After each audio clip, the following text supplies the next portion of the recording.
Reporters surrounded June from all sides. He had just become a super high-rank hunter for the first time in history, and he had done it in a year. He was bombarded with questions, asked to give advice to beginners, as he entered one of the most dangerous gates with his team.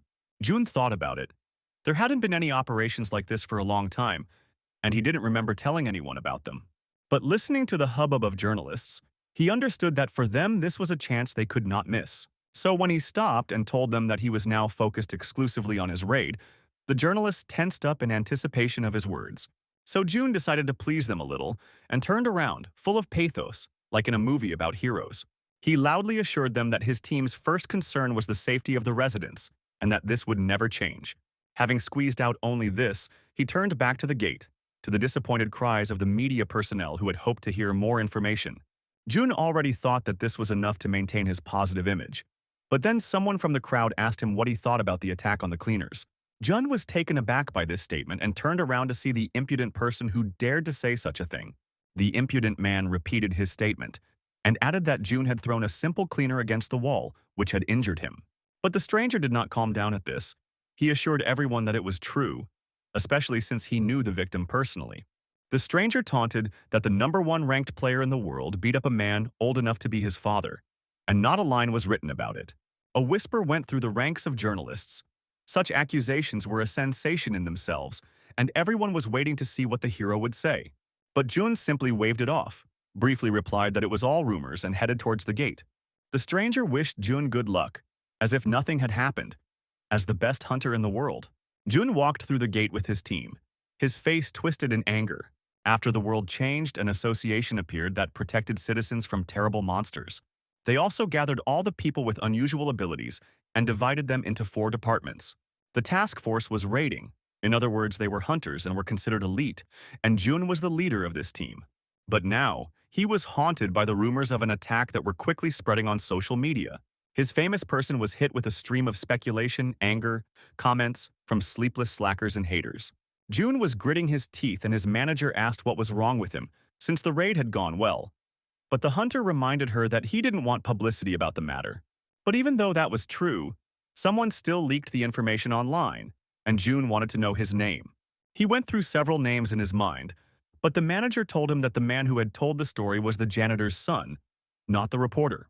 Jun grabbed his head from the nagging pain, but that wasn't the only problem. His manager warned him that other cases would also become public, and in the wake of the outrage, she suggested that he take a break and take a short vacation. But Jun was furious about this. Most of all, he hated people who stood in his way. Of course, his manager knew about this. Jun demanded that they find everyone and solve this problem, otherwise his reputation would be ruined.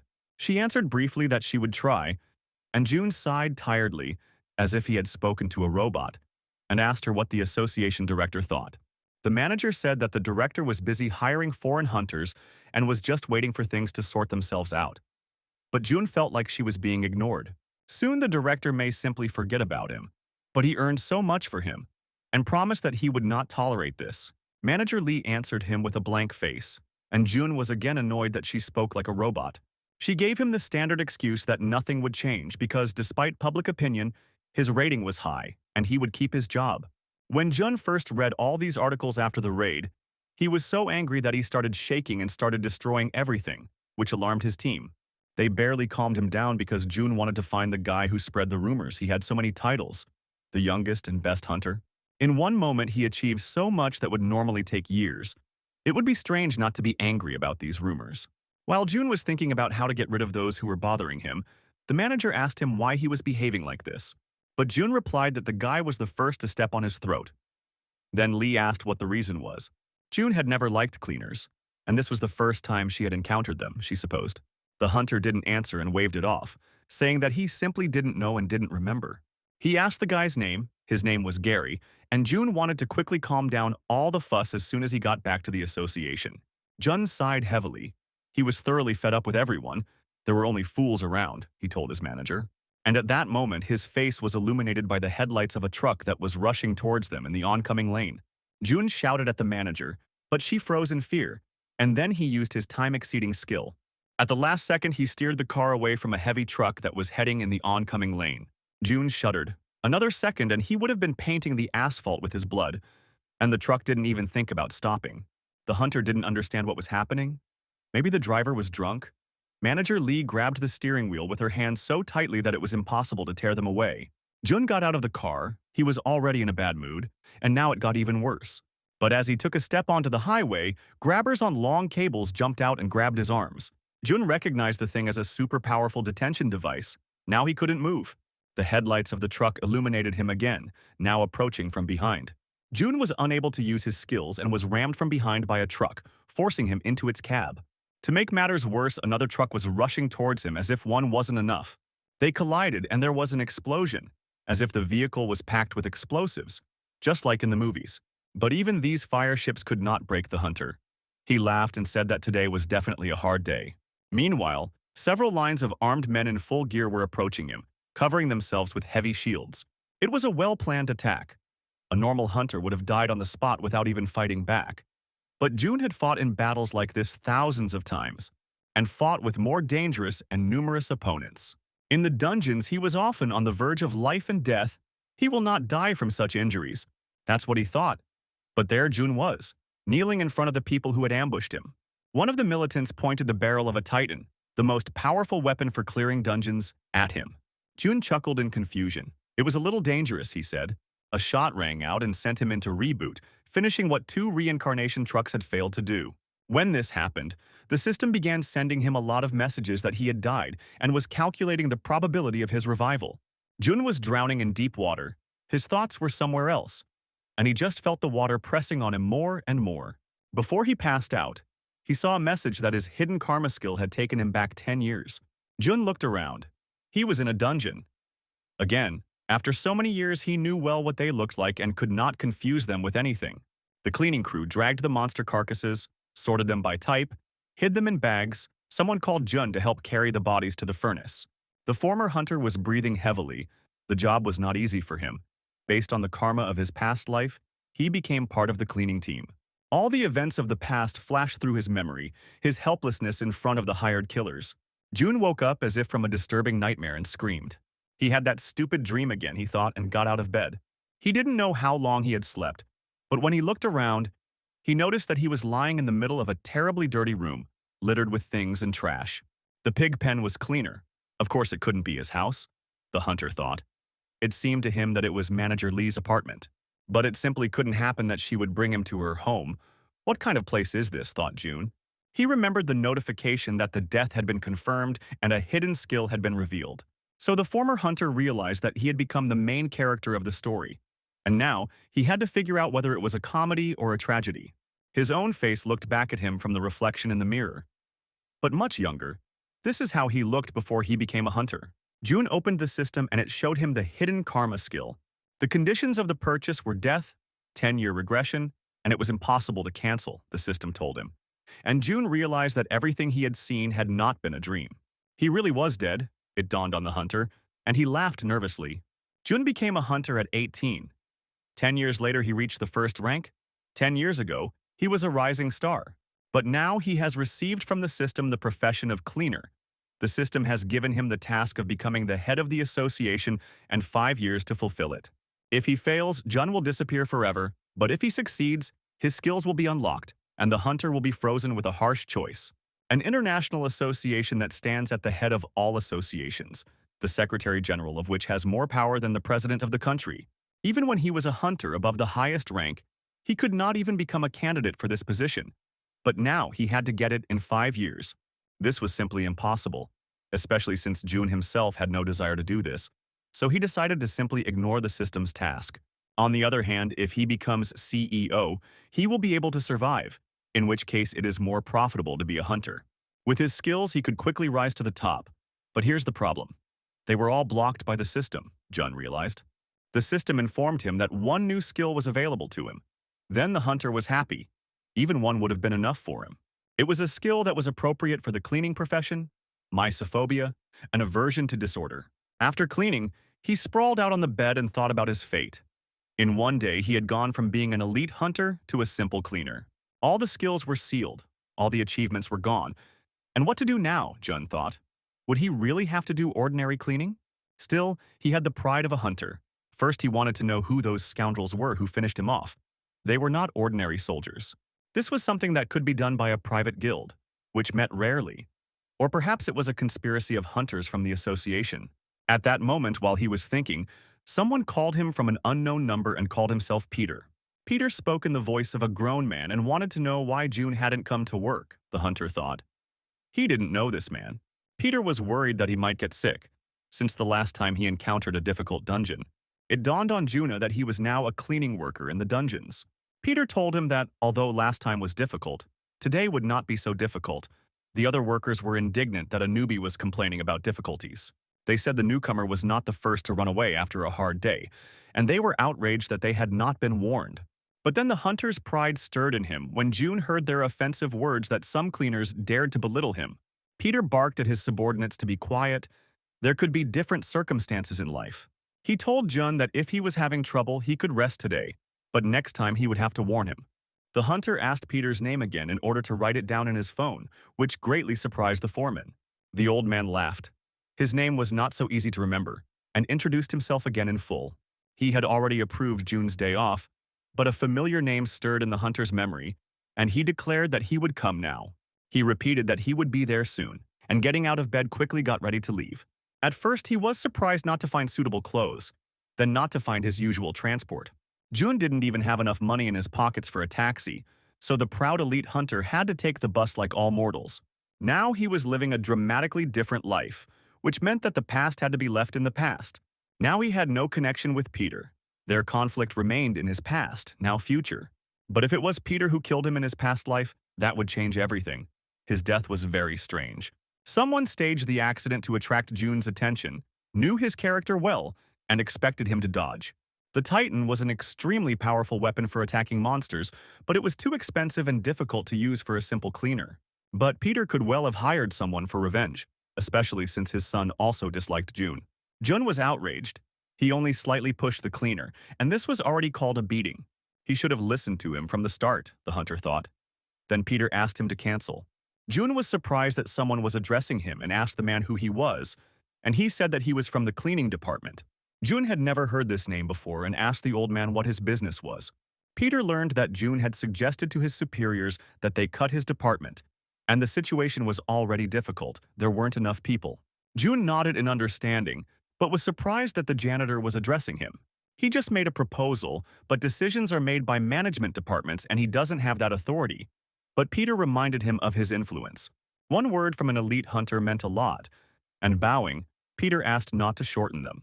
Jun, of course, assumed that the rumors would reach the cleaners, but he didn't think that they would personally contact him. From Peter's firm gaze, he knew this nuisance wouldn't leave him alone. Jun suddenly remembered the words about how it was harmful for a lizard to shed its tail. But when danger overtakes her, she does it without the slightest hesitation, he told Peter. The whole point is that this way she can survive. No matter how harmful it is, it was her last resort. Of course, June understood that people would never think of themselves as tails. Everyone considered themselves useful. But he himself did not consider them as such, which he told Peter directly. At the moment, the association was experiencing difficulties and wanted to raise the hunters' rates, although the meager wages of the cleaners would hardly help. The association's primary mission is to protect citizens, June said, and that's what hunters do. And in his opinion, hunters will not work because of such conditions and salaries, so this is a last resort. When Peter objected, June said that cleaners didn't do anything special. They are just cleaning, June said.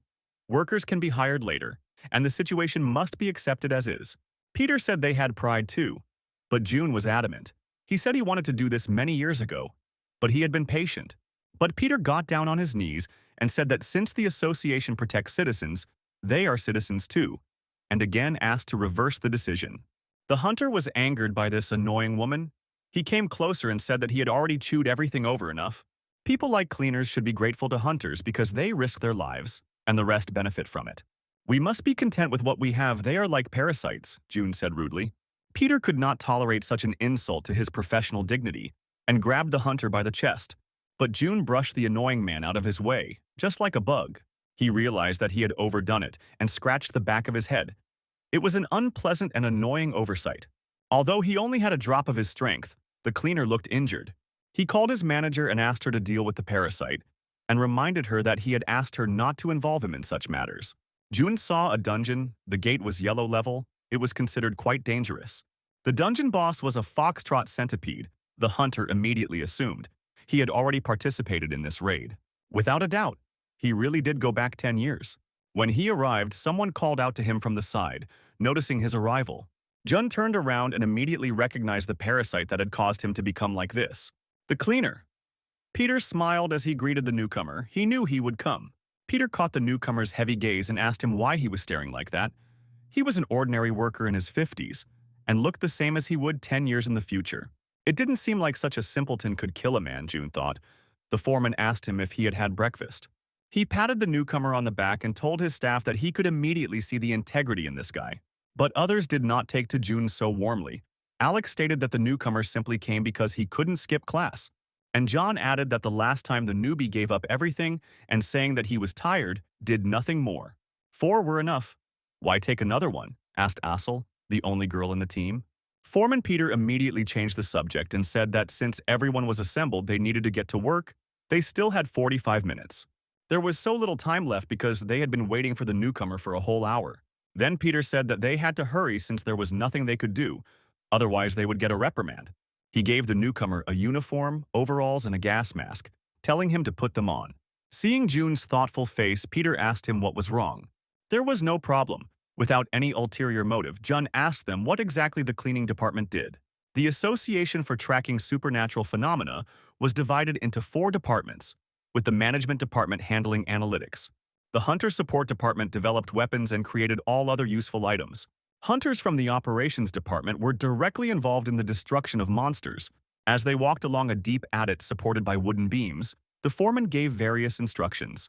June had no idea what the cleaning department was doing and was surprised by their businesslike manner. At one of the many forks, he turned in the wrong direction from the rest of the team. The foreman noticed this in time and warned that it was dangerous to walk alone in the circular dungeons. June was surprised because he was told that they were heading to the boss's room, and Peter replied that this was exactly it. He told the guy to follow him, but June pointed to the passage and said that the boss's room was right there.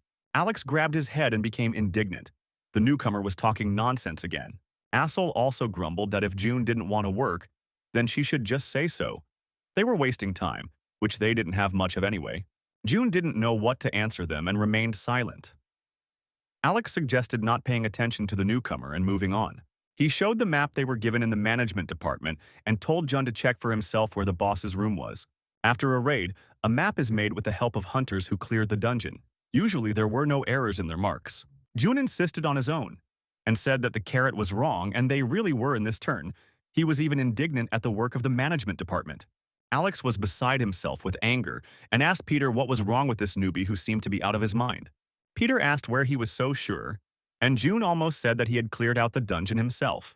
Peter caught his slip of the tongue and demanded an explanation. Jun realized his mistake. Even if he told it like it was, no one would believe him. So he told them to forget about everything and go where they were going. Peter began to worry about the newcomer again, and the workers looked at him askance as if he were crazy. As they moved, June asked what the time limit was, and Peter explained that the gates would be closing soon. All dungeons disappear after clearing. This time is 2 hours after the end of the raid. June never thought about this before. He didn't understand why he needed to clean up since the dungeon would disappear anyway. Peter told him that a cleared dungeon does not disappear, but to stay in the rest room until the monster appears there again. And he suggested that June imagine what would happen when the dungeon appeared again with a mountain of corpses inside.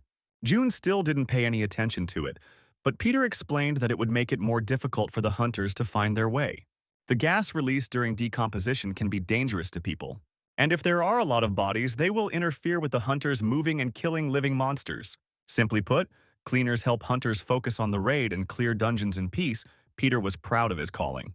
Without them, there would be no hunters, the foreman said, and June thought it was nonsense but said nothing out loud. Their main task was to clean up the corpses and debris inside the dungeon, and they also checked to see if there were any hunters left, although this never happened. June had never heard of the cleaners rescuing the hunters, but now he couldn't say they were just chilling. The cleaning team reached the huge doors. Judging by the map, it was the boss's room, but when they entered, it was not the place they needed. It was empty. And then June reminded them that he had told them where the boss's room actually was. They gathered around the foreman and asked what to do. Since it was necessary to leave, today was simply not their day. They had 20 minutes left before the dungeon closed. The foreman thought that would be enough. Still, it was better than nothing. and they unanimously decided to go back at once. June, who was standing to the side, did not understand anything from their conversations and asked about it. The foreman smiled and explained that they had enough time to do the job. They had to finish it. June was excited because the next opening of the dungeon was still a week away, or maybe even a year. Then the foreman laughed even louder and said that they would just sit there. Jun was horrified at the thought of being locked in here. He told them that they were out of their minds if they wanted to risk their lives for some job as cleaners. But that was their job. The foreman encouraged him and hurried him on. Alex added that if June doesn't like something, he can leave first, because no one really counted on him. The workers grumbled and moved forward. The last person he met with his gaze was Asel, and she was clearly not happy with his presence. June was furious. His pride was hurt. In 15 years of working as a hunter, he had never failed a raid, and so became the best. And now he was not taken seriously, and some cleaners were making fun of him. He shouted to them that there was a passage in the room. Alex snorted again, a newbie at his best. But June told him to shut up and listen carefully. From this place to the boss's room, it was 500 meters. If you walk, it will take about 8 minutes. If you run, 5. He said that this time he would go first, and if they didn't like something, they could leave the dungeon. After a short run, they came to the right exit. It was indeed the boss room. A huge centipede lay dead and pierced by many weapons. Alex couldn't help but let out a cry of surprise when they actually made it to the boss's room. Jun realized that there had been a heated battle here after examining the bloodstains and spent cartridges. A team of 20 hunters, at least 5 to 6 dead, but they still found a weak spot, on the bridge of the nose. Alex walked forward while June stood and said that there was no time, they had to get started. But June stopped him, and then the cleaner asked what he was doing, because there was little time. But at that moment, the centipede's corpse seemed to come to life and rose to its full height in front of the defenseless cleaners. The team cowered in fear, not understanding how the monster could be alive when it was supposed to be killed. What a headache, Jun thought. It was hard to attack this monster without skills. But then the monster breathed its last and collapsed to the ground. Jun realized that it was just post-death convulsions, which meant that the fools in the operations department had not checked everything properly. John took out a carving knife and told June to step aside, since he was seeing the monster for the first time anyway. He decided that the newcomer was simply in a stupor and could not do anything. June instantly flushed, from such words that deeply touched his pride. He took the carving knife for himself, snatching it from John's hands. June told them that the monster needed to be cut up, and if done incorrectly, they could end up with a dislocated wrist. He showed the areas where the cuts needed to be made, and they were easy, and warned that the monster's nerves were still alive afterwards. They could twitch. Turning to the cleaners, he asked them if they would stand like that, and the team recovered from their surprise and began cleaning. Then June literally showered them with advice not to step on the sticky blood and to be wary of the poisonous tail. Alex asked the foreman if he had shown the rookie the files from the operations department to help him, but Peter replied that he hadn't shown it. Alex was even more surprised that the newbie knew so much. But even so, there was no such data in the files. The cleaners had no idea how a newbie to the dungeons could know so much about monsters. While Jun was working, his passive skill of mysophobia was activated, so he didn't stop until he had butchered the entire huge carcass of the centipede. After such work, June felt a surge of satisfaction from the cleanliness and order that had been brought about. And then he immediately reproached himself for these feelings, unworthy of a hunter. Peter asked June if this was his first time doing this job. Alex grumbled that he had only done part of it, but Asel objected that the newbie had done a good job. Peter laughed and said that they had a rising star and a direct competitor of Alex. After that, they hurried to the exit because they only had 5 minutes left. It was all resolved quite easily, thanks to June, Peter said on the way back.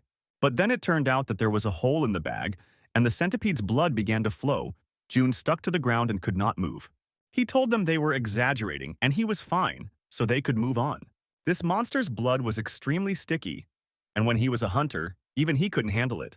However, the blood lost its effect from the high temperature, and Jun was confident that he would easily get out and activated the skill. But its effect immediately stopped, reminding the former hunter that his cool and convenient skills were now blocked. Peter realized that he had to act, and asked John if he had taken the rope. He ordered him to tie it quickly, and the others to grab the other end. John tied the free end around June's waist, although the hunter himself could have simply taken off his boots.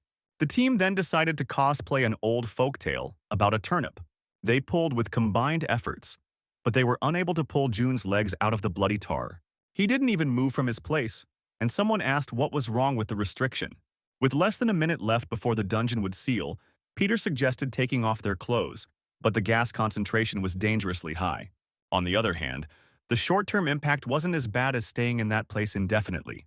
Jun didn't understand what they were talking about, because he was the one who was at risk of getting stuck here because he couldn't move. The others didn't need to do that. The lizard tears off its tail to survive. He remembered his own words. And he didn't understand why they weren't abandoning him. Peter shouted at him, and even began to unbutton his jumpsuit. But the guy did it so slowly that Peter told everyone to go outside. They had to survive, the old man told them, but Alex objected that he was better suited for that role. But Peter only repeated his order louder for them to leave. 10 seconds left, Alex shouted to them, and the rest of the team left the dungeon. Alex helped June take off the rest of his clothes, which felt like they were made of cement, and they rushed towards the exit. The rest waited anxiously for them at the exit, which was soon to close. When Peter pulled out the paralyzed June, everyone ran to them. The team was glad that the boss survived. June did not understand what was happening because he almost died. Moreover, in a dungeon in which there was no monster, just doing cleaning. Peter told him it was good that everything worked out, there was little gas, it was a good workout. Jun was surprised because he almost died. What kind of training was this? And what did the first dungeon mean for today? The ever-cheerful old foreman showed him his palm. 5 more dungeons awaited them. June estimated that there were only a few thousand hunters in the country. And there are only 5 cleaning teams, a small staff of a ridiculous 25 people. Each team clears 3 or 5 dungeons a day if they're unlucky. And today was one of those unlucky days, June realized. Peter suggested throwing a corporate party to end the hard day, and the team asked him if he would pay for everyone. But Peter said that they would pay each other today, since the difference in their salaries was small anyway, and asked June if he would go. The others were deciding what they wanted for dinner and were rushing Jun to make a decision because they were tired of waiting. But the hunter firmly stated that he was not going with them, which greatly puzzled the team. There was no point in starting a conversation with these people, he thought. Peter immediately told him not to worry. Corporate events are optional, it's better for him. That was not the point, but Jun said nothing more and said goodbye to them with that. When he had already walked away, Peter shouted to him that he had done a good job today. Asel also smiled and said goodbye to June. Lying in his bed, the hunter thought that in his past life it was not the foreman Peter who killed him. He was not so cruel. But that only added to the questions of who wanted him dead enough to do it. The junior member of the team whom he scolded, the ex-girlfriend with whom he broke up in a fight, or the assistant whom he pestered with errands. There were too many names, June was surprised, so the list of suspects only grew. On the other hand, what difference does it make now? Because the one who did it doesn't even know them in this life, the hunter thought. If he wants revenge, he must return to his past life. And to do this, he must become the director of the World Association. If he had the skills, he could become a hunter or find a way to get into management. Jun opened the system. In the morning, he didn't check properly whether there were conditions for unlocking skills, otherwise he wouldn't have to work as a cleaner. But the system made unthinkable demands that the cleaner's annual salary be increased, or that more people apply for the job. All the conditions were connected to this department. In his anger, Jun threw the crushed bottle at the wall in front of him.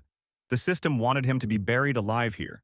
He sighed heavily. He needed to calm down somehow. And when I looked at the scattered garbage, I immediately experienced an attack of mysophobia. He had to start cleaning immediately because the room was still dirty. Because of this, he couldn't rest properly. And it got on his nerves when the system reported that the first condition was met. For a week now, June had been riding the packed bus to work every morning like a mere mortal, and it was also a week since he worked as a dungeon cleaner. During this time, he has already cleared 25 objects, used multiple canisters of the treatment drug, butchered 30 monsters, and unlocked skills. Through the quests, he unlocked the first skill, a very effective acceleration skill. But it only worked during an attack and did not work with cleaning tools. Although it was better than nothing, June still felt annoyed. In reality, he could neither increase his salary nor make the profession of a cleaner popular. After all, this work was dangerous and low-paid. There were also relatively simple goals, such as getting the association interested in the cleaning department, although they were quite abstract. Jun could use his accumulated information on the cleanup over 10 years to attract the attention of the management department. Of course, no one would immediately listen to a simple cleaner. First, he had to meet those who would be members of his team in the future and gain their trust. There were many hunters, and June did not know how exactly to meet the right people. With such advancement, he risked cleaning for the rest of his days. And then it dawned on him. He shouted at the whole bus, so much so that he woke up all the sleepy passengers. The thing is that while he was thinking, he passed his stop. But when he arrived at the place, he found only Assel and Alex there. They told him that Peter had gone to get some medications and John wouldn't be there today. June asked why Peter had come only now, after 10 minutes had passed, and Alex responded with a counter question about why he himself had come so late. Alex offered him a coffee since they were waiting anyway. During this week, Alex's attitude changed to almost angelic. He did not expect that June would not skip a single day for a week. Then the newbie suggested that the cleaners go ahead and start. But Alex answered him and said that the work inside was not finished yet. The dungeon was still being cleared, he explained, and June stared at the gate in surprise. He hadn't been here before, but it was a blue dungeon, mid-level at most. It wasn't a complex enough dungeon for the hunters to exceed the clearing time. He didn't understand what they were digging there for. June sat down on the ground and grumbled discontentedly, calling the hunters pathetic fools. But he couldn't go inside and help either, so he had to wait for the hunters to finish soon. However, this turned out to be a wrong assumption. Half an hour had already passed and they still had not arrived, and the schedule was hopelessly lost. He growled terribly, out of indignation at the delay, and despised these hunters when Assel said that they were leaving. The squad looked shabby, and June said without thinking that it was immediately obvious that they were of low rank. They were so weak from the easy dungeon. He wondered what they were even getting paid for, and Assel hissed at him to speak more quietly, or they would be heard. The last to emerge from the passage was the girl leader of the squad, her beautiful, silky dark hair fluttering in the wind. This face was familiar to June, the hunter Miranda, his former partner. At one time, she was a member of his elite team of hunters. He was so surprised that he didn't notice how he asked out loud what she was doing there. Miranda heard this exclamation and noticed his intense gaze, so she went up to June and asked if he had any business with her. June replied no, with an indifferent face, although he himself was angry that he met this girl here. Although he had recently been racking his brains over how he could meet his former team, Miranda was an exception. June thought that she hated him for no reason, but he himself was such a sweetheart. When she got injured, he asked her to quit, and Miranda cursed him out. As if she didn't understand that all this was for her own sake, the girl drove June crazy. Miranda was a proud girl with a high opinion of herself, although this did not affect her abilities in any way. Assel noticed his intent gaze at the huntress and turned to June. She wondered if he knew this girl because his gaze was intense. June replied indifferently that he didn't know her. She just looked like someone he knew. But his face was displeased, Assel noted, and she became embarrassed. She thought it was his ex-girlfriend, which made June snort involuntarily. He began to deny everything and say that it was not so, but only increased suspicions about himself when Peter returned. The foreman asked what had happened while he was gone, and June muttered, "Nothing like that." But Alex immediately gave up the new guy in the squad, saying that he had met his ex-girlfriend. To get them to leave him alone, June went to the entrance to the dungeon and hurried them. The blue dungeon occupied the building. It was the dungeon that was inside. They asked Jun when they were inside if he had read about this dungeon beforehand. But the guy only knew that the boss looked like a humanoid. Last week, the team kept asking June about the monsters because he really knew a lot about them, and so far no one suspected anything. The dungeon was located in a building, so it was possible to miss some corners, especially the stairs where blood accumulated. Peter took June with him to check out the boss's room. When they got there, the foreman was indignant, saying that this is why he doesn't like humanoid monsters, it's like cutting up people. The humanoid monster Vega looks like a short girl. She was 1 meter 60 tall, so June suggested not to cut her up, but to take her whole. Her dimensions allowed it. Peter agreed that it would be better that way, and asked June why he was frozen. June looked closely at the body, and the thought crept into his mind that something was wrong here. In his memory, the ghoul wasn't that dangerous. If you were careful with her speed of movement, then destroying her wasn't that difficult. And it looks like Miranda had a tough fight. 10 years ago, that is now, she was a middle rank, but even so, she was quite strong. If not for the injury, Miranda could well have reached the highest or even super highest rank. Back then, she wielded a sword even better than he did, June recalled. The girl may have had a terrible character, but she was quite capable, and was definitely not the type to be embarrassed by the boss of the Blue Dungeon. Peter was already sweating while he was dragging the ghoul, and he shouted at Jun, because he was clearly waiting for the foreman to do everything himself. Jun returned to work, throwing away unnecessary thoughts.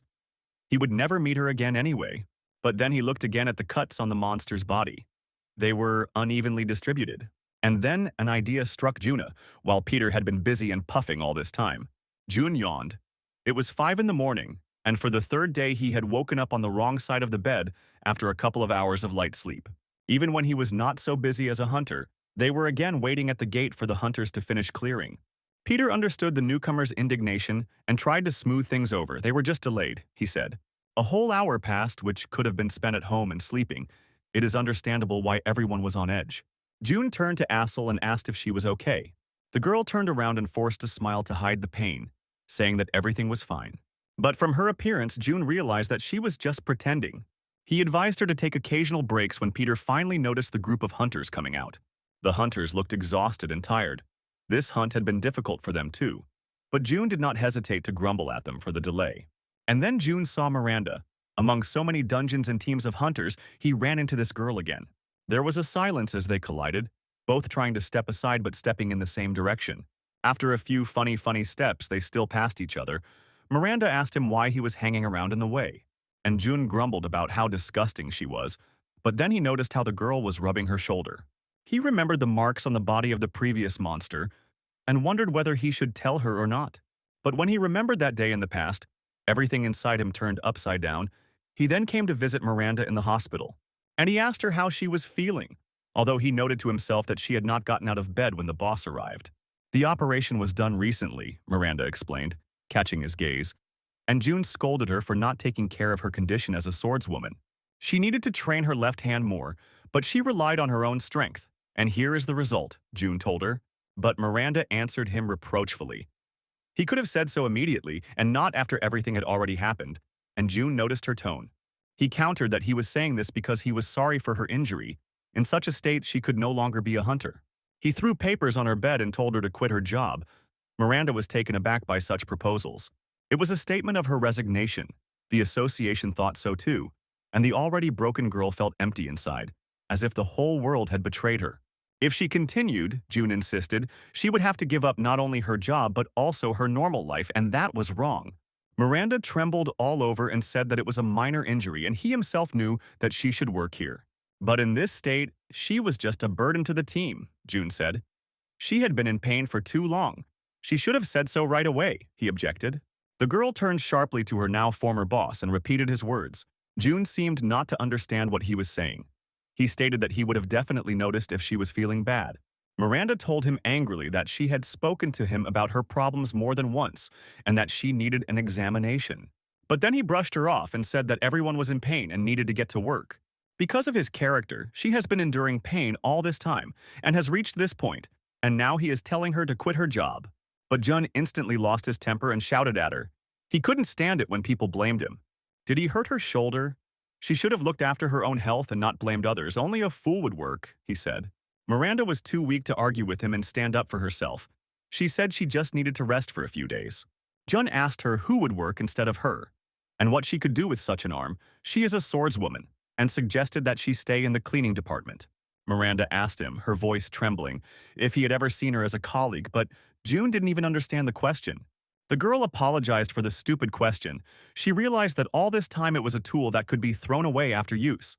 June approached her and angrily declared that since she had decided to speak out, he hadn't liked her from the start either, being too proud. Tears streamed down her cheeks. That's right, Miranda said. She hates him because he doesn't consider those below him in status as people. He always had this look in his eyes as if he was looking down on everyone. But she doesn't care anymore, Miranda slapped him on the cheek. And she wished the scoundrel to be born a normal person in the next life. Now June was able to admit that he had been wrong then. Miranda had really told him that her arm had hurt. Then he simply didn't pay attention to it, told her to keep working without thinking. If it weren't for the injury, this girl could have achieved a lot, and it looks like her illness has been developing for a long time. And yet now, it haunted him, June thought. So he turned around and addressed Miranda before she left. He gestured to her to exercise her left hand more and felt embarrassed. Miranda turned around and made a surprised face with a mixture of contempt. June showed her that when she wields a sword, she only strains her right hand. Her attack is faster, but her right hand takes on more strain. You need to use your left hand too. This will distribute the load on the body, he showed. The most important thing is balance. The huntress looked at him with distrust and simply agreed with the weirdo. June was angry with himself. He could tell from her face that she saw him as just a cleaner who couldn't know anything about this.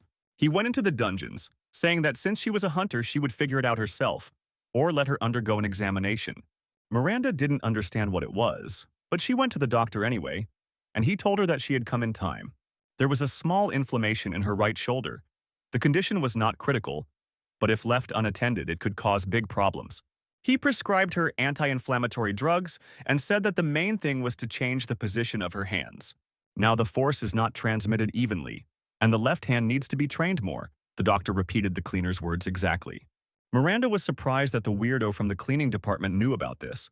After a hard day, June was barely able to stand on his feet. Peter praised everyone for a job well done. Alex told him that he was overdoing it again, and June didn't understand what he was talking about. He was too tired for that. "How can you make your girlfriend wait for so long?" Alex asked. And June saw Miranda at the exit. He didn't understand what she was doing here and was surprised. Alex laughed and reminded them that he told them that this hunter was his ex. Peter suggested that everyone leave and leave the young ones. Alex just sighed. "Some people are lucky," he said. June asked Miranda what was the matter. He was in a hurry to catch the last bus and was too tired to talk. Miranda took the sword in her left hand and brought it straight to June's neck with a sharp movement. The girl wanted to know who he was and how he knew everything about her. June was angry that she dared to point her sword at him over such a trifle. He pretended not to understand what they were talking about, but Miranda didn't let up and repeated the question. Then June realized that she had gone for a checkup after all. He made up an excuse on the spot that he simply heard about it on the internet, but the girl didn't believe him. The sword technique she possessed was secret and could not be revealed to anyone, but he knew exactly which parts of her body worked and how. And then June realized that he had said too much in vain, because now he was suspected. Miranda really did have a special sword technique. No matter how you look at it, such subtleties could not be known by an ordinary cleaner. It was suspicious. So Miranda even had the right to report him to the Association for Espionage. June told her that he saw marks on the monster's body after she was cleared. There was something that stood out among the cuts, it was true, because he had actually noticed them. The wounds on the monster's left side were deep, while those on the right were light. And so he realized that Miranda lacked strength in her left arm. Besides, he knew that Vega was a mid-boss who was distinguished by his speed, and he did not pose any other threat. There is a well-known attack using reverse speed, but there were no such marks on the monster's body. Miranda should know about such a technique. Therefore, he concluded that she was physically unable to react to Vega's speed, June stated, which surprised Miranda. She put away her sword and confirmed his suspicions, saying that at some point she felt a strain on her shoulder. In everyday life, this is almost unnoticeable, but in a situation where you need to act quickly, the difference is noticeable, June confirmed her conclusion. The reason he knew so much without being a swordsman was simple. When June was a hunter, he was the first to get all the classes. And then Miranda exclaimed, deciding that there was a free hunter in front of her, and her eyes sparkled strangely. June called these words nonsense, but the girl did not listen. She knew that there were several like that in their city. Free hunters of the highest rank. These are masters who do not reveal their identities. Or he is a hunter in a private guild, she assumed. But June quickly cut off her enthusiastic exclamations and declared that he was not a hunter at all. And to her question, he answered, obviously from his uniform, that he was a cleaner. He hoped that this answer would satisfy her and went home because tomorrow he had a hard day ahead of him. The guy immediately understood what she was trying to achieve. If he were a successful hunter, Miranda would have tried to use him.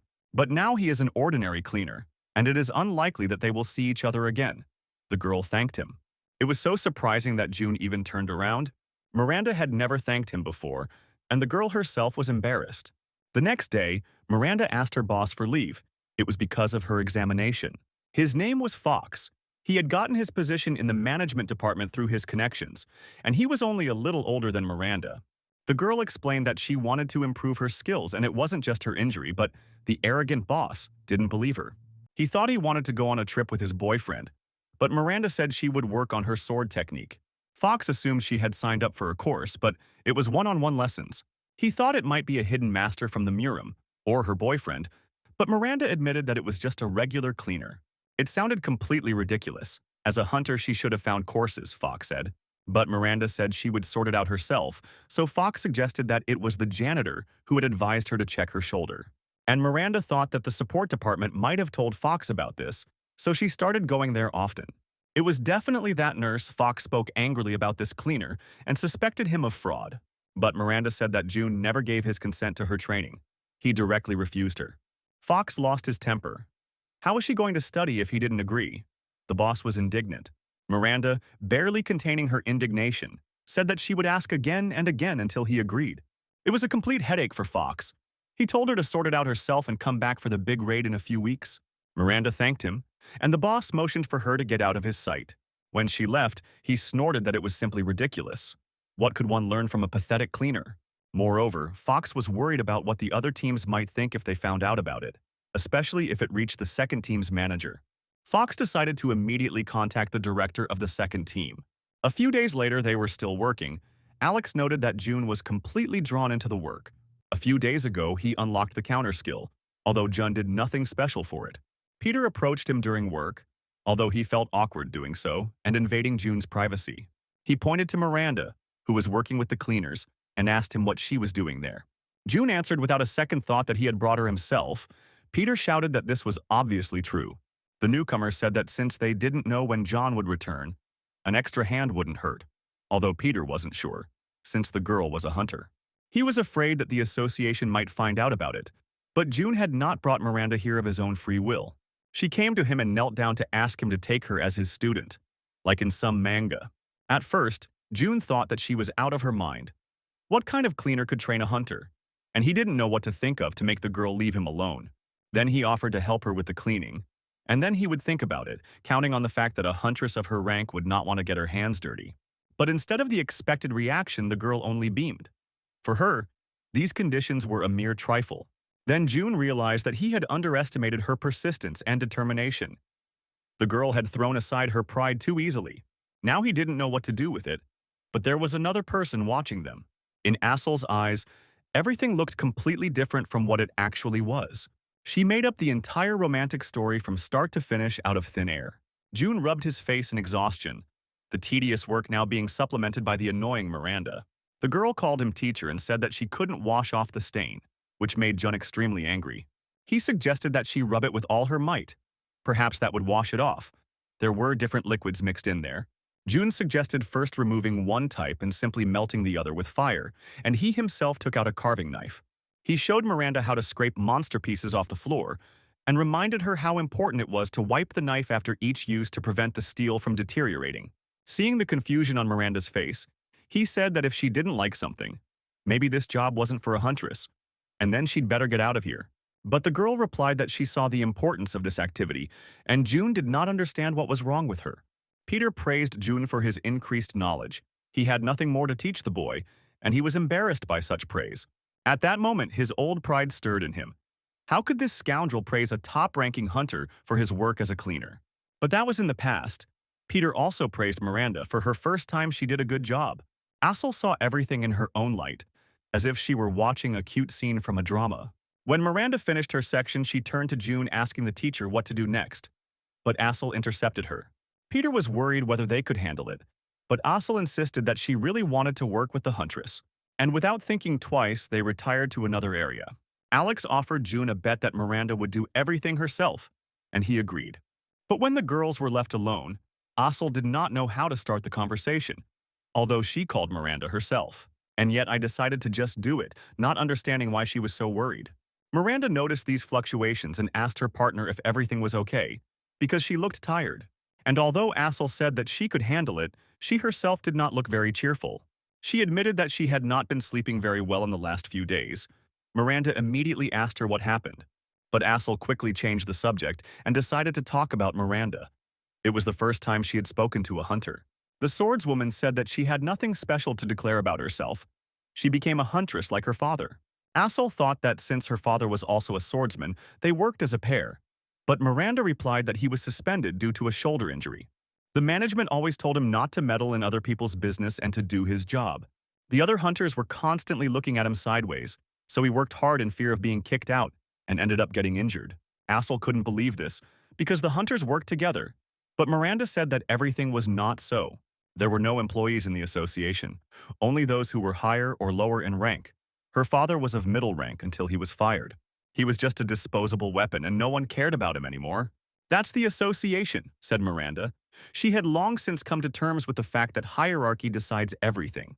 All the hunters thought the same, realizing that they were in fierce competition with each other. But then Miranda realized what was going on and asked Asel if she was interested in June. The girl blushed and was surprised that everything was so visible on her. Miranda smiled too, and confirmed that everything was exactly like that. It was not difficult to notice this interest. The thing is that June did his job well and was quite responsible, although he was late in the first days, but now it was good to work with him. Assel wanted to quit before this, but changed her mind because of him. Besides this, June was good at dealing with monsters and knew a lot about dungeons. Miranda realized that she was right in thinking that the guy was not so simple. Based on several wounds, he could determine the cause of death and the killer. Besides, he knew more about dungeons than many hunters, and in that case, Miranda decided that she should hold on to him even tighter. But then she calmed Assel down and told her not to worry, because June didn't interest her as a member of the opposite sex. Miranda said that she wanted to become stronger because of the principles on which the association is based, and for this, she needed June's help. And then Assel was surprised to discover that Miranda was not his ex-girlfriend. Alex called the girls to come over when they returned. But Miranda began to grumble that they should have managed it themselves. Before the next room, Peter reminded them that there was a poisonous monster ahead. It was not dangerous if direct contact with the skin was avoided.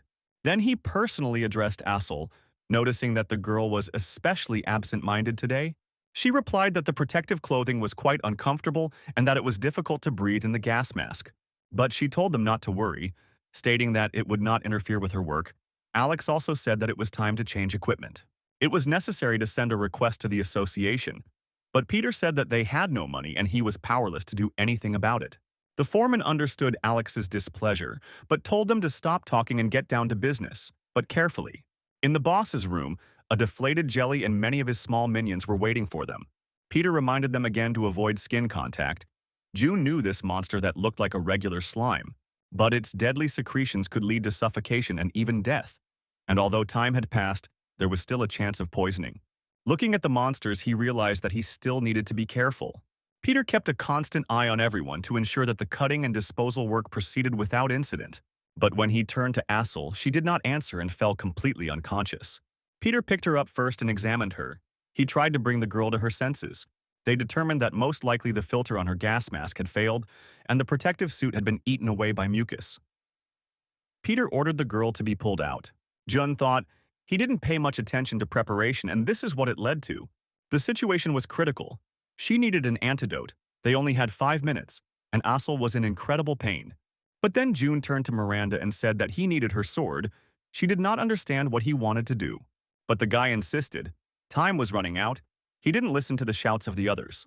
He told her to make one cut and that was it. It wasn't difficult. Miranda thought that he wanted to cut Assel and asked him to change his mind. But June cut her off abruptly, asking what Assel had to do with it, since he was talking about himself. Peter asked him to stop again, because Assel was in critical condition. But the guy only insisted more strongly. Miranda had no idea why he wanted it, but she was used to such things on the hunt. With a gesture, she summoned her sword, and it magically appeared in her hand. She then activated the skill, and Jun belatedly shouted at her that he hadn't asked for it. But it was too late. Miranda dealt him a slashing blow to the chest. He gritted his teeth, thinking that this girl would do well to first learn to listen to what was said to her. The system recognized the attack and activated the combat stance skill, but it was terribly painful. June told the others that he would take Assel to the support department and wait for her there. Peter didn't understand anything either because June himself needed help because of his wound. Even by taxi, it would take at least half an hour to get to the department. But at that very second, Jun grabbed Assel and literally disappeared. He used the super acceleration skill and carried the girl on his back. Later, Peter was filled with gratitude and tears in the hospital, glad that everything had worked out. The injury was serious, but they made it in time, the doctor told them. And then he turned to the guy who brought the patient, and June introduced himself. He reminded him not to forget to pay for the cost of the stitches, which angered Jun. Then the team entered Assel's room and looked at her with concern. Peter asked her if she realized how much she had scared them all. You have to tell them right away if someone is feeling unwell, he reminded. Alex said that it was all because of their outdated equipment, which was breaking, and the filters didn't work either. And even though Peter told him not to swear while they were in the hospital, Alex couldn't help himself. Their gear needed to be changed every 6 months. Unlike the cleaners, the hunters had everything changed on demand, he said, and looked at Miranda. And although he was embarrassed by his own directness and added that it was not about the hunters, the girl agreed with him. Peter promised to give the girl a vacation since it was an industrial accident and told her to have a good rest. And then she saw that June was leaving. and asked him where he was going. The guy answered that he wanted to get some air. Obviously, it was the old equipment that was causing this, June thought. He hoped that the system would give him more bonuses. It was high time to raise the budget for their cleaning department. If there was a risk of injury, the association had no choice but to provide funds to maintain its image, and then June would gain the skill. Asel was worried when she saw the expression on June's face, and Peter calmed her down, saying that the guy was just angry. The girl took it all personally and thought that he was angry with her. But the experienced foreman assured her that this was not the case at all. It's all because of her injury. Even though the guy looks hot-tempered, he cares about his colleagues. It's clear when you look at him, Peter told them. Miranda thought about it because June was really ready to risk his life to save his colleagues, and there was something to learn from him. But Alex added that the more he watched June, the stranger he seemed to him. Asel didn't remember this, but June saved her using his skills. Even though he hasn't been working as a cleaner for long, it's crazy that he can do this. Asel was embarrassed because she didn't even thank June who saved her. Peter decided to ask Miranda directly what she thought of June. The girl replied that although the guy was good at everything, he was not her type, and his character left much to be desired. But Peter corrected himself that he had not meant that at all, but wanted to know her opinion as a hunter. Miranda realized her mistake and was embarrassed. She was very ashamed. She barely kept an impartial face. With such abilities, June wasted himself as a cleaner, Peter said. And if you add his knowledge of monsters, then even more so. Miranda asked Peter if he thought it was possible to move employees, and he replied that although it would be difficult, it would be a good opportunity for June. Miranda agreed. The guy was definitely superior in experience and skills, but he was on the cleaning team. Alex exploded. If she said that, it meant that the reason was precisely their status. But the girl objected that everything was just the opposite. Even Miranda, as a mid-rank hunter, couldn't figure out his skills. The teacher was the only one who knew what his strength was, and yet he became a cleaner. Peter came to the only logical conclusion. The guy just liked cleaning. Miranda agreed with him. She too could not think of anything else now, although they did not understand why June needed this dirty work. Miranda decided that June simply wanted to feel like a team, not compete for the top spot in the hunter division. Everyone was touched by this suggestion and decided not to bring up the subject again so as not to embarrass June. But since the guy had such a high opinion of the cleaning team, he could join the association now, Alex suggested. And he hit the nail on the head, because June hadn't changed his habits of solving everything directly when he was still a top-ranking hunter. The director of the support department of something or other stared at the dirty guy in bandages and asked him who he was. June immediately declared that he was from the cleaning team and behaved insolently. After Jun explained why he came, he asked him what it meant to just raise everyone's salaries. He thought for a long time, frowned, pretended to be the center of the galaxy, and waited for the humble slave to realize this. He was one of the directors who came in at the same time and put a lot of pressure on the association. Wolf advised to contact the support department and not the management. It was their job to supply other departments. June replied that there was no point in wasting time on mobs if you had to go straight to the boss anyway. It would be Wolf who would approve everything. The director asked June if he was a former hunter, but he replied that he was just a cleaner. A simple cleaner came to the director to ask for money. Not even a foreman, but an ordinary employee, Wolf said with emphasis. He sighed and said that he was no longer at the age to swear, and asked what they had a budget for, since they didn't have an expensive expenditure section. June confidently replied that they needed to buy a couple of things that they couldn't afford. The director even laughed at such impudence. Although the guy was a naive fool, he suggested ending it there. But June stood his ground and told everything that happened to Asel, and that poor equipment was to blame for everything. The director was surprised, since he had not read about this in the reports, and June explained that he had come as soon as it happened. He looked at Wolf with disdain. They couldn't take his word for it without bureaucratic red tape. June understood that they were simply cutting corners in the cleaning department, but he said that it was unacceptable for something like this to happen again. Wolf responded with the signature, "No money, but hang in there." But June countered that the association's income this year was enormous. He knew who and how distributed the funds, and that the operational department took most of it. Luckily, they haven't spent the entire budget yet, and they'll have to organize a raid at the end of the year and return what they took, June said. June demanded money for the most necessary things, and Wolf was completely taken aback by his insolence and again asked who he was.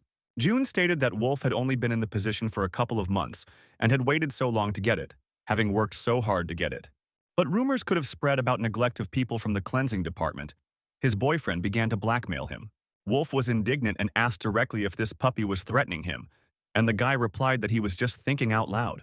The director got angry and said that he understood everything. He didn't want to blow the conflict out of proportion. And he asked the guy how much he wanted their department's budget to be increased.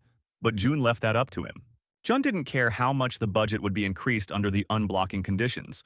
There was no word about it, so he wanted to leave. But Wolf stopped him. He asked the guy if he happened to know the hunter Miranda, and Jun asked what was the matter. Wolf smiled, realizing that he had hit the nail on the head, since that was how he agreed to all the guy's demands, promising to pass them on to the support department. Jun didn't understand why they were even talking about Miranda, but decided to ignore it. Later, Wolf contacted someone and said that a boy had come to him, from whom Miranda wanted to study. And although the guy told them that he was one of the cleaners, this was definitely not true. He was clearly not an ordinary employee and had secret information. Fox also understood that this was clearly not Jun's main goal. He wanted to teach him a lesson, and he grinned maliciously. The boy needs to understand how to talk to his superiors correctly. The next day, Peter was surprised to read the piece of paper he received from his superiors. Not only were they not given compensation, but they were also given a fine. Alex was the first to be outraged louder than anyone else by this news. A telegram was sent to Asel. She was accused of overwork due to her second job, and they believed that she herself was to blame for everything. Alex screamed again. They were getting pennies for their work. The accident report and the request for compensation were also rejected. But Jun was the most angry of all. He realized that Wolf had simply abandoned him, like the last scoundrel. Asel asked the guy not to worry so much and said that everything was fine. It wasn't a fine, but rather a warning. She herself didn't think that she could get anything from the association. It's always like that with cleaners. Jun was angry because now his skill unlock was delayed. Alex said he had an idea. Of the entire team, only Jun could go to the authorities. Of course, they knew that he was eccentric, but they did not blame him for trying. Jun's brain failed at that moment. These people were so used to enduring humiliation that they forgot about pride. The team decided to go to work. They thanked Jun for his efforts and told Asel not to strain herself today. Jun thought that it was strange. He didn't make any exaggerated demands, and he didn't understand what reasons a high-ranking boss had for behaving like that. But then Miranda thought that all this could be because of her. She said she spoke to her boss about the cleaning team last month. He was a man of old views, so it never occurred to her that it could come back to haunt her in the future. And perhaps Fox decided to teach them a lesson. Jun asked the scumbag's name, and Miranda said his name and asked if they knew each other. Fox's sly face immediately came to mind. A slug who got promoted without merit, but actively took advantage of his status. Who else if not this scoundrel, said to Jun, and turned to Peter. He stunned him by asking to take the day off.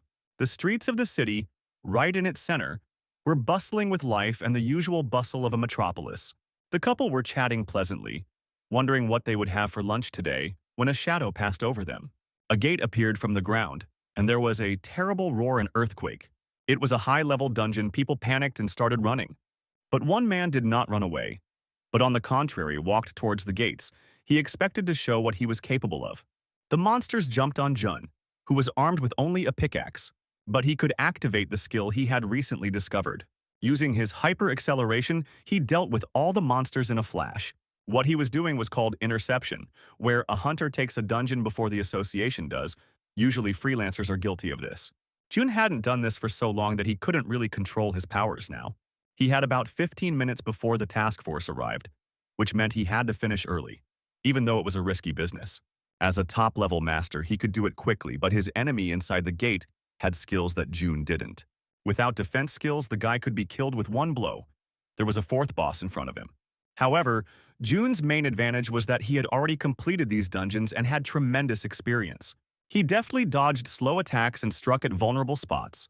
Because of this, he drove his pickaxe into a critical point and was able to inflict enormous damage on the robot. Thus, Jun had already cleared 4 dungeons in one day.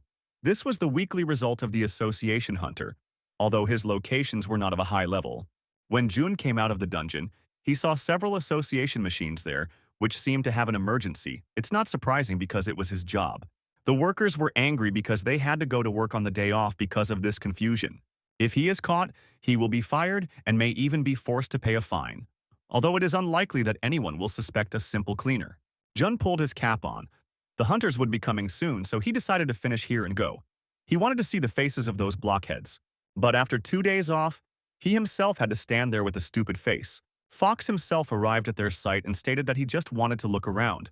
June thought that he had already been exposed. Fox feigned cordiality and said that sometimes you need to cooperate to raise the team's morale, which of course was false. Fox smirked again and told the cleaners to ignore him and go about their business as usual. June thought that the moment was too good, and perhaps the director already suspected him of interceptions. Peter stepped between them to keep June from exploding and said he would give the director protective gear. But he said that he would watch from afar. The work went quickly. They did better than usual. They chatted in the usual cleaning routine. June was surprised that Miranda was still with the squad. Peter constantly checked the concentration of the gas. Asking Asel, so far everything was fine. The secretions quickly disintegrated. June asked Alex to help him once he was done, but his partner refused. He had a very problematic area. Fox was unhappy. He thought the workers were only trying because he was there, and he decided to throw them bait by turning to Miranda.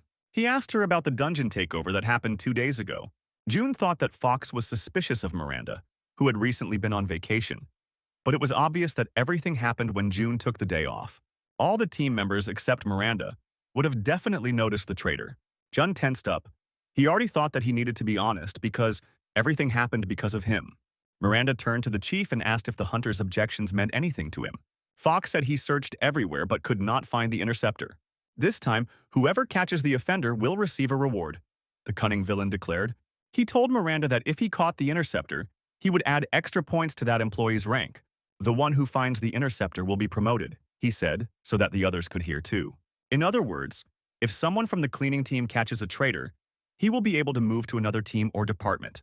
Fox then addressed them directly and said that if anyone other than Miranda was interested in this, to let him know, or the guy who took the day off. June realized that this was the end for him. Since Fox was offering a promotion, of course the cleaners would agree. The real fight will begin. Fox was certainly not a fool, and he understood the desires of the people well. Peter approached June and asked how he was feeling since he had gotten hurt a couple of days ago. He grumbled that he had warned her to be careful. Asel agreed, but said that it was good that it happened yesterday and not today, in front of the director. Alex also echoed their little lie and remembered how Jun was removed and how much he screamed then.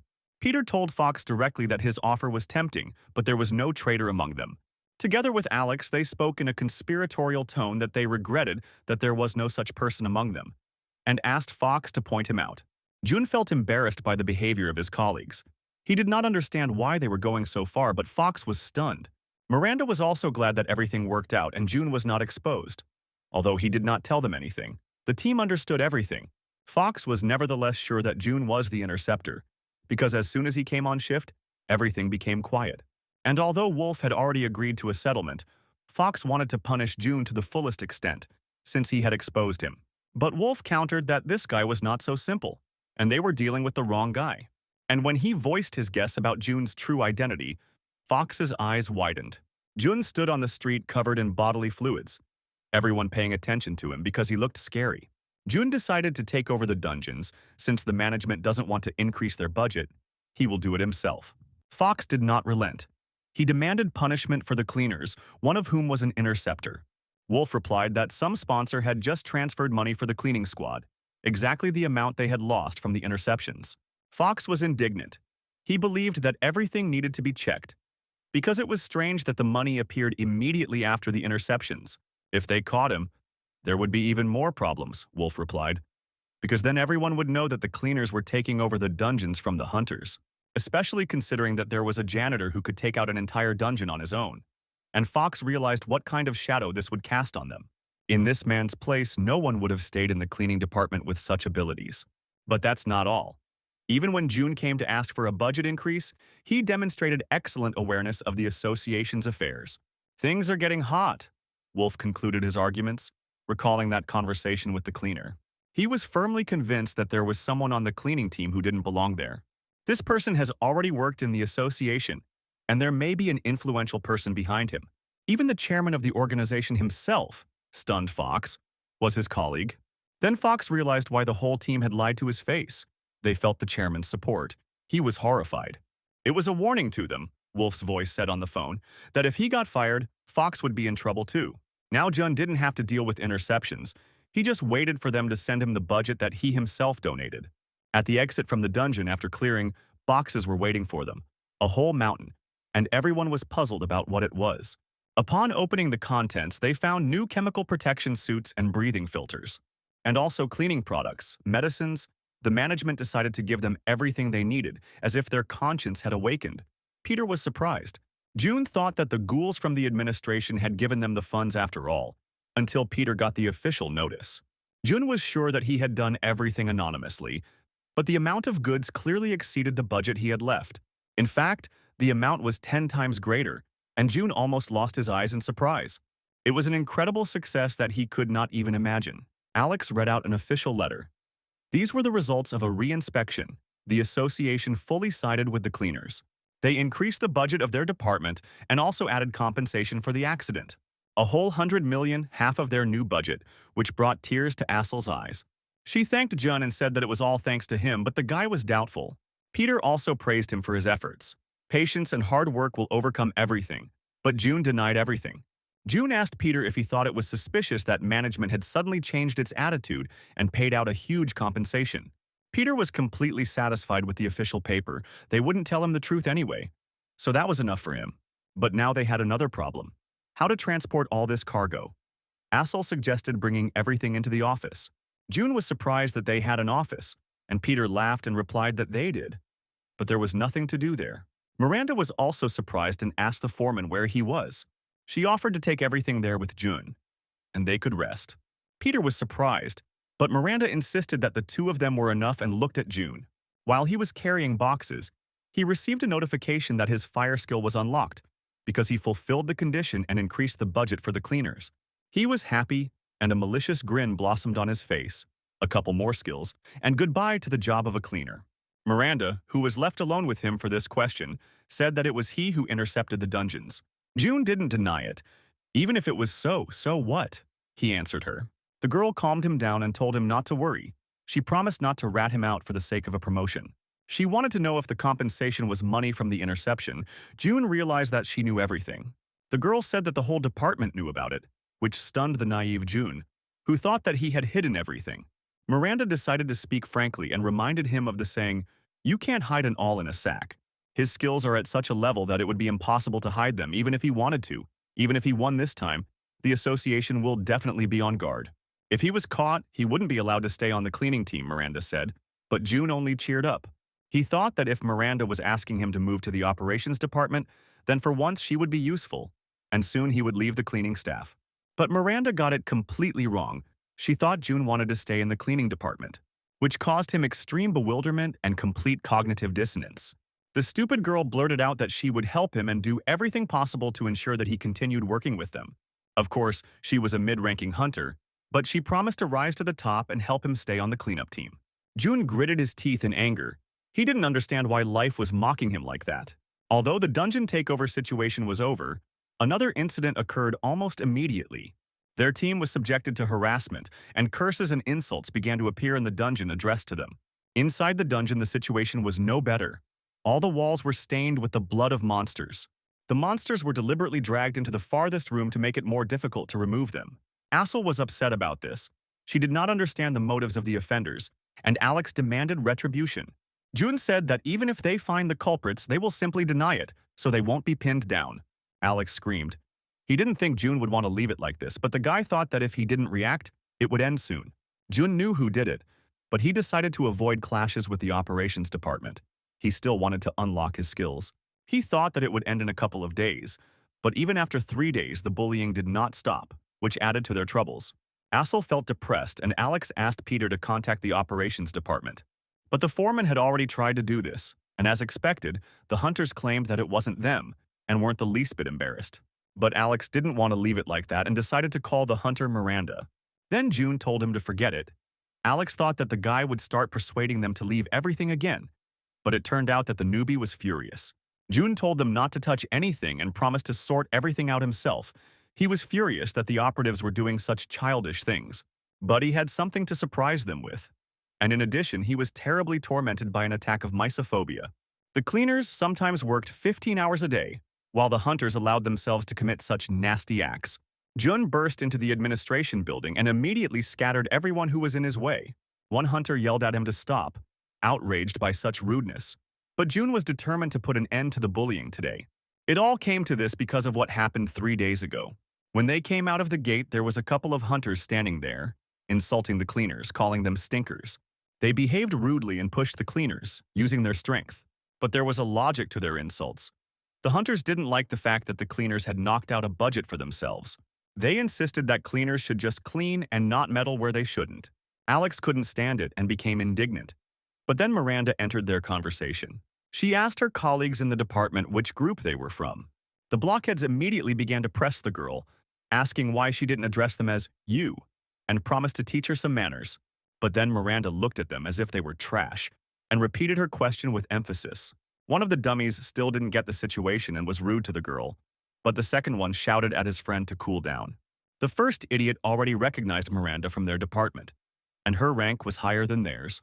When they realized their mistake, they quickly bowed, knowing full well how a quarrel with a hunter of a higher rank would end. The girl asked what they were apologizing for because she also didn't know that they were from the same team. But what was worth asking forgiveness for was the rude behavior, Miranda told them. Having scolded the blockheads, she asked Alex and Asel how they were. Miranda apologized for her colleagues. They were new, and it is no wonder that they began to boast about their position as soon as they received it. But those two did not understand anything and did not give up their grievances and anger. Peter came up and said hello. He was glad that Miranda was with them today. But the girl said that she just came to thank him. She bowed politely and said that she had learned a lot here. Peter politely replied that they should thank her. June thought that a week had passed since they started working together. Miranda quickly learned everything, and now that time was over, the girl was glad that she met them. Asel was touched by this moment and suggested meeting sometime. In 1 week, they became closer. Everyone except June was sad about Miranda leaving, because he was the one who asked her to leave the cleaning crew. Then, without further ado, he told her not to come to their shifts anymore. These words shocked the girl, but she quickly understood what it meant. This way, she would have more time for training. After that, he helped her create a study schedule, and Miranda wrote it all down. If she kept to this schedule, she could reach the highest rank in half a year. Jun couldn't be a hunter now, like in his past life, but he planned to make the girl a link between himself and the association and make her the best huntress. Jun used it in both his past life and this one, but he only had a year left. When Miranda noticed how distracted he was, she called him. The girl smiled and sincerely thanked her teacher. She was happy. She told him that although he was unlikely to turn to her, he could always ask her for help. On this note, Miranda left the group, and the next day they began to be hunted by hunters. Now the blockheads sat in their office and made fun of their antics in front of each other. They asked the guy if he thought they were wasting his money, and he wanted to add that they weren't needed as cleaners, but he didn't have time because June immediately shut him up. The second blockhead jumped up from his seat and, instead of giving a selection, began to shout at Jun. But the guy, without thinking, swung at him, and the idiot screamed in horror. The hunter activated his skill and laughed confidently. He was a necromancer, and a skeleton with a scythe appeared behind him. The skeleton swung and Jun managed to dodge at the last moment. The necromancer then charged up a deadly attack and told Jun not to touch him. He said that he had done a good job today and was not going to push himself any further. But Jun told him to shut up and slapped both of them in the face for using skills against him. He asked the blockheads how they liked to laugh at the cleaners and write nasty things about them. It was fun. Jun told the blockhead that skills cannot be used outside the dungeons, especially against people, and he began to justify himself by saying that he was simply defending himself. The former hunter swung again. As soon as the blockhead got a lower rank, he started doing such things, he told him. Many things can pose a threat to a hunter, so is he like one of them? Jun asked. Putting his hand on the idiot's shoulder, he warned him that from that day on, they would not clean the dungeons after them, and would tell the journalist everything. The blockhead shouted that the association would not support the cleaner, because the management was always on the side of the hunters. Jun replied in a contemptuous tone that the association would not save fools at the cost of its reputation, especially for the sake of the lower ranks. And if he doesn't want to lose his job, he should apologize on his knees to the cleaners, Jun warned. And when the hunter began to grumble that he had pride, Jun suggested that they fight once inside the dungeon. At that moment, Fox entered the room. He heard shouts and noise and came from his office. He saw a rather eloquent scene. 2 beaten hunters and 1 whole cleaner. Jun remembered that last time Peter was told that Fox was on vacation. Usually this Fox cannot be caught. But then Fox respectfully asked him what brought Mr. Janitor here. Jun was surprised why they were speaking to him so politely. This Fox is broken. Bring a new one, he thought. Fox asked what the noise was about. He thought the cleaner had come to ask for more money, but June explained that it was all because of jokes and told everything. Of course, the idiot jumped up from his seat and accused Jun of lying and claimed that it was the janitor who suddenly attacked him. But at that very second, he got it from Director Fox for his disrespectful attitude towards June. Fox did not hesitate to fawn over June and ask for forgiveness for his subordinate. But such flattery had an effect. The proud man said that in future Fox should be more attentive to his people. Apologizing for the disturbance, he walked out the door, and Fox wished him a good journey. Before leaving, June clearly warned him not to see those two again. So it all ended in one day. But now June wanted to find out why Fox changed his attitude so easily. He met with Miranda. So she decided to rest for another week. She didn't want to think about those two. They were just pathetic losers.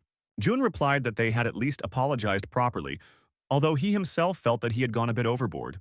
Miranda said that now those two won't be able to do anything even if they wanted to, because they were kicked off the team. Here Jun himself was amazed. He didn't think that things would go so far that the association would kick out the hunters because of a complaint from the cleaners. And Fox's compliance that day was also too suspicious, as if Fox had something in mind. But Jun was even more shocked, along with everyone else, when he came to the next gate. This time, they were met by hunters who bowed low to them and greeted them as people of higher status.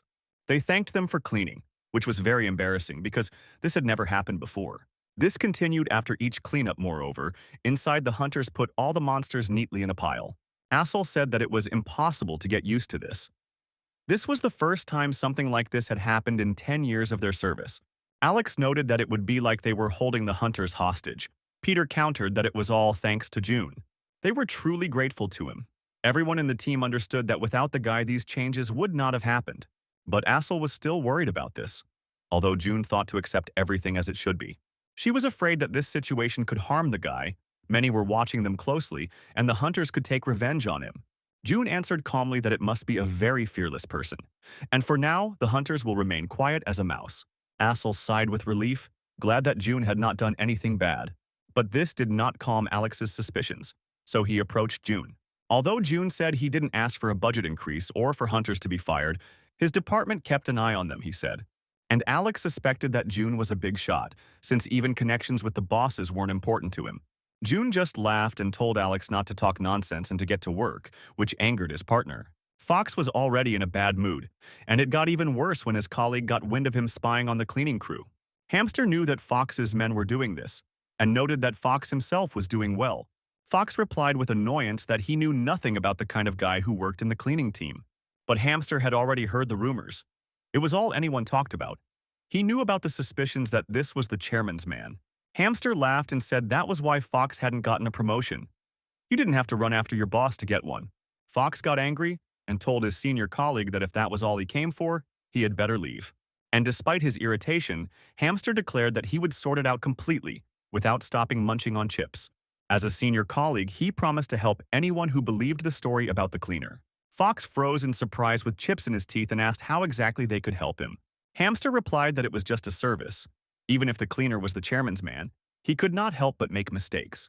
Fox was shocked that the cleanup crew had made a mistake, but Hamster corrected him that it was bound to happen. The cunning Fox didn't know what his crazy elder had decided to do this time.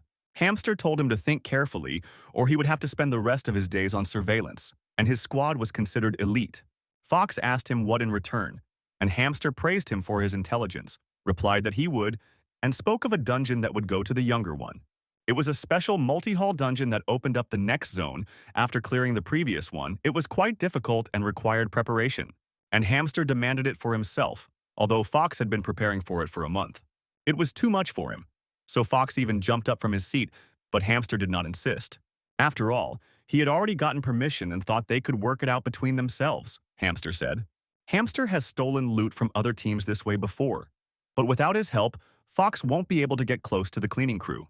It was the only major cleanup, but if the cleaner's problem was solved, it was a good deal for Fox. He agreed, hoping it wouldn't come back to haunt him in the future, and Hamster was pleased. He grinned insolently, and as if by chance remembered that there was a girl named Miranda in Fox's squad, and asked to borrow her. Fox was dumbfounded. He didn't understand how he could do this, but he didn't say anything out loud.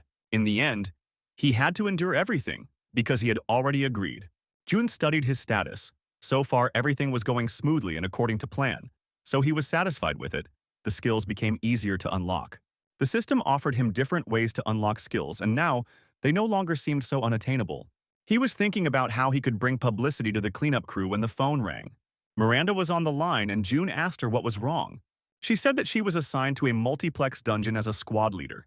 For the girl, this was her first major assignment. He praised her for her success. Her life was now incredibly valuable, but Miranda said that was not the point. She gave him some unexpected news that made June scream. The cleanup team would also be taking part in the raid. The hunters looked at them with disdain. They accused the cleaners of taking away part of their budget, status, and now their jobs. They cast evil glances at June, calling him a doormat for the upper crust, and were also afraid that he would want to become a hunter himself. Under such pressure, Peter, like all the other members of the team, became nervous. One of the hunters told them that the meeting was about to start and everyone needed to take their places. June noticed that they were all low rank. Something was wrong. The dungeon was assigned to the first team, but Fox handed the project over to the second team, Miranda explained.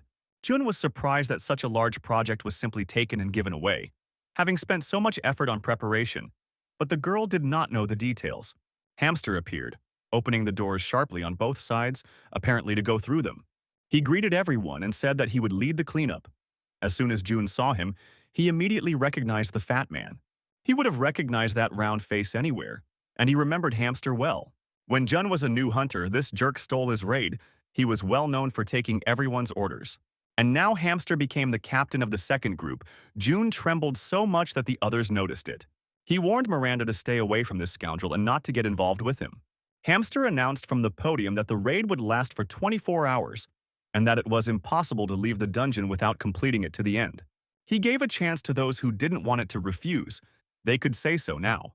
But no one refused, and Hamster began a briefing on this dungeon. The hunters are divided into 3 groups. The cleanup will last for 24 hours because the monsters will decompose. This cannot be allowed to happen because the deadly gases will spread and poison everyone. And the cleanup team will be working on that, Hamster told them. The operation would be large-scale, so bonuses would be waiting for everyone upon completion, and he asked them if the cleaners could handle it. Peter answered in the affirmative. They had no reason to refuse a dangerous raid. It was a great opportunity to work together. If not now, then when else? June could get bonuses in the form of unlocking his skills. And yet he spoke up for himself and said that he could not do it. This was a surprise, including for Hamster, who was clearly up to something. The fat man even dropped his candy. After the briefing, the cleaning team discussed their decision. Miranda was also with them. Alex thought it was a good opportunity. Peter spoke up. He understood that June was worried about them. Miranda, as a hunter, shared this concern. The briefing was short, the dungeon was dangerous, the work was long, and there would be plenty of monsters there. Peter decided that June understood all the risks. He was afraid that the team would agree to buy into the reward, and he was the first to refuse, in order to set an example for them. Alex grumbled that June was always misleading them, because it seemed like he just didn't want to work. Peter realized that June had a premonition of this too, and made his decision that, unfortunately, the team would not participate in the raid. But then Miranda stunned everyone even more when she also refused to participate. Even though she was leading the raid, she didn't like the idea from the start. But more importantly, the teacher told her not to mess with Hamster, and he was worth listening to. Fox, meanwhile, was pleased with this outcome. His impudent and self-confident elder was simply laughed at. Now he could make fun of him, because nothing had come of his daring plan, and Fox had warned him that the guy was not so simple. Hamster glared and warned the younger man that if he was going to make fun of him, he'd better leave. Moreover, Miranda had abandoned the second group, so the chances of success were now slim, Fox said, and Hamster trembled. But Fox didn't calm down and asked if his friend was going to contact a private company, since they had recently spent a huge amount on cleaners. Hamster couldn't take it anymore and said he could handle anyone the chairman had. He said he would just use the mandatory list. This meant that those teams that got into it would not be able to refuse the raid under threat of punishment or even dismissal. Hamster did not forgive insults. He remembered how June spoke to him and wanted to take revenge on him. A few days later, they learned that Hamster had used a mandatory list, and now their group was forced to participate in the raid. A crowd of people gathered at the entrance, and everyone was surprised by such attention. The cleaners didn't expect reporters to be there, and an operation of such a scale attracted a lot of attention. June noticed that Miranda was too nervous, and the girl replied that it was her first time. June patted her on the back and told her to pull herself together. People get nervous when they see how nervous hunters are and encouraged her. The girl smiled and said that she was sure she could handle it. June had no doubt, but reminded her that once she was inside, she should forget about their group and focus on destroying the monsters. Miranda said that they should stay in touch. June immediately asked if she was going to ask for help in that case. Peter wished everyone a good job today and asked about their readiness. June and Assel checked the contents of their boxes. Everything was in order and in place. Alex checked the food and water supplies. There was enough of that too. Peter told them fine. The raid would be difficult anyway, but they would do the same as always, and told them to move out. Seeing their preparation, the other hunters simply laughed, their opinion of the cleaning team remaining just as disgusting. Hamster also looked at them with disdain, while he showed off his body in front of the cameras and put on airs. He told Miranda that he was counting on her, and she promised to do her best. Assel was surprised that the management was also going into the dungeon, and June said that this happens. Usually the leader of the raid is the best hunter, and now it should be Miranda. June acknowledged that the girl did indeed have leadership qualities, but Hamster did it for a different reason. This parasite has no idea how to behave on the battlefield and does not want to take responsibility. He always stays behind. Hamster told Miranda not to worry, and promised that he would fight too if there was trouble. Miranda agreed, but her answers were dry and monosyllabic, and Hamster didn't miss it. The important bird reminded the cleaners to keep everything clean. June sighed heavily. Hamster instantly lost his temper at such impudent behavior. Everything was ready, so the impudent leader told Miranda to begin. Miranda repeated to them, even though they knew it, that they would now split into 3 teams. All 3 will enter the dungeon in turn, one after another, and so on in a circle until they clear the entire dungeon. This time they will have a cleaning team with them, but they know their business, the girl said. She confidently stated that if the situation became dangerous, they could turn to them for help, which stunned and even angered all the experienced hunters. Miranda, in her holy simplicity, did not understand what she had just said. Hamster said that Miranda must have been nervous and misspoke. She meant to say, ask the task force for help. Miranda told everyone to repeat the basic information about the dungeon and to enter as soon as they were ready. Once everyone had disappeared inside, June told his colleagues that it was time for them to come in too. Inside, they were already met by the sweet and friendly inhabitants of the dungeons, who loved to receive guests. There was a lot of work. The corpses of monsters and their bones covered the entire dungeon like a carpet. Asel said that although she was afraid to go, it was quite calm inside. Jun replied that although it was a major operation, perhaps they would continue to work like this. Alex grumbled that he would never see the hunters in action and didn't understand why they were going on a joint raid. But Peter asked him to get back to work. He repeated all the instructions for treating the bodies of the monsters with drugs, which Alex had already dreamed about, so often he heard them. Usually such a pile of corpses would simply be burned on the spot. But now the cleanup and cleaning were going on simultaneously, so this was impossible. To prevent the flesh from decomposing, they poured preparations over it and placed the pieces in sealed bags. However, this added significantly to their troubles, and June understood this. They had to work in a hurry without breaks to keep up with the hunters, Peter constantly telling Alex to stop complaining. Assel took out a few bars and offered to have a quick snack, and Alex exclaimed happily. She offered one to Juna, and Assel immediately stopped short because he didn't like being distracted while working. But the former hunter turned to her and asked for one with strawberries. Peter called a sweet break and then ordered them to get back to work. For their group, this was the first mission of this level. Everything went smoothly, but that was only for the first 8 hours. While the hunter squads were killing monsters, the situation in the cleaning squad changed. After 10 hours of continuous work, they were simply exhausted. 5 hours later, Alex received a slight wound from the monster's bones, but unfortunately it was not critical. In addition, the vacuum bags kept bursting, and Jun was tired of fixing and replacing them. Now they were far behind the task force. The gas level began to rise, and the hunters called Peter on the radio, but he reported that they had a blockage in the 5th zone. The hunters were indignant. They were already in the 10th zone. Peter apologized and said that they needed an hour to rest and promised to speed up after. But the hunters were indignant. The poison was increasing, and the cleaners decided to take a rest. June took the radio and stated that everyone was tired and could no longer work. He told them to ask Hamster to stop the raid. It was impossible, the hunter declared, and June asked him if he wanted the cleaners to simply die on the spot from exhaustion. Despite this, the hunter said that it was not his problem and they were free to do as they wished. June demanded that the hunters who were resting be sent to them. With them, the cleaning would go faster.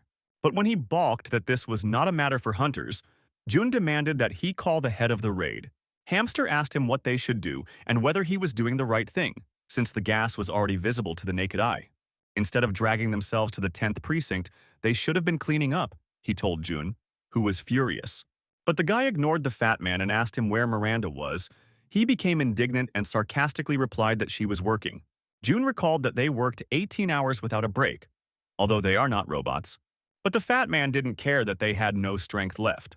He shouted that everyone would have problems, all because the cleaners were tired. The raid was no joke. The hunters had been working like horses preparing for this raid, and it was stated that the cleaners had already lost their bonuses. June told him to think again, but the fat man stood his ground. They had failed in their duties and had not followed orders. Even if this is their first experience with such operations, it does not mean that they can do anything, Hamster said. Now he will have to take responsibility for the actions of their squad. But June just laughed. He realized that Hamster had planned this from the very beginning, and that was why he included them on the mandatory list. He wanted to catch them doing something and punish them. That was his wonderful plan. The hunters could not watch the squad any longer. No matter what his plan, the boss shouldn't have done that, June said, prompting a stream of curses and drool from Hamster's mouth.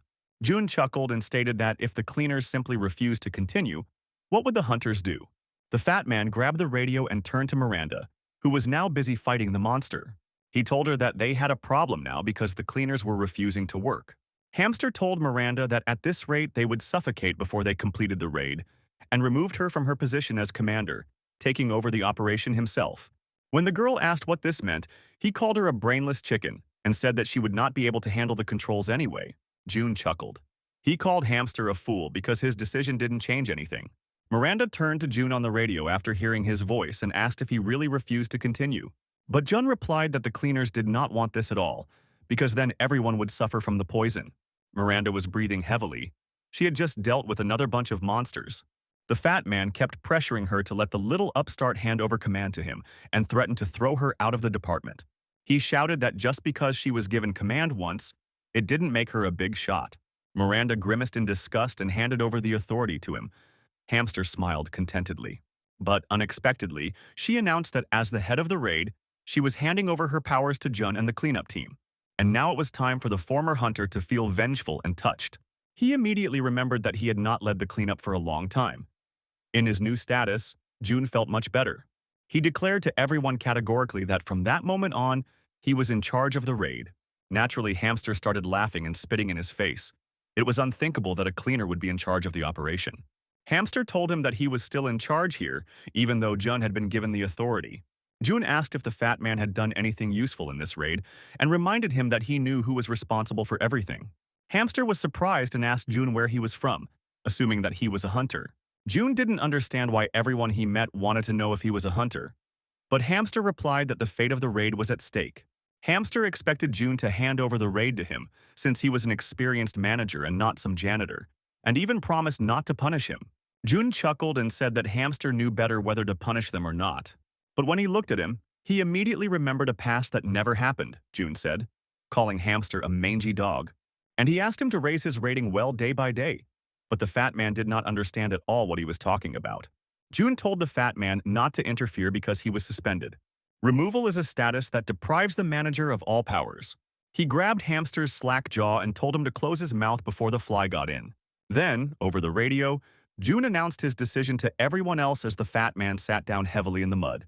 He ordered the rest to continue the operation. He told them to follow his instructions, since Miranda had delegated authority to him. First of all, he sent the resting teams of hunters to help with cleaning.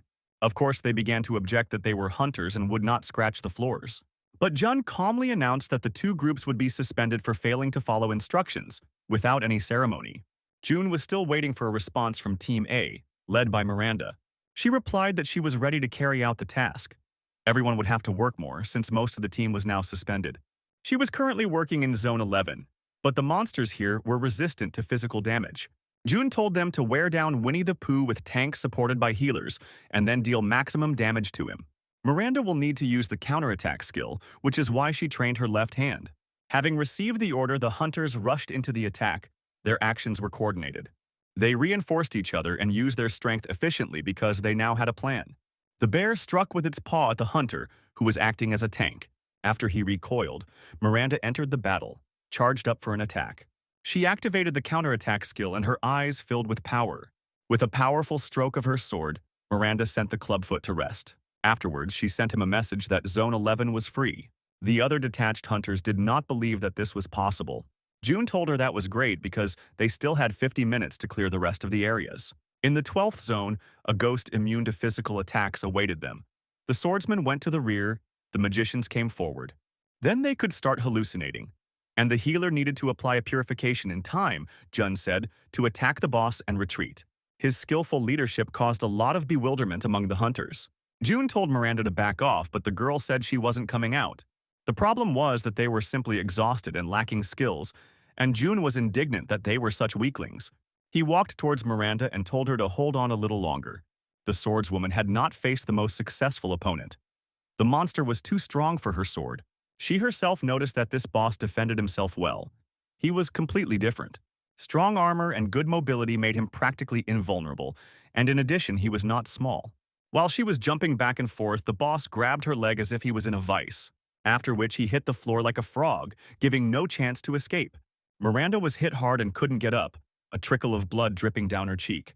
But then she saw June's face, holding out his hand to her. The girl asked for forgiveness for letting him down, although she thought she could handle it. But June told her to hand over the sword, and it turned out that was exactly what he needed. He took her thin blade and checked the balance. The sword sat well in his hand. The stone ogre was an unusual opponent for this place, especially since he was of quite a high rank. But June got unlocked skills thanks to this raid.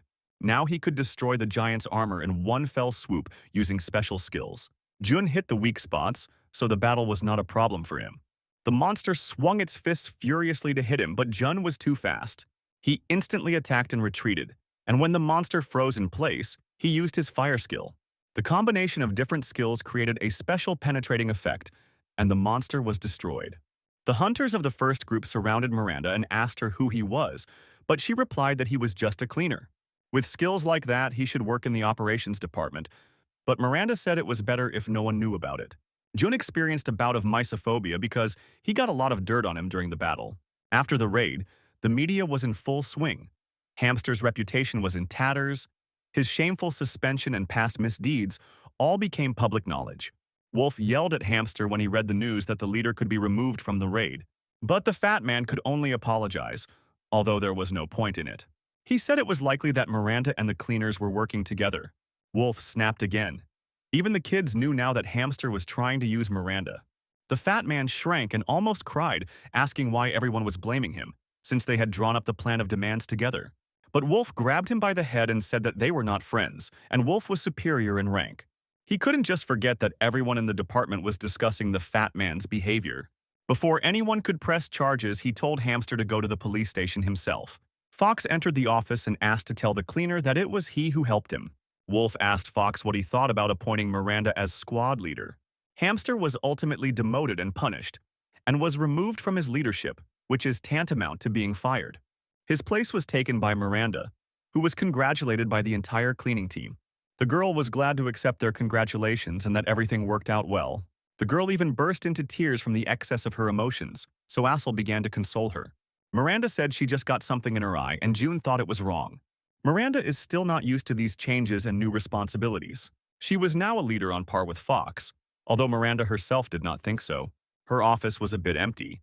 But there was nothing to be done about it, since many hunters had already walked out the door. Half of the staff remained loyal to Miranda during the raid, although she still did not understand why she was given such an honor. June told her not to underestimate herself, but also not to think that anyone could fill the position. Otherwise, she would do poorly. Although June himself was overcome with envy, since in the past he had only become a leader at the age of 30, Miranda was overflowing with gratitude.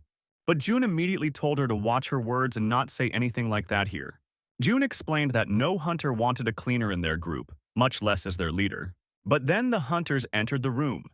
They were delayed because they took a long time to take over the shift. Their attitude towards the cleaners changed dramatically, and they expressed their respect. For some reason, they now greeted them warmly and were eager to meet the cleaners. Some kid warmly praised June's efforts on the last raid.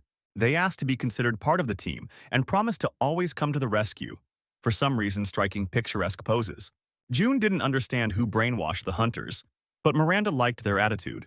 She told him that now even the association headquarters would not be able to harm the cleaning department, and June could enjoy her job. But Miranda was waiting for someone else. She was told that an assistant would come. Personal assistants are only given to group leaders. June also had one at one time. And then he remembered that he had been assigned Shirley. She was his manager. They were together on the day of his murder, and she was the closest to him after leaving the association. June anxiously asked the name of Miranda's new assistant, but the huntress didn't know it. June reassured himself that even if he ran into Shirley, she wouldn't recognize him. Afterwards, Peter reminded them that it was time to get to work, and June, gritting his teeth, headed for the exit. Miranda wished them a good day, but as June was leaving, he collided with someone in the aisle. It was a bespectacled girl. She introduced herself as Sally and mistook June for Miranda. He angrily corrected her, saying that Miranda was a girl. This greatly embarrassed her, and Sally began to apologize, saying that she had only recently been accepted into the association. June was lost in thought, so Peter called him again, but he knew one thing for sure. It wasn't her. They left and Miranda wished him a good shift. He scared Sally. By the end of her shift, she was so exhausted she could barely move. She had only been working there for 2 months, and it wasn't that easy. Someone asked Sally what was going on. It was Shirley's manager, telling Sally that Miranda's recent raid had almost gone wrong. Sally replied that Miranda was a good person, but was worried that she had been appointed without the CEO's knowledge.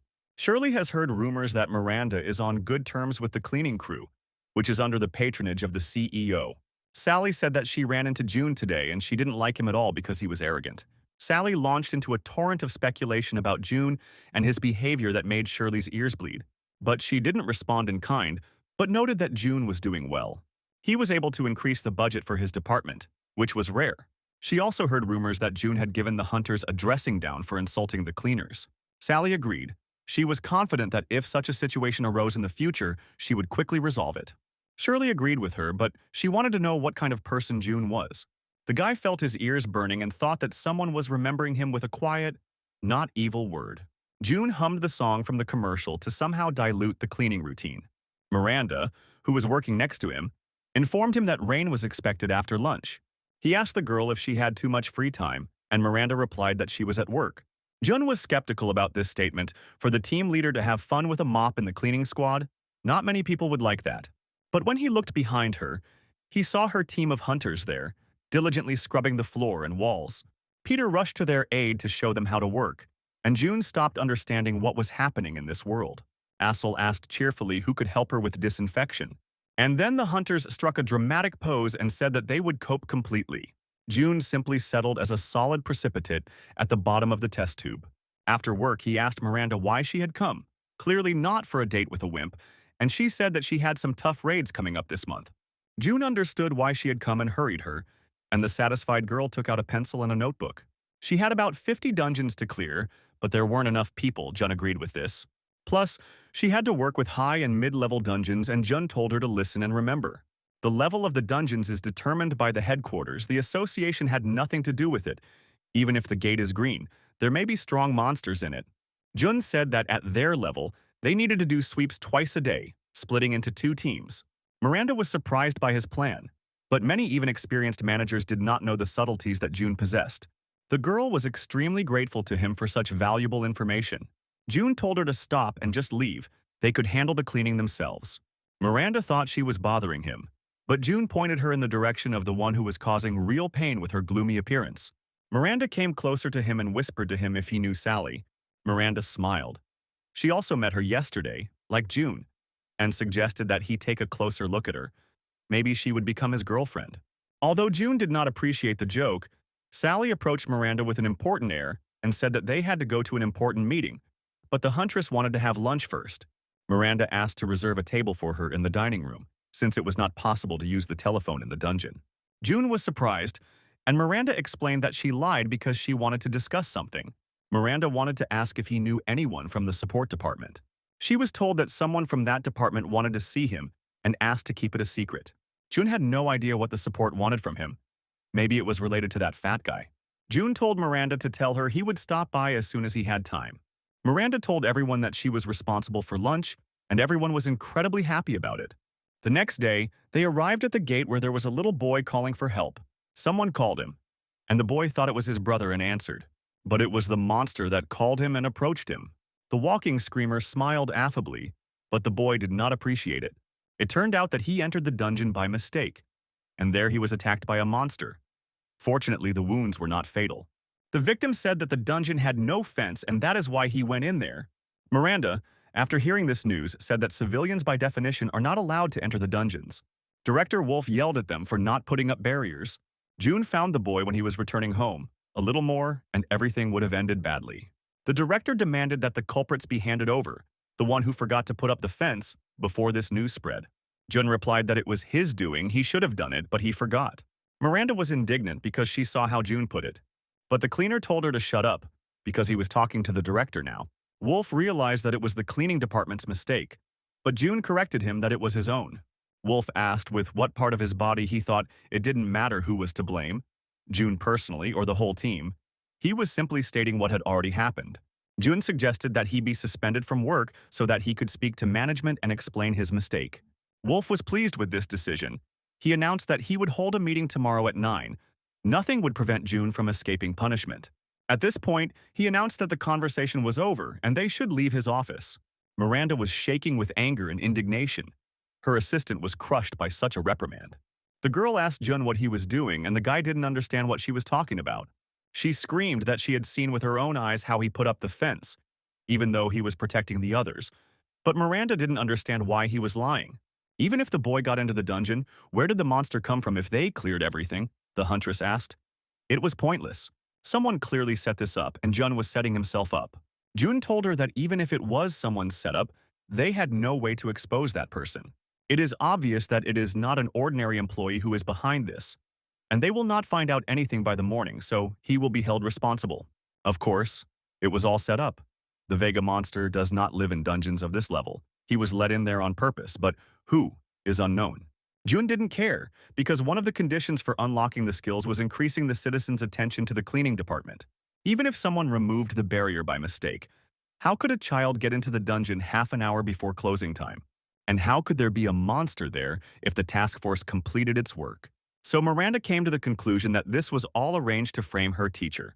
Given his level of relationship with the association, this is the work of someone from the management. But now there was nothing she could do. She could only watch the events. Miranda covered her face with her hands. Her mood was gloomy. Her team came up to support the girl. They heard everything, but didn't believe it. They asked her why Jun took all the blame. They wanted to pay him back for the last raid. Miranda decided to stop work on all projects and begin to catch the criminal with the whole team. And although this risked disrupting the month-long plan for cleansing, there were no objections. But when she opened the doors, a man was waiting for her in the corridor. It was Shirley, introducing herself as the deputy head of support. 3 hours ago, Sally's assistant was shedding crocodile tears. She had only been on the job for 3 days, and so much had already happened. Shirley asked her colleague what she was going to do and learned that Miranda was going to go to the media the next day. Shirley was surprised that June, being the chairman's man, made such a stupid mistake. But when she realized that he was deliberately setting himself up, she was even more surprised that there were responsible people in their swamp. Despite his high connections, he retained his humanity. Shirley was amazed. If so, then perhaps something can be changed in this system. Shirley asked Sally to keep everything a secret and said that their help would not hurt June. That's why she came to Miranda now and said that she wants to help them. It was all because Sally told her what happened, Shirley explained. She asked about their progress, and Miranda stated that they were just getting started and she wanted to check the security cameras in the area. But Shirley said it was a waste of time. Without the police or the chairman, they simply wouldn't be allowed access to them. The dungeon was in the Tal area. There were no cameras working that day, and there was little time to waste, Shirley said. But they were lucky that at that moment, there was a car there with a dash cam turned on. Right now, Sally was trying to find that car, the number of which she had memorized when they went out for lunch. And when that car is found, they can check everything against one document from the report. Miranda wanted to take the papers and thanked her for her help, but Shirley took the piece of paper. She said that she was working for a reason. Miranda replied that she had been in the position for 3 days and simply had nothing to offer. But Shirley wanted to know what kind of person June was because Miranda knew him well and worked with him. There were many rumors about him: an independent hunter, a spy for a private company, a protege of the chairman. Shirley wanted to know how much of it was true. But Miranda objected that this was the first time she had heard about all this. Shirley was amazed that the huntress didn't know anything about what the entire headquarters was talking about, and the girl justified herself by saying that she didn't have many friends.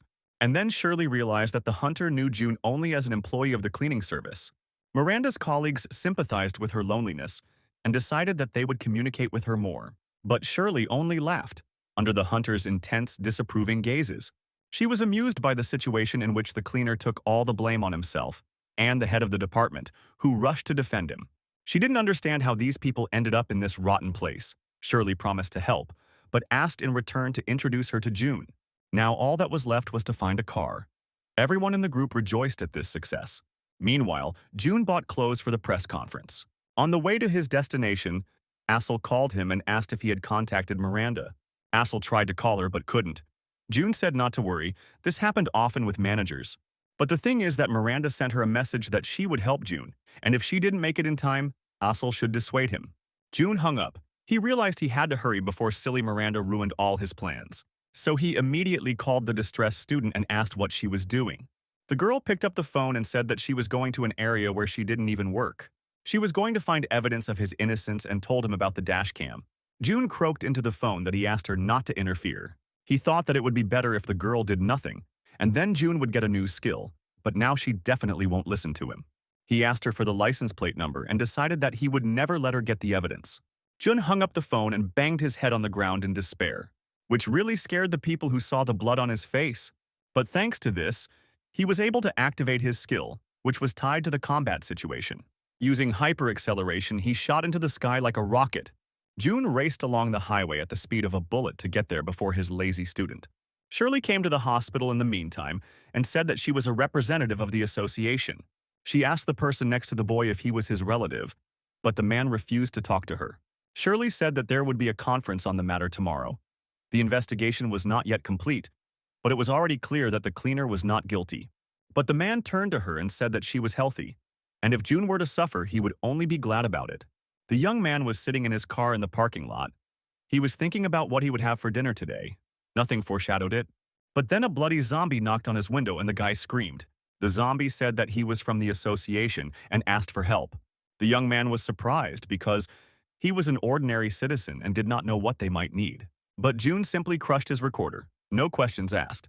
When he jumped out of the car and screamed, Jun told him that the association would come soon and pay him for the damages. And then he hit his head on the concrete floor again, so the system recognized combat readiness and activated the acceleration skill. June took off again like a hypersonic missile. While the guy was recovering from the sight of flying zombies, hunters ran up to him. They turned to him for help, but he was already beside himself with anger. First one thing, then another, he began to threaten the hunters with legal action.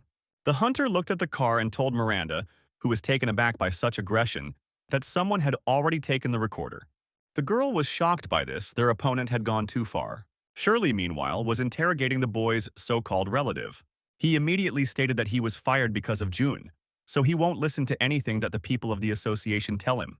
The former hunter said that no one had apologized to him or his younger brother, and now they were telling him about orders. And although Shirley said she was trying to figure it out, he told her it was all just a show and there was nothing more for them to talk about. There was a whisper among the sick. They were attracted by the noise that arose.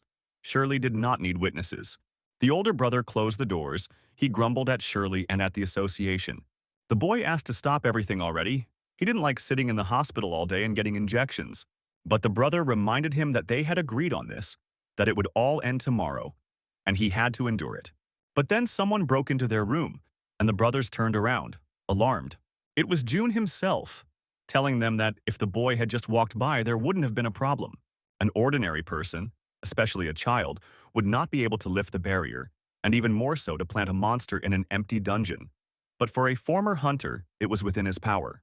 June realized that they just wanted to take revenge on him using his brother. The younger one did not understand why his elder one was taking revenge on the one who saved him from the dungeon. The elder shouted that June was to blame for everything himself. He asked him if he was familiar with the feeling of losing his job, and because of the cleaner. Jun swung at him and asked who started it all, and the former hunter became scared. But then June suddenly changed his anger to mercy and said that he forgave the guy. He was counting on the fact that he would receive his skill tomorrow, which meant there was no point in messing around with this scum, since it was thanks to him that everything had worked out so well. June said that it was time for him to go and warned the bully not to do anything until tomorrow. He reminded him not to even try to take revenge, otherwise he would end badly, and also to take care of his younger brother. The younger one approached the older one, and he said that June had forgiven them. The next day at 9 o'clock in the morning, June had to speak at a conference in front of everyone. He introduced himself and said that he apologized to the boy who had been hurt yesterday. He made no excuses and took full responsibility for the lack of barriers. Jun felt like a winner, and neither the bully nor the management could stop him. He kept waiting for the ability to unlock the skill, but then he was interrupted. Peter stood up from his seat, his bald head flashing, and said that it was his fault. He came out to June right in his work uniform. They found out that there would be a conference and came here. June had already said everything, but Peter still moved him closer to the seat on the podium. He did a lot for their cleaning department, so Shirley asked him to cover for him, although June refused such charity. But Peter did not listen, and as a foreman he took full responsibility for his subordinate. But then Alex intervened and said that they were all to blame, and as colleagues they also took responsibility. Together with Asel, they got into the frame and blew Juna's mind. Each of them tried to shut him down, although he stubbornly removed them from the scene, fighting for his fame and skills. This irritated him terribly because they climbed without understanding why. One reporter concluded that they were claiming that the cleaning department was responsible for this. The team, like crazy, vied with each other in blaming themselves. In the comments, everyone just laughed at such a chaotic reaction. But then Jun pushed his colleagues aside and told them to shut up already. He demanded that he be blamed for everything and that it be recorded. But then Miranda came out in front of the cameras with the injured boy and said that he had something to say. The boy admitted that he himself moved the barrier and climbed into the dungeon because it was interesting there. And now, he took all the blame on himself, although by and large it was the association that was to blame, since it did not watch the entrance. Miranda reiterated to everyone that the third cleanup squad was not to blame for this situation. They had set up a barrier, as always. The older brother didn't understand why the younger brother said this, because no one would believe him anyway. But children really are bad at lying. But the boy was able to hide the fact that his brother was guilty of everything, and this touched the older bully. He repented for his disgusting behavior, because even so, the younger one still covered for him. So he decided he had to tell the truth and went with Shirley. When the father passed away, the older brother consoled the younger one and promised to take care of him. The younger one was worried that his only guardian would go to prison, but he believed that he had to answer for everything. The younger one started crying, because he thought it was all because of him, like in a sappy drama. They said goodbye tearfully, promising to behave well and see each other soon. The story was sweet to the point of tears, but too correct to the point of nausea. June finally got the skill unlocked and breathed a sigh of relief in the midst of all the madness. Now June had hyper-acceleration, fire, discipline, and polymorph. He could use them in different combinations, but of course it was still far from his former strength. As many as 4 of the previous skills he had unlocked were now available. During the cleaning crew's revolt, he was worried that nothing would work out. However, the disorder attracted even more attention, and thanks to this, everything worked out. Many people liked Asel's appearance, and it became a hotly discussed topic. People showed interest in their unit only because they saw one video. Life was unfair, June thought. He walked into Miranda's office and asked what she wanted, since he had a lot to do. It turned out that she called him in order to introduce him to Shirley. She had wanted this for a long time and introduced herself to Jun, who was a little taken aback. In front of him was his manager from his past life, who stayed with him until the very end. Smiling awkwardly, Shirley asked if he was going to shake her hand, as she was tired of holding it. June wondered if this was really the same Shirley from his past life. She was acting like a completely different person. He decided to act as usual, even though she was one of the suspects in the conspiracy against him. They shook hands, and Shirley praised him for his performance at the conference. After all the rumors about him, she imagined someone more charismatic. June was surprised and asked if it mattered, but Shirley replied that she had just come to talk. She asked him point-blank how far he decided to go and smiled. She was interested in how high he would rise in the career ladder, the leader of the squad, or maybe higher. If he had ambition, she promised to help him remove Director Wolf. She wanted to change the association from within. It was a necessity and not a simple whim. Before his appearance, the cleaning department did not even use the canteen. The support department wasn't treated much better. They were looked upon as a lower caste. Everyone at headquarters thought so. But then June came along and turned everything upside down, and Shirley couldn't believe it was an accident. June realized that she wanted to fire all the bosses with his help. But the manager quickly corrected herself that she simply wanted to change everything. But June insisted, in his opinion, this is exactly what she wanted. Shirley did not deny it. There was a tension between them that made Miranda feel uneasy. Shirley said that she doesn't know yet how they will act in the future, but she suggested using hunters. It is more profitable to work together. Miranda immediately doubted that Shirley, as deputy head, could handle such issues. But the manager assured that she could do more than that, and that there were a lot of June's fans in her department. The first thing she could do was help them with the equipment, which was what her department was dealing with. Operations would hardly have suggested that either, she said, and June knew why the manager sounded so confident about it. Because her father is the CEO of the association, one of the giants of bear management. She got her position at such a young age thanks to her father. The two of them were the main pillars of the association. But unfortunately for Shirley herself, that period did not last long. 5 years later, Bear was dismissed from his post. After the reforms, it fell in the eyes of the general staff. So she lost her power and became his manager. Maybe that's why she became so cold. June wondered how her suggestion might relate to Bear getting fired in a future that could happen again. Then their cleaning squad and the group of hunters led by Miranda will disappear from the association. June stood up from his seat, thanked her for the offer, and then refused, unexpectedly for the girls. Shirley didn't understand the refusal and thought it was a matter of conditions, although he just needed to keep doing what he was doing. June agreed, but decided to do without her help. Shirley did not understand what happened. He still suspected Shirley of his future murder, although he did not want to believe it. He stated that he did not want any of this, neither to change the association nor to take up the position. At this point, he left the bewildered manager and went to work. His crew was happy to be back at work, along with June. Peter told them to start, but June asked where Alex was. Peter explained that the boy was on vacation from that day on because his sister had come to visit him. She was a hunter from an international organization, came for work. But Peter didn't know the details. He gave Alex a day off because their meetings were rare. The guy himself is a cleaner, and his sister is a hunter. Now June understood why Alex was so upset by this. He realized that it would be just the three of them working together, but Peter only added courage to his voice. They plunged into a routine, under the constant supervision of an unknown person. Peter, as usual, led the team and checked all their actions. Finally, June couldn't take it anymore and shouted at his pursuer who he was and why he was hanging around with them all day. It turned out that this was a journalist who was supposed to cover their activities. The headquarters gave permission, although they were not told anything. Getting permission was difficult, and June didn't understand why they had an observer assigned to them. After the conference, many people showed interest in June, but they were most interested in Asel. There was a lot of talk about them, about how they were beneficial to the association, but people didn't really understand what the cleaners were doing. So the journalist decided to go with them and write an article, and he realized that he shouldn't have told them about it. Asel, to his delight, said that it would be good if people knew more about their work so that newcomers could come to them. But Peter expressed concerns that the reality could seem repulsive to people, which could actually make things worse. But then June decided to seize on this idea that after the article newcomers would come to them. The journalist could not guarantee this, or call for anyone to become a cleaner, but he promised a good article. But June insisted that they be written about in as much detail as possible so that everyone would want to become cleaners. The journalist was also filled with enthusiasm and promised to write something that would make even children want to join their squad. The headquarters were just discussing the publication of this article, which could lead to an increase in those applying for this position. But Wolf was not afraid of this.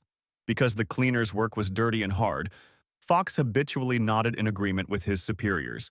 Wolf said it's a chance for cleaners to feel important. But then it dawned on the director that he had forgotten to warn the team that a journalist would come to see them. The journalist bombarded them with a stream of questions, which drove June crazy. He thought he was eating batteries for breakfast. June tolerated the chatterbox only because of the article. A good article was supposed to attract recruits. When they entered the boss's room, there lay a huge monster, which the journalist had seen up close for the first time. June pulled out a knife and the journalist asked him what he was going to do. June made a crazy face and said it was time to cut up the body. It was his favorite part of the job. June showed the journalist how fun it was to do this and suggested he try it. For censorship purposes, the picture was replaced with a teddy bear, which was cut up. And then the journalist realized what all sorts of things there are in the world, which left him dumbfounded. He fell on his butt and crawled towards the wall, horrified by the sight. The others asked if he was okay and told him to be careful, but in his mind it looked scary. In the end, the journalist lost consciousness from the horror he experienced. June hoped that all these horrible pictures would not appear in the article. Then they told him about the terrible working conditions. because they had to finish cleaning in 2 hours and do this 5 times per shift. He also learned that they had not been able to use the canteen before. And after gathering the information, the journalist said that he had enough. Jun was thinking about what else he could tell about the benefits his job could provide. Peter asked if he had received his first salary, which was just in time. Jun had no other arguments. Even if the work was difficult, money could interest people. But when he saw the mere pennies for 300 hours of work and the bonus for the joint raid, his jaw dropped. The hunters received much more. Peter was happy because this month they received more than usual. Then the journalist again realized that there is everything in the world, just like June. No one will work for that kind of money, even at gunpoint. And even the article won't help them. And then June said that this was only half, because the salary comes twice a month. The journalist sighed with relief and said that with such hard work there simply could not be such a meager salary. This meant that they were receiving 7 million credits a month, the journalist calculated. But then the team pounced on Jun, asking why he was lying. If this became known, they would never get new recruits. And although they begged him to say it was a joke, June stood his ground. Wolf still didn't understand June's logic. Even if he was the chairman's man, why was he bothering for the sake of the cleaners? He decided it was best to keep this freak away and ordered Fox to avoid unnecessary meetings. But as luck would have it, June showed up at their door himself and entered the door without knocking. Wolf made an important face and asked the hero what brought him here. The guy didn't beat around the bush and said that he wanted money and for their salaries to be increased. Wolf objected that he had only been working for a month and was already asking for a raise, and besides, they had a contract that had not expired. The director asked how much June wanted, and he replied that exactly twice as much. Although this angered Wolf, he still decided to understand what was behind this demand, since they were already being paid well. June added that although the pay was good, it did not correspond to the output, and it needed to be raised for all cleaning staff. Wolf's patience was at its limit. Even in ordinary companies, it was unacceptable to ask for everyone. Besides, they were not qualified specialists. June appreciated Wolf's endurance. He himself would have exploded long ago. The director said that this was a question for headquarters. He did not understand why June was making fun of him like that. Then he realized that he was rushing things a little, because he thought that he could unlock 2 skills at once. When someone entered the office and asked if the first squad should be given an assignment, Director Bear noticed that Wolf had a guest and laughed. June said that he was just about to leave. Wolf was angry that the janitor didn't even greet the CEO properly. But when June had already left, Bear called out to him in the corridor. He walked up to the guy and took a selfie without even asking. It turned out that Bear is his fan and knows Jun by sight. The director could be removed soon, but now he is the most influential figure in the association, and June tries not to cross paths with him. Moreover, from his words, he learned that Shirley ran after idols when she was younger. June asked the director how he knew about him. It turned out that the entire headquarters knew this guy, who was ready to do anything for the sake of the squad. He had beaten Hamster, and was also secretly leading a hunting party, and there were rumors that he was targeting headquarters. Bear laughed and said he was a council member so June could address him directly. He knew the cleaners were underpaid. Of course, he could not guarantee success, because he did not make decisions on his own. June realized that Bear wanted something, because there is no such thing as a free lunch. Bear knew from the reports that the operations department had been given 100 dungeons, and most likely Wolf would hand them over to Fox. But June works with Miranda's group, even though he was just a cleaner. Bear didn't care at all. He asked to show good results with the squad, and then this would be a good reason for raising his salary. It was a sort of competition between groups within the same department. They had to show a better result than Fox's team. June had already led a joint raid, and to handle it this time too, then it would be a good opportunity to raise the issue with the directors. He asked June to show what he was capable of, and then the guy realized that he had sown the wind and would now reap the whirlwind. A couple of days later, they had a meeting. Peter and Asel were the cleaners. The hunters also did not understand why June had gathered everyone in their office, and the guy noted that everyone had a lot of work. He suggested that they join forces and show the best result. The hunters have had more work lately. They were barely able to meet this month's plan, all because they had no support. June said that he wanted them to defeat everyone and promised to help, because he had a plan. If they agree, it's worth at least trying, because then they will stop being treated with disdain. June asked them if they were ready to show who was the main herring in the lake. Miranda immediately replied that if the teacher was calling, then how could she think otherwise? She was still playing this game. The hunters also agreed in unison, as they had long ago decided to support their boss in everything. The cleaners also have to fulfill their plan, because no one has relieved them of their duties, and there is a lot of work. June said they had to create the perfect tandem, with the right balance for each member. The cleaner also added that there was one thing he wanted to ask for and looked at Shirley. The manager was outraged that he had first refused her help with such arrogance, and now he himself was asking for it. She said she was very upset, and if it had been anyone else, she wouldn't have even batted an eyelid. Shirley reminded him that he was trying to catch a bus that had left, and June listened calmly to the well-deserved grumbling. They definitely wouldn't be able to complete the task if they only had the efforts of two groups. So June stepped on the tail of his pride. After that, Shirley smiled with satisfaction and left the retribution for later, asking what kind of help he needed. He needed first-tier equipment, a change of hunter's robes every 2 days, and a logistics plan for the dungeons. The cleaning crew needed drones, and Shirley, unable to withstand the stream of demands, asked why so much equipment. June asked her if she thought he was asking for so much because he had a low-status job. The whole point is that he wanted to destroy the leader of Fox, and did not want to lose to those who relied on the number of the hunting party. Raising his finger up, June confidently promised them that they would definitely be the first. Shirley noted that the other teams had received all the important information about the objects from management, so their group was lagging far behind. But for Jun, this was not a problem. He said that his intuition told him where the dungeon would soon open.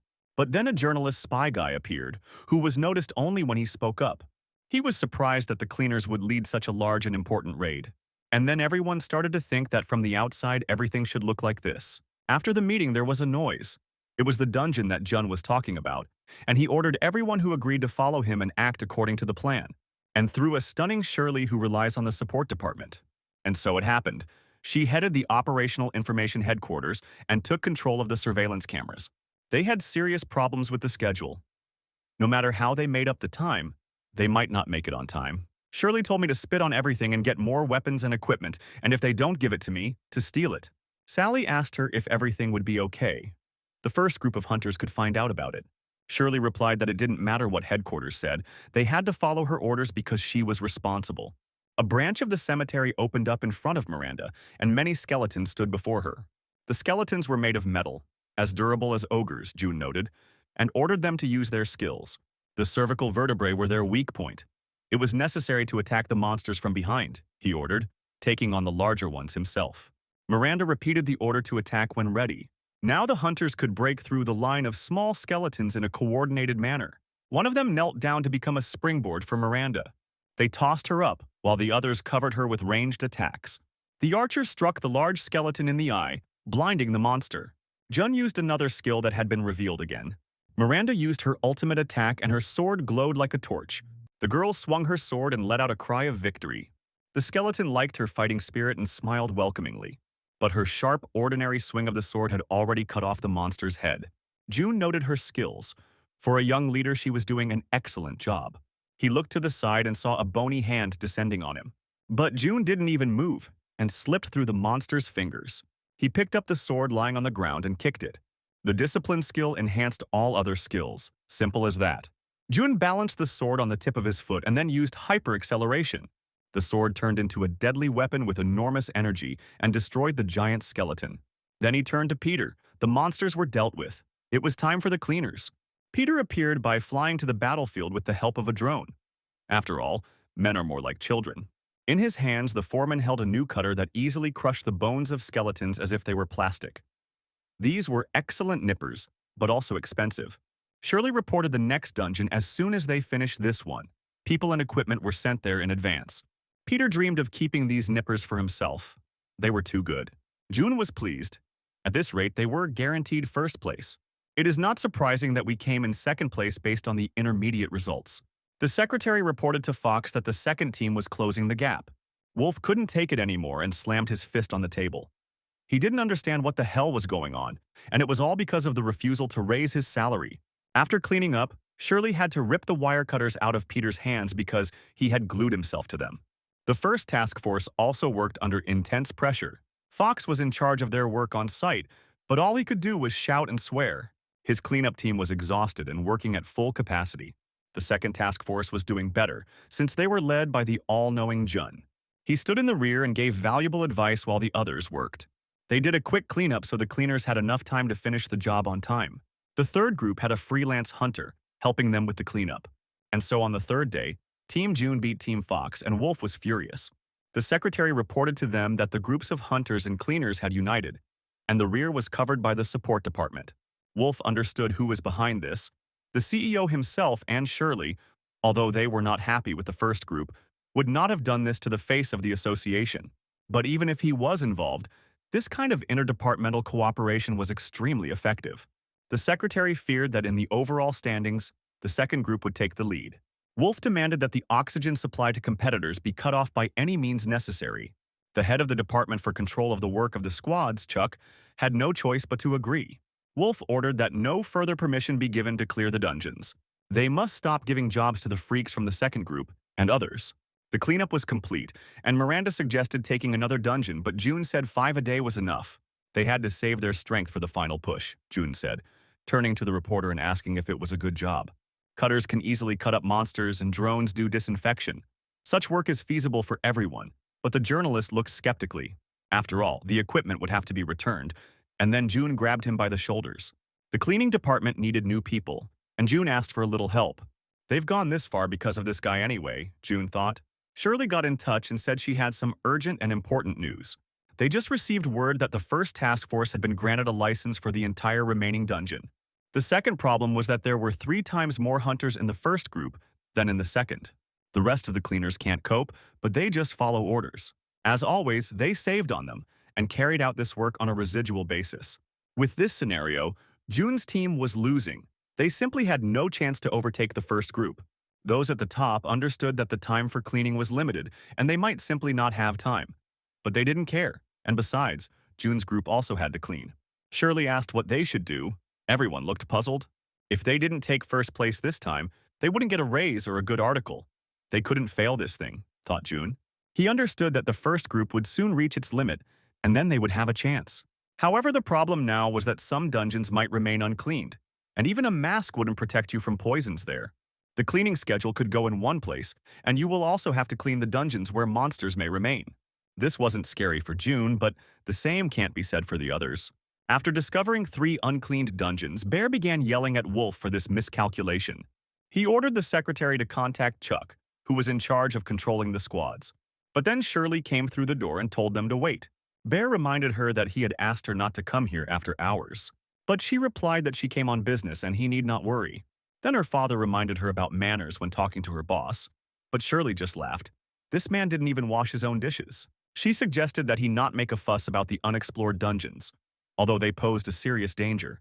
Shirley said that her group would deal with the uncleaned dungeons, although she didn't like the idea. But that was the order of their leader. And June also asked her to tell him that even though they had lost the battle, they had not yet lost the war. She grumbled that the men should meet themselves, otherwise she was tired of working as a postman. Holding a toilet brush, Shirley said that she had a lot of work. Bear thought it was all a funny joke and laughed loudly like a bear as usual. He realized that June was going to beat everyone next time. He was the unofficial leader, and he also made Shirley do the cleaning. Bear then demanded that his secretary convene a disciplinary committee. He left work satisfied because the cleaners would definitely deal with Wolf this time. Wolf gritted his teeth, realizing that he would be skinned for this mistake. He asked the secretary what would happen if he stopped the operation now. He replied that this would cause a storm of indignation, not only among the hunters but also among the directors, who were now enemies of everyone after their antics. It was too late to fix anything now, and Chuck thought that he had been wrong to follow Wolf.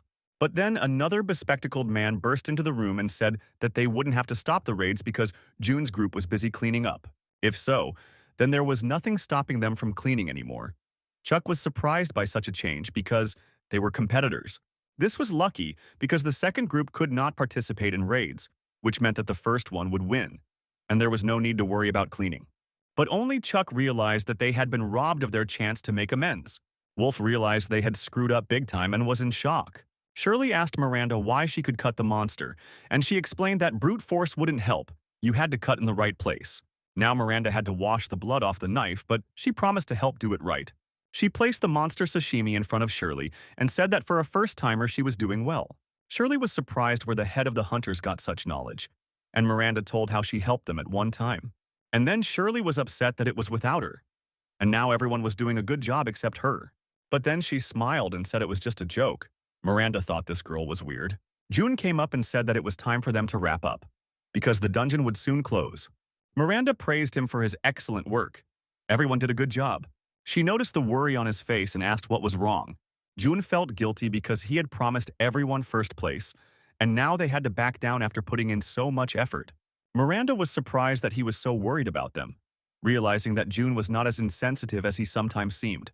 Peter told him not to worry because without him, everything was exactly the same, only worse. Any squad that wanted to take first place would go first to the cleaning squad. Miranda said they still had a lot to do, June agreed. They now had 4 times more work. They had 3 weeks and they couldn't stop. Shirley was also working the night shift. Jun listened to their cheerful speeches and felt encouraged himself. Everything wasn't so bad. Bear was waiting for them at the exit. He laughed as if there was something funny. The association already knew what had happened and that their team would not get first place. The control room has lifted all bans on the cleanup, the CEO reported, and June perked up. Now they were in second place. The first group was more than twice as ahead of them in terms of the number of dungeons they had completed. Even 2 days without work and they still remained in second place. The group was happy, but June understood that he would not open a new skill if it continued like this. The journalist said that he would not lie to the readers, that although they had lost, they had won in their own way. And June became even more angry. Bear noted that if it weren't for them, something irreparable would have happened. And now he planned to bring Wolf to justice to the fullest extent. And he suggested that June run into the office when he had a free minute. June understood, since it was obvious, that a reform of the headquarters was planned, and it was better for him not to go there. Peter praised everyone again, and they wished each other a good journey. But Shirley stopped them and said that after something like this they needed to have a party. Asel and Peter pounced on Jun to go with them, and hoped that he would not abandon them again. Jun sighed heavily. It was not easy with such a clingy crew, and he agreed. After this, everyone drank tea and began to behave in a relaxed manner. After the last incident, a disciplinary committee was assembled. Even the name sounded boring. Fox justified himself by saying that he did not force the first group to push so hard that they volunteered themselves, and he received a warning. But Wolf had to justify himself by saying that he wanted to make the first group an elite squad. But he couldn't even imagine that things would go so far. Chuck, who had been reprimanded by Wolf, contacted June and said that he would like to apologize to him personally. That's where it all ended. He came to the meeting and asked why he was called. Shirley called him shameless because June never gave her the award for their work together. June stated that he thought she was sincerely helping him and not out of self-interest, which immediately infuriated the girl. Then he asked her if she had helped him at her father's request. But Shirley replied that she had her reasons, and June said that was good. But here he screwed up because Shirley told few people in the association that the CEO was her father. She assured him that after what happened, the employees would definitely not be left without attention. June replied that he had gotten involved in the hunters' squabbles without asking and helped Miranda, but in the end it was worth it. But then Shirley explained to him that the object of envy was not the second group, but his cleaning squad. She told him that second place was a great result. If it weren't for the ban, they would have taken first place. But what is more important is that they managed to unite their ranks and throw all their efforts into cleaning. And everyone in the association was amazed by this, because usually no one thinks about cleaning. Shirley also contributed to maintaining the association's image, but June still didn't understand how this related to their agreement. And Shirley said the association would hire another cleanup crew, a 6th cleanup team. This incident has made it clear how important the cleaners are, and preparations for the formation of a squad are already in full swing. And then Shirley went back to her reward. She wanted June to select people for this squad. He was surprised because he was an ordinary cleaner and had no authority, but Shirley objected that the group leader could make the selection. Now she told him the most important thing that she had saved for the end. He had been promoted. June didn't understand how a person who had only worked there for 2 months could rise in rank, and what would happen to foreman Pack. Shirley said they had a new position, a cleaning manager. And Peter would take this new step in the hierarchy of cleaners. June was surprised, because even the hunters did not have a manager. Shirley initially wanted to promote Jun to manager, but she knew he would refuse, just like now. June thought that becoming a foreman wasn't that bad. He just needed the status to unlock the skills. However, being a squad leader is an extremely boring position for Jun. But he changed the subject and asked Shirley what she had to do with hiring employees.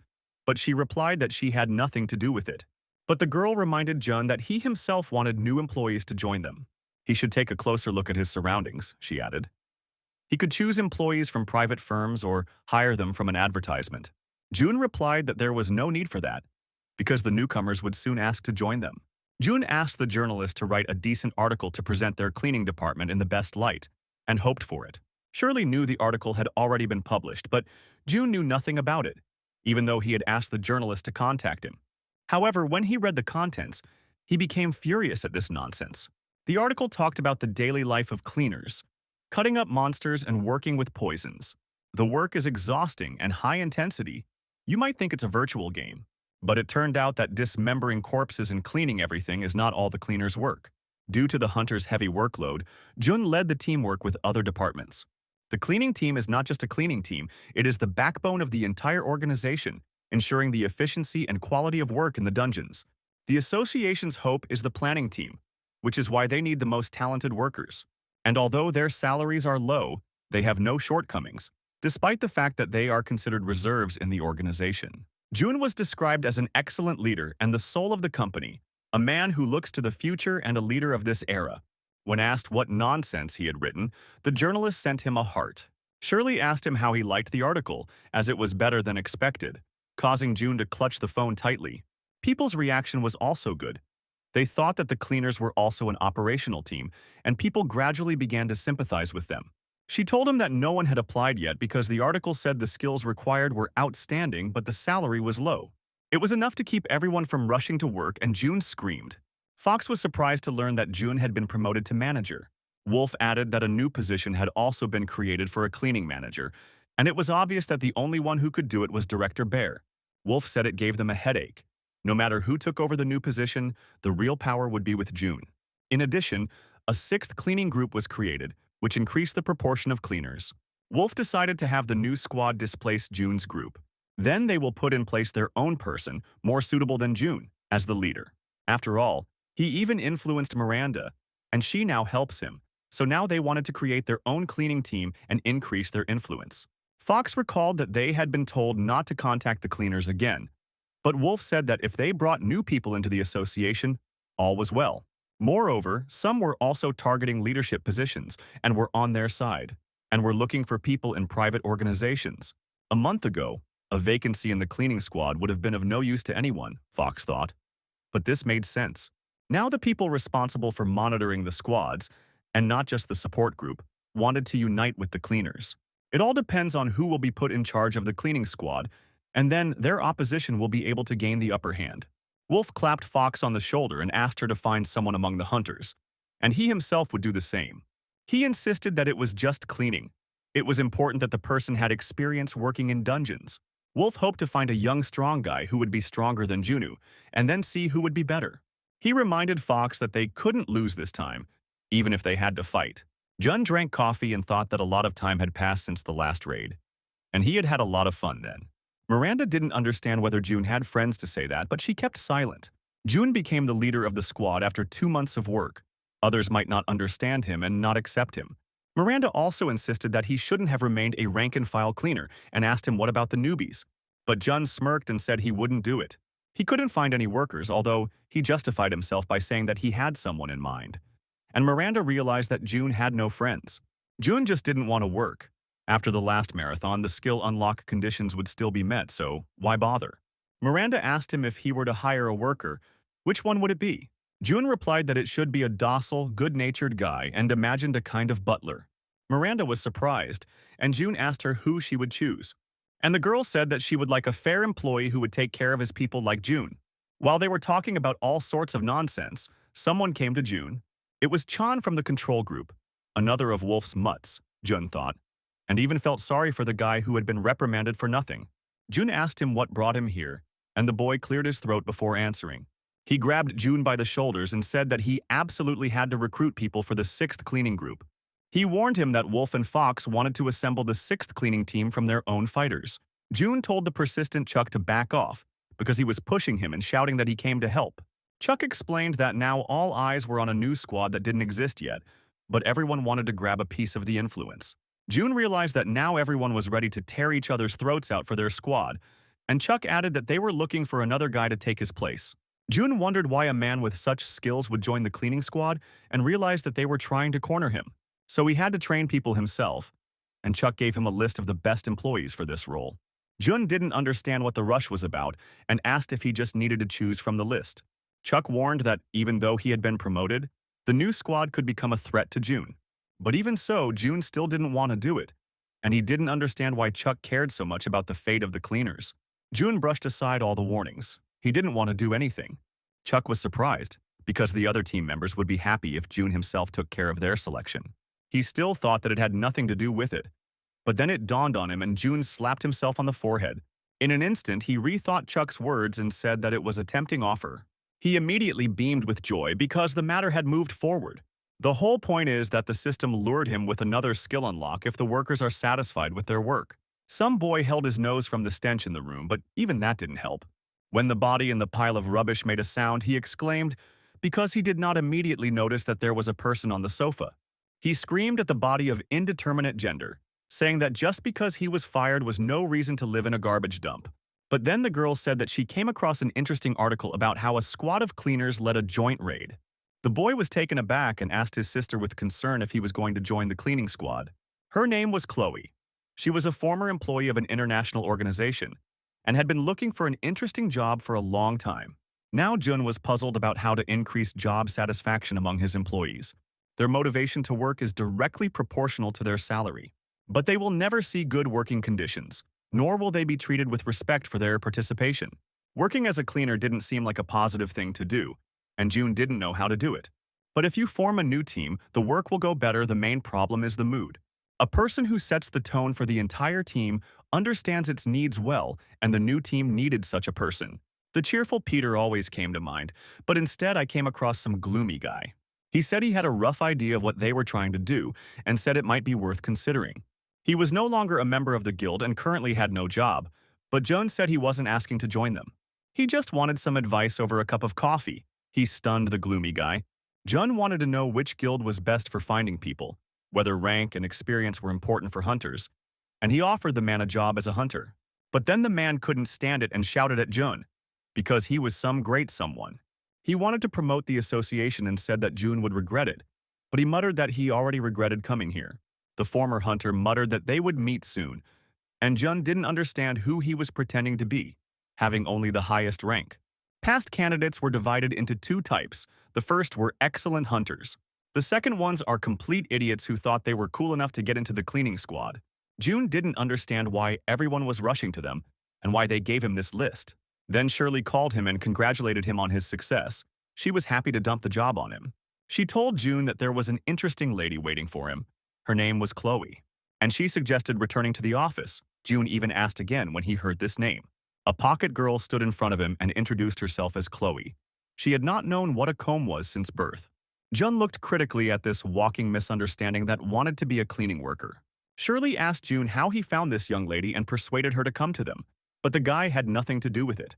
Melkea recognized Jun and said that the rumors were true, but in real life he looked even cooler, and he suggested they start. Jun didn't understand why she should go into cleaning if she was a hunter for an international organization. She should go into the operations department. But the girl directly admitted that she had been deprived of her hunting license. She didn't know how to do anything else, and she couldn't work as a hunter.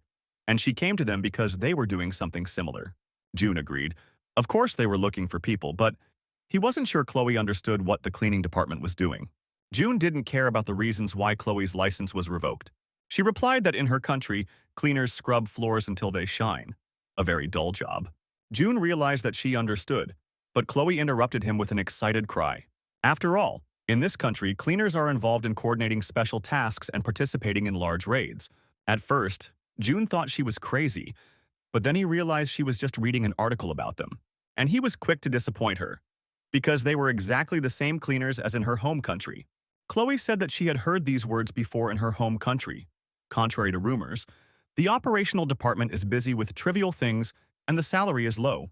She was sure that this was all just a ploy to weed out the fools and it wouldn't work on her. Jun realized that the girl was a bit of a wimp, but she had colossal experience. She worked for the association and had the highest rank in the world ranking, the ideal hunter. But there was a nuance that her skills had nothing to do with the work of cleaners, so there was zero use from them. Chloe was just like the rest, good skills and self-esteem that could prop up the sky.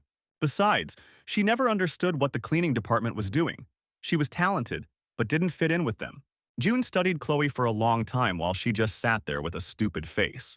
And then he remembered that Alex's sister from the international organization had come to see him. And then he decided to test his guess and asked if she had a brother named Alex, which stunned the girl. Chloe perked up and asked him not to tell her brother that she was there, and June realized that it was definitely her. Since her brother worked on the crew, Chloe would not be prejudiced against the cleaners, and she had the skills. But then Alex burst into the office and called his sister crazy. She couldn't even clean up her own dishes, and she came to work as a cleaner. Chloe grabbed her brother and yelled at him too, because he told her to find a job. But Alex didn't understand why she came to him. The next day, June sat on the hiring committee with other HR managers. Director Wolf also looked menacingly at the future employees. June didn't belong here, but Shirley insisted that without a rank-and-file cleaner, no one could be accepted into the new team. June didn't understand why it was so difficult to hire someone to work as a cleaner. In addition, you need to choose between high-class specialists, first-rank hunters, former group leaders.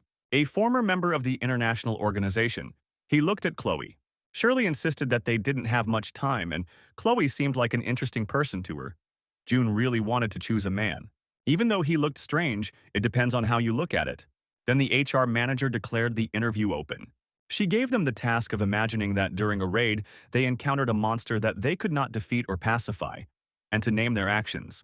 The blondie said that if this is a multi-zone dungeon, we need to reconsider the strategy and break contact to avoid casualties. But the second candidate objected that abandoning the strategy would mean financial losses, and that it was necessary to request assistance and continue working. Director Wolf's third protege stated that it was possible to cooperate with another team and reduce losses. June thought that the last one gave the most correct, almost perfect answer. The last to speak was Chloe, the shaggy monkey who shifted uncomfortably in her chair. Everyone was waiting attentively for her answer, since she is a member of an international organization, albeit a former one. She said that the cleaners are the last to go underground, and if there are any monsters left there, that means the task force was wrong, Chloe said. But in any case, she will simply kill the freak, the madwoman declared boldly. There was an awkward silence during which everyone realized what kind of fruit she was. June smiled. What a quirky lady. Where did she come from, he thought. Asel, who came to visit Miranda, asked if it was true that all the candidates for cleaners were former hunters. Shirley said that was true, but it didn't mean anything, because they were aiming to be cleaners, and added that everyone wanted to find the second June. Miranda remarked to this that June was unique, and it was impossible to find a second one. Shirley replied that it was all management's fun. They always copy something popular, the cleaners didn't care about it. Judging by the candidates for the squad, they are all nothing more than toys in the hands of the managers, Shirley said. Miranda was surprised that the cleaning squad had so many opportunities. That was why Shirley sincerely wanted June to win this fight. His candidate was trustworthy. Both girls wanted to know who June had brought, whether they were talented, and Asel was concerned about the gender of the new employee. Shirley was surprised by this reaction and replied that she herself knew little. And she added that candidate Juna is an extremely strange girl. Chloe said that she doesn't need rules. If she sees a target, then the target is finished. She didn't need equipment. Chloe was dismissive of all the made-up rules. She didn't need permission if someone's life was at risk. June grabbed her head. All her answers were in this spirit. One could only be amazed how she was accepted into an international organization at all. In principle, June didn't care whether the girl would pass or not. There was a more important problem. Now, in the eyes of the commission, Wolf's protege was the most desirable candidate. He wouldn't bring any benefit to the cleaning team, and they wouldn't work any better. For Jun, this was the worst option. And then he wondered if they could take no one. The HR woman turned to June and said that if he had no questions, they could finish, but the guy did. He asked them how many pieces a centipede could be cut into. After all, they weren't recruiting dancers. He needed employees who understood the process and could ask them directly about future work. And from the deafening silence, he realized that no one among the hunters knew this. He moved on to the next question. If the blood of a monster and a human were to mix, what was the best way to wash them off? Not receiving an answer, June stood up and said that if they didn't know the basics, then they weren't interested. He told them straight to their faces that none of the candidates were suitable for the position. A dummy of Wolf approached him and asked if it was worth making such harsh statements. June replied that even if he made a rash decision, there was a reason for it, and he voiced it. The dummy said that June had turned everything upside down and grinned cheekily. He laughed and told the cleaner not to forget his status because his voice meant nothing. June wondered if he really sounded that radical and didn't notice Chloe was there next to him. She crept up so quietly that he was frightened when he saw her nearby and asked him what it was. He could have warned her that there would be such questions. They praised this organization to her. That's why she came here. June answered directly that, although he was not sure, in her home country they hardly hired incompetent employees. If she wants to become part of the squad, let her prepare. But if she came to the interview just for the sake of it, be prepared to be smeared. He asked her if she thought the cleaners were just lazing around. June told her that if he had his way, he would have thrown everyone out. They were lucky that the interview was rescheduled, and he told the girl to prepare at least a little, otherwise it would be better not to come. In the evening, Chloe was angry because of the insult inflicted on her and her hurt pride. For the first time in her life, she experienced such humiliation. The unfeeling Mop King made her very angry. Alex yelled at his sister who was destroying his pillow to calm her down, but Chloe called him the King of Rags. Alex shamed her, because these were words addressed to someone who cared about her, and added that she should be grateful that she was not humiliated in public. Alex explained that the thing is that when it comes to work, June becomes a completely different person. He called his sister a fool for thinking she would get away with it. But Chloe muttered that it didn't matter anymore, because they hated her. And Alex asked what about the next interview, and the girl replied that she didn't care. Alex told her to think about it because if she passed, she would have to do cleaning, which is incompatible with her. But then there was a knock on the door. Alex hadn't ordered anything and wasn't expecting guests. But it turned out that Asel came to see him, accompanied by Miranda. Alex was surprised that two girls showed up at his house at once. They said that they wanted to help him, or rather to help Chloe, which greatly surprised the girl. She looked at them in surprise and asked why they needed to help her. Miranda replied that it was because of the practical part of the interview. The whole team showed up with them to instruct Chloe. Alex grumbled that there wasn't enough tea for everyone, and the kitchen wasn't big enough. Chuck stepped forward and decided to explain what was going on. In his usual manner, he rushed at his interlocutor again and shouted that she should join the ranks of the cleaners. Shirley barely held him back. Peter promised to tell her about the cleaning process. Shirley kept trying to calm Chuck, who promised to commit suicide if Chloe did not join them. But then she felt pressure. People with high status came to support her, and she told them that she was not going to go. These words immediately left everyone dumbfounded and stunned. Then the day of the practical task arrived, and a group of people gathered at the gate for it. June muttered to Chloe that she had come after all when he noticed her, although he had his doubts.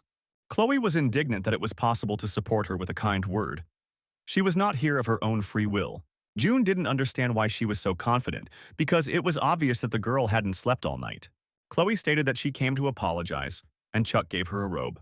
June told her that she would manage. Although in some ways he was right, Chloe grumbled as she got into the not very comfortable jumpsuit. But I was sure that she would take her words back. June was outraged that she addressed him informally since he was her boss, and asked whether in her country a boss was a friend or something. Chloe said she had been studying for a week thanks to some wonderful people. They asked her to keep it a secret from June. But June didn't immediately understand what the girl was talking about when the manager called her. Wolf said the practical training would take place in a real dungeon and would be supervised by judges. When they go inside, they will be given several tasks, and their grade will depend on how they complete them. He warned everyone to be careful and not to break the rules. One of the hunters asked if the dungeon was cleared, but Wolf replied that it was not yet. Since they were hunters, they should not have any problems with this. And then, with an air of importance, he ordered them to begin, as if this were the test of the century. All the cleaners took turns heading towards the open gates. They walked in single file, both candidates and judges without any fear of monsters. Fox stepped forward and said they were having problems. There was a call for help from Task Force 4, but there were no available teams. What should they do? He asked. The first to speak was Wolf's protege. With a serious look, he said that he would finish the task in 20 minutes and go to help. There were no objections. June noted their completely expected answers. Each of the participants was at the level of the group leader and did not want to give in on this task. June had already given everyone a minus because it was the wrong answer, and he was looking forward to rejecting all the candidates. But then Chloe objected. She said that 20 minutes would not be enough. Everything would need to be double-checked after completing the task. Wolf's protege stated that if they couldn't even handle that, there was no point in becoming a janitor, and the others agreed with him. Fox turned to June and said that the majority agreed to carry out a purge. Chloe even cursed under her breath, but she had to follow the will of the majority. But June was surprised that the former hunter understood the essence of their work. The rest made a big mistake. The practical test consisted not only in clearing, but also in the ability to work as a team, to assess strength. It was impossible to finish the cleaning in 20 minutes. The best solution would be not to rush headlong to help. June realized that in just a week the girl's answer had changed to the opposite. A huge monster suddenly jumped out at them from nowhere in the smooth corridor. The hunters immediately used their skills, calling upon abilities or weapons. The first was Wolf's candidate. He activated the ability of Rage. The blonde boy set his magic snake on the ogre and it bit him. Chloe jumped on top with her cleaver and activated the skill as well. But it was a simple blow to the monster's head. She didn't attack him with a weapon. The judges were amazed by her abilities because she destroyed a strong monster so easily. But Wolf immediately declared that the attack was weak for an international-level hunter, and the personnel officer echoed him. However, June noted to himself that her attack made sense and turned to the cleaning squad. Last night, a former hunter received a stipend for the head of the recruiting team. Wolf told him that some of the tasks for the newbies were prepared by June himself, and because he was a janitor, they could not know the correct answer in advance. Scarface asked what that meant. He thought his cleanup crew would be busy with more important things. Wolf said that this was indeed the case, but that it would only be possible after the interview and practical assignment were completed, which could not be cancelled. Wolf told Scar not to worry, because he called him for a reason, and suggested looking at it from the other side. These were the tasks prepared by Jun from the cleaning squad. The goal of the practical task was also indicated there. Wolf told him not to worry. This time, the Scar would cope. He smiled and said that it would be easy as pie, since he had such a trump card in his hands. June reported that due to the busy schedule of other squads, they had to clean up this dungeon themselves, and he warned that their time was limited. Scar grinned contentedly. He also warned them to think that all their allies were dead, which meant they were alone here. They clear out and clean the dungeon alone, June repeated, and the hunters shuddered. Scar lost his confident look, because this part was not in the mission. June told them to get started and to hurry, because they only had 20 minutes. The hunters were once again taken aback by the complexity of the task they had just received. Except for Chloe, of course. June smirked. Did they really think he would just leave the assignment sheet out in plain sight? Naive fools, he thought. June kept a countdown of the set time. The hunters worked until the very end with their work. The blonde boy was the first to give up and threw down the rag he didn't know how to work with. He failed the task. Scar was next, still looking confused. In the past, he was a guild leader, a first-rank hunter. He was #1 once, and now he has to scrub floors. They gave him 20 minutes and no help, he thought, looking at the available equipment. Turning to June, he shouted that this was a circus. The task was obviously impossible. Scar screamed in anger that he had not been warned and looked at Wolf and almost exposed their entire conspiracy. The other judges looked askance at Wolf, who looked away. Scar stated that this was not a beginner's task, and he would not do anything. And Chloe was outraged that he was grumbling even though this task was easier than hunting. June accepted his refusal, and Chloe stuck her tongue out at the indignant hunter. June approached her and asked if she would begin the task, but she did not answer. Since even Scar refused this task, June realized that she would also refuse, and decided to cross her out. But Chloe rushed forward accepting the task. She still wanted to hear an apology from him. Running up to the monster's carcass, she threw a bag of the remedy at it. Then she cut him with multiple blows of her cleaver right in the air. Then she began to cut up the carcass itself without slowing down. In this way, she simultaneously sprayed chemicals on the corpse and cut it up. June was amazed at how she simultaneously blocked the poison and blood from the corpse and did it efficiently and quickly. It was a professional level. Now he understood whose hand was behind all this and who trained her. Chloe, meanwhile, threw ropes with hooks on the end. They sank into the pieces of meat, and she pulled them towards herself in one fell swoop. June was again amazed that a task that should have flunked everyone could be completed when the little girl was so serious about cleaning. At this rate, she would complete the task. He was indignant because he thought of rejecting everyone. However, Scar literally beamed as he watched Chloe work, as if he had experienced enlightenment. Looking at Jun, he accused him that since he was the only one who knew about this task, he had warned Chloe. June, of course, began to deny everything, and Scar stood his ground, but then Chloe, who had finished her work, came up.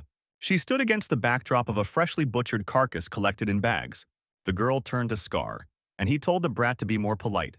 Chloe told him to just admit that cleaning was beyond him, since it only took her a week to learn how to do it. Scar immediately lost his temper.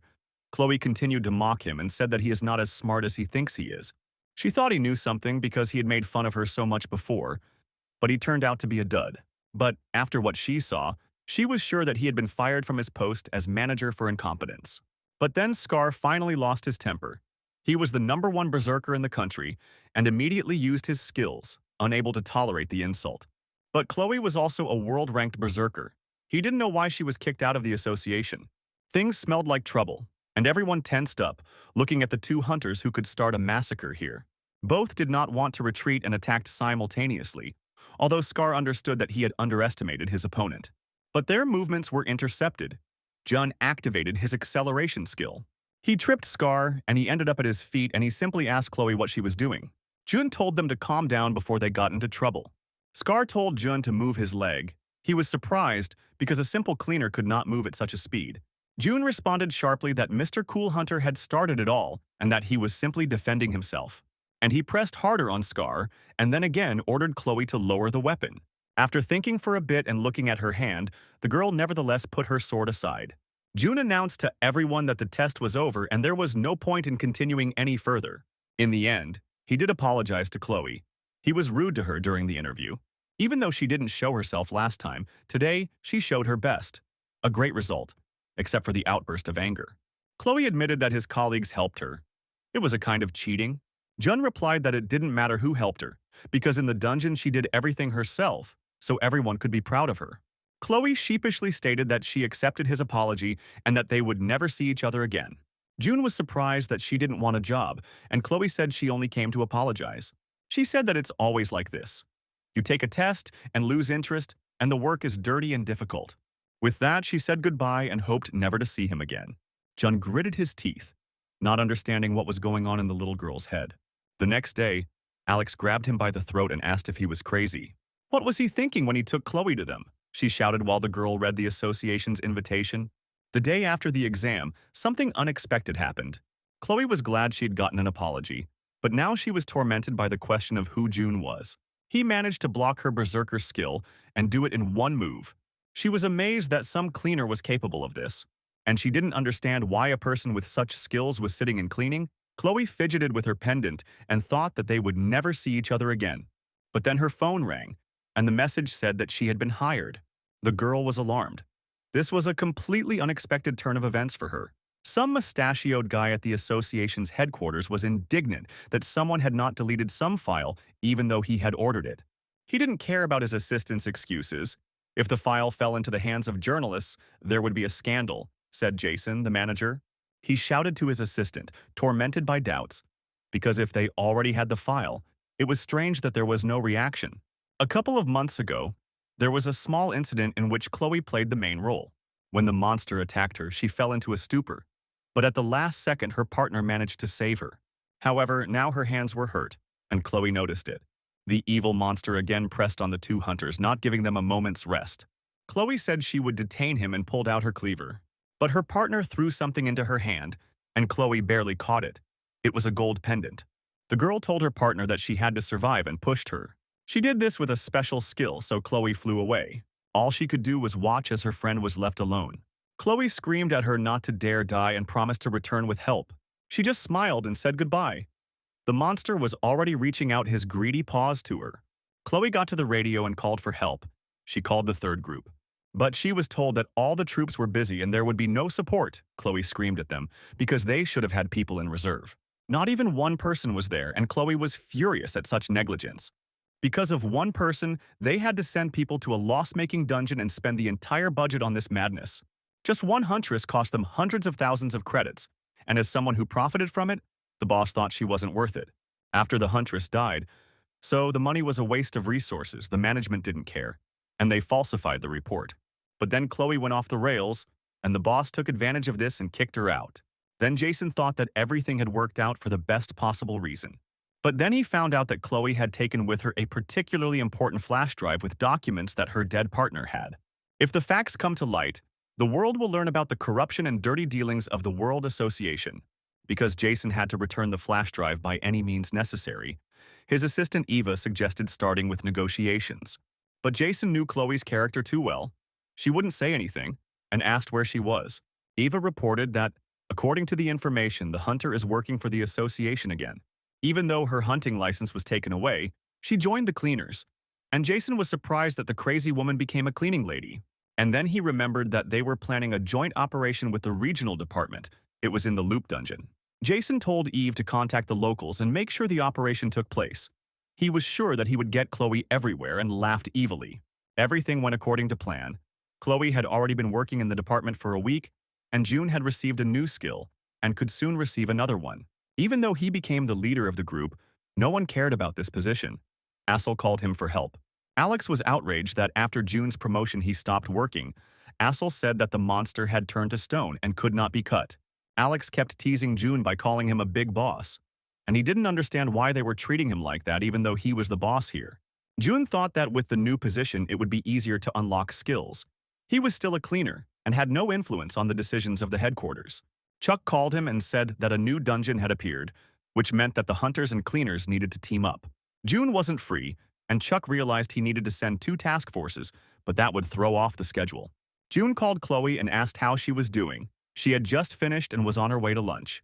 June was happy about this and reported that there was a new dungeon that needed to be cleared as quickly as possible. Chloe was outraged that she was being harnessed like a horse again, but June replied that this was the way. There were no other groups for this. He added that if she couldn't, he would find someone else and realized that he had simply overestimated her. The girl could not withstand such a blow to her pride and immediately agreed. June assigned all the difficult dungeons to Chloe, thanks to which his squad no longer experienced overtime.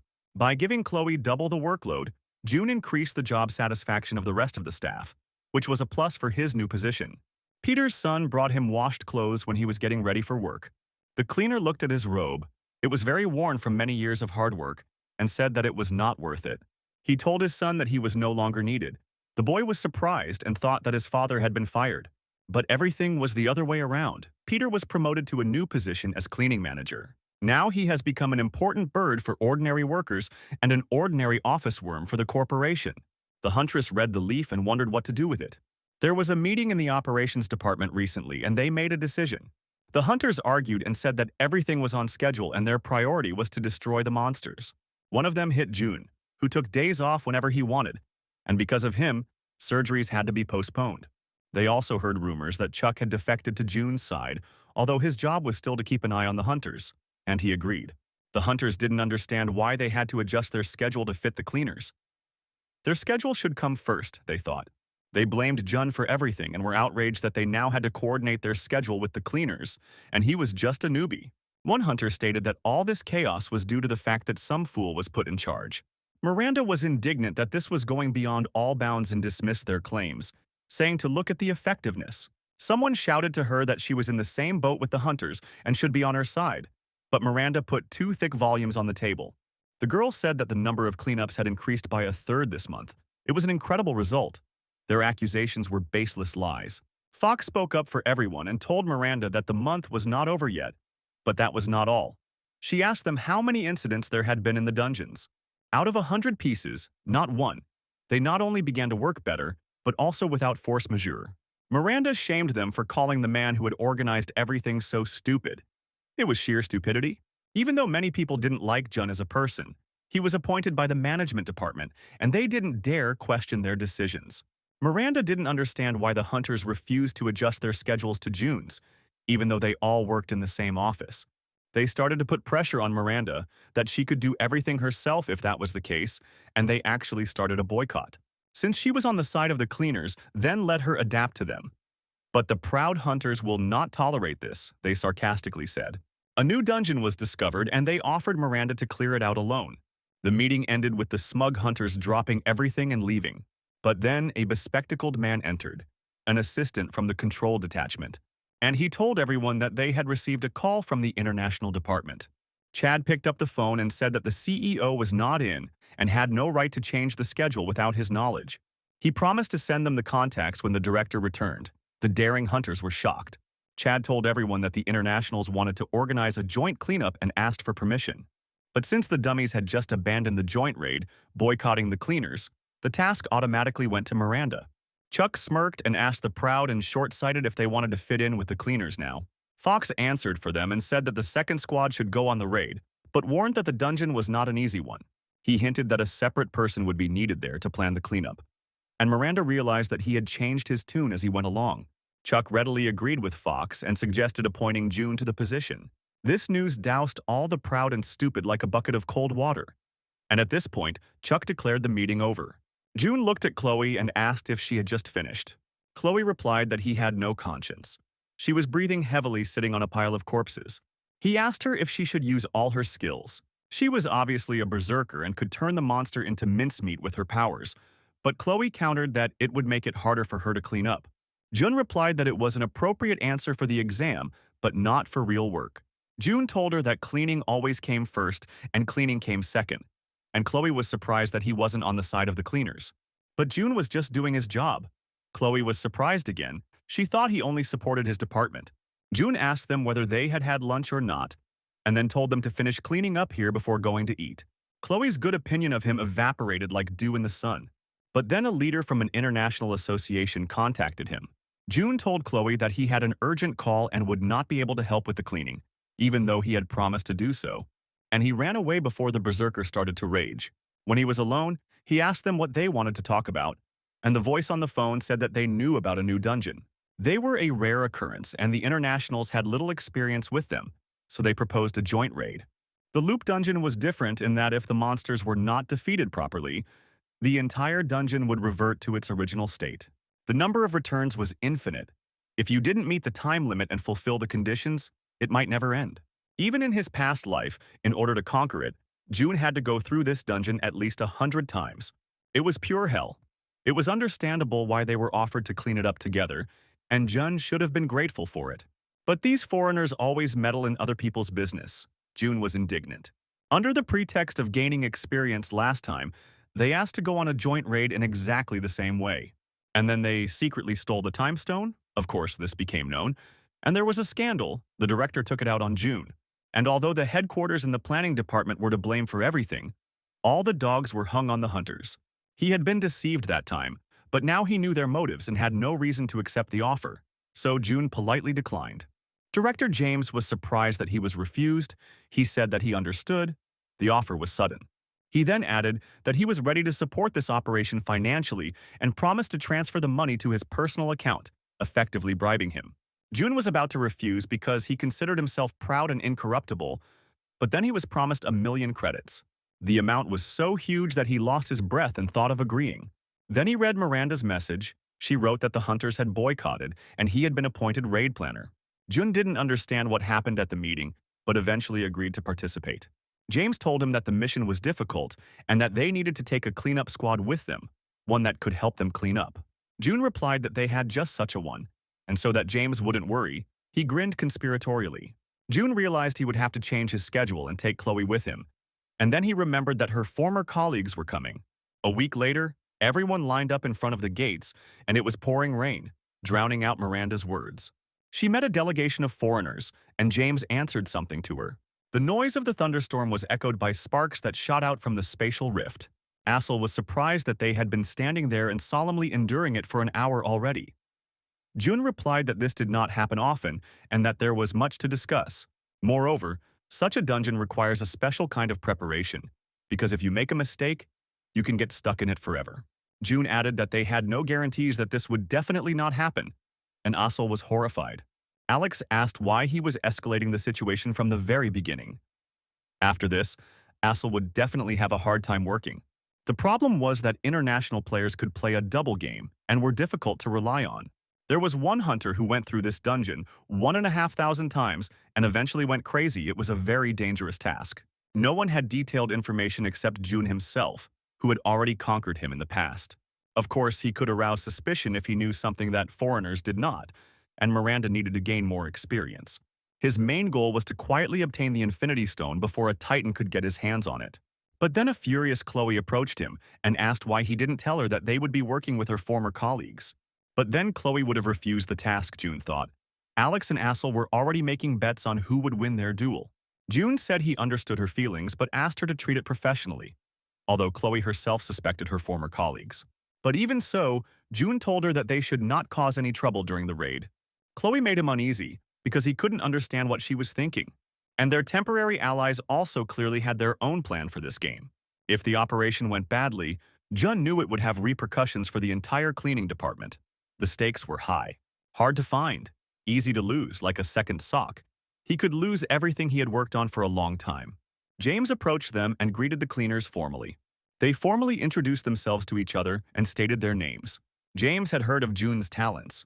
Although he modestly brushed off the praise, Chloe looked at him with suspicion. The foreigner noticed Chloe and greeted her, who responded to his greeting gloomily.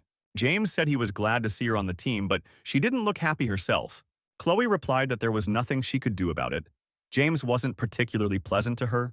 He said that it is necessary to separate personal and work and expressed regret about his deceased friend. And then he angrily asked if she had taken anything with her when she left. Chloe responded coldly, "No," and James left empty-handed, saying they would talk about it later.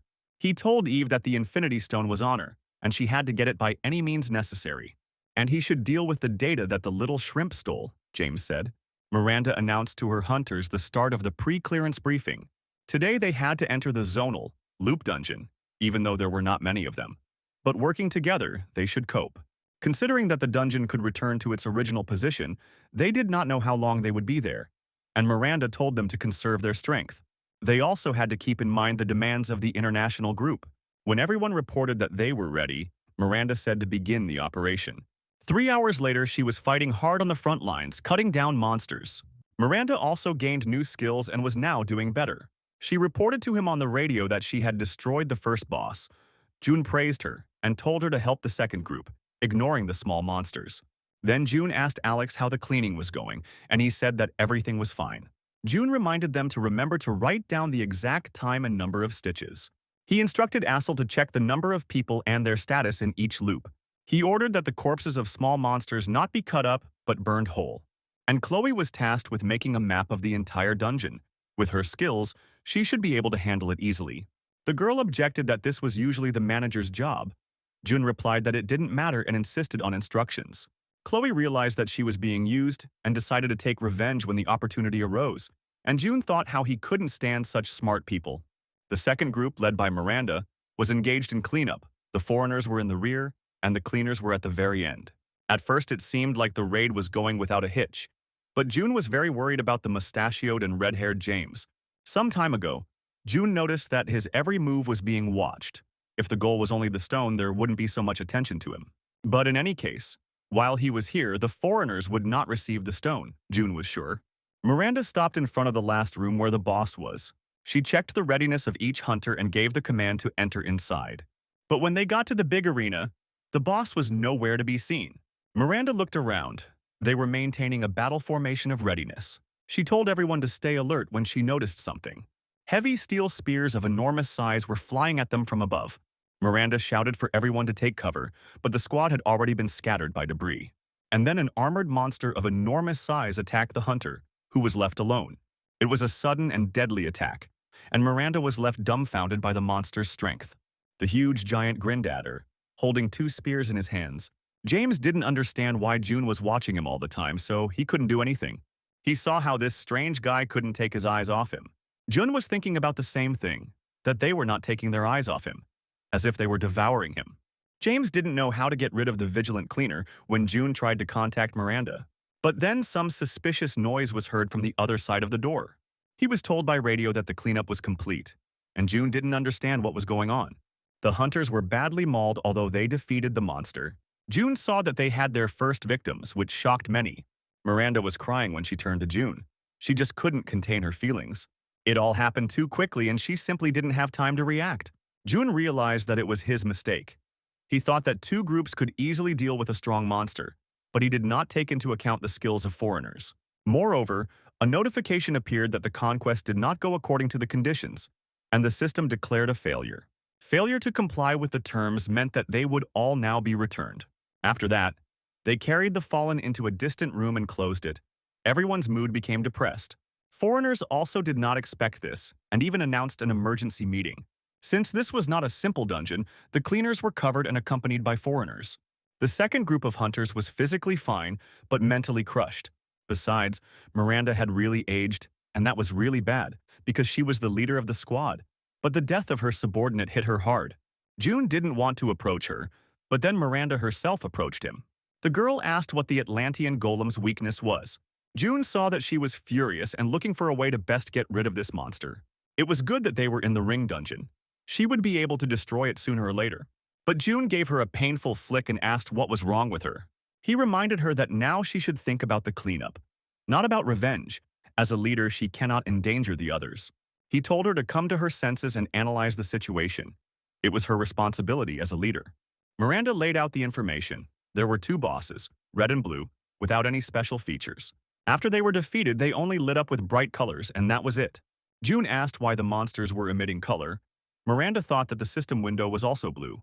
June told her that since there was no red light anywhere, it could be a clue, and Miranda realized that the golems needed to be taken out at the same time. When she realized what to do, she gathered everyone again for some quick instructions.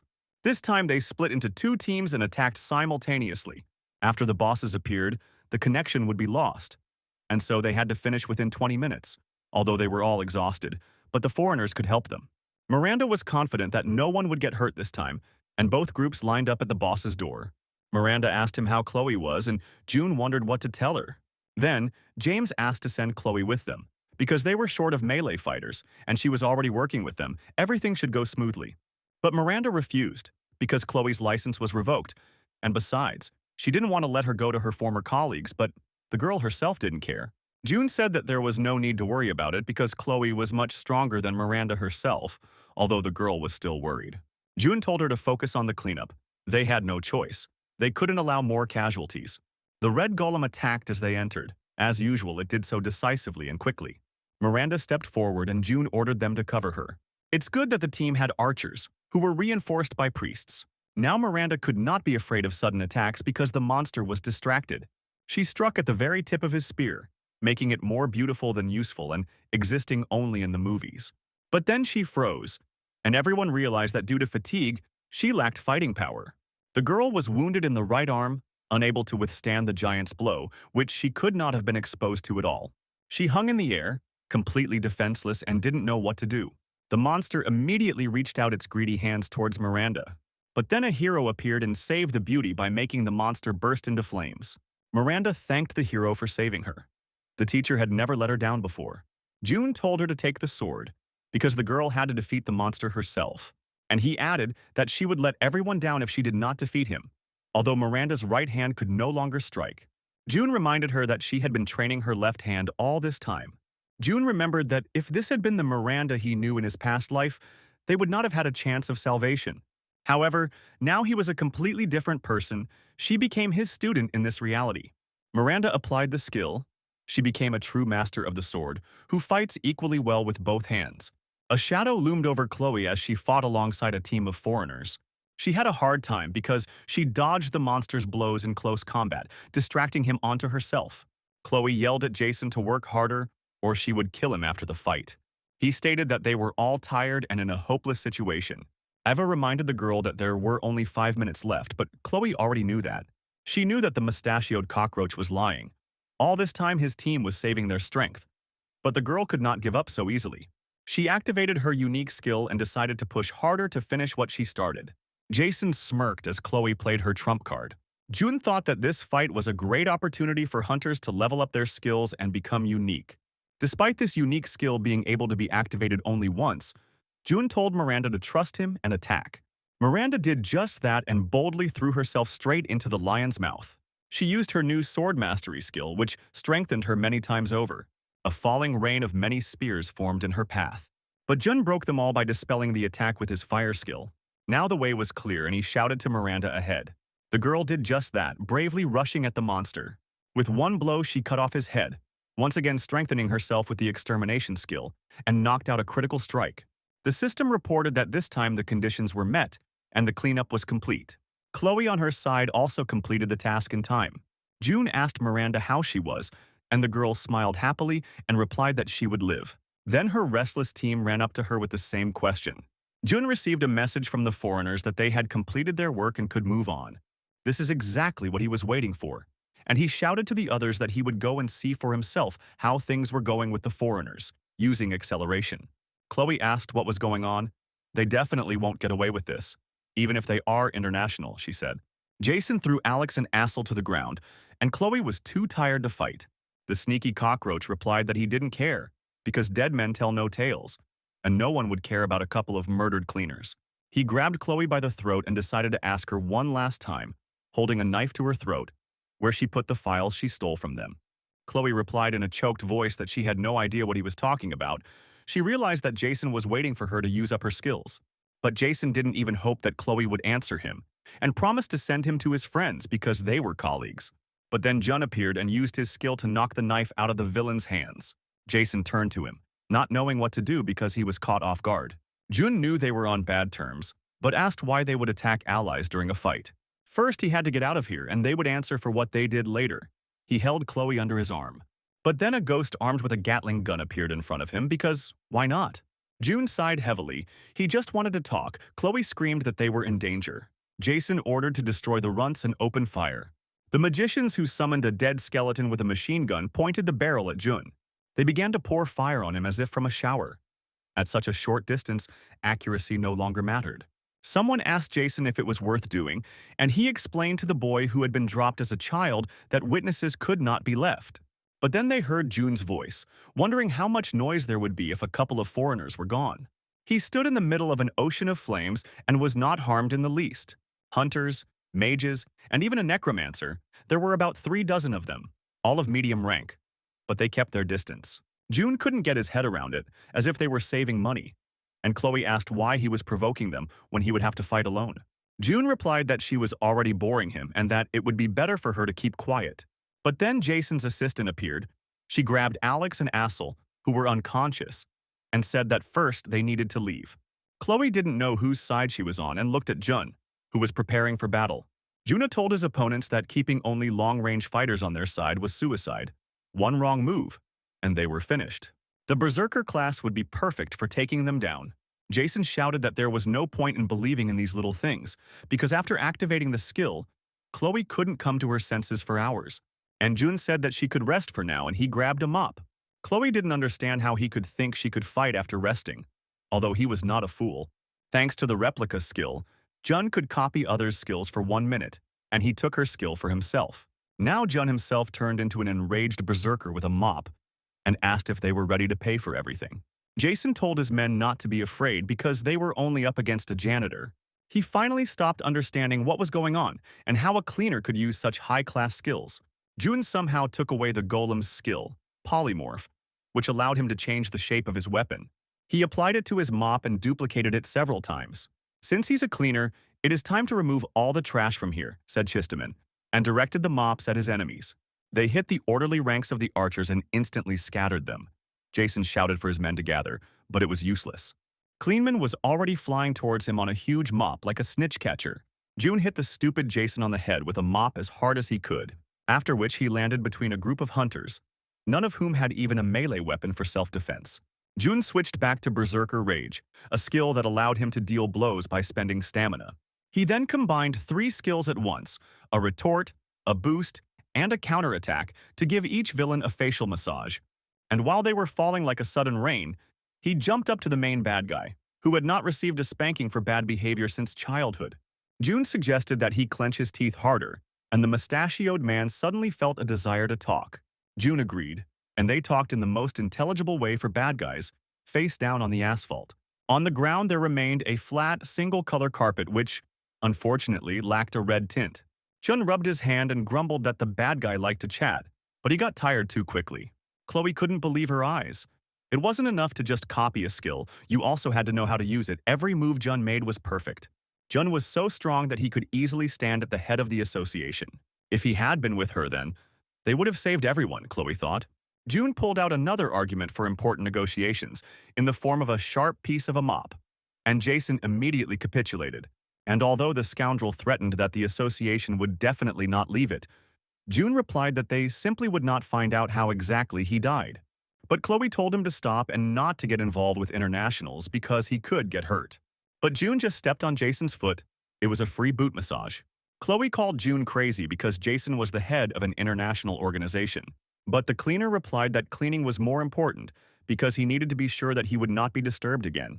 And if this is how it needs to be finished, he added. Chloe was surprised because everything had already been done. Jun turned to Jason's assistant and told her to give back the infinity stone she stole and not lie anymore. The girl did not understand what it meant to lie again, and Jun realized that he had let it slip. He repeated his demands. He told Jason that he would try to discuss the fate of that file with Chloe. And then he asked the scoundrel what he thought about it. but he was already mad with pain. Jason's assistant gave the stone to June. There was nothing else she could do, and now they were done. When they left the dungeon, Chloe explained what happened to her friend and what files she had. But June found the evidence on the file less than convincing, and Chloe asked him how he knew about her friend. June brushed it off as Miranda telling him, and Chloe saying she was a good person who cared about the whole team. Then the former hunter gave Jun the flash drive and handed it to him. He asked if she was sure that she wanted this. Chloe replied that it was a drop in the ocean. As soon as she arrived in this country, she contacted the media, and everything went wrong. The file contained a lot of data on corruption in an international organization, and no one wanted to get involved in such a scandal. One could even die for that. It was stupid of Jason to go to her personally for the flash drive. June said that he would sort it out completely. He said that he knows one skilled journalist. Once they got a knife in the back from foreigners, it still hurts. As expected, the journalist was happy to earn money and took the file for publication. This one file set off a chain of events that resulted in the raid that Chloe led being reconsidered. Jason's side confirmed corruption schemes in the organization, and he was sentenced to prison. His task force received the same charges, and their licenses were revoked. Governments around the world took notice of the misconduct and decided to get their act together. June was satisfied. Now there would be one less problem, he said. This was the second time he came to visit Miranda in the hospital. He remembered his past life. This time the huntress smiled, called him teacher, and was glad to see him. June asked her how she was doing, and Miranda replied that the surgery had gone well. At the hearing that June attended, his behavior was assessed as self-defense. He could have killed them. But fortunately, it did not come to that, he told the student. Given the circumstances, he realized that the support department had made every effort to ensure that Jun was released quickly. But they were unable to get rid of the internationalists. In the morning, they held a conference and apologized, trying to avoid consequences. Leading a large-scale operation, an accident, and with the leaders of other hunter squads constantly interfering, he and Miranda now need to be on guard. June expressed hope that she would not have to work while she recovered. He handed her the papers and said that she needed to rest for a while. As if repeating a scene from a past life, June ordered the envelope to be opened. It was her compensation for the accident, and he took care of her vacation so she could focus on her health. At the same time, he applied for a review of her rank, and Miranda, flushed with excitement, asked if she could do such a thing. Her comrades would not have died if she had lived up to her rank, Miranda said. But June asked her why she blamed herself when she had done her best. This time he praised his student from the bottom of his heart and said that she had done a good job. Miranda froze after receiving praise from the usually stingy and reserved teacher. To hide her embarrassment, she turned away. Someone called Jun and asked for a meeting, and he said that he had to go. Miranda told him to be careful in a polite way, and June didn't understand what it meant because they were alone, and she was in a hospital bed. But he didn't know that at that moment the girl's heart was pounding wildly in her chest. Shirley said that the popularity of the cleaning department among the people had increased incredibly after all the events, although June thought that this was abnormal. Shirley added that this is all that is being talked about online, and everyone was shocked by the intensity of the emotions. Of course, thanks to this hype, June enriched himself with new unlocked skills, such as fencing, summoning from another world, and Uriel's skill. In passing, he asked Shirley if she had done what he had asked her to do. She asked whether he was asking about compensation for the families of the dead hunters. The organization provided the funeral and paid compensation, so he didn't have to worry about it. She was glad that Jun restrained himself. Otherwise, there would have been more victims. No one would have dared to fight alone against an international organization.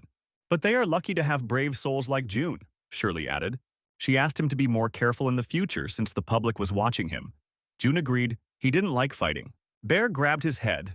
There were more problems than he thought. June asked him if the international organization had started reporting on him, but that had not happened yet. But it could start soon. The board of directors took different positions. Some of them wanted to kick Jun out before anyone took action. Bear hushed up the matter, but it was too early to thank him because the issue could be raised again at any moment. Also on the agenda was something they had discussed a month ago, related to the international organization. A situation in which the entire board of directors was engaged in intensive negotiations with internationals, and June complicated everything. He said everyone was just waiting for him to slip up, and Bear added that they were in the same boat now. Since Bear closed the matter, he is now looked at askance, and June needs to be more careful in his decisions in the future.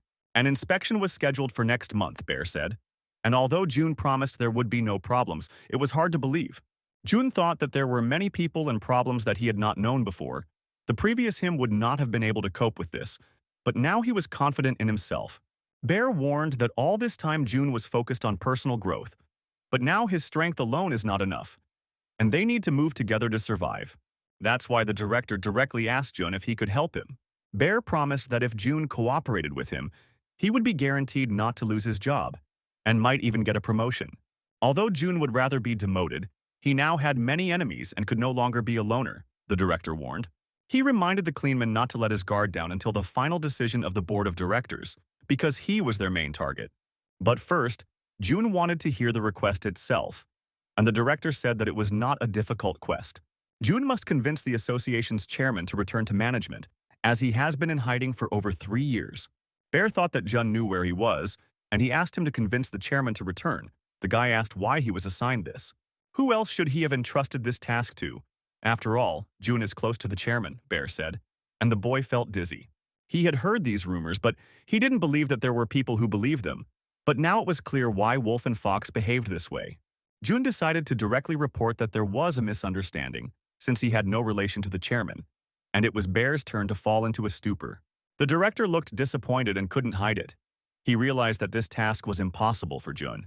Bear then asked how many people knew about this, and June explained that the director was the first and offered to explain himself to everyone. The next operation will be assigned to June, Chuck said, after reading from the sheet of paper. This time the meeting of hunters had no objections, and the decision was taken unanimously, and the meeting ended. The attitude towards June changed because, after all the showdowns, he was simply feared because of his unpredictability. The board of directors was unhappy with the situation, and Juna would be discussed for a long time, although there were hopes that everything would soon be forgotten. But Chuck asked the bespectacled man if he thought they were safe. They could also become June's accomplices. And the bespectacled man asked what could happen since Jun was connected with the chairman, and no one would touch him. But Chuck doubted that this was true, and the bespectacled man was taken aback. He didn't even imagine that this could be a lie. Chuck whispered in his ear that it wasn't worth discussing here, and so loudly.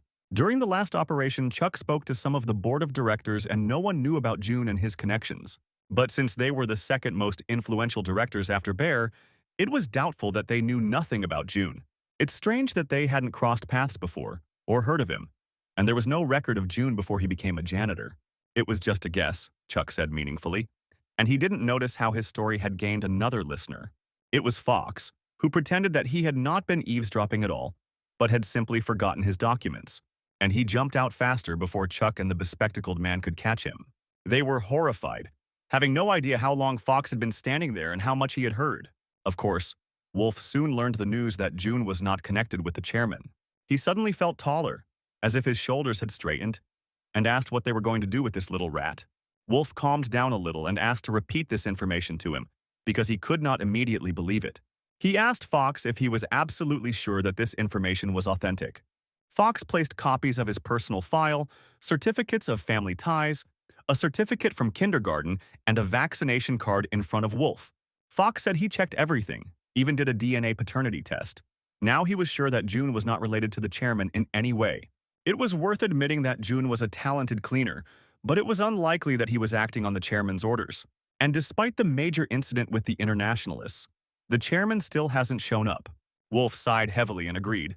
It all made sense, but now he didn't understand why Jun was so self-confident. This cleaner was just playing with them like kittens, Wolf realized, and became angry. Wolf recalled what was said a month ago at the General Assembly. The point is that their local branch was planned to be bought out by international players. Fox was surprised because this meant they could transfer the rights to an international organization. Their local association was independent, and one of the largest, Wolf, was engaged in negotiations with other countries. Fox was amazed again. Those who are already close to retirement would simply take their shares and leave, but young managers and hunters would fall under the control of internationalists.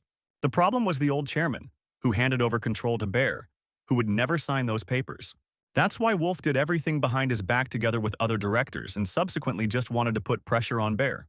But that scoundrel June ruined everything by causing a scandal with Jason's branch, and now everything was not going according to plan. And this really angered one of the directors because if Wolf doesn't calm down June, he'll be left with nothing. Fox said he had no idea what to do or whether it was possible to pull something like this off without a chairman. Wolf said it would be easy as long as Bear had all the power. They had to try. although there was a chance he would be removed if the chairman returned. Wolf dismissed this. Why would they need someone who has done nothing for 3 years? Even the top management didn't know where this old man was. But since he had found out that June was not connected with the one-eyed old man, it was time to teach him a lesson, Wolf said. He called Director Rock, who was splashing around in the pool, and asked him to move up the audit schedule, which was scheduled for next month. Wolf gleefully explained that he had come up with a way to eliminate Jun and promised to send all the details in the form of a report. Rock was pleased to hear this and said that the entire board of directors was counting on Wolf. The villainous villain, holding a glass of wine in his hands, maliciously promised to do everything possible, and for success to reward Wolf with the director's chair. Miranda and her hunters were surprised by the rudeness of those who turned their office upside down. The inspectors filled her office and poked into every piece of paper. The cheeky woman asked Miranda if she was sure that all her reports for the last month were accurate. Miranda did not understand what they wanted from her and replied that everything was so. Then the auditor asked her who instructed her during the raids. The huntress replied that she was simply receiving advice, nothing more, and that this was before she was promoted to the position of leader. But the auditor said that everything was too suspicious and there were too many coincidences. The bespectacled woman asked Miranda meaningfully if she knew what would happen to her if she deceived them. The auditor asked how it happened that Miranda was entrusted with the last raid, although she can hardly be called a veteran. The huntress explained that everyone else had simply refused to participate, declaring a boycott. Miranda answered hesitantly that the others simply didn't dare participate, and if she spoke about June's role in this now, it would increase suspicions. The bespectacled one said that she had already heard about this from the other hunters. According to their statements, they were boycotting June, who changed his schedule. The auditor then suggested that Miranda was close to June, and the girl had no answer. During the raid, an accident occurred, and it was also the result of the instructions of the cleaner June. The red-haired beast continued to speak tricks. At this point, the audit ended. Having said some nasty things, the auditor left. Miranda couldn't do anything about this abomination. It was as if someone had put a knife to her throat. Shirley was also questioned. The auditors were concerned about why she had transferred so many resources to the second squad of hunters. She replied that it was just a competition and the support department was just doing their job. She was accused of choosing sides and disrupting the competition between the squads, although she should have remained neutral. The auditor asked her if the second group's result remained the same without her support. He, with a straight face, accused her of disrupting the work of the detachments. The cleanup department also gave Peter a hard time, revealing that he wasn't the one who drew up the cleaning schedule. Chuck also got it. He was asked what he was thinking, entrusting responsibility to the cleaners, and it is suspicious that all the raids were carried out by the second group. Chuck didn't say anything to avoid making things worse. It was obvious that the audit was biased and one-sided. Given the circumstances, they were working against the rules, the auditor said, and it all had to do with the cleaner, Jun. June just came out of the dungeon after cleaning and received a message. Shirley warned him that they were all getting chewed out by the auditors. An inspector with a stony face also came for June and ordered him to follow him. Almost nothing had happened in 2 hours, but to make such a fuss over one cleaner, June realized that they had prepared well.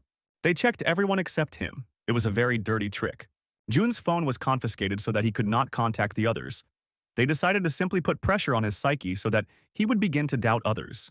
Before him, they simply read documents for 2 hours. Anyone would have become nervous and thought about what awaited others and who would say how much. The longer a person thinks, the more he doubts that this was the auditor's calculation, and eventually the person breaks down. And when the broken man can no longer think clearly, he begins to say what the auditors want to hear and takes the blame on himself. But June just chuckled. He had dealt with people this way himself and asked the auditor why he was so confused. The inspection was scheduled later, but they showed up much earlier, and June said there was only one explanation. He asked casually how Director Rock was doing. His wife's birthday was coming up, and he had to decide what to give her. She loves champagne, and June might even be able to recommend a couple of varieties. The warden spoke up and said that June should be careful with his words. And now the more June remains silent, the more the auditor will think. Who is he? How much does he know? Or maybe he is just a cleaner. These are the questions that will be spinning in the auditor's head. Shirley asked June how. She was all worn out waiting for him to get in touch and was afraid that he would take all the blame on himself. June told her to take a breath and said that nothing had happened. Things weren't going well for the others, if not terribly, but Jun wasn't fired. That's the only good news so far. Chistaman agreed. Because the inspectors wouldn't leave them alone so easily, Shirley asked him why they were doing this. And June said it was pretty obvious, although he wanted to end it as quickly as possible because all the people associated with him were suffering. He added that he should just leave the association, and Shirley screamed at him. It was quite easy for Jun to get a job in any guild, just like Miranda. But Shirley reminded him that the cleanup squad would remain in the association, and it was unknown what would happen to them. Jun agreed. He was also worried about these people and the consequences. Jun realized he needed to take action and looked at his phone. He called Bear, who was equally concerned about the situation. Jun asked him what would happen if he gave the director a weapon. Would he use it? And then Bear replied that of course he would do it, and at that point Jun ended the call. Then he turned back to Shirley and asked if she was free, because they needed to go for a walk. The check was now over, and Jun told her to follow him. Considering what his past life was like, Jun was terribly angry at the current attitude towards him. They would have to pay for what they did. Shirley put on her suit and got behind the wheel, but grumbled that she was uncomfortable. Jun wondered why she dressed up like that, but the manager said that he himself asked her to do so, and did not understand why she was driving him around as a secretary. She brought him to the mountains because Jun didn't have a license and all he had with him was instant noodles. Shirley didn't know who the meeting was planned with, and she doubted that giving him noodles was a good idea. Having climbed the mountains, they found some kind of hut of an unsightly appearance. Shirley was quite tired on her way up and thought about doing some exercise. Jun knocked on the paper door and entered, but immediately stopped as a sword was held to his throat, and the old man asked who he was. Jun said he worked in the cleaning department and he had something to say, so he took the risk of coming to this place. Shirley was the most surprised of all, because it was the chairman of the entire association himself. Half a century ago, when dungeons appeared, there were no guilds or associations. Everything was started by 5 people who became legends in the world. At the cost of enormous efforts and a sea of blood, the association was created, and since then it has been headed by the chairman. He warned Jun that although he didn't know how he found him, he told him not to say anything unnecessary. Jun replied that he had bought the old man some noodles, and Shirley stared at him nervously. The chairman did not answer, and then Jun added that he was sharp. And then the old man asked how much time he needed. Jun replied that half an hour would be enough. Shirley tortured Jun. She did not understand who he was, since he was able to find the chairman, but was not one of his people. The chairman placed a bowl of noodles in front of them and invited them to the table. He said that in the old days when he went on raids he ate only noodles for months. Now he moved to this wilderness. No one knew about this place, and the chairman asked how Jun knew about it. Jun introduced himself again, stating his position, and replied that even if he told everyone, they still wouldn't believe him. The chairman laughed that a simple cleaner could find him. Looking at Shirley and hearing her name, he realized that she was the CEO's daughter. And then they got to the main issue. Jun told how the directors are preparing the merger of the association with the internationalists, and he said he wanted to stop it, that's why he came here. Then the chairman asked him what he had to do with it, since he was no longer interested in the affairs of the association. Although he founded it, half a century has passed, and at that time no operational departments existed. The association has long been living its own life. It used to be better. Either you would come out of the dungeon alive, or they would carry you out in their arms. The chairman fought for humanity, but now everyone is concerned about money. In any case, he no longer cared about the matter and told Jun to leave, at which point Jun asked if the chairman was ready to resign. Since he didn't care about the association, it was strange that he hadn't stepped down as head yet, Jun noted. He could just hand over the post and sit back in the wilderness, Jun said, and Shirley grabbed him by the hair to shut him up. The chairman got angry and replied that Jun was talking nonsense. It was surprising that he could become the leader of the squad at all. But Jun responded sharply, saying that nonsense is what happens in the association. Its primary goal is the safety of citizens, but those who work there are simply throwing dust in the eyes. They get what they want by any means necessary and stop at nothing.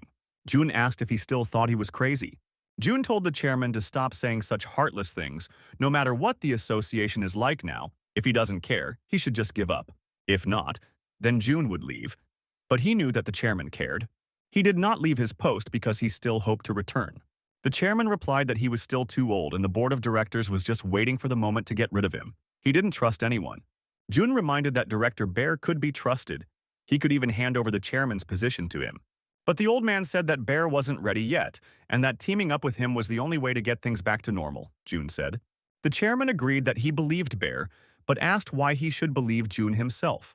Jun replied that he had received similar offers but refused, especially since he was planning to leave the association soon. The chairman suggested that it was due to pressure from the directors. June replied that it was, although it was not the only reason. At this point, he decided to leave, because he knew that the chairman was not one to hesitate with decisions, although he had not yet said anything. The chairman was surprised that June knew him so well, as if they were old acquaintances. Shirley asked him on the way back if he really wanted to quit his job. June didn't care about the latest events. He replied that even if he stayed, it would do no good, and he didn't have much time. But what would the others do? Shirley asked him. Jun waved it off because it wasn't his problem. He wasn't a mommy to interfere in everyone's lives. Shirley couldn't think of anything to say to this and looked at the cleanman's back. If he leaves, she will be lonely, the girl thought regretfully. The chairman read the latest news about June. He understood that the guy was crazy, but he didn't think that he was crazy enough to quarrel with internationalists.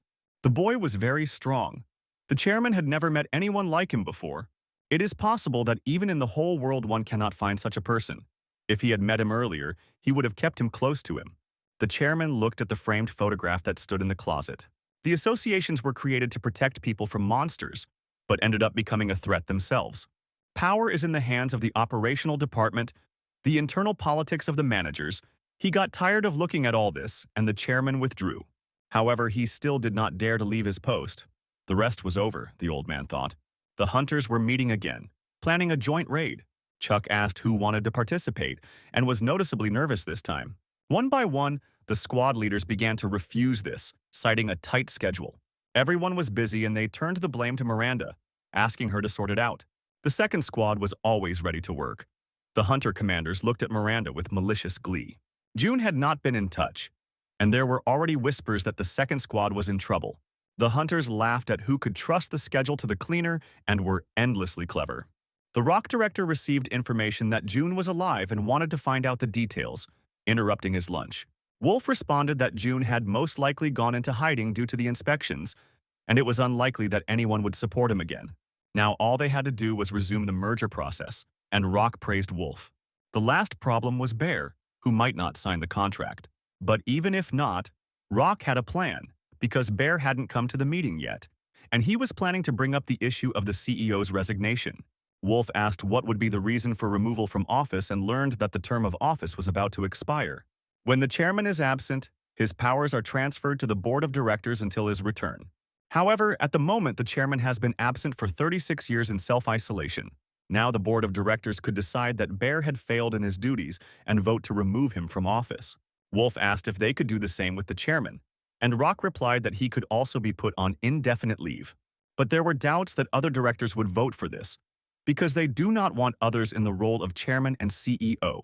Rock claimed to have already taken care of that and told Wolf to continue working, flatteringly calling him director. Wolf asked who would become CEO. Rock said that he hadn't thought about it yet and was open to suggestions. Then, Wolf suggested Fox, who had good experience running an operations department and a track record, essentially the perfect puppet. Rock appreciated the joke and laughed sarcastically, not hiding his mockery. June would soon leave the association, and even if she stayed, she would still lose her support group. They were all on the verge of being fired. This is the end for them, and Rock will take the place of the leader of the entire association, and Wolf will be number 2. As June walked down the corridor, indignant cries were heard in his direction. The rats had become bolder these days. Along the way, he was stopped by hunters from Miranda's party, who were still loyal. But even among them, there was an opinion that it was better to stay away from him and not talk to him. Jun expected to be boycotted, but even the friendliest ones were now avoiding him. Miranda greeted him with a smile and dark bags under her eyes, evidence of lack of sleep due to nerves. June looked around at the mess in her office and realized that inspectors had been in the office again. June asked Miranda if she was mad at him, and she said she was a little. But the girl replied that it was not his fault because there were so many bad people around. June said that others didn't think so, and that was also the reason for her anger. While he was helping everyone, actually managing the raids, everyone almost prayed to him, but it was worth it to have an inspection. June was surprised that Miranda was saying this. He didn't understand when he became the boss. He told her that this was natural behavior for people, and besides, she had enough of her own problems. Miranda blamed herself for everything. June said that if she had time for self-flagellation, she would be better off sleeping or reading, and handed her a folder. This was a brief information about the future dungeons, and recommendations for clearing them for the year ahead. She could have managed without it, and June told her to think of it as a parting gift. Miranda thought something terrible, And June added that she should have felt it by now. The wind of change. Everything would change soon. And then everything will get even worse. So instead of waiting for someone to come to the rescue, focus on work. But then Shirley burst into the office, outraged that June was ignoring her calls. She informed him that the board of directors wanted to fire the chairman. June realized that their enemies had already begun their attack, and quite quickly. If this is true, then Bear will also be removed from his post. It's a matter of time. Rock has gone too far. At the meeting, they decided not only to remove the chairman, but also to immediately resolve the issue with the general director. The board of directors believed that the chairman was not fulfilling his duties, since he had not been in touch for 3 years. Then everyone voted without much discussion, and the mustachioed walrus announced the results. Rock was already winking cheerfully at his hangers-on, celebrating his victory. Bear understood that if the chairman was removed, he would be next, which meant that Rock would be the next chairman. The entire top management will change. Someone thanked Bear for his good work. Wolf told him not to be upset, because he would still remain with the association in the position of head of the cleanup squad. Bear looked sullenly at the blockhead, who did not hide his malice. All this time, the mustachioed man was dragging out a dramatic pause and heating up the situation. The majority of votes supported the resignation, and Bear, without waiting for the announcement, decided to ask what would happen if the chairman refused to leave his post. In this case, according to the regulations, his removal is impossible, the mustachioed man said, but added that it was too late. The votes had been counted. The rest of the littermates laughed because, in their opinion, even suggesting such a thing was stupid. And then the old chairman entered the conference room and asked if they missed him. The heating in the room could have been left unturned for another year, due to the heat emitted by the bottoms of the conspirators who had flown past.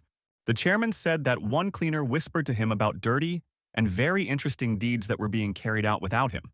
And at that moment, everyone realized how badly they had miscalculated, but it was too late. The lie became the truth.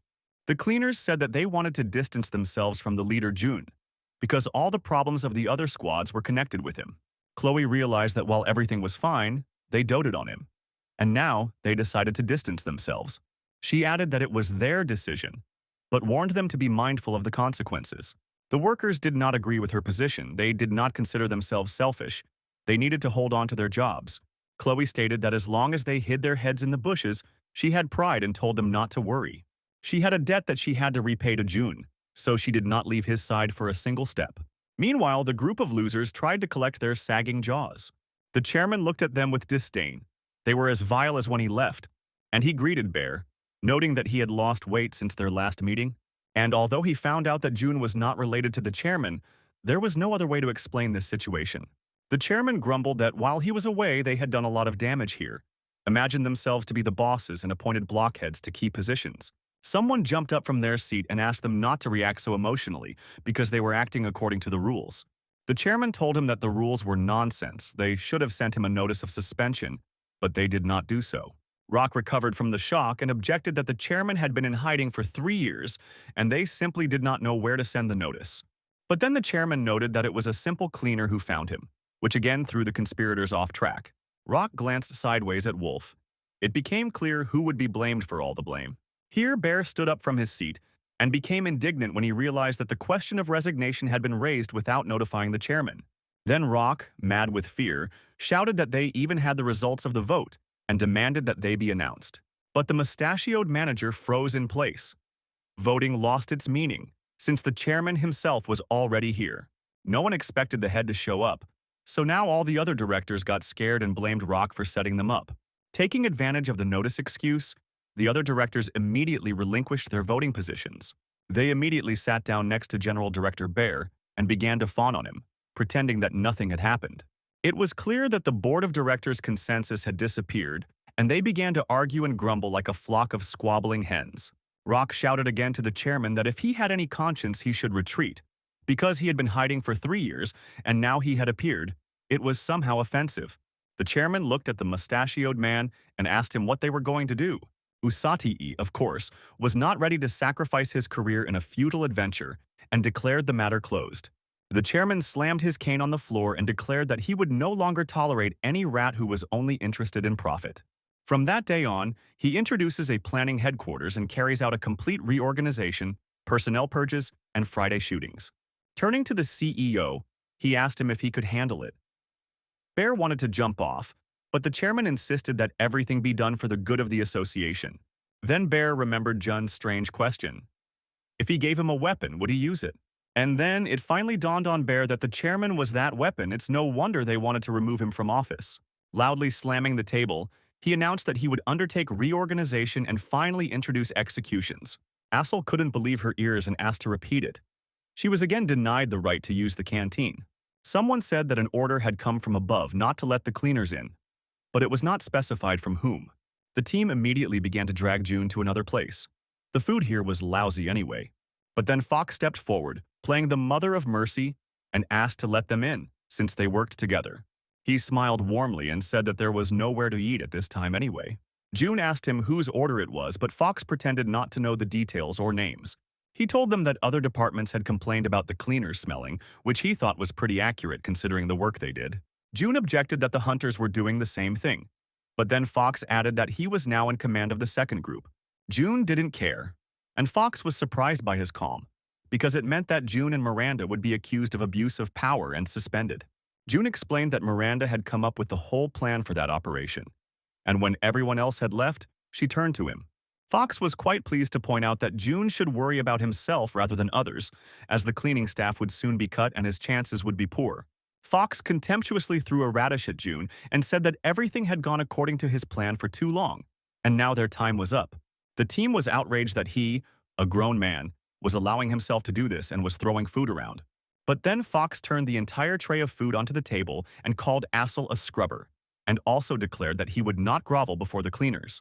He promised to throw them to the bottom if they said another word, and ordered them to attend to their direct duties.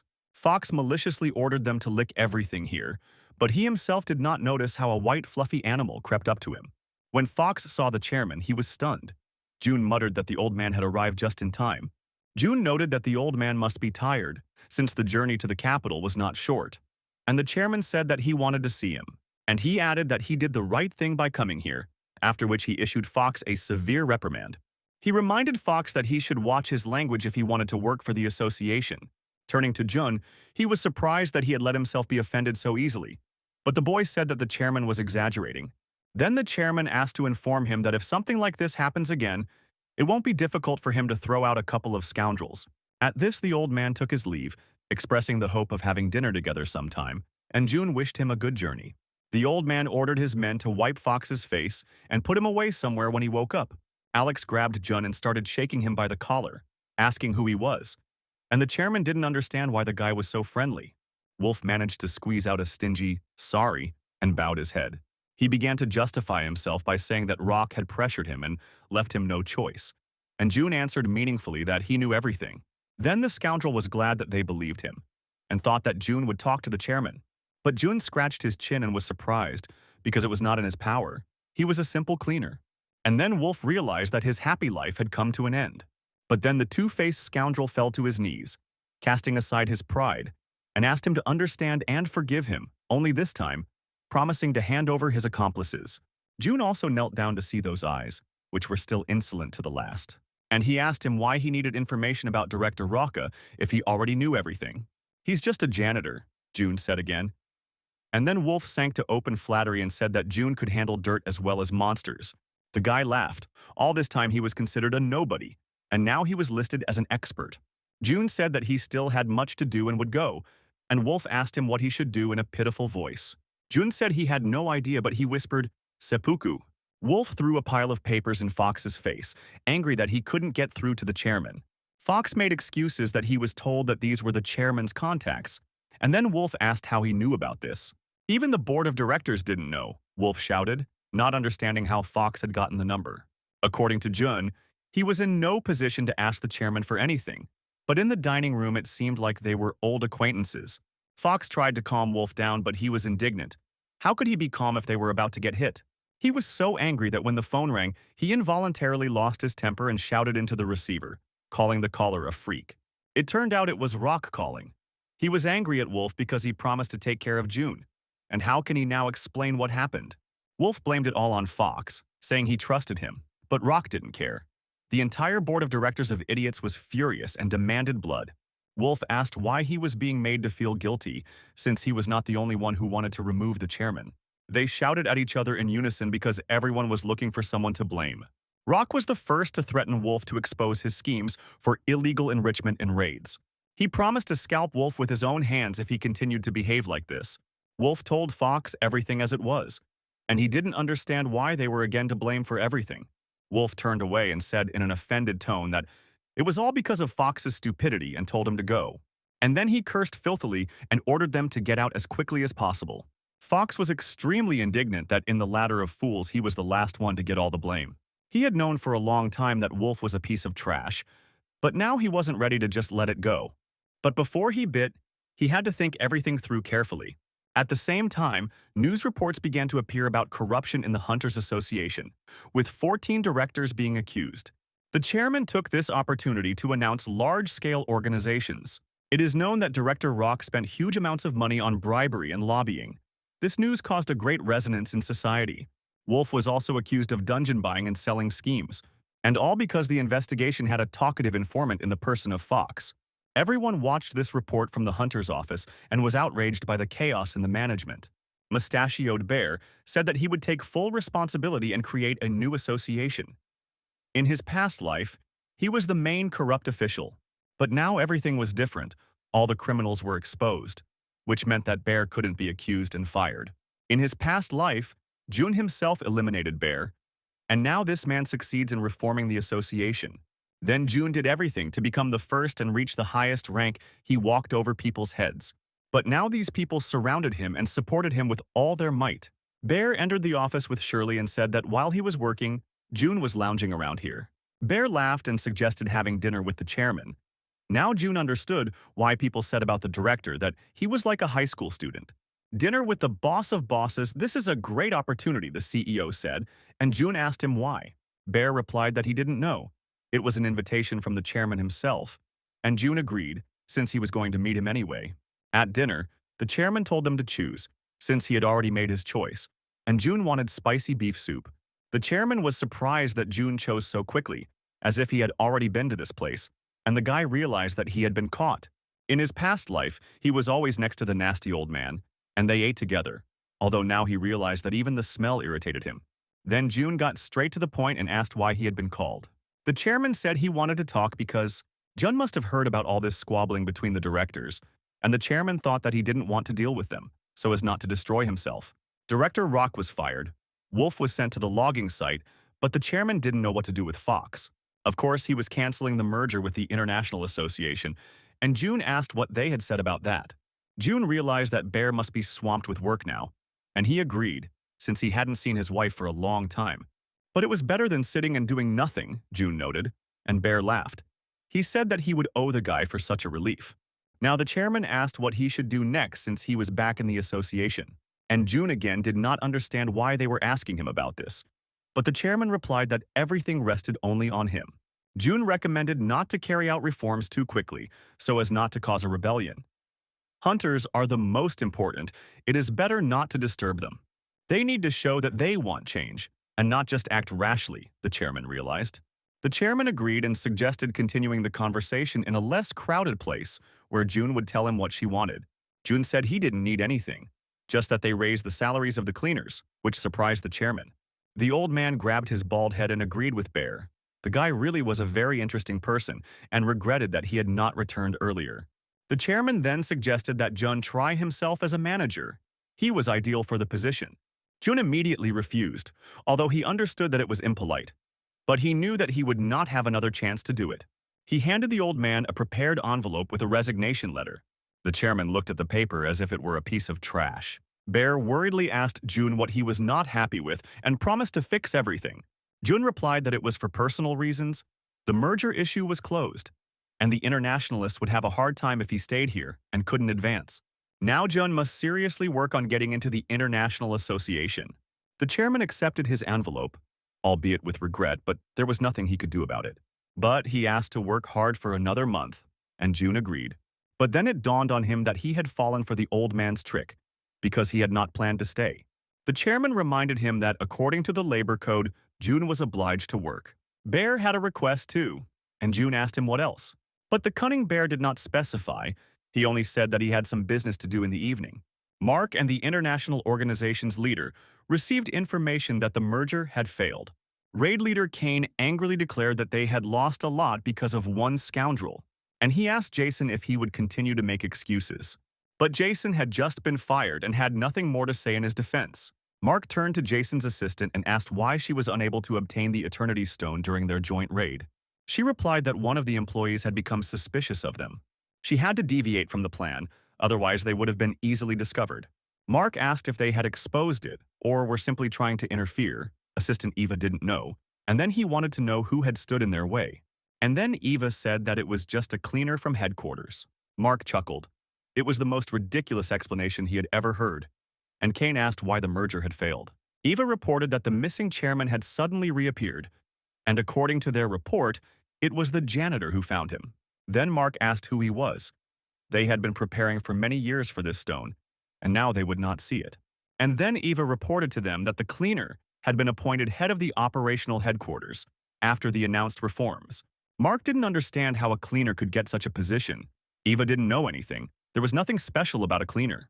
Apart from one oddity, he had incredible combat power, his skills surpassing most hunters.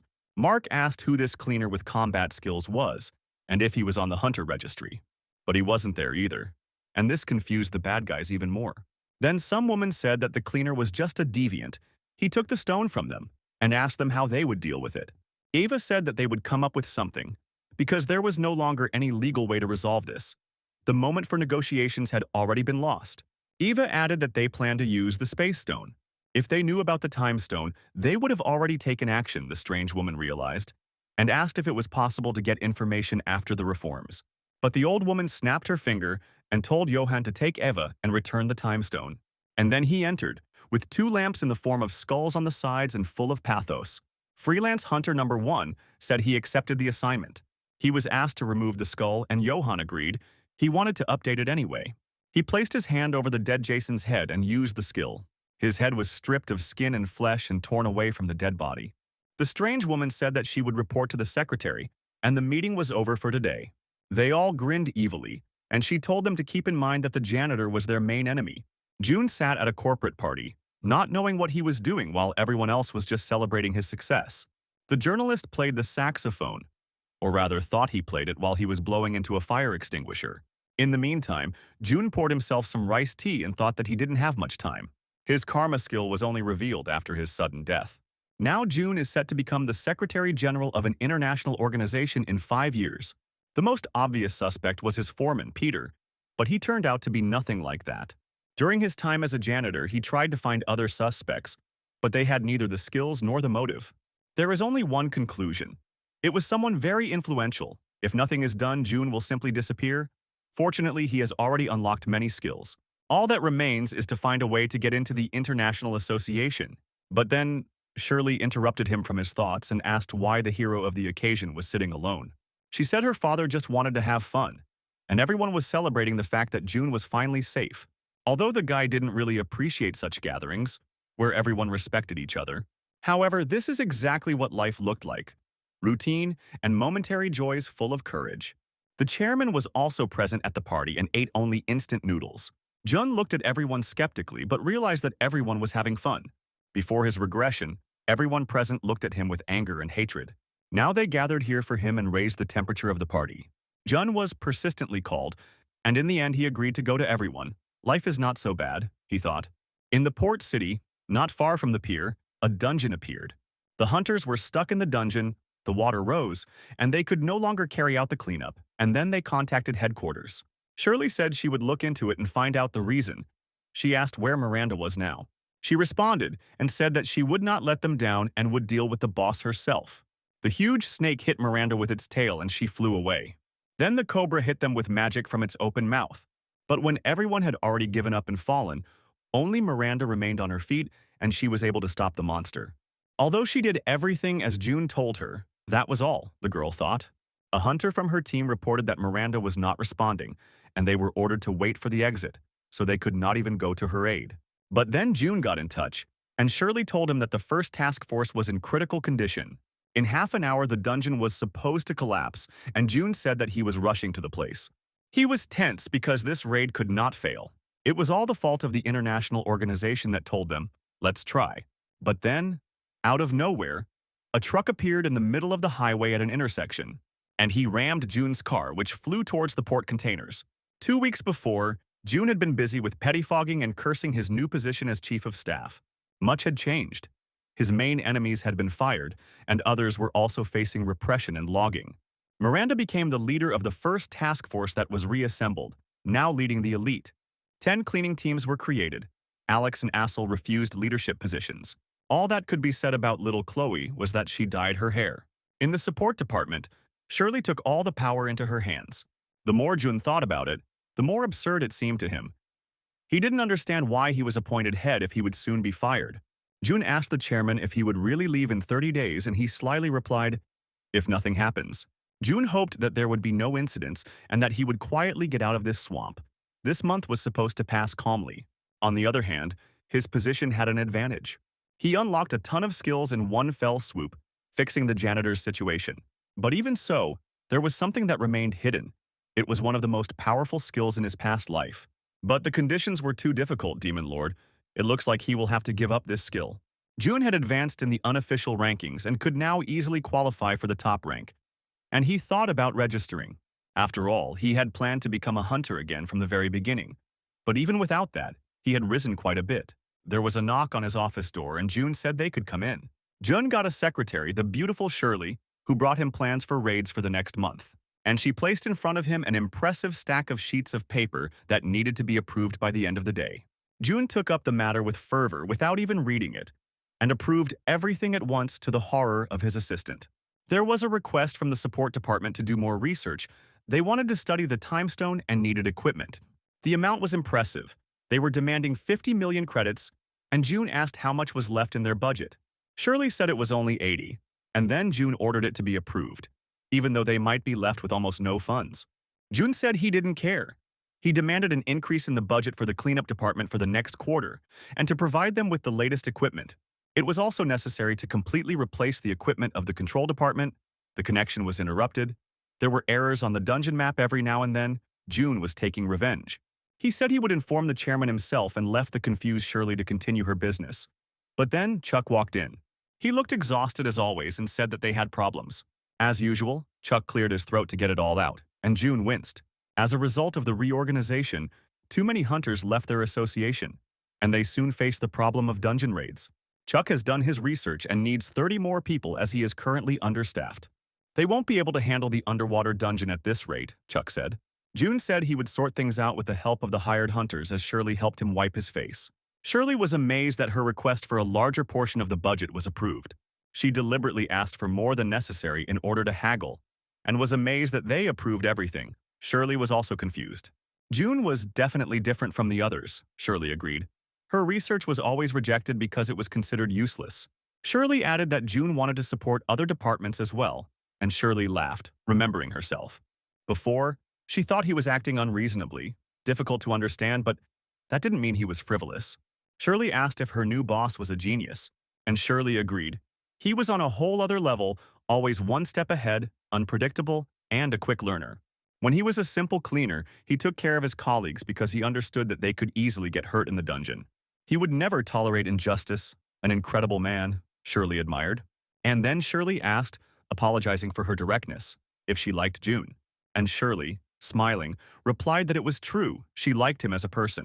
In any case, she was glad to hear that she would be given money. Because I wanted to study the stone as quickly as possible. The underwater dungeon was literally a prison. There weren't many hunters with the water-breathing skill, so raids there were difficult. In addition, it is difficult to clean such a place, and to figure out where everything is, everything needs to be carefully thought out. This dungeon had only recently been discovered, June thought, and that was very strange. June came to the Free Guild to meet and hire hunters. Frank was the first to say hello. He was the deputy of the Ares Guild, with the class of mechanic beekeeper. The leader's name was David from the support class. He had heard a lot about June, and that in the past he was a cleaner. He was curious how June managed to do this, and he replied that there was nothing special about it. David asked not to be modest. June's position spoke for itself, and the hunter already knew why they came to him. June replied that it was true. Because of the reorganization, they were short of people, but David did not understand why they were in such a hurry. June said that information had been received that an underwater dungeon would soon appear in the port.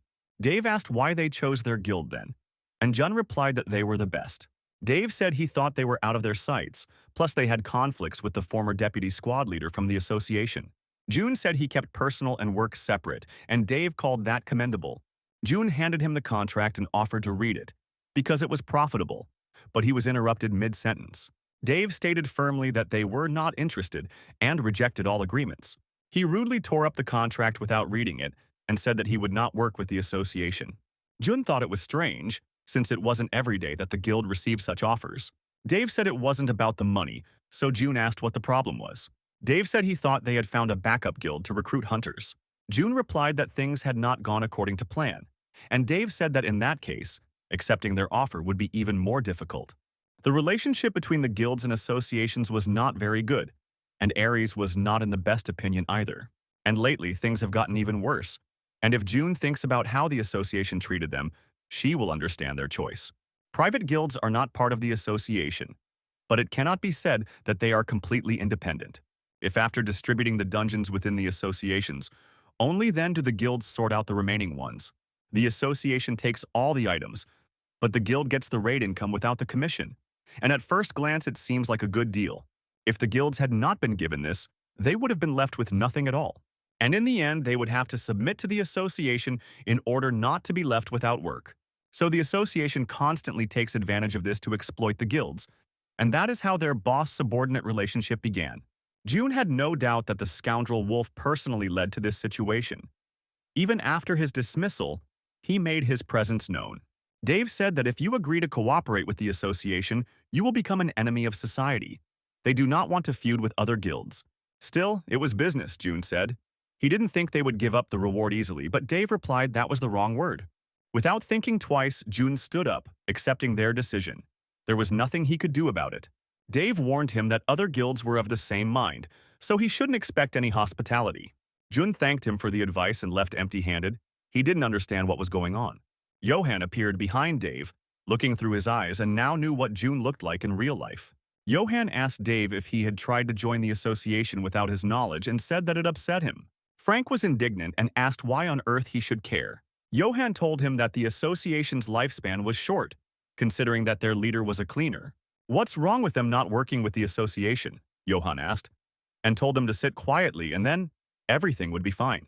He told Dave that he couldn't give him much time to think about it because his plan was already being implemented. Dave knew what the plan was, to pit everyone against everyone and cause a huge massacre. He didn't understand what Johan would get out of this, since he wasn't even a member of the association, and Johan told him that he simply didn't like to wait.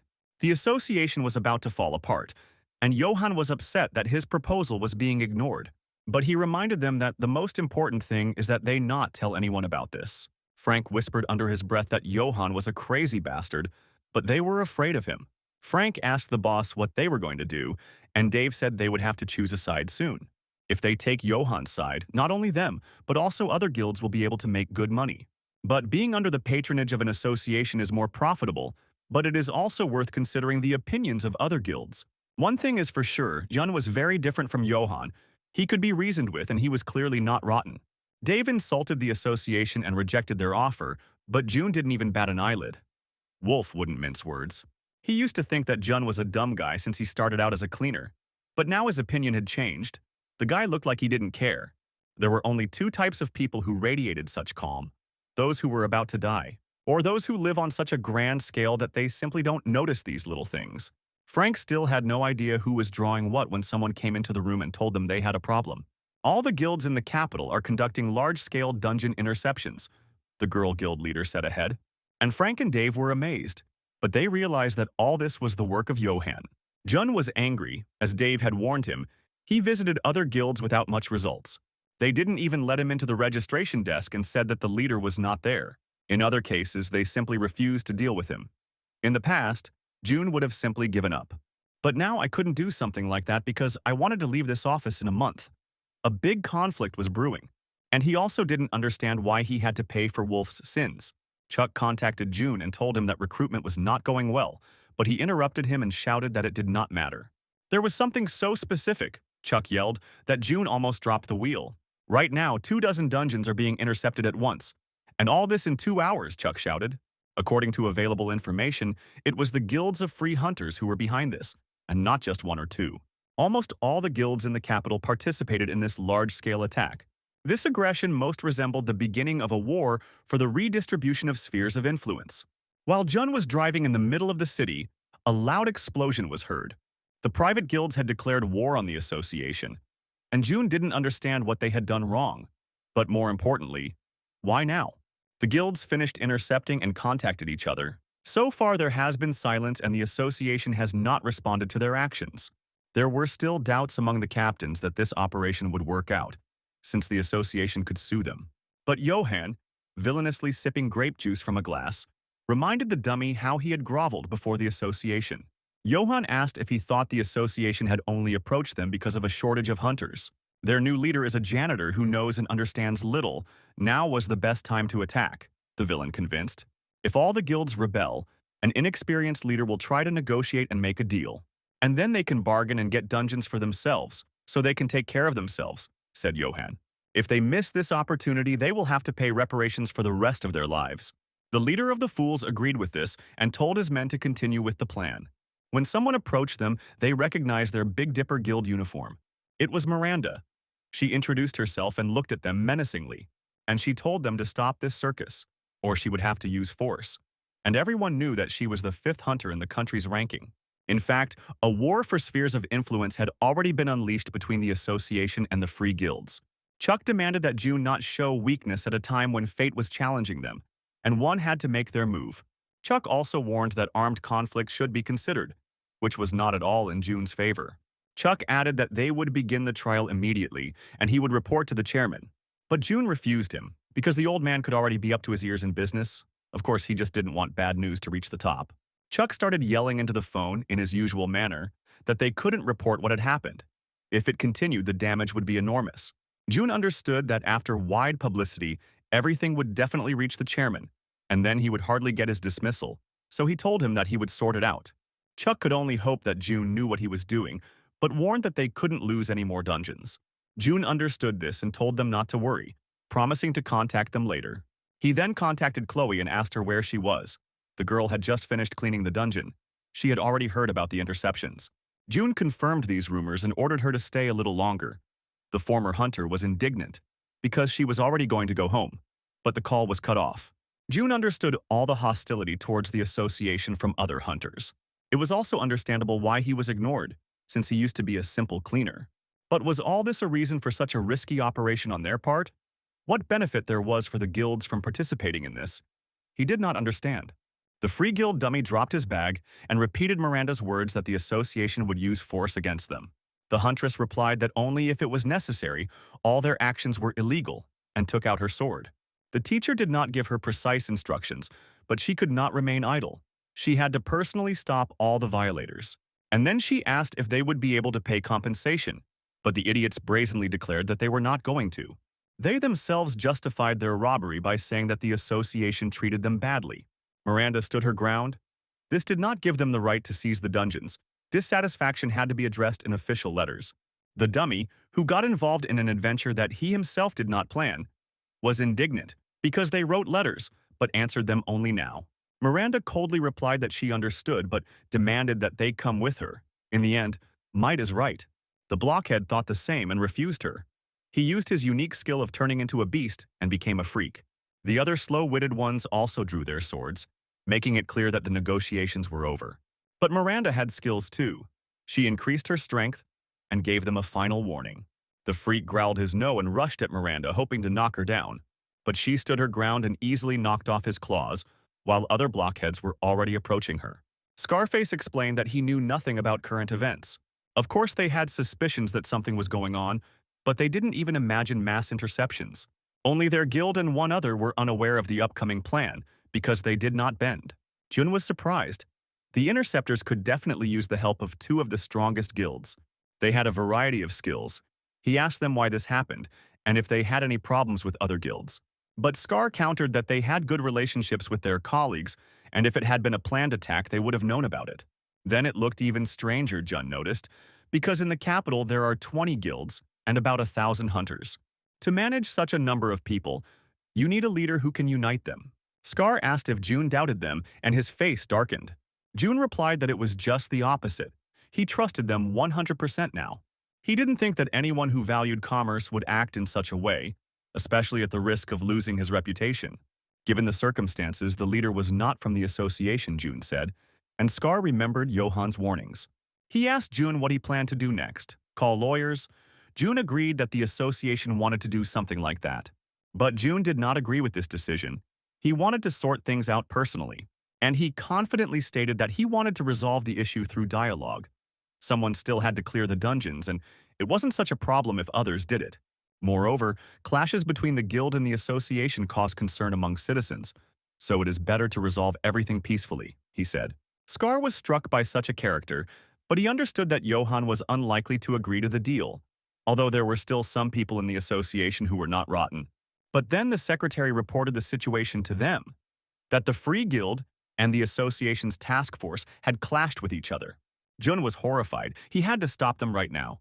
That's why he immediately jumped out of the office and asked for forgiveness for this. Scar was amazed that even though Jun was the chief of staff, he still went out to sites. And he added, telling Frank that he had decided which side he would take in this conflict. Jun was running as fast as he could using hyper-acceleration, while Scar was thinking about how this guy could give them everything they were looking for. Miranda dodged the beast claws and swung again to strike. But then the crushing heel of the chief of staff flashed above them. He struck hard between the fighters, so hard that the ground exploded under their feet and cracked. Jun immediately attracted everyone's attention and scolded the dummies for what they had done here, although they were adults. Having assumed a pompous pose, he introduced himself to everyone as the chief of staff and offered to talk. Looking back at the beaten head of the Guild of Fools, he realized that Miranda had not wasted her time. June praised her for her good work and said that it was up to him from now on. Miranda immediately blushed and became embarrassed. The leader of the blockheads approached Jun and asked if he had come here to shut them up.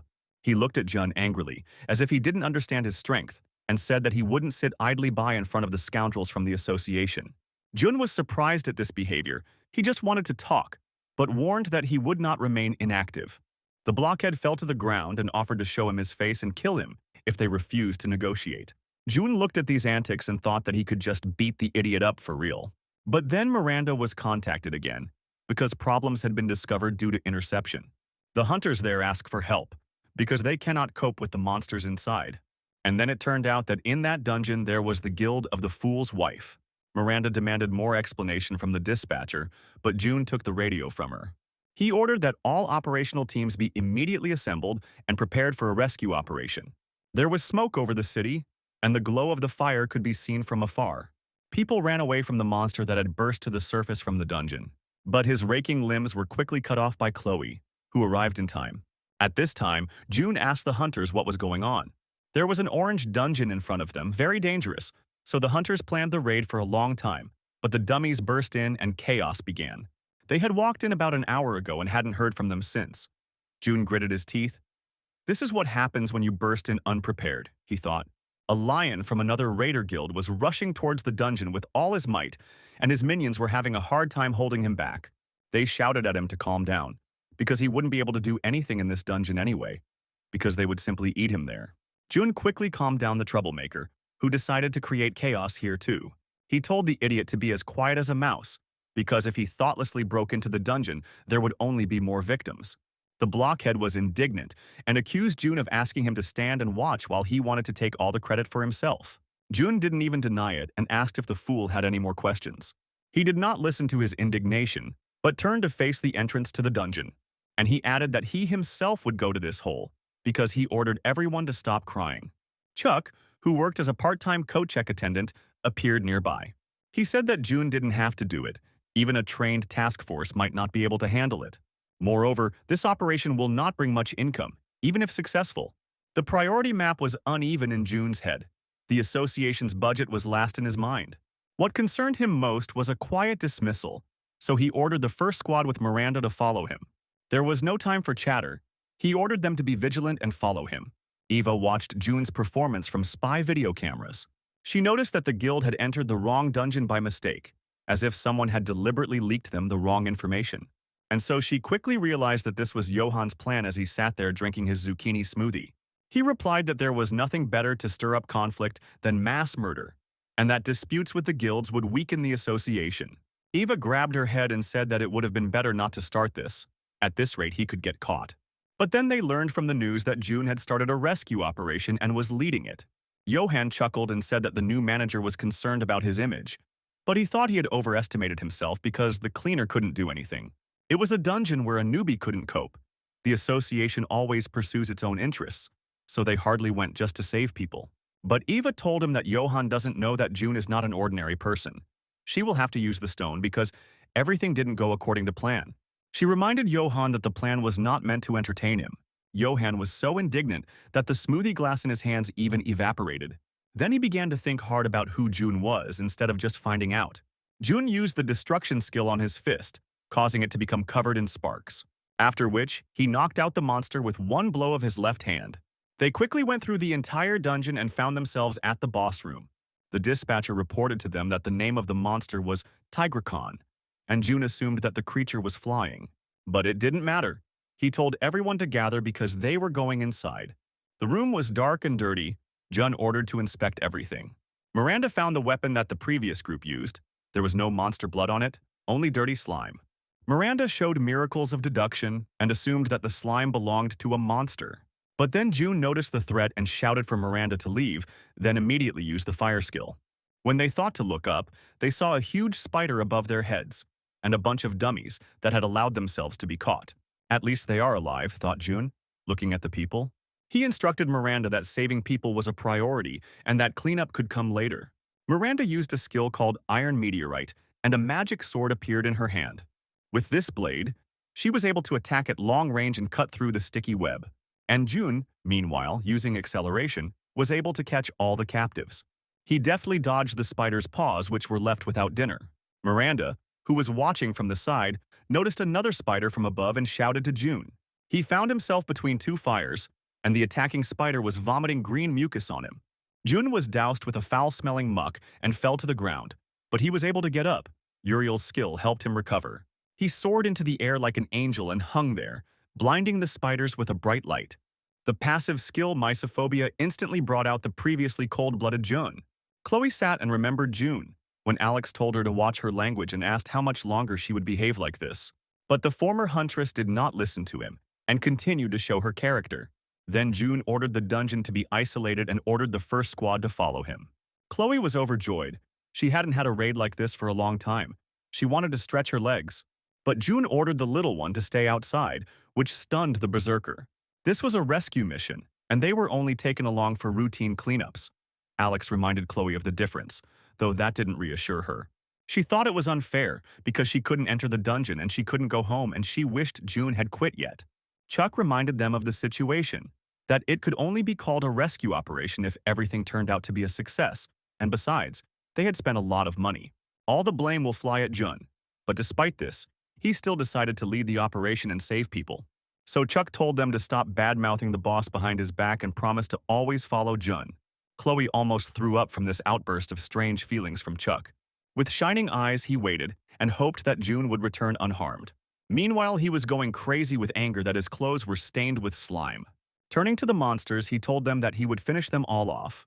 June told Miranda to take away all the hunters and the rescued ones, and he himself decided to deal with the monsters. She objected to him that now saving people was more important than cleaning up. June shouted at her that plans had changed and again told her to get out as quickly as possible.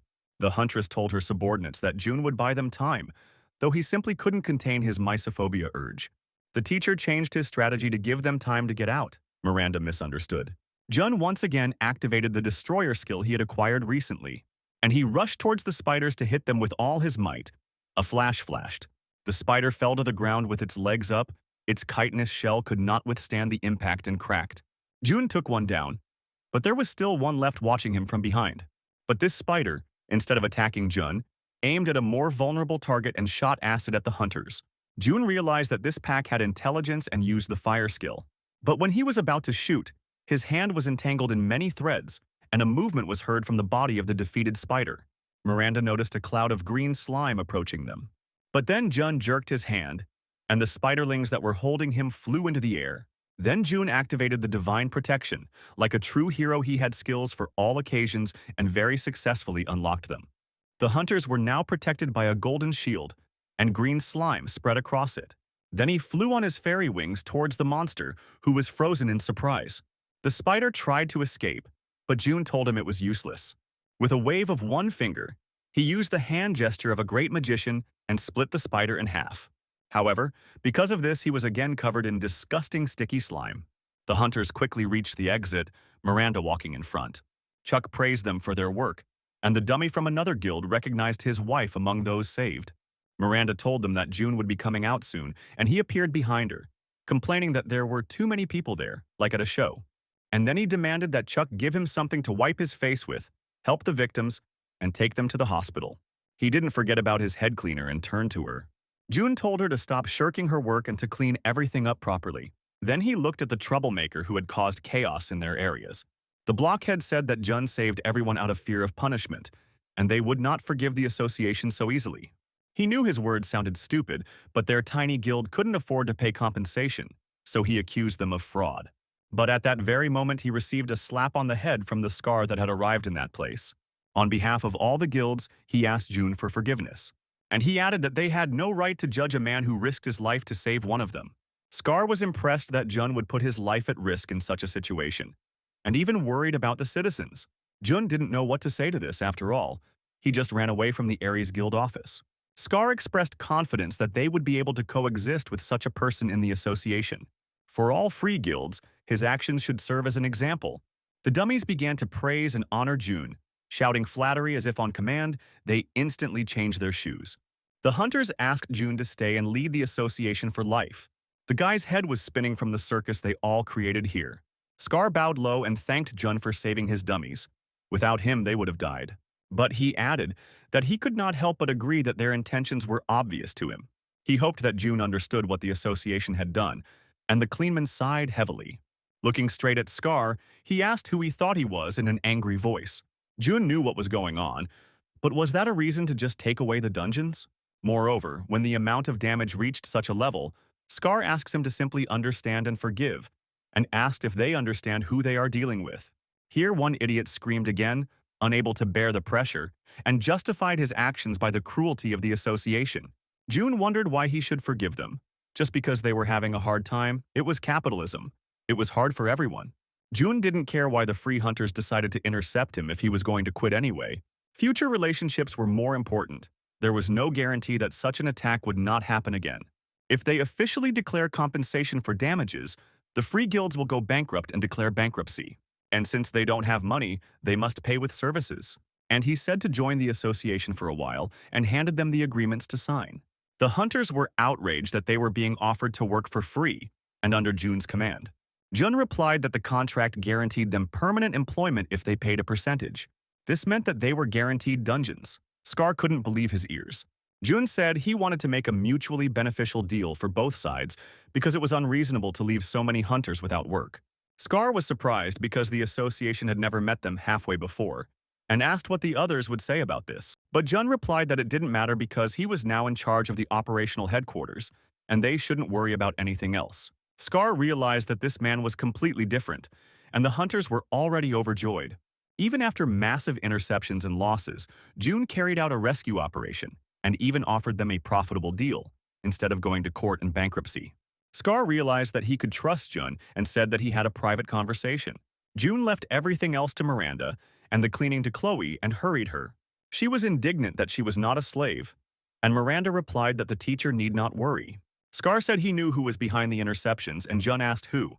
And then he heard Johan's name and shuddered as he was plunged into a flashback. In his past life, Johan was number 2 in the country, right after Jun, and he was a man who resolved all issues with violence. Then he got the nickname Cleaner, because he was a scoundrel who did not shy away from dirty work. He was originally a mage, but then he unlocked forbidden skills and sacrificed many people. The magician turned into a warlock, someone who shouldn't exist. After that, June forgot about him, because he didn't see him in the ranking of world hunters. In his past life, Johan was weaker than him, but in this one, everything is different. Scar admitted that it was Johan who was giving everyone tips on the dungeons because he wanted to increase the conflict between the association and the guilds. Jun gritted his teeth. The villain had really bothered him and asked Scar where he was. Scar replied that Johan changes locations, but there is one place where he visits regularly. Jun was shown on TV and his latest accomplishments were reported. Their association's rating in society has increased significantly as a result. Many thought it would be great if his leadership remained in the association. Johan was angry. His whole plan went down the drain. Jun easily got out of the crisis and even got the guilds. Now he needed a new plan. But then someone asked him where he was going. In the rays of the lamppost, there was a man standing on the stairs. Johan asked in surprise if they knew each other and couldn't help but smile. Jun said he didn't care about his existence, but Johan crossed the line. It's not okay to take human lives.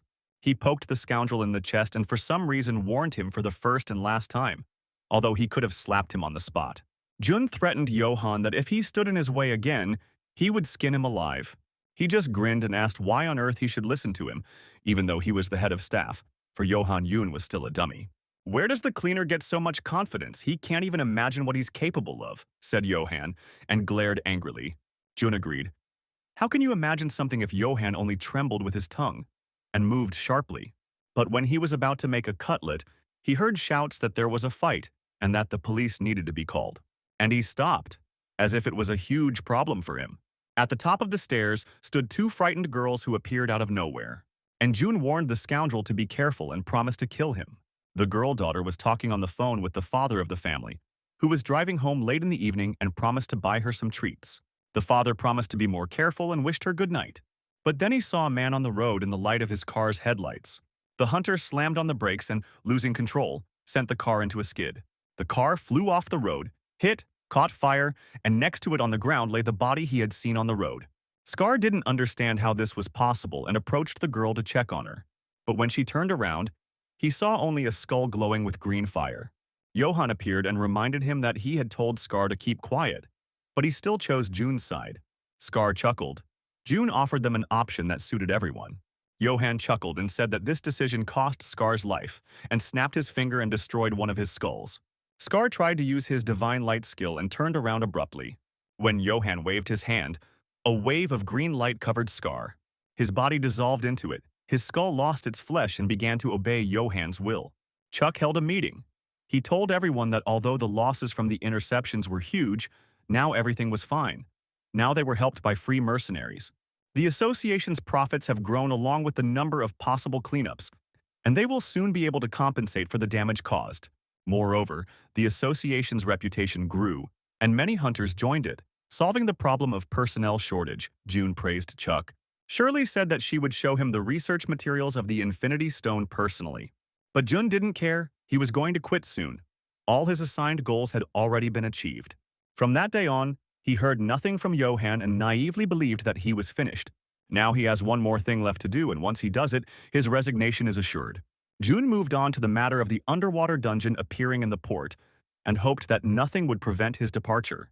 Later, Shirley made an appointment with him at the shooting range, and Jun asked her why she was there since it was just a research report. Shirley pulled out her gun and held it in a gangster grip that would miss even the sky. Then she closed her eyes and began firing randomly. Naturally, having not gotten anywhere, Jun asked her why she was doing this, because it was quite dangerous. Shirley was surprised that the techniques from the movie did not work. She looked at Jun and offered to teach him because she was sure he knew how to shoot. She explained that they were exploring the stone with weapons, as it contained an unusual power. In a looped dungeon, time continues to spin in a loop until all of its conditions are met, thanks to the stone. Shirley believed that this power could be applied not only to space, but also to objects, or even living objects. They had not yet discovered the potential of the stone. Time travel was possible if the power was used correctly, and Jun immediately thought of the weapon that had shot him. If he had particles of the Eternity Stone in him, that would explain why he could travel back in time. And while he was thinking about why the International Association might use this technology on him, he was told urgent news. The leader of the group of free dummies, Ares, died suddenly. Jun looked at his framed photo. The regular guys with their families were always the first to die in these types of stories. The girl still didn't understand what was happening and why her dad didn't come back. Jun asked Chuck what happened, and he replied that Scar had crashed his car on the way home. The bespectacled assistant told Chuck that on the way home, Scar was talking on the phone with his daughter, and that's why everyone thought it was an accident. It is clear that hunters never know when death will overtake them, But it was hard to believe that the leader of a large guild, the best support class hunter, simply died in an accident on the road. Jun looked at his crying family. He had been to so many funerals in his life that he had long since become accustomed to them. His thoughts were already occupied with this strange matter, and not with emotions. He had little contact with Scar, either before or after his regression. But he didn't believe that he could die just like that. Frank approached June and wanted to talk face to face. The guy didn't miss the fact that this hunter was behaving more calmly than all of them. And Frank replied that he had lost many of his comrades. Frank saw the association's request for help in the underwater dungeon, but he had one condition. He wanted Jun to catch and kill the villain who took his friend and boss. Frank had no doubt that this was Johann's doing and wanted to catch him as soon as possible and find evidence. Jun agreed unexpectedly, quickly, and easily, promising that he would do it because the guild better prepare for the raid. Now he realized how naive he had been in thinking that Johann had simply gone into hiding, but the criminal had easily crossed the line. Before his death, Scar managed to tell June that someone must be covering for Johann. He wanted to weaken the association. Even if he was considered the strongest hunter in the country, there was an entire organization against him. From the very first day they met, Johann received direct instructions from someone. That's why Scar had no doubt that there was someone more powerful than the association behind the magician. The underwater dungeon appeared earlier than in June's past life. This meant that his opponents had used the change stone and forcibly summoned the dungeon with it. It was possible if they had a key to access the storage of magical items. And a team of specialists, it was definitely an international association. And there is one reason: they have long wanted to subjugate their branch. In the past, they received the time stone, but not this time. So, to achieve what they wanted, they hired the best hunter in the country. June looked at Shirley and the others and knew he needed to get ready. He ordered them to begin preparing for the raid immediately. At the port, workers noticed something strange that appeared right at the pier. The sea began to boil, and then, as if it exploded, a large wave rolled across the bay. Then a gate appeared from there, and the earth trembled under the feet of Eve and her people. The creation of the dungeon was successful. She had not used the stone for a long time.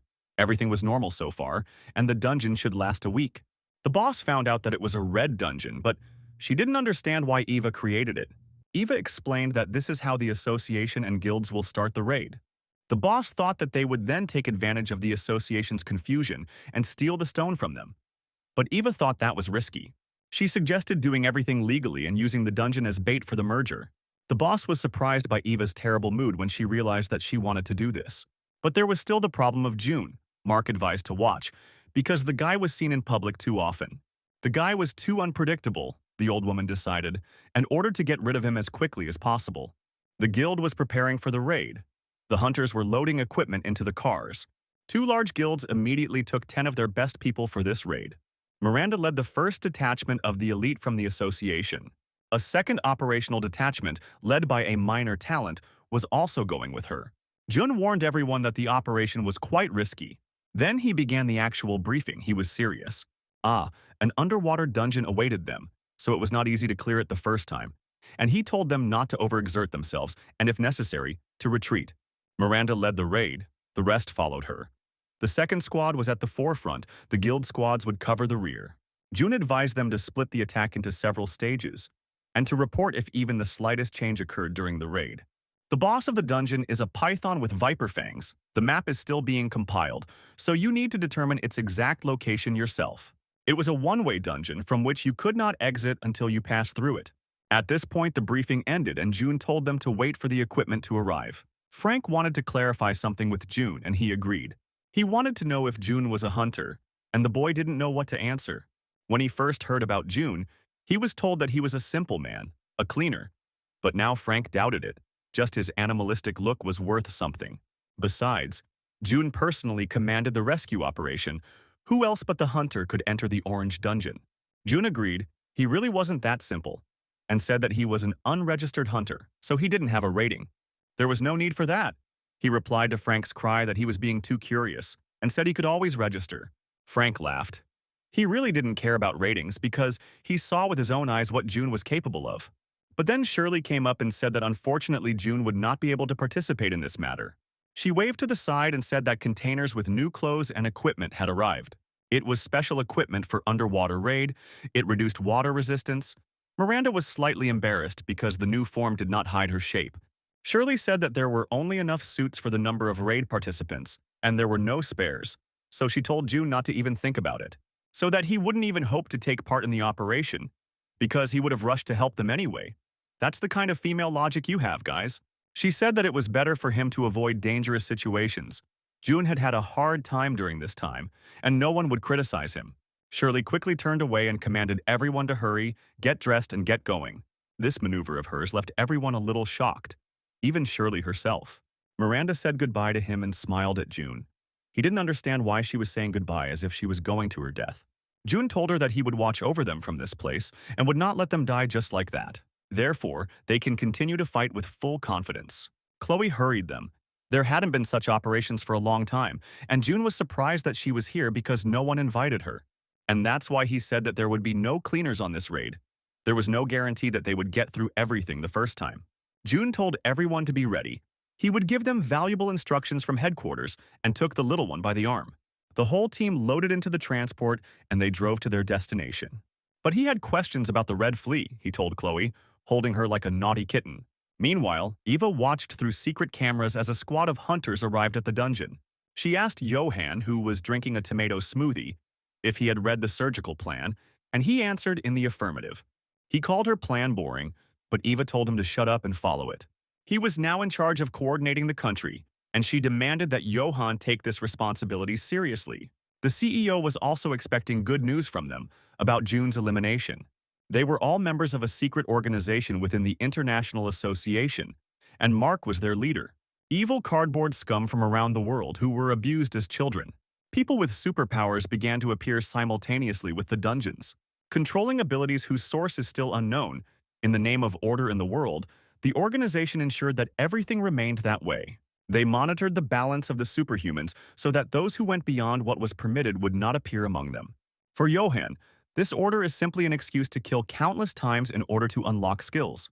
Johan had never gotten along with Eva, but now her words made sense. There was one skull missing from his shelf. That spot was reserved for June.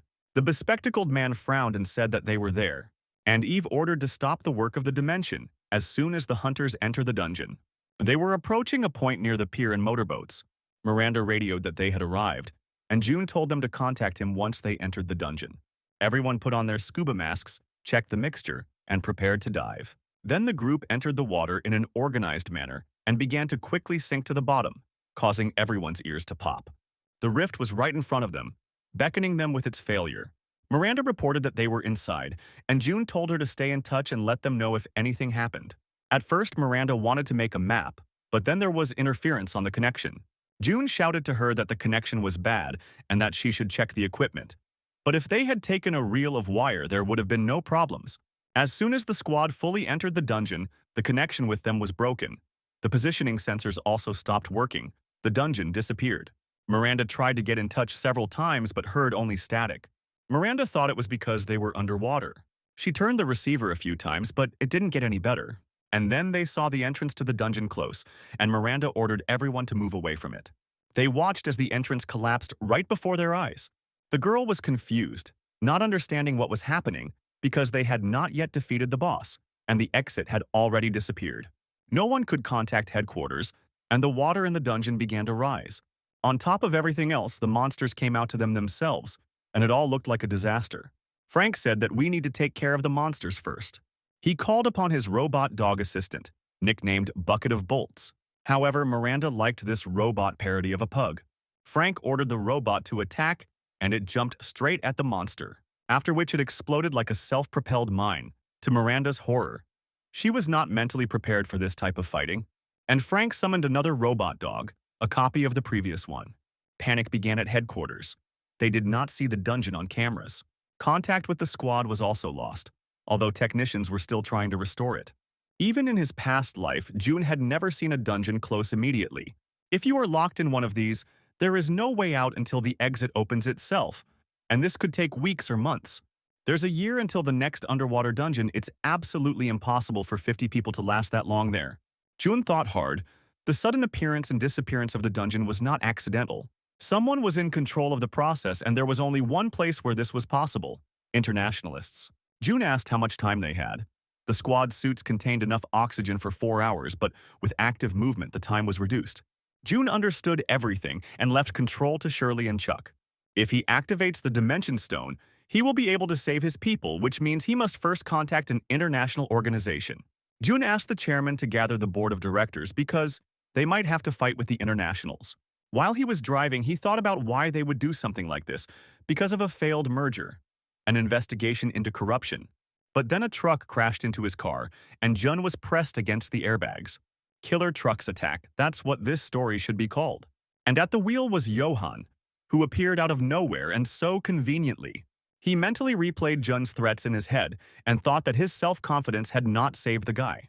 He was so hoping that they would fight, and he knew that Jun was talented, but superpowers do not make a person immortal. His body remains the same. The Awakened have an arsenal of skills, but they still need time to use them, and they are just people. Even a hunter can be caught off guard by a truck for the second time in his life, because they are arrogant and do not allow the thought that they can be attacked. A hunter who knew no defeat would not use his skills actively outside the dungeon. In everyday life, Johan was confident that he had done the job. He snapped his fingers and a wall of green flame engulfed Jun's car. He turned his back to the explosion, thinking that he was a cool guy and didn't have to look at it. But then he heard a lot of flattering statements about himself. Jun got out of the fire completely unharmed and thought about how much he hated trucks. Johan was surprised to see Jun use the skill, rather, activate it in advance. It's all because he died once, and you can't touch him like that a second time. Jun reminded the scoundrel that he had promised to skin him alive the next time they met, but he could have done it right away, and there would have been no problems. A former cleaner with combat and now passive skills, who is he? Johan wondered. Jun answered categorically that he was the one who would take his life. It sounded pathetic, but he really was going to do it. Johan activated his corrosion skill and rushed towards Jun. He covered himself with some kind of shield made from debris, but Johan's hand pierced through it. The hand corroded everything it touched. A rather annoying ability, Jun thought. Then Johan used the weaken skill, and the skulls that were flying near him opened their mouths. They fired blue beams like an ion cannon, and Jun had to dodge. Johan reached out for him again with raking hands, but Jun dodged, kicking the mage in the jaw. Johan rubbed his chin in displeasure and told Jun that he was running like a rat. Jun noticed that one of the skulls looked familiar and asked who it was. Then Johan smirked and said it was Scar. Jun continued to dodge the constant barrage of beams from the skulls. He used his acceleration, tore the wiper off the truck, and rushed behind his opponent. Then he activated the sword mastery skill because he didn't even need a sword for this. But Johan easily defended himself with a water barrier. He didn't even have to move, but Jun quickly retreated. Looking towards the sea, he realized that he had to spend too much time messing around with this scoundrel. Jun told him that Johan had a holiday today and he would let him stay because he was busy. But Johan replied that then they had a problem because he was also working. Jun showed miracles of deduction and realized that someone had placed an order on him. Johan suggested asking someone else about it since he had come here to kill. Jun used the polymorph skill and said that as a cleaner, he was already used to cleaning up trash. Johan joined in the wave of pompous phrases and replied that he too was a kind of cleaner. Several containers, of which the port was full, rose into the air. Meanwhile, Miranda was fighting a horde of monsters in the dungeon. She was pretty tired because she had given it her all. And besides, they were fighting in ankle-deep water. Miranda herself understood that she should have saved her strength for the battle with the boss. And there was no end to the small fry. They kept coming. The skills of the Awakened required a lot of physical effort and concentration, and she planned to not waste them until the main battle. But the fight was not easy. A narrow space, an endless stream of monsters. The operations department was exhausted, and the water continued to rise. Since it was an underwater dungeon, there wasn't much oxygen. Miranda knew that everyone would die within an hour if nothing changed. She was not happy with this at all, and she decided that she needed to give it a try. Miranda said that she would go to the boss herself to kill him. The others objected that it was reckless. There was no connection. The exits were blocked. Miranda understood this and told the hunters to stay put, and as soon as a passage appeared, they should run. But she was again told that this was a red-level dungeon, and fighting its boss alone was pure suicide. Everyone needed to go together. Miranda responded to this by saying that if nothing was done, everyone could die here. She didn't want to take any risks. But the hunters from other guilds also objected to having all the fun taken away from them. They understood that they could die in any case, but at least they would try to do something. Miranda could tell from the team's mood that she was unlikely to be able to convince them otherwise. She told the rest of the team that they would have to fight without their leaders. Frank summoned a larger robot dog and they went into battle. Miranda reminded them, as they rode on the dog, that their target was a huge snake, or serpentine dragon, and judging by his type, he is much stronger than others of his kind. The snake was indeed impressive in size and opened its poisonous mouth when they entered the boss's room. Meanwhile, Jun threw several iron containers at Johan, but he covered himself with a shield. Now he realized that his opponent was not as simple as he thought. Jun continued to throw the heavy equipment, but to no avail. He thought that Johan's skills could deal fatal damage at any range, and therefore he needed to be weakened. Johan heard some movement to the side and thought that Jun wanted to go behind him, and immediately fired there from the skull. But his shot missed the target, and Johan could not pursue him because he had to block the impact of the containers. But suddenly Jun jumped right in front of him, as if nothing had happened. Jun grinned and told the scoundrel that he should be more careful and not count crows. And then Johan realized that Jun had hidden in the container to get to him. Jun delivered a direct hit to his stomach using the destruction skill, with such force that he pressed Johan into the container, and his pants became wet and unpleasant. The mercenary didn't understand how some cleaner could harm him, the first hunter in the country. He screamed at the top of his lungs for Jun not to get cocky and jerked sharply towards him. But Jun again pressed him down with heavy iron, immobilizing his arms. Jun knew all the weaknesses of the arrogant bastard, even though they had never met before.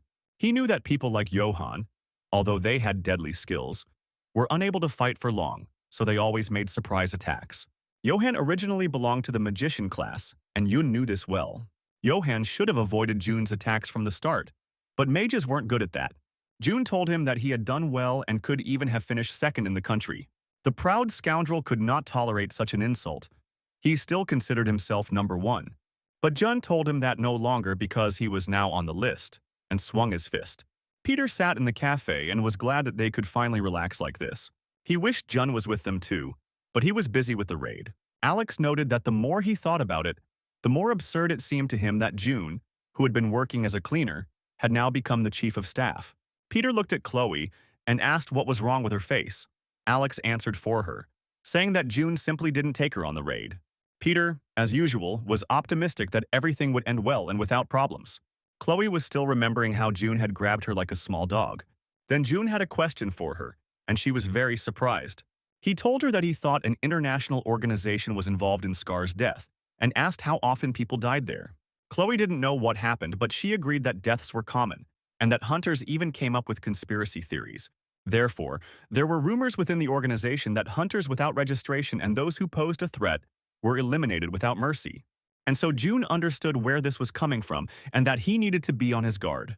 Although it was just his guess, he suspected that the internationals were targeting him and told Chloe about it. Chloe now informed everyone that they needed to be on guard, as the organization might be keeping an eye on Jun and his entourage. Peter immediately wanted to know how he could help Jun, and Alex immediately answered very simply, he just needed to stay out of his way. Asel also said that she was worried about Jun, and her voice sounded worried. Peter, as usual, confidently said that there was no need to worry about Jun. He was not one of those who could be easily defeated. Rather, the chief of staff would finish someone off. Overall, they weren't far from the truth, which is exactly what Jun was planning to do. The scoundrel received his appointment with a dentist and a traumatologist. But one blow was not enough. Jun wanted to add more, and Johan was already asking him to stop. Naturally, Jun didn't stop, since Johan was the first to attack him, and now he was also asking him to stop. The beaten hunter did not understand how the great and best of him was taken apart for spare parts. Jun shook his hand. Even if the opponent refused to admit defeat, he was still number one. He just didn't register. Jun understood that the car could no longer be restored, and he had lost a lot of time, but that no longer mattered. On the contrary, everything was great. The answer to his question found him. Jun ordered Johan to call the customer, and he could barely raise his eyes because of his swollen eyelids. When Johan turned on the fool, Jun immediately brought him to his senses. It is obvious that the moment of the attack was not a coincidence. Jun wanted to hear the voice of the one who staged this circus. Johan grinned with a bloody mouth and said that it was pointless. But this was empty talk, because Jun stepped on his head with his foot and again demanded that he call. The phone rang, and Eva looked up from her screens. She immediately realized who was calling. Everything should have already ended. When she asked Johan if everything was ready, she was very surprised to hear Jun's voice. Jun started with negotiations. He asked Eva what they were trying to achieve since they had started all this. But when Eva didn't say anything, he used blood screw, a skill that sucks the blood out of the opponent, on Johann. He didn't care who spoke first, but Eva still remained silent. Jun himself started with the assumption that someone, under the direction of an international organization, had set a trap for them in the dungeon. He thought for a long time about what they wanted from their association, and only one thing came to mind. The Time Stone, Jun said. And then Eva told him that he had a rich imagination. But that was not all. Items from the storage cannot be transferred between branches. They can only be taken by force or through absorption. Jun realized that they were the ones who opened the dungeon to kill as many hunters as possible. That was their plan, he said, and Eva wanted to object. But their conversation was interrupted by the screams of Johann, whom he was torturing. Jun demanded to open the dungeon in a good way. Eva denied it. Then he asked her if she really thought that Johann would not betray them under torture. Jun ordered the dungeon to be opened, and then he would not do anything and gave her 10 minutes, otherwise he would look for her himself. Eva put the phone down and slammed her hand on the table. Her whole cunning plan had gone down the drain, and only weaklings come up with a backup plan. And then Eva realized that if Johann spilled the beans about their secret department, the CEO would rip their heads off. So she told the bespectacled servant to open the gate. When the bespectacled man froze, she yelled at him to activate the spatial stone. She also conveyed to everyone that their main target was Jun and all those close to him. Then she ordered to start the jammer and throw out all the SIM cards and destroy all the data. Jun saw a red beam above the horizon, coming from the water. Jun contacted his men and ordered them to send a group of mid-ranking hunters to the location he had marked. Johann spoke up and said that now not only Juna but also his entire entourage would be eliminated. But all these were empty threats. Johann himself admitted that he killed Scar, so Jun simply has to finish what he started. But when he raised his head, he saw instead a skull, which already had its mouth open. There was a powerful explosion, but fortunately Jun was not hurt. At this time, Miranda was fighting in close combat with the boss. It turned out that one of the skulls used a defensive circle skill on Jun. Even after death, Scar was able to provide protection to an ally, once. He sacrificed his soul to use this skill. For a second, Jun thought the skull was smiling at him. Now Jun realized that he was indebted to this hunter. Unfortunately, the rat Johann had already managed to escape, Jun noticed. Let him think so. That next time he would definitely take revenge on him. Miranda used her skills with complex names, although in essence they were all the same sword swings. But the huge viper didn't care about all these blows. It was protected by strong scales. She still didn't have the strength to deal with him. She had exhausted herself too much in the previous fights. And at that moment she ran into a counterattack with a tail to the face. This sent the huntress flying to the side, and she even lost her sword. But then it miraculously reappeared in her hand when Miranda was on the ground. Frank realized that the three of them would not be able to defeat such a strong boss. Although he tried to maintain his fighting spirit, his strength was insufficient and the fighting place was also bad. Each of them was exhausted, and they knew nothing about the boss's weaknesses. But then Miranda stood up and asked them to immobilize the snake for 5 seconds. She decided to use the rest of her strength to launch a decisive attack. But she would miss if the monster moved even a little. Frank shouted that the teacher and student were two of a kind, both madmen, and summoned a steam golem. His robot was able to grab the snake, and it wrapped its long tail around him. Miranda even held the sword with difficulty but still had to finish this fight. The viper easily bit through the iron robot with its strong fangs. The Free Guild hunter shot the snake in the eye with her rifle, causing the snake's head to rise up. It was the only chance, and Frank shouted at Miranda to act. But it turned out that the snake blinked at the moment of the shot and opened its mouth to spit a red ray of death at the hunters. Frank was also out of the fight. His robot was destroyed. He could not do anything else. Miranda found herself above the snake and again used her skill with a difficult-to-pronounce and equally useless name. She held on with all her might because this was the most powerful skill in her arsenal. But in the end, she simply dropped the sword from her hands and flew straight into the snake's mouth. Miranda was plunged into flashbacks, her whole life flashing before her eyes. And when she thought it was all over, a huge ghostly sword pierced the boss's head. All of this was the superiority skill that Jun used when he arrived in time. He cut the viper in half with his giant weapon, and then he picked Miranda up in his arms, as befits a true hero. Meanwhile, the directors were in chaos at the meeting because Jun had not responded for 2 hours. They pretended to be important and busy hens, and were indignant that Jun was behaving this way. The chairman silently tolerated their antics. Jun walked into the meeting and apologized for being late, but Bear immediately began to scold him and said that he would not tolerate excuses. But then he saw that he was all wet, although it was not raining outside, and Jun replied that he had just gone swimming a little. He reported to the chairman that the raid was complete and only 3 people had dealt with the boss. Only Miranda was hurt, but her wounds were not serious. It was shocking news for everyone. The chairman, who for some reason had put on an eye patch, asked to get down to business and say why they had been gathered. Jun said that during the operation, his people were attacked by the organization. In his opinion, they were being targeted for a hostile takeover. There is another secret organization that is connected to the international organization, Jun told them, but he refrained from giving details. In any case, this attack failed, but the enemies will definitely make a second attempt. The chairman asked if there was any evidence, but Jun replied that there was none yet. Despite this, he was sure that they should prepare properly. The chairman replied that for now, they could do nothing for the international community. Even if they had the support of the free guilds, they would hardly be able to do anything, and as long as they had the time stone, they would always be a target. Jun knew there was little he could do, but he didn't want people to suffer because of him. Since he knew the goal of his enemies, he was ready. He decided to gather forces to respond to future attacks, and for this, he needed new faces. The chairman agreed. Their association was the largest of the independents, and asked what Jun proposed. He told them that they would go outside the country, buy another independent association, and make it their subsidiary. One of the directors objected that these actions would serve as a clear provocation for internationalists, as they would certainly make them enemies. He was against it, and others spoke out with him. They were confident that internationalists would not remain inactive. Moreover, they had no evidence that it was the organization that had attacked them, and the directors felt that there was no risk to be taken. The chairman also took their side. Guesswork alone was not enough. The organization's response could simply destroy them. Jun, of course, understood all this himself, which means he had good reasons to suggest such a thing. And then the chairman told him to act and take full responsibility. The chairman interrupted all objections. He did not like internationalists from the very beginning, which is why he created the association independently. He told Jun to do as he knew, and no matter what he did, he had to show everyone what would happen if he threatened them. But then Jun grimaced. He would like to continue and all that, but the day of his dismissal was coming soon. So they'll have to hand it over to someone else, Jun said, shocking everyone. The chairman calmly stated that he knew this was how it would end, so he prepared. He showed Jun his phone and said that although it was unacceptable, for Jun's sake, he made an exception. So he's with them for another 30 days, the chairman said, and Jun almost bit his lips off in anger.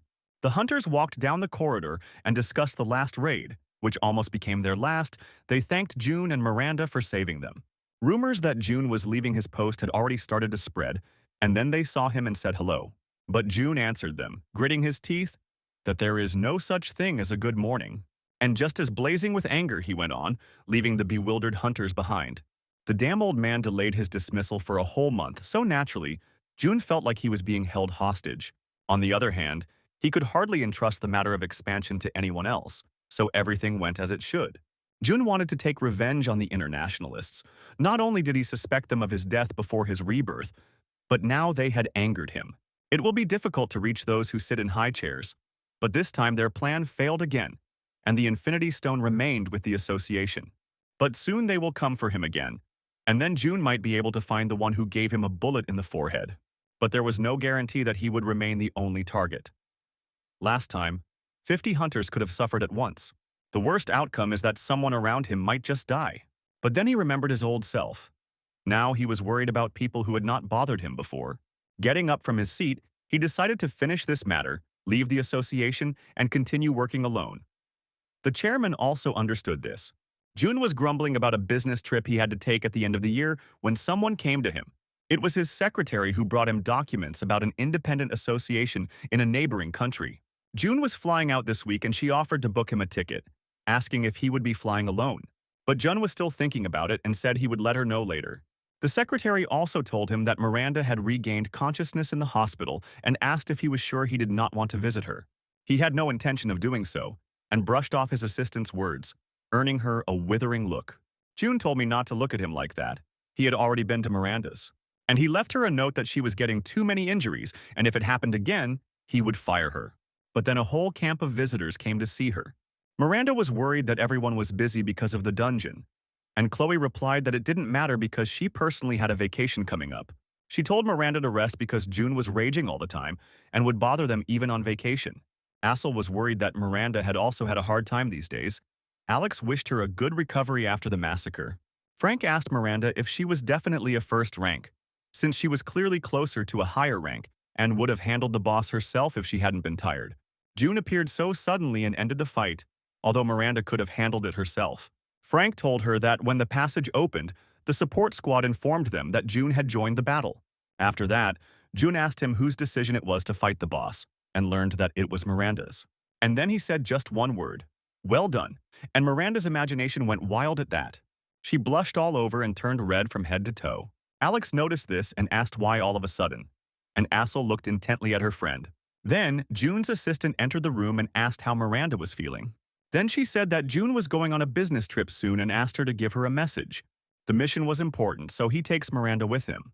And Chloe, the secretary added, looking at the monkey with the banana, and reminded them that the flight was the day after tomorrow, and the luggage had to be checked in advance. 2 days later, they arrived at the international airport. June said they had to go, he and Miranda looking formal in their black suits and stylish glasses. June put glasses on Chloe too, asking her to make her face simpler. Opening a branch was a good decision. They needed allies in the battle with the international organization. That's why they needed to go to their neighbors, but there was one flaw in the plan, and Shirley immediately pointed it out to him. He was not going to conclude an alliance treaty, but wanted to manage a previously independent organization. Of course, in the best case, they will become too big for internationalists to touch them. They themselves can become an international organization. But if June failed, everyone would be fired, although that was his style. And he suggested that Shirley look for a position on the side, just in case. Shirley smiled and said, why would she need it? If she got fired, he would have to take responsibility. But June looked at the girl in such a way that she had to quickly justify herself by saying that it was all a joke. She asked him where their first branch would be, and June pointed to a random spot on the map. This was a great option in Shirley's opinion, since the local organization had not been around for very long and had not yet gotten its act together. The main problem was that their budget was low, due to the last raid, the rescue operation, and Shirley's research. Shirley jumped up as if scalded. June was talking about such important things only now. First, he had to at least try in any case. This was his last task. No matter what happened, he would do everything possible. And the budget wasn't his concern, June thought as he looked at the plane. He had other things to worry about. June noticed that Chloe was yawning and said that she should have slept since she was so tired. She noticed that he also continued to look at the materials, although nothing new would appear there, but June believed that it was important to take into account every detail. Their budget was limited, so he didn't want to miss out on anything and go home empty-handed. He himself didn't know what he was looking for. Small investments would help them. Each side should come out on top.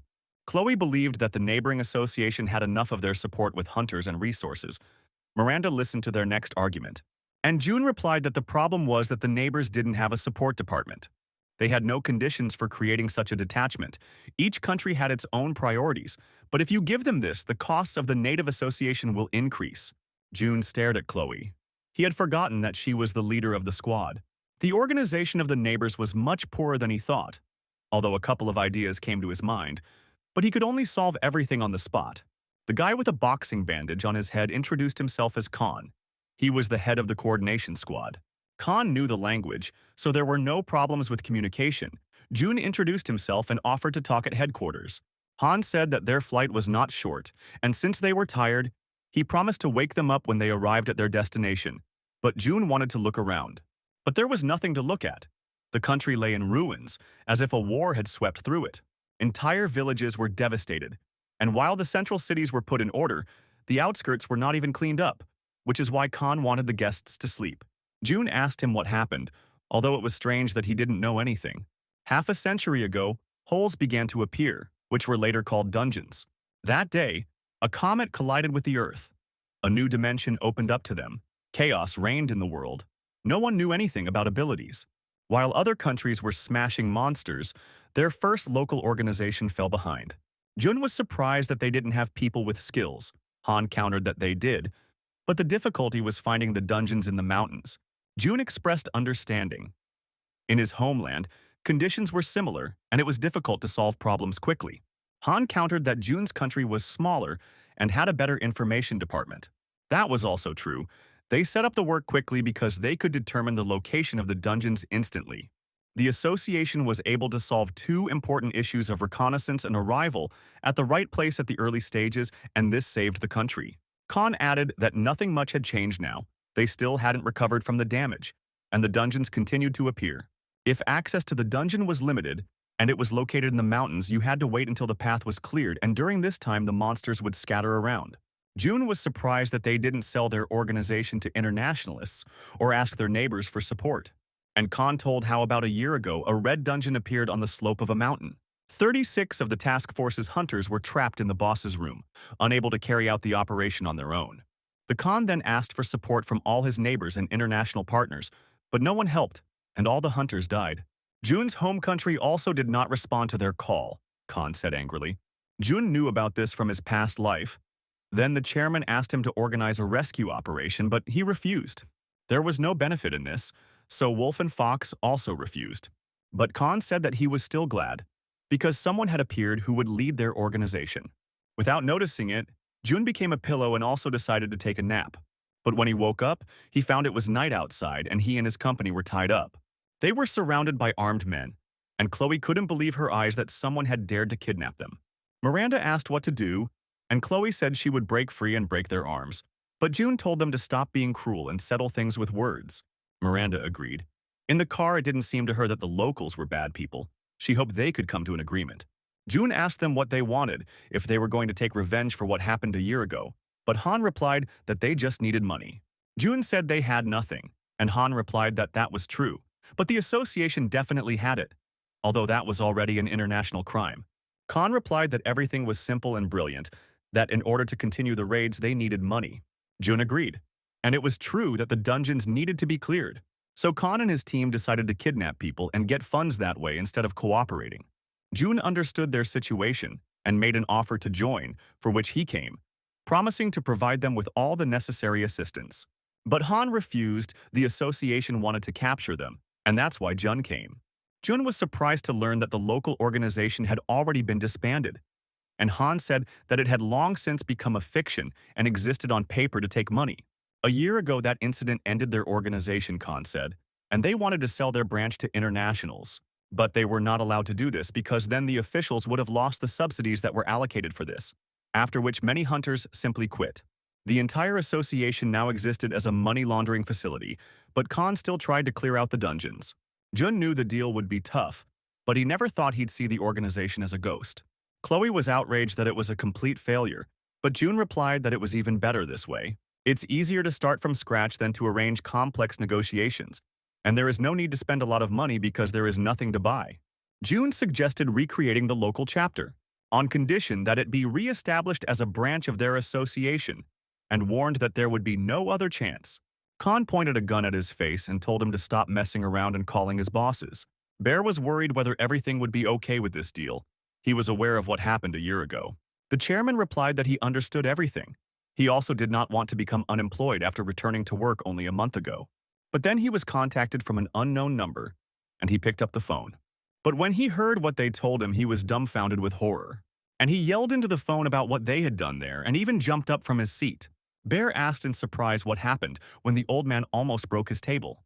But Khan only heard on the phone that the chairman mistook them for swindlers.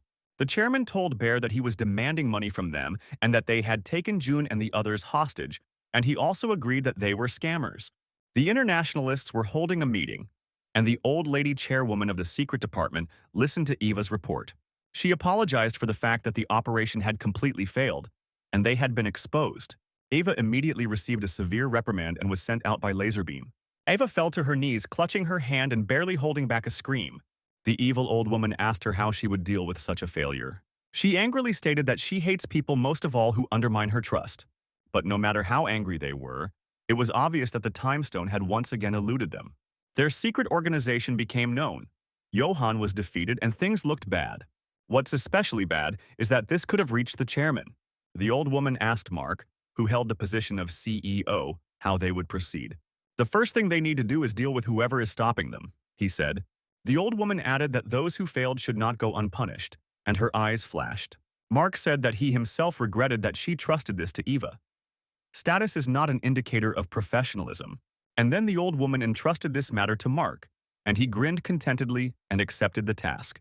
But then the old woman said that now was not the time, and if they started to act, they would attract a lot of attention. They are lucky that June has no reliable information about them, and it is advantageous to lie low. She said that they could return to the stone later, but now the main thing was to keep a low profile. The old woman ordered to put the plan regarding the storage facility on hold. The plans with the stone will also have to be postponed, but for now it's worth taking care of independent organizations, which is where they ended. It was all because of one mop man. The old woman was indignant when they all disappeared, and she decided to destroy all the cleaners for this, which was very logical. Meanwhile, the chairman was arguing with Khan, thinking that he was a swindler. Han kept trying to prove that they really did have June as a prisoner, but they didn't listen to him. In the end, the crazy old man hung up the phone, which discouraged Khan. Their group was filled with doubts that maybe they had hired the wrong person, but Jun himself told them his position. The hunters looked at Khan and asked what to do next. They did not understand how neighbors could so easily forget about their own people. Khan did not understand why his hostages were so calm, since so many guns were pointed at them, and the chairman was not at all worried either. A strange thought came to Khan, and he said that he would kill all the newcomers. The association ignored their demands, but they couldn't send weaklings to an important deal. Otherwise, it doesn't make sense. The captives are too young to understand the situation. Khan thought that these people were simply not important to the chairman, although in reality the captives did not look pitiful at all. But if the chairman does not react in any way, then the kidnapping will be understood as meaningless by Khan's people. The Khan ordered the captives to be taken to the lair, while he himself had to report to his master. When the prisoners were dragged away, he picked up the phone and said hello. The bald old man, a lover of women's swimsuits, said that a yellow dungeon had appeared in the south and ordered Khan to clear it out, since it promised a generous reward. Khan tried to object that they already had an unfinished dungeon, a green level, and it was unwise to start a new business. But the bald man interrupted Khan and said that his task was to earn money, and if they did not have enough strength, then let them sacrifice their lives. At this point, he cut off the connection, saying in parting that Khan should get to work, and if he died, then Baldy would sort it out himself. At present, there were only 2 operational detachments in service, and they had few hunters. 3 cleaners and 1 manager. With such a number of people, even the green-level dungeon cannot be dismantled.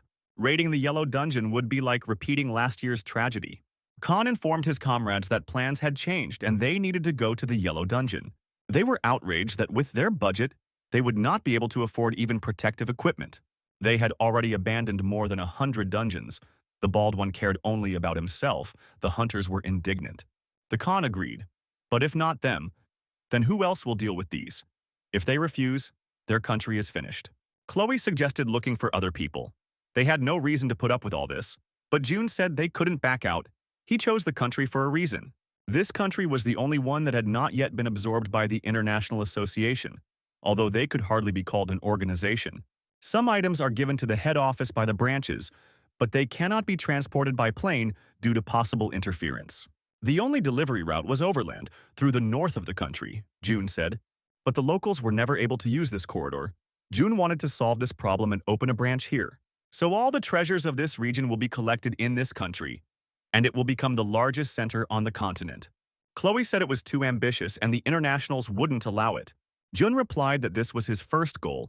He wanted to create means of control over the international organization. But then Khan grabbed him again and told him to call the bosses and get money, or he would kill everyone. Khan grabbed Jun and said that he would finish him off if he didn't do it. Miranda looked at Jun with concern. Han told them that they did not fully understand the situation. Jun was terribly angry and could barely contain himself. She read his emotions well. Miranda, anticipating the worst, agreed to the demands and asked to let them go, promising to contact her superiors. But then other hunters approached Khan and told him that there were problems in the dungeon they had left. Problems had appeared. Monsters burst out from there, half an hour ago. They burst out of the dungeon and headed towards residential buildings. The Khan was horrified. What he had feared so much had happened. Now it was definitely the end for them. Jun smirked and asked if they needed help, and Han froze. Jun knew that they didn't have enough hunters in the operations department, and they wouldn't be able to handle the escaped monsters or even save people. Khan still didn't believe Jun. He was clearly planning to do something. The Khan told him to sit still, and after he dealt with the monsters, he would return for the ransom. Jun asked his team what they thought. Chloe thought that catching the monsters was impossible. Miranda agreed. This task was difficult. Jun told them that the difficulty was that if the hunters were killed, he would have to reassemble the department. That's why the team quickly got up and freed themselves, without putting things off for too long. The villages were engulfed in fire and smoke, and chaos reigned everywhere. People were running everywhere looking for their relatives and friends. One boy was crushed by the rubble of a burning house and was found by his faithful dog. Khan told the second squad to help the people. They were short of people, so they needed to ask the locals for help. He heard some sound and thought that monsters were approaching them. But the monster detector didn't react. Khan was surprised. He still had a strange feeling. A huge scorpion appeared from the ground in front of them, raising a cloud of dust. The Khan ordered everyone to scatter, surround, and attack the monster with full force. His men doubted that they would be able to cope with the old weapon against the scorpion. But then the scorpion went underground again, and this was dangerous, because it could hide there for a very long time. Khan was advised to retreat to the second detachment, but he refused, because they would lose a lot of time.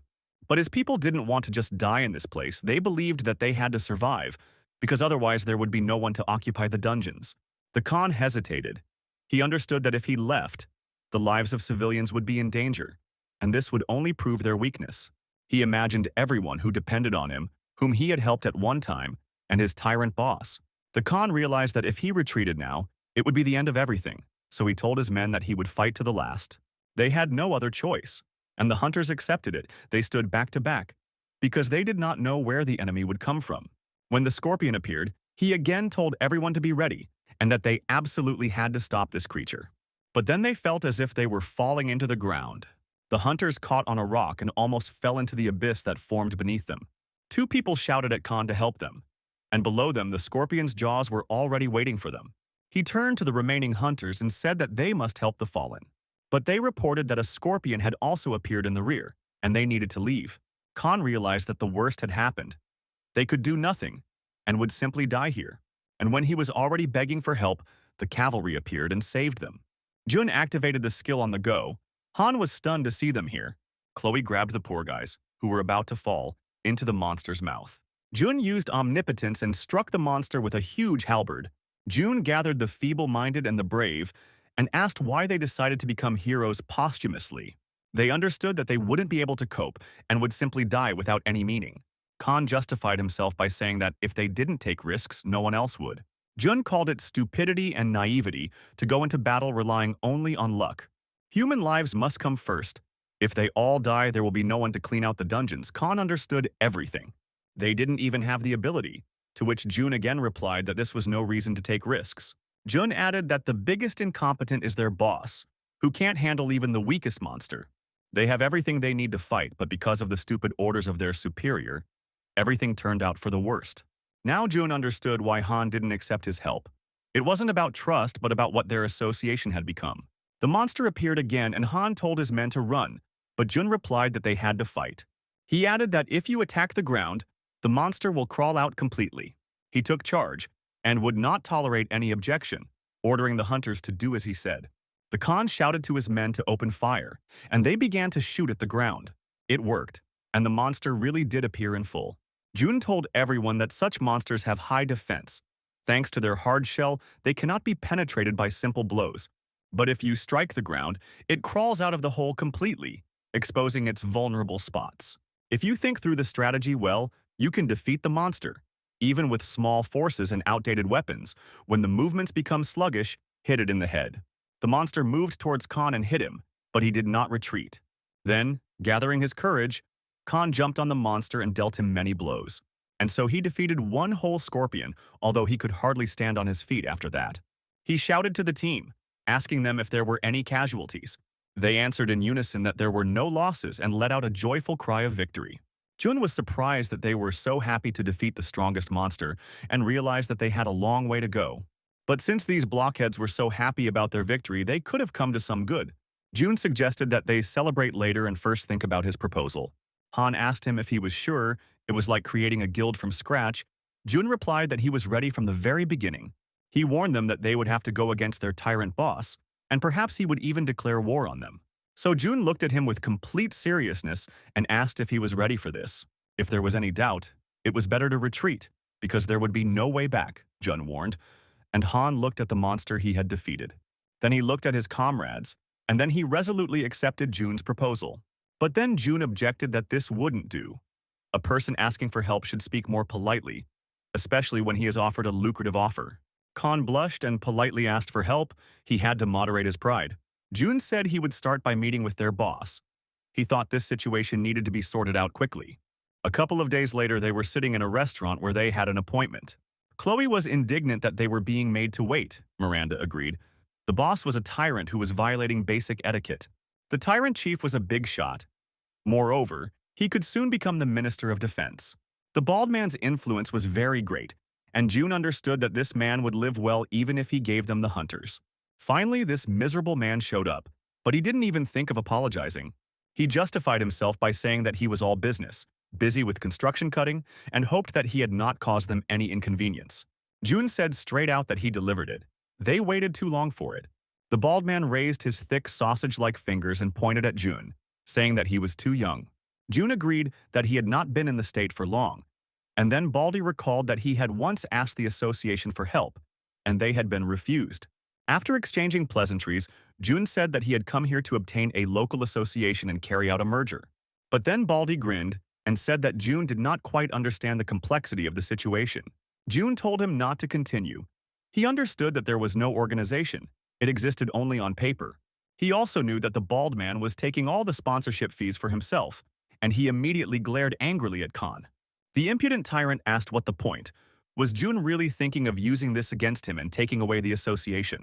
June replied that the bald man just needed to sign, they would do his work for him, and he would also get 10 times more money. Lisik, hearing about the money, perked up and asked if it would be a one-time payment. June said in a calm voice that the deductions would be made every month. He will pay him every month just for signing the papers, this amount, but even more.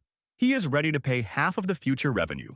June also handed him the project materials and suggested that he read them slowly. Lisik shook with greed. He didn't even count on something like this. Neighboring associations that could transport items through his country. He understood June's plan and declared that he could now take on the matter himself, since all the details had been revealed to him. June stated that it was not that simple and that there was no one in the entire country who could pull it off. Baldy realized that this is precisely why June was going to take the hunters under his control and pay him money.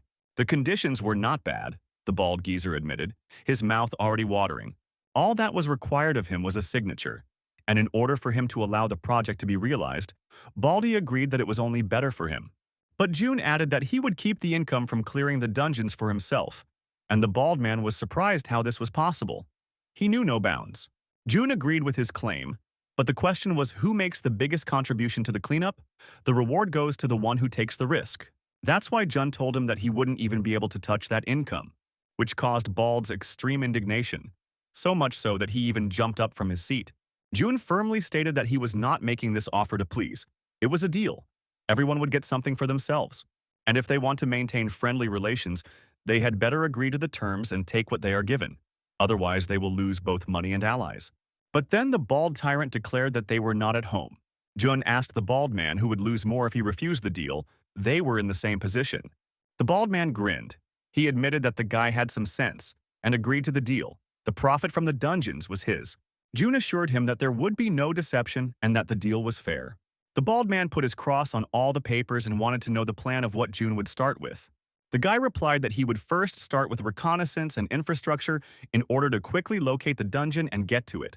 Next, he creates a cleaning squad. June answered simply.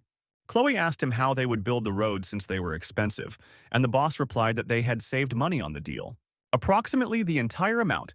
This is still not enough because sponsors will be needed. This is what he entrusts to them. If they do as he does, they will attract many investors. He looked at Khan and asked if he was unsure of himself, but the hunter said that he would do his best. June assigned Miranda to take over the operations department and begin clearing out the dungeons, and told Chloe to take care of the cleaning squad. Han would take on the investors and Jun would handle the road, and that was it. The subordinates asked Bald if they could trust foreigners. After all, before they ignored their calls for help, and now it's not clear what they have in mind. And the bald man said to just wait. If the case succeeds, he will get the money, and if not, he will force them to pay compensation. But then someone rushed towards him with a request, so quickly that he frightened the bald man and his guards. He was a farmer who lived on the income from his land, but his land was taken away from him, and now his family was in danger of starving to death. The bald man replied that if there was no money for bread, one could buy cakes, and ordered the farmer to be taken to prison. Despite his cries and pleas, the farmer was taken away to prison. The bald man snorted contemptuously. The rabble does not understand that if he decides to get something, then he will get it. A week later, work was in full swing all over the country, with June initially aiming to restore roads, first where dungeons most often appear. After the restoration of important roads, landing pads for helicopters were installed. Then they set up a network that allows you to report new dungeons, anytime and anywhere, through the app. Miranda took over all the raids and training of new hunters. To make the work more efficient, June appointed Chloe as the head of the cleaning squad. Most of the profits they received came from selling items and artifacts. As the budget increased, the project began to grow faster and investors appeared.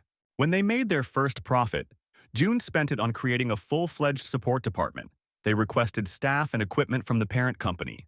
Thanks to this, the number of operatives increased, making it possible to carry out operations more effectively than before. Each department had a positive impact on the overall process, and synergy emerged. As this growth and development occurred, the local branch of the association became increasingly self-sufficient. So about a month passed, and they built a headquarters in the capital. Starting this month, they will work throughout the country. Chloe was glad that the hell with work was over. She slept 3 hours a day, and now everything worked without them. Miranda was also glad that everything turned out this way and praised June for his work. He asked her how things were going. They were building a logistics center. Khan was negotiating with nearby associations. Before this, they had used free options, but now they were able to pay for the services so that no one would think they could control them. This branch was their weapon against the international organization. The goal was to keep them under control and not let them touch me. All the goals of this project were achieved. June said it was time to go back. Shirley had already returned home, Miranda added. She was so busy that she didn't even call them, and she was also angry that June didn't even pay attention to her. Shirley wanted to have dinner with him at a restaurant before leaving, but the workaholic who dreamed of quitting simply ignored her. So she told him that she was very offended. What kind of kindergarten is this? June wondered. In any case, it was time for them to set sail too, and for that they needed to contact Baldy. At this point, their work was finished, they managed to get what they deserved and return their due, and they could return home. Khan now coordinated all the units and agreed on their schedules, making changes if necessary. He kept a close eye on each squad of hunters to make sure they didn't wear themselves out on operations, and asked how the cleaners were doing. This was also all in order, however Khan asked to keep him informed. Leaning back in his chair, he couldn't believe that they had restored the association in just a month. When he first received this offer, he thought it was a waste of time and money. But June solved all the problems step by step. Starting from the main ones, the work efficiency increased thanks to the cleaning team. They not only gave weapons to local hunters but also taught them how to use them. Khan, who watched from the side, felt a sense of awe. He thought that a simple employee had arrived to see them, but it turned out that he was their savior. Now Han felt regret that they were leaving, but their relationship had begun with him wanting to demand a ransom for June. Han's assistant was surprised that Jun would not stay to lead the branch. Han thought so too, but received a categorical refusal from June. The assistant asked who would be in charge then, and Khan bashfully pointed to himself. It was a success, and the assistant congratulated him, while Khan modestly noted that he had simply come to a ready-made situation. But then Lysik came to them and in a nasty voice noted that Khan was doing well. Then Khan unfriendly asked him why the former boss had come here. The bald man beckoned with a sausage instead of a finger and said that since there were no more foreigners, it was time to talk. He sat down opposite Khan, although no one had offered him a seat, and coughed. Then the bald man put an envelope on the table in front of him and grinned. This was what he stole from June's office, and Han was angry that greed had completely blinded the bald man. Baldy said that he had not expected the venture to be profitable, and angrily added that if Khan refused, it would not be worse. Khan doubted it. He felt how disgusting a deal Baldy wanted to offer him. The bald tyrant declared that this was his country, and no one could go against his will. After Jun returns home, the big question is who will be closer to Han. Nothing has changed from the fact that he took a new position. Baldy declared that no matter how high Khan rose, as long as he lived in this country, he would be his faithful dog. And no matter what heights the association reaches, he will always go hand in hand with it. Therefore, he must do as the tyrant tells him, and then he will leave Khan his place. Bald's assistants doubted whether he was doing the right thing, since it would have been better to have foreigners as allies. Baldy somehow found out that the association's profit would amount to 100 million credits a year. June promised half the profits, 4 million a month, a huge sum. But Lisek believed that why have half if you can get everything, because no one threatened him. But there were doubts that Khan would take Baldy's side, because he sympathized with June. He needed to be kicked out, the assistant believed. But Baldy actually liked Khan. He was a competent guy who was easy to intimidate, and it was easier to raise loyal dogs from them. The assistant objected that Khan had become a loyal dog to another master. That's why Baldy entrusted this work to Khan. It's easier to return the frightened dog. Khan should have understood everything after seeing the documents. If he didn't do it right, he would have a hard time. That document talks about betrayal of the country. No matter whose side Han is on, when his own life is at stake, he cannot help but understand what will happen to him after he leaves. He simply had no choice, the bald man thought, and Khan was indeed terribly tense. He was forced to deal with June with his own hands, or die in his place, and if he is in his right mind, he will never choose the second option, Baldy knew. Before leaving, June went to see Han to find out how the construction was progressing. But before his eyes, Khan tore up a pile of papers and threw them in front of him. All his life he lived like a devoted dog. If asked to bark, he barked. If asked to lie down, he lay down. He never dared to disobey his master. But now I did it to protect something bigger. Any owner can be replaced. His life was on the line, but he was willing to take the risk to be just his dog, Khan said. June was taken aback by such livestock metaphors. Khan read out a plan for restoring the country's infrastructure, and it even had June's signature on it, meaning he approved everything. The document shows that Jun plans to take over the entire stake, but then he will be accused of espionage, and the merger deal will be cancelled. June was surprised and asked Han where he got this document, or rather, who made it. Khan confessed to everything and said that it was the bald man who brought him and told him to leave him in the office.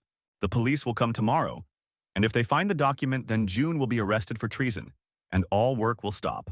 June grabbed his head. He had warned the greedy bastard, but he still struck at the most inopportune moment. June asked Han why the bald man entrusted this task to him. He could easily blame everything on him. The Khan replied, his face darkening, that he had not even thought of doing such a thing. Baldy told him that if Khan was not on his side, he would destroy him next. He knows that even at gunpoint, Khan will not dare to disobey him. He thought about this a lot. The bald man scared him a lot, and then June asked why Han came to him. Khan replied that it was because they needed a reliable leader. Han admitted he was a little emotional, but it was okay, Jun reassured him. He leaned back in his chair, almost reaching his goal, the bald man trying to survive them. The eternal problems dragging him to the bottom. The Khan was indignant. He realized that he had not warned the greedy bastard enough. He wanted to drop everything now, but he was not at home. Since everything turned out this way, negotiations became useless. The bald man really had influence in the country. A war could even start. Jun exhaled heavily and called Han. He didn't have many options left. He reminded Khan that he might have to rebel against his former boss. At first, Jun wanted to look at the torn documents and their contents, but first asked to glue them together. The next day, the glasses cabinet revealed a document on camera that showed signs of attempts to hide evidence. They arrested Jun and his team and demanded that he voluntarily go with them. Jun told his assistants to follow his instructions. And then he held out his hands, saying that he didn't have much time, so they should finish this quickly. He was taken to the Ministry of Security and taken to an interrogation room in a deep basement. It's surprising that they didn't even put a bag over his head. The guards informed the bald man that the target was in place. He thanked them for their work, without even turning around, and said that they could leave. The bald man turned to June and showed the piece of paper, declaring that it was his without flinching. Of course, June denied everything.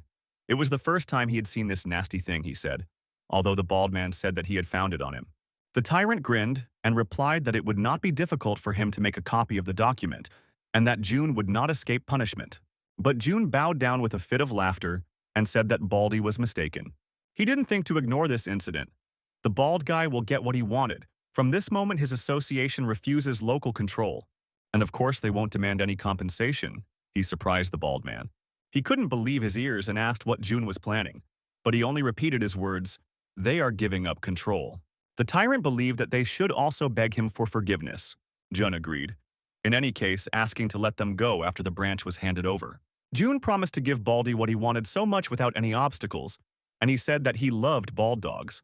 June signed everything, and now Baldy headed the entire local association.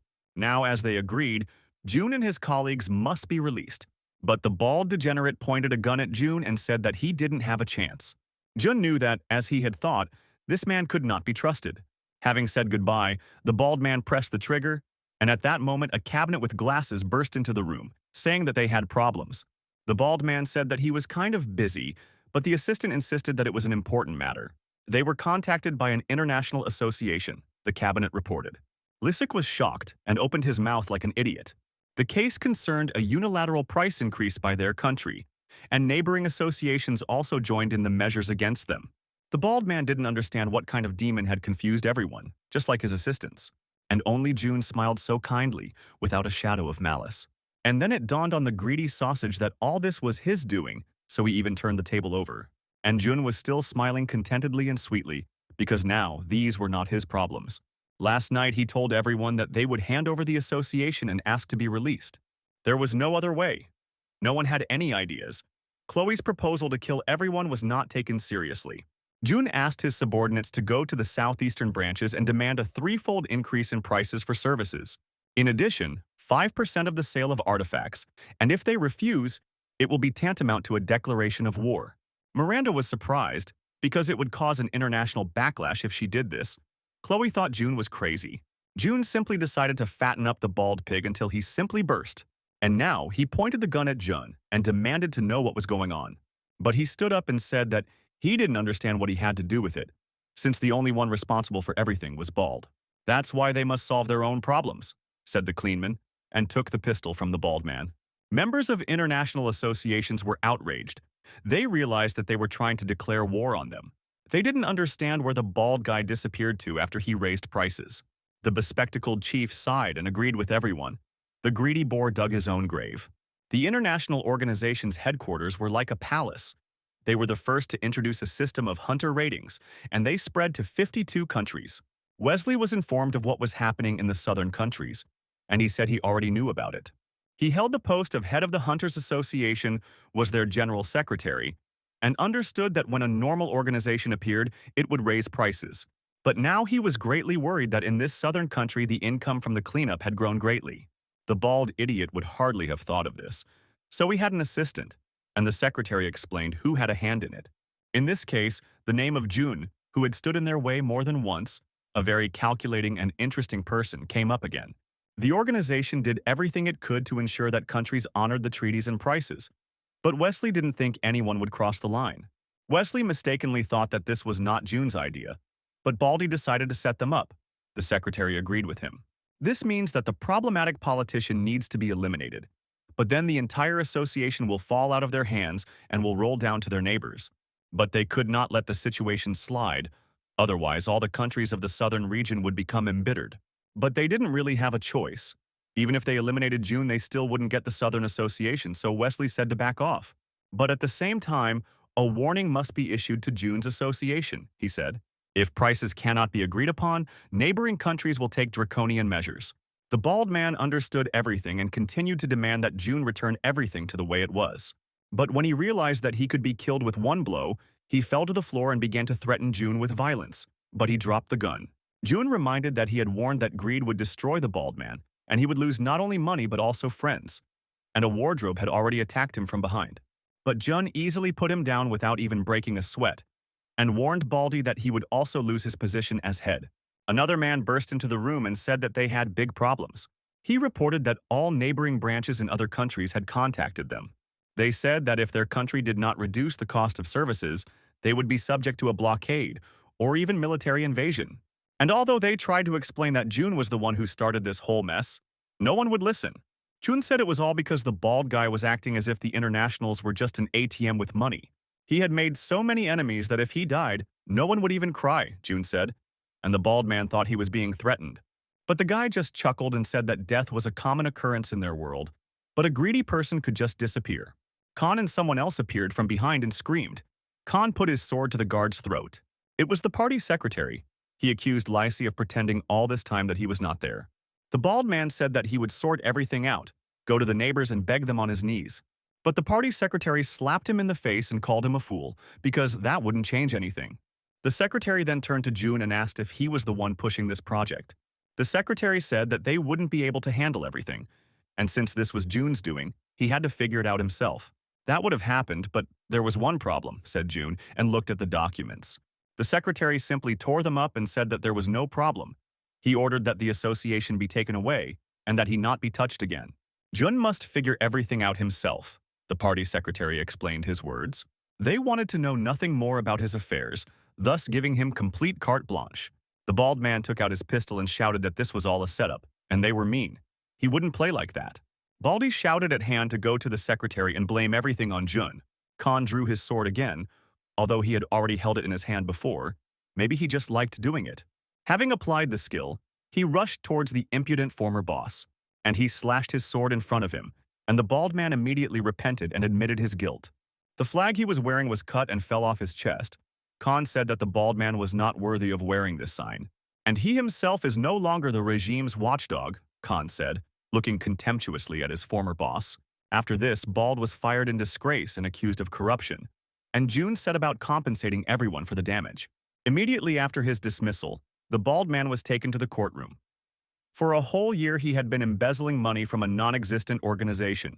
An angry crowd of people almost tore the bald man to pieces right there on the square. Immediately after this, June held meetings with the heads of neighboring associations about changing tariffs. It's strange that Bald couldn't do this. Baldy received the maximum punishment, and everyone was happy with it. As an apology, June extended the contracts, making them even more profitable. June thought that the tariff briefing had already ended, and everyone should have been satisfied, but someone refused. He demanded a 1-year exemption from duties and another 10-year freeze, or all branches of the Southeast would refuse to cooperate. Jun realized that they were refusing to cooperate with the International Association and said that the head office would not allow them to do so. But he was told that this was the office's requirement, either that or they would stop supplying equipment and personnel here. Jun was surprised that internationalists got involved in something like this. Such conditions greatly slowed down the development of the local organization. So he realized that he would have to turn to the old chairman for help. But then Jun was sent a video where Khan and his men were tied up. Ironically, someone was demanding a huge ransom for them. The assistant, breaking all the rules of conspiracy, addressed Mark by name and asked what to do with the prisoners afterwards. He angrily responded by killing all the witnesses and feeding them to the dogs. Representatives of neighboring associations in the Southeast doubted that they had done the right thing, even though they had followed the instructions of the main office. Besides, they couldn't risk their cooperation with the one-eyed chairman. The conditions that Jun had put forward were favorable. But the bespectacled man told them that today, the secret department would eliminate Jun and his people. If the venture succeeds, they will get the branch for free, but if not, they will have to think about the future. The bespectacled man replied that if they didn't take over this branch, they wouldn't be able to afford such tariffs and would be destroyed by debts. Mark looked gloomily at his prisoners and waited for his main target to appear before him. They led the local branch's hunters out of the dungeon. The kidnappers were hunters from a nearby association, and the captives said they wouldn't get away with it. Miranda and Chloe watched this scene from the bushes. Miranda had previously thought it was Baldy's revenge, but they realized it was other people. Perhaps a cartel, Chloe suggested. Chloe said they needed to go and free their comrades, but Miranda objected that June had not given the order yet. An argument ensued between them, Chloe insisting on immediate surgery, while Miranda said that they needed to find out everything first. If we delayed, there was a risk that the hunters would be killed, but it was still necessary to conduct reconnaissance.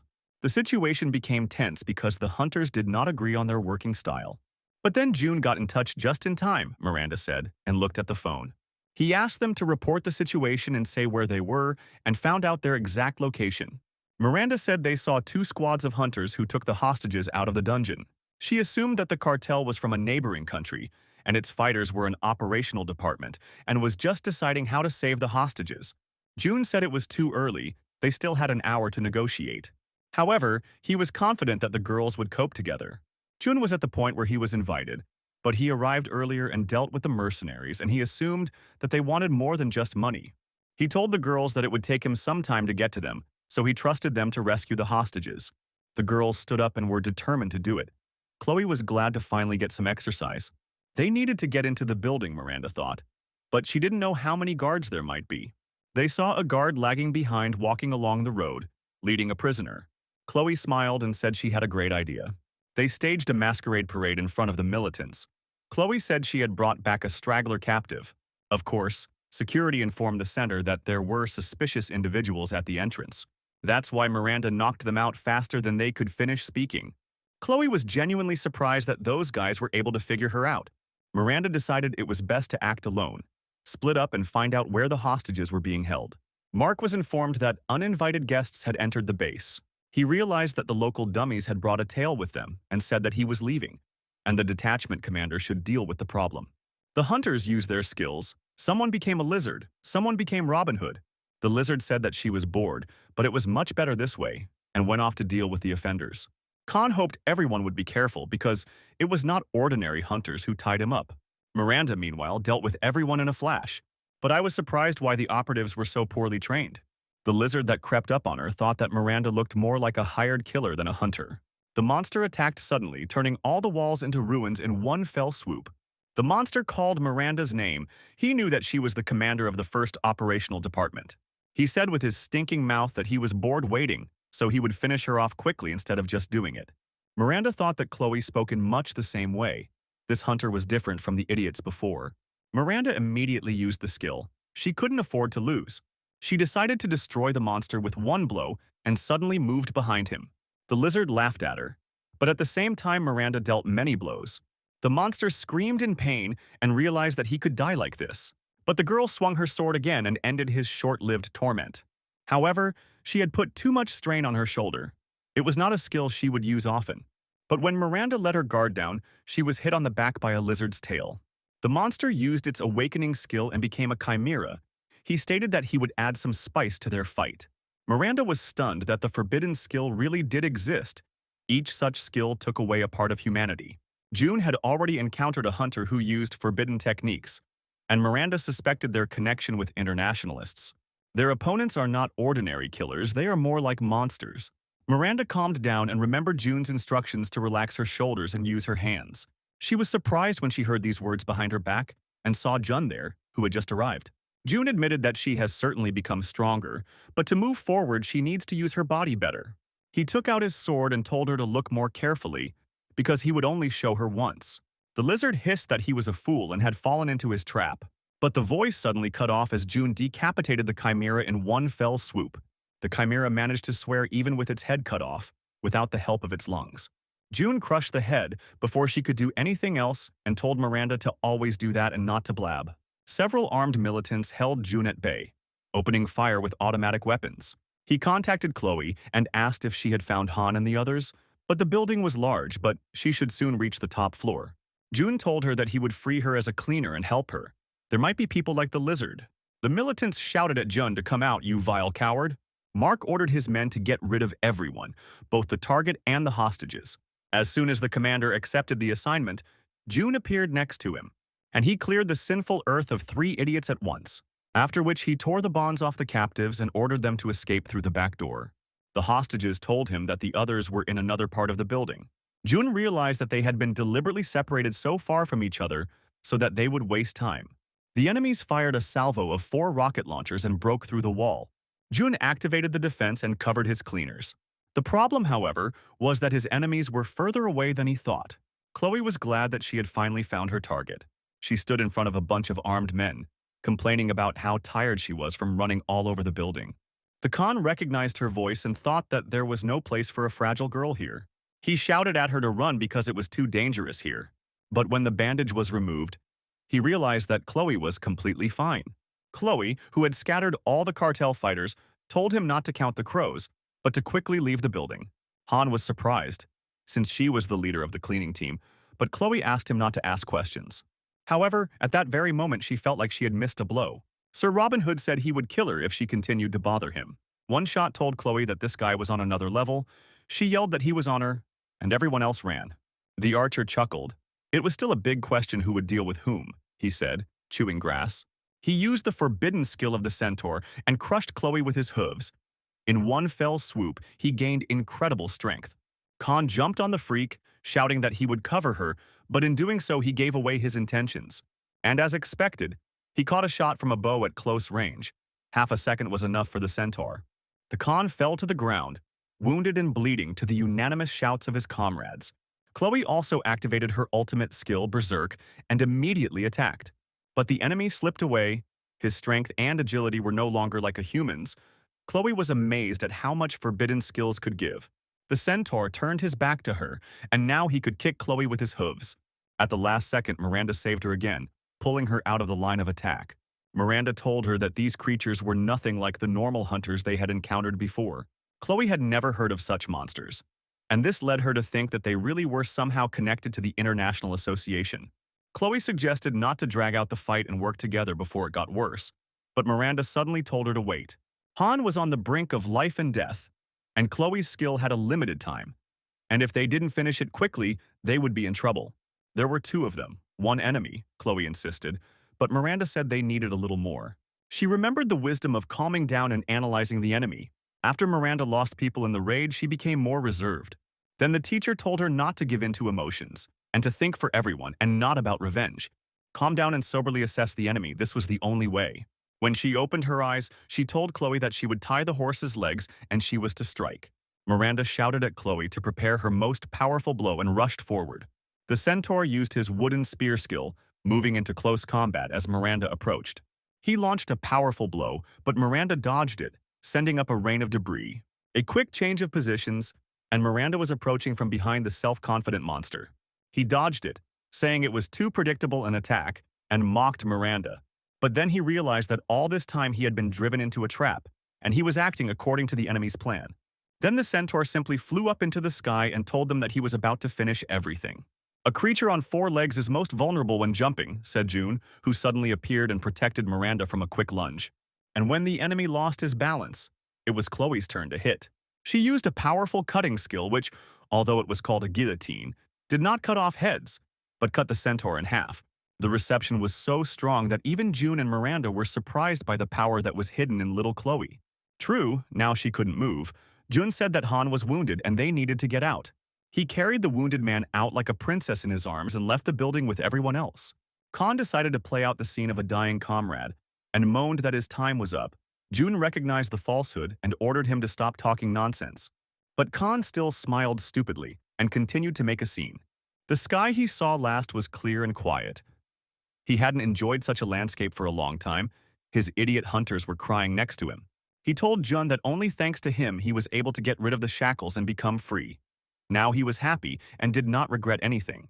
And finally, Han thanked June for accepting them as they were.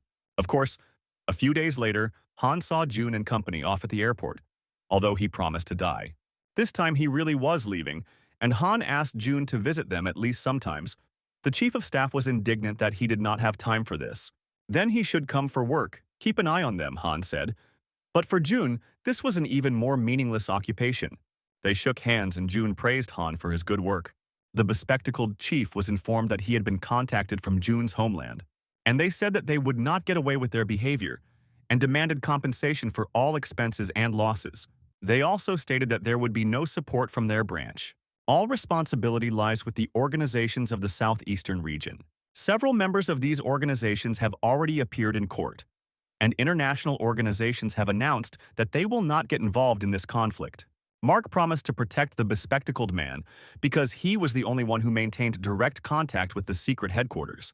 The bespectacled man screamed. He did not understand how he was supposed to deal with everything alone, because it was on Mark's orders that he had dragged so many people into this matter. In the end, they signed a ridiculous contract with those they attacked. He kept shouting, but Mark just hung up.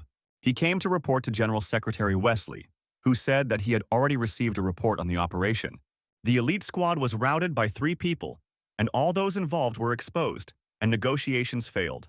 He trusted the manager Mark with this operation, and he failed, Wesley said sternly, who said he had no excuse. But Wesley replied that it was no big deal, as long as they got his message. The cleaner must understand that if he acts against them, then everyone around him may suffer. Even though he is strong, he is not omnipotent. And Wesley said it was time to start a plan to consolidate the powers of the operational departments. He ordered Mark to get rid of everything unnecessary and build up what he could work with. "There must be nothing left that he does not like," the secretary said, and Mark felt his greedy hands on him. In about a month, the project in the neighboring country was completed and June was returning home. But then a strange pain pierced him, so that he cried out. He reassured the girls by saying that he just had a headache. The system issued a message that the hostility status of the World Organization has now exceeded the acceptable level. The current probability of achieving the goal was only 1%, despite June having already unlocked most of the skills. A huge tiger jumped on the one-eyed chairman, but he stood motionless. Because it was a tiger of power, a creature he summoned with a skill, and the tiger immediately offered its back to be scratched. June returned and greeted the chairman, who asked him what he had been doing on his business trip, and he asked if he had seen a tiger. June looked at the surprised face of the big cat. They had never met in this life. The chairman was surprised to learn that organizations around the world had united to seize the dungeons. Of course, there was no evidence. The chairman said that everything was calm, and the head office of the Internationalists did nothing against them. June was worried that their opponents were getting stronger, and their actions could certainly put everyone nearby at risk. It would be nice if all this was directed only at him, June thought. But everyone who was somehow connected to him was in danger. Judging from the kidnapping incident, the international fighters are very strong, so we can pretend that this is a surprise for June. But these were the people who killed him in his past life. Even though he was above the highest rank, he wouldn't be able to do anything if he was constantly being targeted. The chairman understood him. As soon as one problem was dealt with, another one arose. June apologized. He thought he could slow down the internationals if he absorbed a branch in a neighboring country, but everything turned out like this. The chairman recalled that although the proposal belonged to June, he himself made the final decision. The chairman asked him what to do next. If they responded more harshly, they could be in more danger. June agreed that this would be the case if they acted openly on behalf of the association, which meant they had to work in the shadows. To cover their tracks, they must create a subsidiary proxy company that will operate underground. The old man realized that June wanted to follow the example of their own enemies and attack secretly. June grinned. It was precisely because they were taking an example that he wanted to absorb them. The old man and the tiger stared at the ambitious dreamer. Even if the company operates covertly, it can always be discovered. June said that they will register it as an organization with a different specialization. The old man realized that June was talking about a fictitious business. Of course, the final decision is up to the chairman. If they start acting, there will be no turning back, June warned. In the future, he planned to confront the internationalists, and this could lead to a full-fledged war between the organizations. The chairman asked if they were trying to intimidate him, but June replied that he was simply listing the facts. They discussed this in private so that no one outside would know about these plans. Even CEO Bear was not supposed to know. The old man agreed. He understood that June would leave anyway, although he wanted to keep him by his side. If he had known in advance, he would have made the guy sign a lifetime contract. June thanked him for everything and said that they were in the same boat anyway. It was a temporary separation. The chairman replied that he understood everything. The organization was lucky to have June, but the chairman asked what the boy would do first. June declined the position of chairman, but was forced to become chief of staff. Neither fame nor money clearly mattered to him. He started working as a cleaner and did not grasp at promotion, the chairman noted. June didn't know yet what exactly he would do, but now he had a goal: to rise as high as possible. The question of dismissal was practically resolved, but the probability of success of his karmic quest was still 1%, like Kafir. June originally planned to remove the skill block, become a hunter, and join the global organization, but now he is their target. Thus, he won't even be able to become a hunter, let alone a big shot. And to achieve this, he would have to change his plan, and for now, he could only do one thing: to create his own international organization with tea and dancers, and to lead it. June did not know if karma would allow him to do this, but there was no choice. June met with manager Peter, who, as usual, was flashing his bald spot. Peter found out that June was leaving after all and asked him what he was going to do, and the guy replied that he was going to open his own bio-waste cleaning company. During his trip, June learned that many countries needed help, and they did not have cleaning departments. June said there was always a demand for such services and believed that additional units could take on the task. Peter agreed with June. He had always taken their cleaning business seriously and remembered the boy's first day on the job. Peter thought June would quit in a couple of days, but he had his own reason, mysophobia, for cleaning. There were a few times when things were very dangerous and they almost died, but there were a lot of good moments, Peter recalled. Thanks to June, Peter was able to become a department head and a good father because he now comes home on time, and he thanked him again. Peter asked to come to him for help if needed, and they said goodbye. Finally, June asked for forgiveness for that incident from his past life. Of course, Peter did not understand what he was talking about. Afterwards, everyone congratulated him and gave him flowers, praising him for his good work. Miranda said she knew he wanted to leave, but it only really hit her now that Chloe had given him 2 good luck credits. June turned to Shirley and asked where her gift was, but she muttered in response that she didn't know what he liked anyway, especially since he was already an adult. Chuck poured a bucket of flattery into his ears and did not know whether the association could cope without June, and suggested that he announce a recruitment for a cleaning team. June replied that he would first lay the foundation, and then things would get to that. He would start from scratch. Few people would want to work in such conditions. Chuck slyly stated that if someone was needed for a management position, he knew one, and glanced sideways at Shirley. She immediately grabbed Chuck by the throat and told him to bite his tongue. At that moment, the cleaning squad approached them. They also wanted to say goodbye to him. Friends wished him success and thanked him for his cooperation. Assel gave him a bag of his favorite strawberry bars. Alex asked if he would pretend they didn't know each other if they met on the street, and June replied that the cleaner had done the same thing before. June thought that, in this life, he would part with the association in which he had spent so much time in a completely different way. He said goodbye and wished them good luck, saying that they would see each other again. Bear looked after him with regret. The chairman agreed, but reminded him that they had no time to mourn the departed worker. Bear was surprised that the old man was not worried. They needed a new chief of staff, and he replied that he was not worried. Bear proposed Miranda, but the chairman said she turned him down just like everyone else. Bear was surprised that they did not want to go the same way as June. The chairman replied that he himself was surprised that a janitor could change the association so much. The chairman said there would be stagnation now, but he hoped that June would get his way. Bear smirked and said that he sent Jun a gift and hoped that everything would be okay with him. He added that it was a secret, because he heard that the chairman and Jun also discussed something without him. Bear hoped that June would like the gift, and the old man sighed heavily.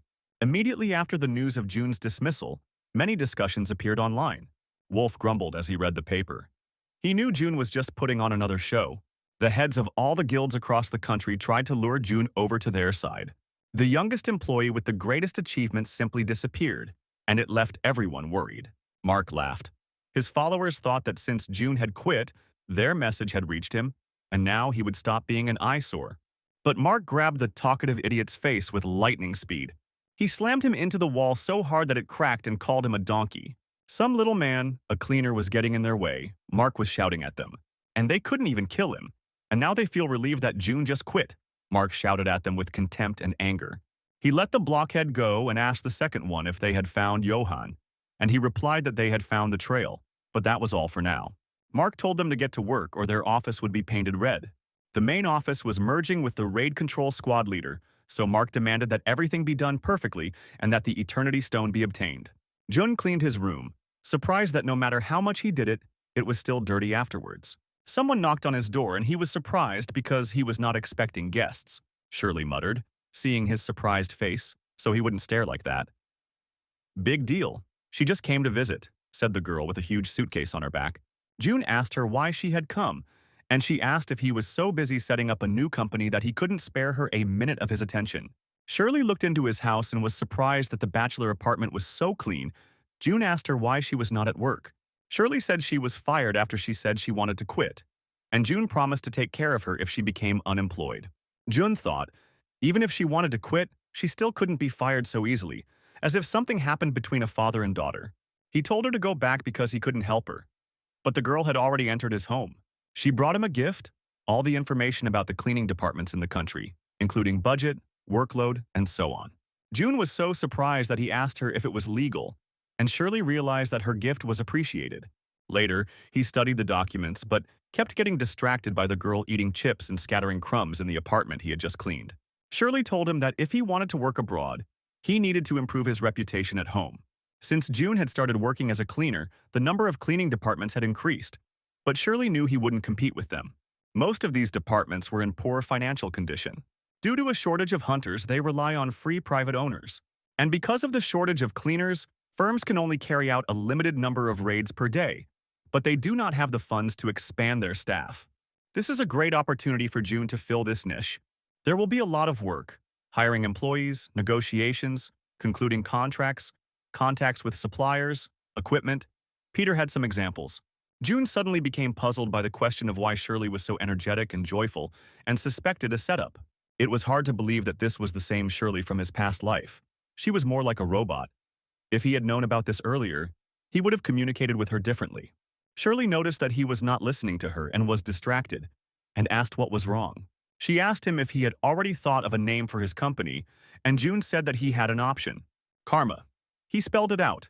An association with work and management, and with the astral world. Seeing her look, June became embarrassed and changed the subject, asking how things were with the Infinity Stone. Shirley responded evasively that the lab was not ready yet, and not all the equipment had arrived, and June realized that she had quit without achieving anything. But she brought a prototype of a weapon that used the power of the stone. June was indignant and shouted for her to return it immediately. Shirley countered by saying that she could one day save his life with the weapon. Jun grabbed his head and asked if she knew how to shoot a gun. On the other hand, he understood that the internationalists would not leave him alone, even after his dismissal, and could contact Shirley. So he stood up and said that he would teach her. Jun showed her how to hold the weapon. He was too close, so the girl blushed but listened carefully. He told her to focus and hold her breath when she was ready to shoot. His breath brushed against her ears and she blushed. Shirley ended up jerking her head back and hitting Jun in the jaw.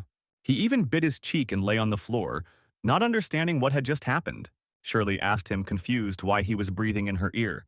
And then June picked her up in his arms, like in a romantic movie. She had already imagined all sorts of things and covered herself with her hands, saying that she was not mentally ready. But June was thinking about something completely different. It was time to put things in order. So he threw Shirley onto the bed and was completely overcome with an attack of mysophobia. The girl screamed at him, asking why he suddenly started cleaning, but June had no other choice. The next day they arrived somewhere and Shirley said that the place wasn't so bad. A week passed and they registered their business and found an old office. All that remains for June is to hire cleaners and visit local guilds to sign contracts with them. At the time, he thought everything would go smoothly until they were faced with reality. No matter how much June sighed and believed in a miracle, the resumes did not appear on their own. Shirley consoled him that it is difficult for everyone at the beginning. The vacancy was posted for a week, but no one responded. They had a line lined up if June would agree to publish an article about himself. Shirley suggested asking the association for help, but June imagined how indignant the chairman would be and refused. He could have personally called people, and many former comrades would have come running after receiving an invitation from him. But June refused again. Shirley was outraged that he rejected every idea, and June was about to give her a good thrashing and throw her out. June created this company to avoid international attention, so he could not advertise that it belonged to him. In front of him were leaflets advertising their new department. Shirley put a pile of papers in front of him and said that they would be handing out the leaflets personally.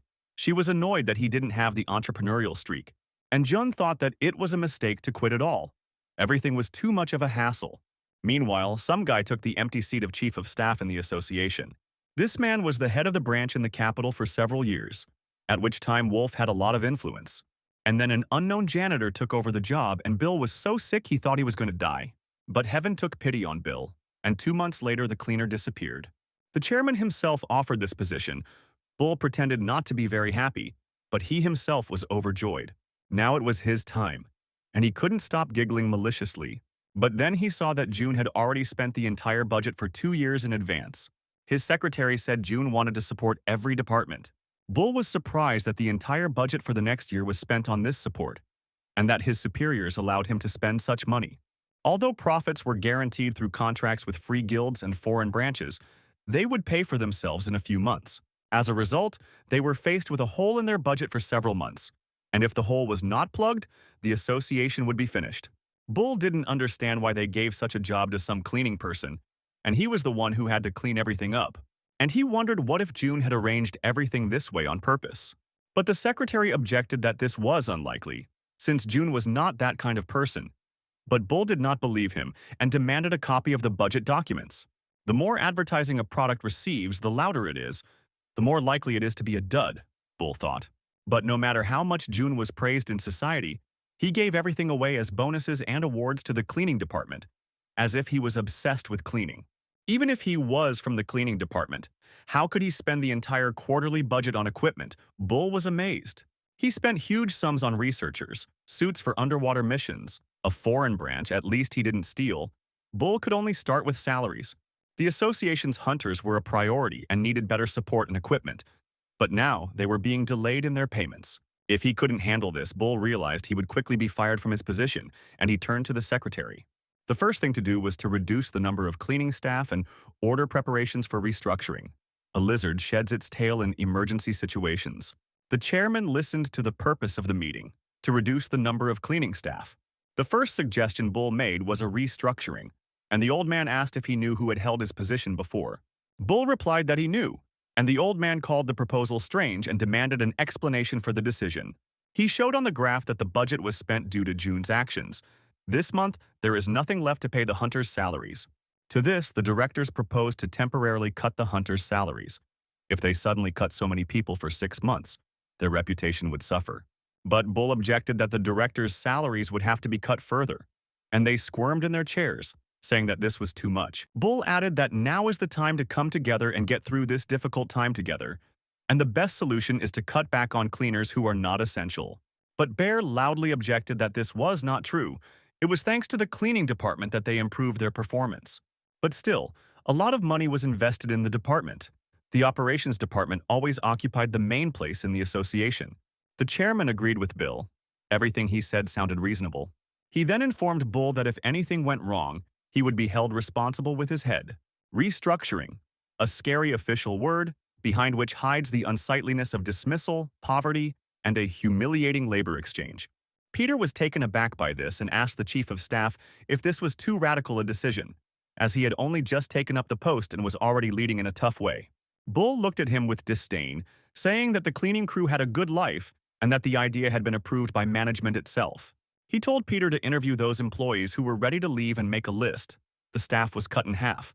Peter understood that no one would want to quit, so he would have to make a list himself and fire any of them.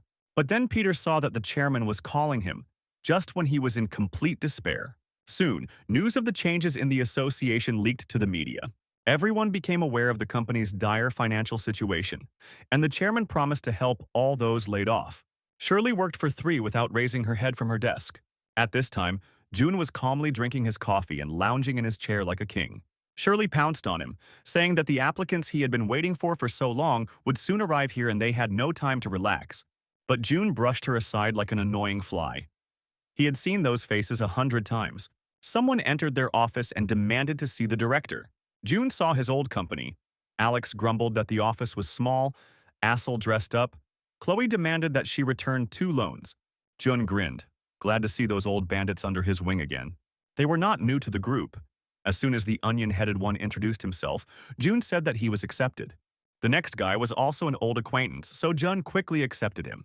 A former prisoner, who had just been released from a place not so distant, came to them and was also accepted. The next candidate didn't even have time to open his mouth before the impatient June accepted him. Shirley asked him if it was worth hiring everyone, even though they really were short of workers. He replied that he worked with them in the association. She then wondered why this interview was necessary at all, and June agreed that it was just a formality. She looked at him suspiciously and decided that he had planned everything in advance. And June grinned and said that they were just lucky that the association was undergoing a restructuring. A few days earlier, he had met with the chairman, who said he would send June the employees' resumes. The chairman immediately realized that this was all June's plan, and said that it would be hard to find workers since he had arranged all this. And although it all happened because of him, in the end everything ended well. The association saved the budget. June got workers. The chairman thought the guy was just crazy and told him never to do that again or Bear would eat him alive. The chairman asked how June knew that Bull would fire the cleaners first. June just knew that Bull was the type to drop his tail in a difficult situation. For him, he was something like a teacher before the regression. June learned a lot from him about throwing tails, intimidating people. Bull showed himself excellently in this position. He loved to fire people, and in the past he had cut the cleaners' wages in half, something June had no doubt Bull would do when he saw the budget. Besides, Bull considered the cleaners to be the most useless staff, which is why June recommended him to the chairman as a candidate. Bull can bring the budget back to normal, and the laid-off workers will flock to June without any unnecessary noise. The chairman warned that if June continued to treat his employees badly after this, he would not let it go. And the chairman also asked what Bull would do next, since it was obvious that he would do everything to stay in office. June chuckled. Bull was the perfect candidate for the role of scapegoat. Shirley sighed heavily and said that one more interview and she would go to the grave. June said that they needed to go, and they would take the documents with them on the road. Jun told her that they would go to the branch that Bull used to head, and while he was away, they would sign a contract with that branch. Shirley was dejected when she learned that he was going to go there today, because she still had so much paperwork to prepare, and then he promised to feed her at a restaurant. The secretary fawned over Bill and asked him how he managed to persuade the chairman. Bull would soon surpass June's influence, he urged, but the chief of staff said there was still a long way to go. Besides, there were many other people on June's side, Chuck and Miranda. The secretary was surprised how these people could be on the side of the one who quit. He asked Bull how he could now pull off what June had planned without the cleaners, and the boss replied that he would work as he did at home. The association should focus on hunters, and then everything would go as it should. A start had been made, Bull believed. They arrived at what they thought was Bull's department, but it looked small, so June was no longer sure he had come to the right place. The guy who came out to meet Jun recognized him and said that he would have taken him to a restaurant if he had known in advance that he would be coming to them. Jun replied that a month had passed since he quit, and that he was a simple director, so he asked to do without formalities. But the boy insisted that they couldn't afford that, and for now, they gave June some coffee. June conducted a study. The number of workers in this department was constantly decreasing. He thought that the low efficiency was due to the small number of cleaners. There were only 3 teams of 3 people in the branch. The number of hunter raids directly depended on the number of cleaners, and the blonde agreed the efficiency was falling. He agreed that there were a lot of dungeons to clear, but they were short on people and had a modest budget. The blonde man didn't know if cleaning companies would help them, but if they had a bigger budget, he would have handled the task. The guy looked at his confused boss, who had recently taken over the position, and didn't know what to say. Jun was surprised if the head of the department brings them coffee. Then who is the blonde guy in front of them? He called himself Tom, and he was the representative and leader of the free guild that was under the command of this branch. All the work was done by hired workers like Tom, because the main office did not allocate money to the branches. With such an expansion of the cleaning staff, Tom said, but June asked him to leave. He sternly said that he came here to negotiate with the manager, and he had no reason to talk to him. The blonde guy muttered that he would find out everything later anyway and left. He slammed the door so loudly that Shirley couldn't help but scream, calling him a boor. The head of the department apologized for what they saw, but said that this is indeed how things are. He changed the subject and offered to immediately sign a contract with their company for cleaning. June said that, although he was not in a position to teach him, it was not possible to do so. The branch could not be in debt to the mercenaries. The association must protect citizens, no matter whether it is the main office or a branch. The boss must be confident that his subordinates can trust him. The department head agreed. He was too soft, but their department couldn't do without the services of the mercenary guild. Of course, they should have separated from the mercenaries, but they couldn't do it. June told Shirley that Alex and Asel's squads would start working tomorrow, as they were veterans and would quickly get up to speed. At the exit, he was met by blockheads from the mercenary guild, who crowded with insolent faces near June's car. The impudent fellow wanted to be invited to the restaurant, but June refused. And then Tom declared that they had more influence here. He also asked June if he had heard of the guild support fund. This fund lives on donations, and if they are interested, then a small amount will be enough. This is necessary to maintain good relations with them. June covered for Shirley and said that they were a private firm and were not obligated to maintain good relations with them. The impudent man stated that he was well acquainted with the previous head of the branch, who had recently left for the capital. And if Tom called him and said he could help with anything, his words sounded like a threat and a warning. June understood that he couldn't stop working because of these idiots extorting money. So upon returning, he told Alex and Asel everything. As expected, thanks to the leadership of his assistants, the efficiency of the branch increased dramatically. The first cleanup was successful, but a week later difficulties arose. Asel froze in her tracks, more from humiliation and resentment than from pain. The dummies asked Tom if they could act so cool, but he believed that he had to help June get rid of his excess savings. Plus, June was kicked out of the association, so he's no longer the boss. They mocked the janitor, who quickly ran away from his job and believed that he was fired for embezzling the budget. The branch manager didn't understand why Tom and his gang were hanging around his office again, and he issued an ultimatum, raising the price of his services. The director said they were already in a difficult situation, but Tom objected that money had been found to contract the cleaners, and he noted that if the boss did not agree, he could deal with the dungeon himself. In the meantime, Tom demanded that the new company's workers be called in to clean their dungeon. A week later, Tom was working with his dummies on site. They barely managed to kick the weak monster with the whole crowd. Tom cut off its head while the others held it. They needed more hunters, Tom said. He was getting tired. I almost died, complained the weakling who made a couple of swings. They left behind a pile of trash, thinking that the cleaners should clean it up anyway. Alex was unhappy that they were deliberately littering the dungeon. This was sheer impudence, and he wanted to speak out, but Asel held him back. Alex was indignant. They were cleaners, not servants. The scoundrels threw out all the trash from the house here. Assel reminded him that it was even worse in the association. June had entrusted them with this task, and he could not be let down. Otherwise, the branch would break the contract with them. All this time, June constantly thought about them and did a lot for the simple cleaners. If they did a good job, good branches would sign contracts with them. And she asked him to forget about these cretins. Alex agreed with her, but muttered that at least they had a buffet in the association. But then Tom showed up and said it was time for them to contribute to the guild support fund since they had been working together for a week already. Alex was surprised what kind of fund this was, but Tom told him to contact June about it. And he warned that if June didn't make a donation today, they would no longer be able to leave the dungeon. But the brave Assel quickly walked past and pushed the impudent hunter with her shoulder. She grabbed Alex by the hand and said that they were leaving here immediately. The girl said that they were not obliged to pay them and promised to write a statement about them to the branch. But Tom instantly jumped up to her and hit the girl in the face. He insulted her and said that she could send 100 complaints if she wanted to sit there until she died. Tom was confident that the branch would take his side and that he had big people behind him. Alex couldn't stand it and forgot that he was dealing with a hunter. He attacked Tom. Assel managed to grab him and tell him not to do it. The girl said she was fine and didn't want him to get hurt because of her. He just had to wait for her outside. But Alex just sighed so she could do it alone. He didn't even know whether she was just naive or stupid, and declared that there was no point in talking to these scum. And then he got hit in the face by Tom, who heard his words. Assel apologized to him, but Alex told her that he got what he got for his words and that she had nothing to do with it. But if he came back to the office like that, June would definitely notice, and something had to be done. When Shirley saw them, she asked why they were dressed like that. Assel said that it was cool in the dungeon, which is why they now have a cough, and they asked to go to the hospital and home. But the perceptive Shirley was not fooled and asked why he had glasses. Alex said that he just looked cool in them. Assel also supported him and said that he looked cool. She herself did not expect that it would be like that.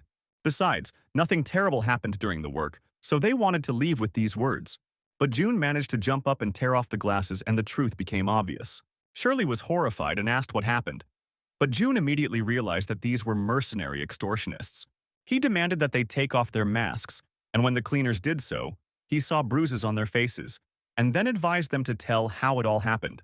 June was angry that they probably thought they would endure the humiliation for the sake of the company, and he didn't understand why they thought the workers should take the hit themselves. June told his friends to go to the hospital and promised to deal with the villains. Alex was worried that because of this, their contract could be terminated. June grimaced in anger and asked, "What the hell? They could just make a new one with other branches. They should value themselves and their work." He told Shirley to follow him, and she was indignant that she did not have a moment's peace. The hunter dummies sat where they always did, in the office of the association's branch, and chatted about how fun it was to beat up ordinary people. June kicked Tom in the back and asked if he had offended his people, even though he already knew the answer. The impudent blonde boy indignantly asked what he was doing. He told them that from now on, their guild would not clear dungeons. The boss would tell them the rest. Thomas was surprised. Now the cleaners will work instead of hunters, and took out his weapon. He was soft with June because he was the director. But he didn't finish because June grabbed him like a dog and pinned him to the floor. He had thought about burying them alive when he found out what Tom had done to his people. But now June was just too lazy. More worthy people will take care of clearing out the dungeons, and they, cockroaches, will go to their forefathers, said June. The branch manager said he understood everything, but they had a shortage of hunters to clear the dungeons. Shirley demanded that he make a choice. She promised to help him solve the problems with the shortage of people if he kept their contract. Another man entered the room, and the branch manager was very surprised when he saw him. It was Miranda, who everyone knew as the commander of Section 1, who greeted Shirley. Bull spoke to Tom on the phone and demanded that he tell him exactly what he wanted. Tom asked if the boss had heard of the karma company that June had founded. Tom told him that they had had a little row, although he could barely speak with his broken mouth. And he complained that June was a vile coward who wouldn't let them into the dungeons and that they didn't deserve such treatment. He also said that June contacted the head of the department and talked him into all this. Tom hoped that the branch would come to its senses and start begging them for help sooner or later, but he didn't want to wait. Bull asked him how he could help the mercenary. It was not so easy for him to ask the branch to stop cooperating with a private company. Tom brazenly stated that it was not difficult. You just need to tell the management that the company did not prove its competence and terminate the contract. Bill said he was currently busy setting up a training center for hunters and would contact him later. Life is an endless war. Tom was determined to show the janitor how to fight. For some reason, Miranda pouted under June's intense gaze. He asked Shirley what was wrong, thinking that something had gone wrong during the negotiations, and she gave him a condescending look. She recalled that Miranda had once said that she had no friends in the association, hinting at his insensitivity. Because after his antics, everyone Miranda could call a comrade left the association. She was left completely alone for a whole month, and he didn't even call, and now he didn't say anything. June apologized to Miranda for calling her so suddenly since she was busy, but the girl said that she was just offended. June realized a terrible thing. When a woman is left alone, she begins to think about things that are better not to think about. Then the girl quickly changed her anger to mercy and told what happened during the negotiations. There was a medium level of dungeons in this area, the largest being yellow, but it was rare.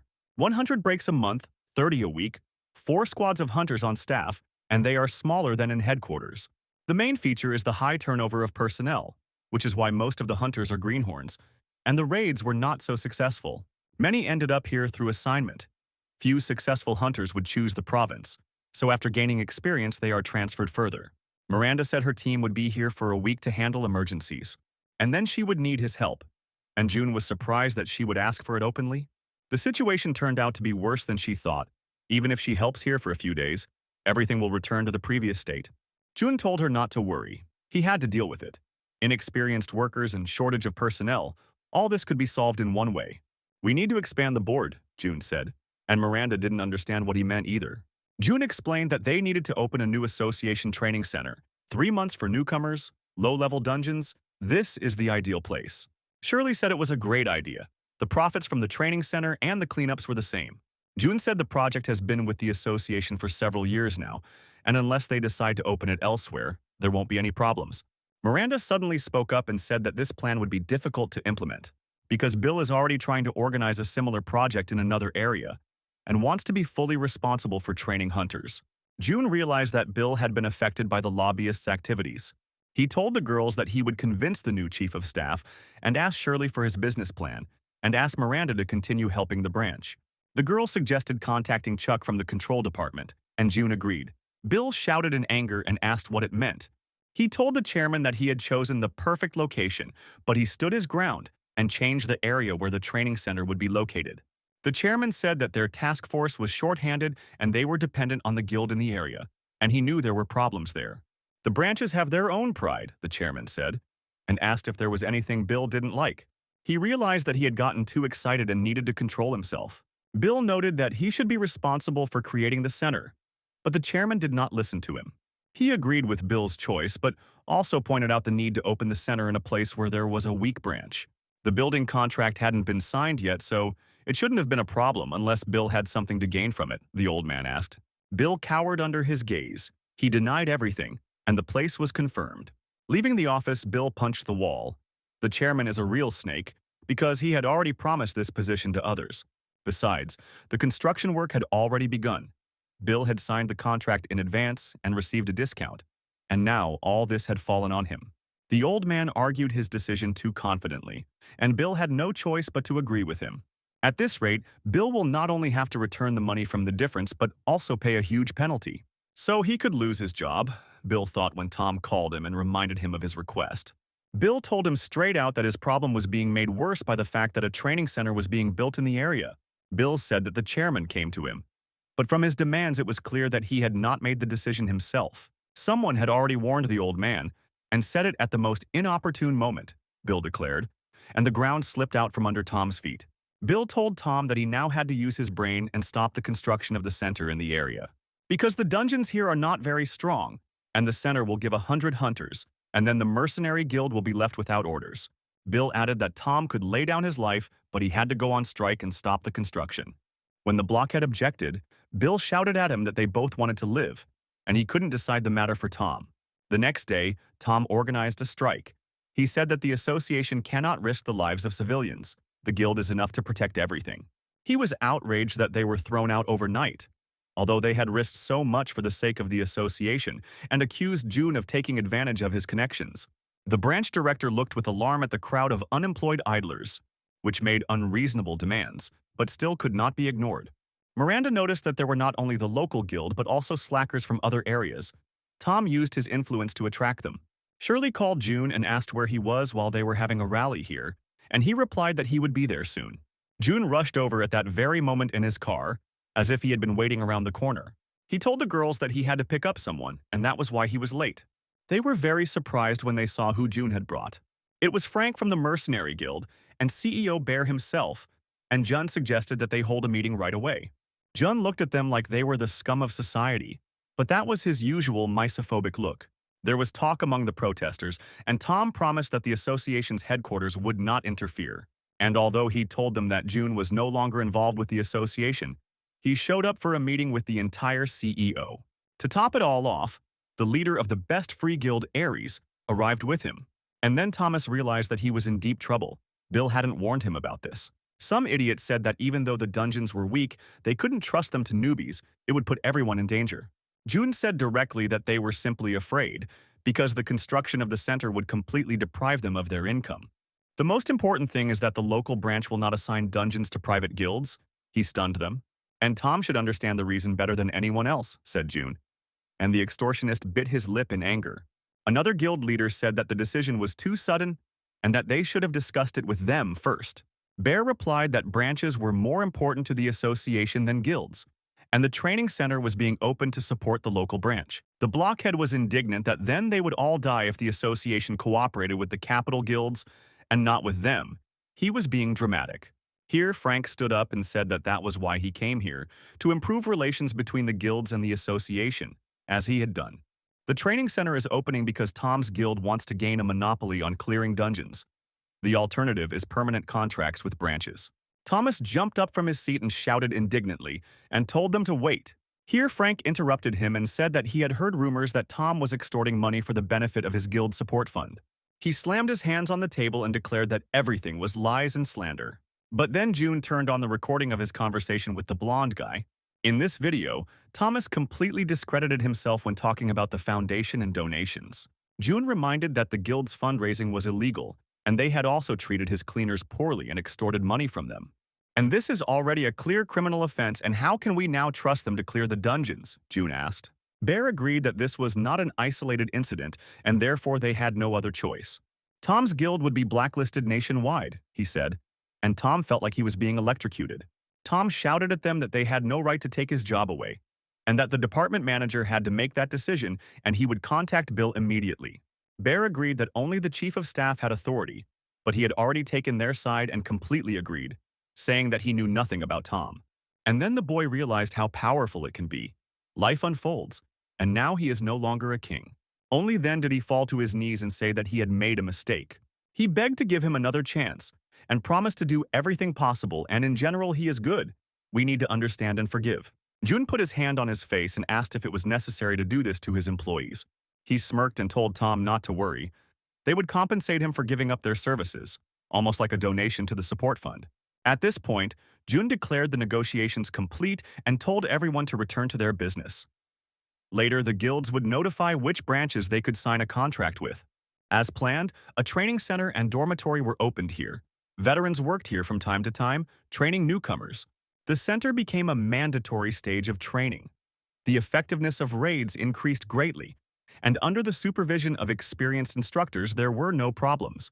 This helped calm the most anxious citizens. Miranda played a big role. Her appointment as senior instructor had a positive effect on the entire training center. June decided to show the equipment to the new cleaning squads and went down into the dungeon with them, wearing their uniforms again. Thomas's guild was on the verge of collapse. Everyone was running away from it, but his hangers-on asked what to do. Thomas still didn't understand anything and said that he wouldn't sit idly by. Bill had betrayed him and stabbed him in the back, which meant he had to take revenge. He wanted to find out the schedule and meet him, but suddenly he tripped over someone and fell on his nose on the ground. Tom turned around and asked who was lying in his way, and somehow he recognized this homeless man as Johann, who lived here with the cats. He grinned creepily, put his finger to his mouth, and gestured for silence. June asked the team how things were going, and they replied that everything was fine. They were getting paid on time, and the work was not difficult. Some branches have asked them to dismember monsters into small pieces, and June said that they will soon receive the most modern equipment. He asked everyone if they needed anything else and was ready to listen to wishes and suggestions. Asel was the first to raise her hand, which was quite unexpected. She asked for more snacks in the office kitchen, and June was surprised by such a simple request. Shirley noted that all employees are happy with their jobs. But then Miranda ran in and said that he should see this. There was a corpse of a monster that she had not seen before. She found him already dead, and since she had not met him before, she decided not to approach.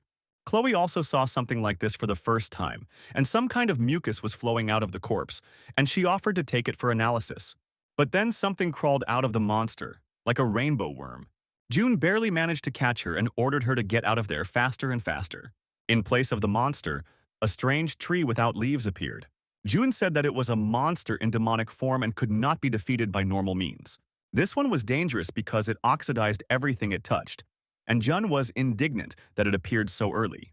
Even before the regression, June saw all his comrades die that day, a disaster in the regeneration dungeon. Tom's hangers-on asked him who it was and whether they should teach the homeless man a lesson. But Tom said that he was just a strange man and it was better not to touch him. His friends told him that they couldn't just leave it like that. They seemed to have seen him somewhere. Tom told them that it was Johan, for whose capture they were promising 2 million credits, and he had already come up with a new plan on how to rise. Of course, the friends had concerns because Johan was a first-class hunter. But the idiots decided that since Johan could barely stand on his feet, they could easily put him down and just get a ton of money. Tom turned to Johan and said that he was ashamed of what had happened earlier and that he wanted to apologize. But he lost his face before he could finish speaking. Johan used his skill and instantly killed him. Then he laid down Tom's dummies. Stupidity is the worst vice. You have to watch what you say, Johan said. Words kill. But then the dead grabbed Johan and immobilized him. A cat with glowing eyes approached him and said that they had finally met. A man who used the puppet skill appeared from around the corner and said that he had a lot of work because of Johan. The bespectacled man added that Mark was looking for him, and now he was giving him one last chance. The operation didn't go according to plan from the very beginning, and the partner asked to kill her to stop her suffering. Jun didn't know what to say. He just stood there with his mouth open. On the very first day in the regeneration dungeon, he lost his most valuable subordinate. On the second day, it was no longer a dungeon, but a real hell. Strategy and planning were useless. There were too many demons. Jun shouted to everyone that they were finished and needed to retreat and wait for reinforcements. Chief Fox was at a loss and trembled like a hare. He did not respond to Jun's words. Jun shouted for them to retreat to the gate. The monsters needed to be stopped there. Reinforcements were waiting for them, so he ordered them not to die. He still controlled his hunters and gave them simple, clear orders. But then a terrible demon with many eyes appeared from around the corner. Jun shouted that he would take charge of it and that they had to leave. That day, all of his classmates with whom he was preparing to receive his license died. Jun used the priest skill that the sacred relic gave him, after which he rushed into battle. He had almost no memories of that day. He fought as if he was ready to die at any moment and cut down monsters left and right. There were other hunters fighting alongside him, and they too fought to the death. It took them 3 days to stop all the monsters, but they never reached the gates of the dungeon. The destruction of the capital was only a matter of time. Only then did Wolf realize the threat and request support from all branches and departments, and they were able to gradually regain the lost territories. When they reached the gate, the dungeon had disappeared as expected. It was all over, but no one rejoiced or breathed a sigh of relief. They did not win, but barely survived. Jun looked at the many fallen comrades over the days. The cleaners came up to him and apologized. They didn't know who else to turn to. The old men wanted to know where it was best to start, but there was no one there except Jun. Jun saw that they were members of the association and asked them where they had been all this time. He walked past and called the old people useless, although he understood the absurdity of his words. There was no point in being angry, but then his emotions got the better of him.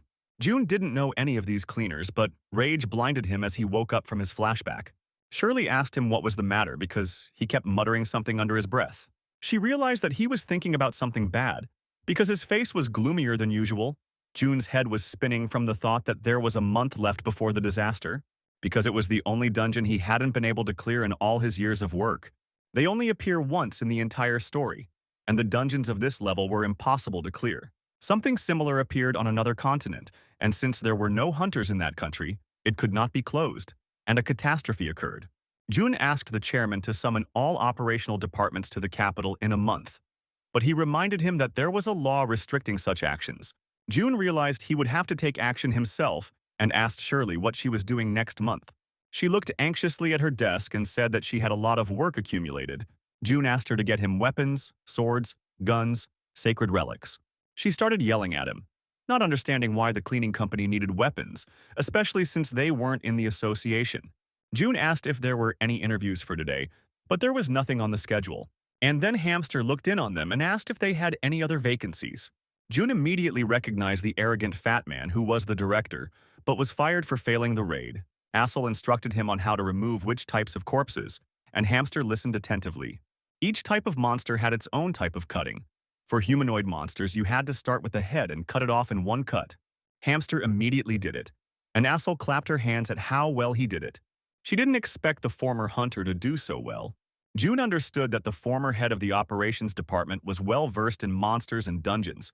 He just needed to get used to the position.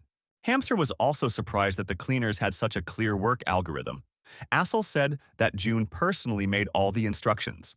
June caught his former boss's gaze and returned it. He turned away in shame, but said nothing in response. When Hamster came to them yesterday, June thought it was some kind of joke. How could it be otherwise? Hamster was fired just a few months ago for trying to ruin the lives of the cleaners, and now he decided to become one of them. But June couldn't just send away the man who came for an interview, and they exchanged a few words. Hamster's situation turned out to be worse than expected. Due to his loss of rank, he could no longer work as a hunter, so he worked as a strategist in the first guild he came across. As rumors spread around, Hamster could only dream of joining a major guild. Of course, one could sympathize with him, but he created this karma for himself. Hamster said it didn't matter what job he did, they all did what they were supposed to do.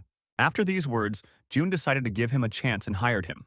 After the test, he asked Hamster how he was coping, and he modestly replied that he was just doing the best he could. June told him that after a week of training, Hamster would go to the first group led by Asel.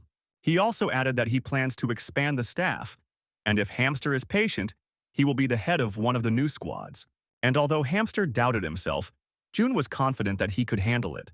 Then the fat man thanked him and said that he would go on to take more courses. June wished him luck and looked after the former hunter. Afterwards, June sat in a cafe with Shirley and looked at people. She was eating cake and asked the director what he was thinking about. June agreed that Hamster was trying very hard and that his past experience as a hunter leader would be useful to them. But these were all jokes because someone was clearly trying to introduce him into their company. Do what you want. Don't worry about anything. That's what Hamster said with his return. The point is that you shouldn't be afraid of dirty work if it's useful. If Hamster had not said these words, June would have thought for a long time whether his proposals were correct. The very fact that Hamster came to him and calmly said that phrase indicated that he was closely connected with Bill. Unfortunately, June knew almost nothing about their relationship. He asked Shirley if she found out, and she replied that Bill and Hamster had gone to the same university. We first met when Bill was already working in the association and received help from him when he became the head of the operational department. Now June understood how Hamster had achieved so much as a rookie, while Bill, on the other hand, had done nothing when his protege was fired from the association. June reminded him that Bill was always throwing everyone off like a lizard's tail, and then Shirley suggested that Hamster might actually be looking for a job. June was surprised that she actually thought he would be happy working as a janitor, which he despised. They could come to an agreement, June thought. Bill could promise to return Hamster to the association if he found out something about their firm. June couldn't say that he wasn't bothered by it. He wanted to act freely. It might have come to light that he was embezzling association money, and then there would have been a stir. No matter what he was trying to achieve, it was a theft of the budget. He worked as a cleaner for a short time, then 2 months in management. Someone might wonder where the money for the new company came from. No one around him could understand June, so he didn't even speak to Shirley. But it turned out that she already knew everything, that they received funding from the association. June, taken by surprise, splashed coffee right in her face, which angered the girl. She was surprised that he thought she wouldn't find out, since she was in charge of human resources and financial reporting. Of course, she understood that June would not do this for the sake of a round sum in his pocket. He had to have a good reason that could not be voiced. June replied that she sometimes scared him, and Shirley said she would take that as a compliment. Obviously, Bill will also be suspicious of their finances. Most likely, he sent Hamster to get irrefutable evidence, and if it comes out, he will either tell the media or blackmail. Shirley said that in that case, there was no point in hiring Hamster. Why take the risk if it was clear he was a plant? But June had no doubts about his decision. It was all about the regeneration dungeon, the very one in which many hunters can die. The dimension in it was unstable and could close at any moment in 5 days. but they suffered too many losses trying to close it early. The main office alone lost almost half of the hunters. Because of this, the association found itself in a very difficult situation. Everyone had to work twice as hard. And taking advantage of this, the International Association began to interfere in their affairs. There was no official takeover yet, but they had already become their puppets. The collapse of the association system, the hostility of internationalists, the death of key employees, that is why it was necessary to prevent the coming catastrophe. And the reason for these failures is simple. The arrogant leadership believed that they could handle it themselves. They could not assess the circumstances. At least 30 task forces are needed to close the regeneration gates. To gather that many without breaking the law, a state of emergency is required. There's only a month left until the disaster. With their current strength, the association will suffer more losses. Just like before June's regression, many people will die. If he cannot prevent disaster, he must at least reduce losses. The plan was to disable the association and prevent the dungeon from being cleared. Before its opening, the capital simply had to be evacuated. Then after 5 days, the dungeon would close itself. To neutralize the association, some incident was needed that would prevent the collapse. And if you think about it, Bill came just in time. Hamster didn't understand why being a cleaner was so hard. He barely got through training. And who knows what awaits him in a real job. But he had to hold on to this opportunity, so he called on the phone and said that he had completed his training. Hamster was sure that he had not been exposed and that no one suspected him. Bill praised him, reminded him of his promise if he obtained valuable information. Hamster asked what if the company is not stealing from the association's budget? If that's true, what if they were wrong? Hamster asked. Bill insisted impatiently. They were definitely not wrong. Hamster was too doubtful about everything. He told the fat man not to get upset and to concentrate on the task. He agreed and hung up, after which he sighed heavily. Hamster wondered if it was worth carrying out orders from someone worse than Wolf. Bill was indignant that if they kept in touch often, it would only increase suspicions. But there was no other way out. If Hamster didn't do as he was told, he would be a janitor for the rest of his days. There was a knock on his door and someone entered the office without waiting for an answer. It was Miranda. She said that she had too much work to do, a third more than before. Bill asked if they couldn't cope with the new hunters and the guilds helping them.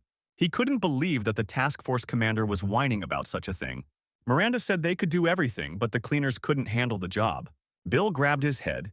He realized it was because he preferred hunters, but there had been no problems so far. Miranda objected that there were problems, and they were constantly accumulating, and that it would be more difficult to work at this pace. Bill asked her why she was getting involved in this matter. It was none of her business whether the cleaners had an easy job or not. They had to figure it out for themselves. Miranda countered that hunters weren't the whole association, and Bill interrupted her. The others treat the hunters like errand boys, although the cleaners are just support. Miranda insisted that these people were working day and night and that a disaster was about to happen, and asked for an increase in the number of cleaners. If that was too difficult, they could hire a private company, Miranda said, and Bill understood where she was going with that. He suggested that it was June who had put her up to it, but the girl objected that it was her initiative. Bill wondered if Hamster could find information about the embezzlement. The association's leadership would quickly find out about it. Now it was possible to retreat, while June's supporters were in the office.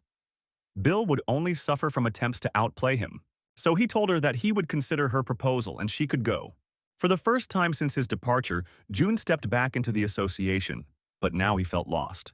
He didn't expect Bill to make a deal with him, but it was a good opportunity. Bill said he was surprised that the director of the private cleaning company was his predecessor and that it was an honor to meet him. June replied that he no longer worked for the association, so he did not need any honors, and got straight to the point. He asked Bill what cleaning pace he needed, and he replied that he didn't really know how cleaners worked. June replied that the quality of cleaning is maintained if no more than 3 dungeons are cleaned per day, but now there are 5 per team. Bill was surprised at how much June was asking for cleaning 10 dungeons a month, but he agreed to his terms. June noticed that Bill was not good at hiding his emotions and asked him which team he preferred. Bill really didn't like the fact that June was asking such a sum for his services, and he replied that he didn't care who did the work. June replied that he just happened to have a team with a newbie, and he would send them. Bill was wary when he heard about the newcomer, but June quickly reassured him. He told the chief of staff that this new guy was a former department chief, so he was a veteran of the case. Bill was glad that June had hired Hamster, which meant he could contact him without arousing suspicion. But then he immediately objected out loud that even though Hamster was the leader, he was still a newbie now. But since June, who had become a legend, recommended him, he demonstratively agreed. He thanked Bill and said that he would contact him later. Bill noticed that June had quickly completed his tasks, but he still had a lot of things to do that were giving him a headache. June chuckled and replied that there was a lot to think about in his position. But this contract would help Bill with a couple of problems. Both of them mentally considered each other idiots and were sure that everything was going exactly as planned. June, smiling, suggested that the last day of the month be the day for paying for services, and Bill, also smiling, replied that he didn't mind. Shirley was surprised that June had assigned Hamster here, since it would make it easier for the conspirators to communicate. June only said that he had to do it this way, and the girl exploded with indignation because he never explained why it was necessary. He replied that she wouldn't believe it anyway, and Shirley kicked him in the shin. Despite Jun being a top-rank hunter, he received critical damage. Shirley told him that they were in the same boat and he shouldn't have to decide everything alone. She needed to know at least something to be prepared. Of course, she couldn't do anything if June didn't trust her, and he thought that if she hit him again, he would fire her. Of course, he understood that Shirley was not the kind of woman who would sit silently and listen, and besides, he couldn't kick her out either, because he had gotten used to her. June decided to tell everything. In 3 weeks, a dungeon would appear, so dangerous that the association would simply collapse. It is precisely because of this catastrophe that the internationalists will be able to absorb them. But that's not the worst thing, because many people will die, he shocked her.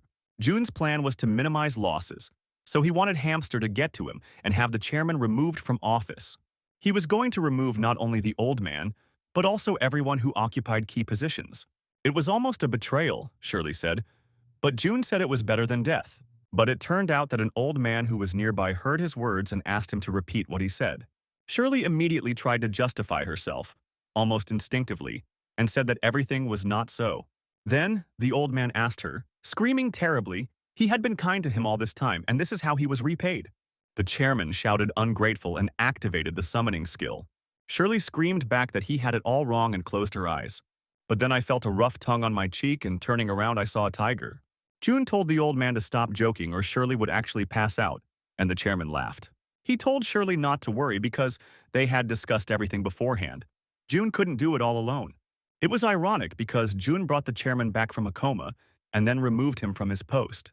June asked him exactly if he didn't mind, since he might not return to this position. The chairman said that he couldn't work here forever anyway. Several decades had passed and he was already old. He was more worried about June, because after he left there would be no one to look after him. But the guy replied that it wasn't worth it. The chairman said that he had brought in a trusted person, a person who had carefully falsified all the data. It was impossible to find evidence. June said that now all that remained was to act according to plan. And while he's not in the office with Shirley, Hamster is definitely rummaging through his office. But when the fat man had already found everything, he ran into Asel, who asked him what he was doing there. He quickly hid his hands behind his back, and Asel asked him again what he was doing at the boss's workplace. Hamster didn't know what to say. Bill told him that there would be no one in the office. Asel dropped the topic and told him to get ready quickly. Asel said that in 2 hours they were leaving for the main office. They had to show themselves at their best there. They started cleaning. Asel skillfully led her squad and kept an eye on everyone. Hamster managed to make a backup copy of all the documents from the computer and was waiting for the moment when he would get out of this dump. True, he couldn't trust Bill and just hand over all the evidence. It was right to keep them to himself and return them only when he received guarantees of returning to the association. Asel noticed that he was lost in thought and asked if he was coping. He was focused and did not answer, even when she called him. She loaded him with more work, and Hamster told her not to worry. She said that she would go to the boss's room and return soon, praising him for a job well done. Asel told her assistants to put on gas masks so as not to inhale the fumes. When Hamster was the manager, Asel was on the cleaning staff, but now their roles had changed and he felt humiliated. Despite how hard the work was, Asel smiled, clearly mocking him. He thought she was pleased that her former boss was now her subordinate. Hamster understood that the strong eats the weak, such is the law, and he thought that soon he would rise high and looked towards the girl. When the time comes, he will take revenge on everyone. But now he has taken up the work with double zeal. And surprisingly, he was good at cleaning up the dirt. At some point, he even felt relief and joy from the work. Asel praised everyone for their good work. All that was left was to report on the completion. Turning to Hamster, she asked him where the remains were, and he was confused. When he said they were here, he saw that his cart was empty. Assel shouted that they needed to come back quickly and pick them up. But at that moment, the dungeon closed, right in front of her nose. The huntress scolded them for failing to collect everything that was left of the monsters. She immediately realized that it was the fat man's mistake, so they came together. She didn't understand how the former leader of the squad could screw up so badly. The huntress said that he had always been like that, only chasing efficiency. But he himself could do nothing, and it was the same in the position of manager. The huntress kept shouting how they would be responsible for this. If the dungeon opened again, they themselves would have to clear it out, and Assel apologized. This was Hamster's first assignment, and as the squad leader, she made a mistake and didn't double-check his work. She also added that she would reimburse all expenses from this cleanup and would provide all support if the dungeon reappeared. They have recently entered into contracts with very capable guilds. The huntress realized that she had lost her temper because her former nasty boss had come with Assel. In any case, the problem was not that big. Assel again asked for forgiveness and said that something like this would not happen again, and asked to place all responsibility on herself. The huntress decided to turn a blind eye to everything this time, but warned that next time she would break the contract with them. Assel thanked the huntress for her understanding and for being a good person. Hamster expected to get into trouble and be told off. But Assel was too kind. She told him not to be upset and not to take everything personally. Anyone can make a mistake. She remembered her first assignment when she got lost and just stood there crying. Hamster didn't understand her. It was his mistake. But Assel apologized for everything and even consoled him. Bill spoke to those to whom he had promised a lot, but with whom the deal fell through because of June. He said that he would soon ruin him and would be able to pay everything back. He kept asking them to wait a little longer, and the contractor warned that if he was not paid the penalty for laying the foundation, he would inform the media. They had nothing to lose. They told Bill into the phone and cut off the connection. He was up to his ears in problems. Then he started calling Hamster. Now everything depended on the success of this plan. But as luck would have it, the fat man didn't pick up the phone and stopped being online altogether. This went on for several days. He did not get in touch, but according to reports, he continued to work. And since Hamster had the knife and he didn't answer, Bill simply had no other choice. It was the end of his short tenure at the office. When his secretary burst in, Bill told him to pack his bags, but he confidently stated that there was no need to collect anything. They received the Karma Company accounts. It was like manna from heaven. Bill asked who sent it and was pleasantly surprised. Shirley saw his contented face and asked what was the matter. June replied that from the camera footage, Hamster had solved their crime. Now that he had the information about the accounts, he could no longer stop the fat man. He just had to wait until their opponent started to act. But Shirley was surprised and asked if he had seen Hamster working lately. He was acting strange, Shirley said. Hamster started coming to work earlier. He smiled, looked like a different person, and was happy. Hamster was polite and wished everyone a good day. He worked well, made no mistakes, and got along with his colleagues. June was surprised. The spy suddenly became a good cleaner. He did not understand why Hamster suddenly changed his mind about returning to the association. He slammed his hands on the table. Hamster shouldn't have behaved like that and started to mend his ways. Now there is no time left at all. The regeneration dungeon will turn into a real disaster. Shirley asked him what to do next, and June replied that they couldn't just sit there any longer. He decided to just send the bills and set up the chairman himself and feed these parasites himself. The next day, Bill came straight to the chairman and said that he had found these papers as requested. There were documents about the transfer of money to the Karma Company through various funds. The administration knew nothing about it. Even though the chairman was close to June, this was beyond all bounds. The chairman replied that he should take the documents straight to the police, but Bill said he wanted a personal meeting in case there was a misunderstanding. The old man laughed. He understood perfectly well that Bill simply wanted to blackmail him with this. Even though the old man had gotten to the point quickly, it was only to his advantage, Bill thought, and said that he would like to promote the exhibition in the dungeon. The chairman replied that it was not a tricky matter and asked Bill what benefit he would get from it if he could set him up right at the exhibition. Then Bill suggested not to complicate things, and everyone would get what they wanted. He promised to destroy all evidence. But the chairman responded sharply that Bill was not only petty, but also stupid, since he came to blackmail him for such a trifle. He told him to go public if he felt it necessary. Bill told him that he didn't fully understand the situation and that if the public found out about it, the whole association would be in jeopardy. But the old man only snorted contemptuously in response, showing that he didn't care.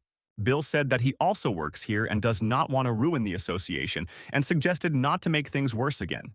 But then the old man jumped up from his seat and asked him if he looked like a weakling. and told Bill to stop being so hesitant. The old man approached Bill and asked why he did not want to use the powerful weapon he had. Bill realized that he had underestimated the old man. He had initially wanted to negotiate with him, but the chairman had said such things. If the information got into the media, the association would collapse, but Bill didn't understand why he would do that. He asked the old man what he was thinking and suggested that he simply agree to his terms and forget about everything. The chairman deftly jumped off the table despite his age. Now it was like a fire that needed to be put out. But where was the guarantee that Bill wouldn't come to him again? The old man asked. He was sure that he would use this information against him later. Only a fool would throw away such a good knife. The chairman said it was all over when Bill received the document, and it was certainly over for him if he accepted its terms. And when Bill said he would regret it, the old man snorted contemptuously that he couldn't even leak everything to the journalists. Later, the information did make it into the media, and a ton of criticism was poured on the old man. All the news was talking about was that he spent billions of loans. But an even greater shock came when everyone learned that June had received this money, and an investigation was announced. People were outraged that June changed after he gained power, although many did not consider it a great crime. Shirley was worried that now everyone around would become their enemy. June was used to this. And besides, not everyone, he answered his assistant. She asked him if they could work it out, and he said that so far everything was going according to plan, although that made it even more scary. He asked her how the creation of the latest weapon was going, and Shirley said that with the help of the association, everything would soon be ready. The regeneration dungeon was also supposed to appear soon, so June was in a hurry. Shirley asked him again how he knew about it. He knew about it all a month in advance. It was not just a guess, but rather a gift of foresight. She hadn't asked herself this question before while they were working in the association, but she kept noticing that Jun seemed to know everything in advance. And then he replied that it was all because of his karma, which was true, but didn't explain much. She just sighed. It was clear that June wouldn't say anything. He was killed, returned 10 years into the past, and in order to go back, he must fulfill the conditions.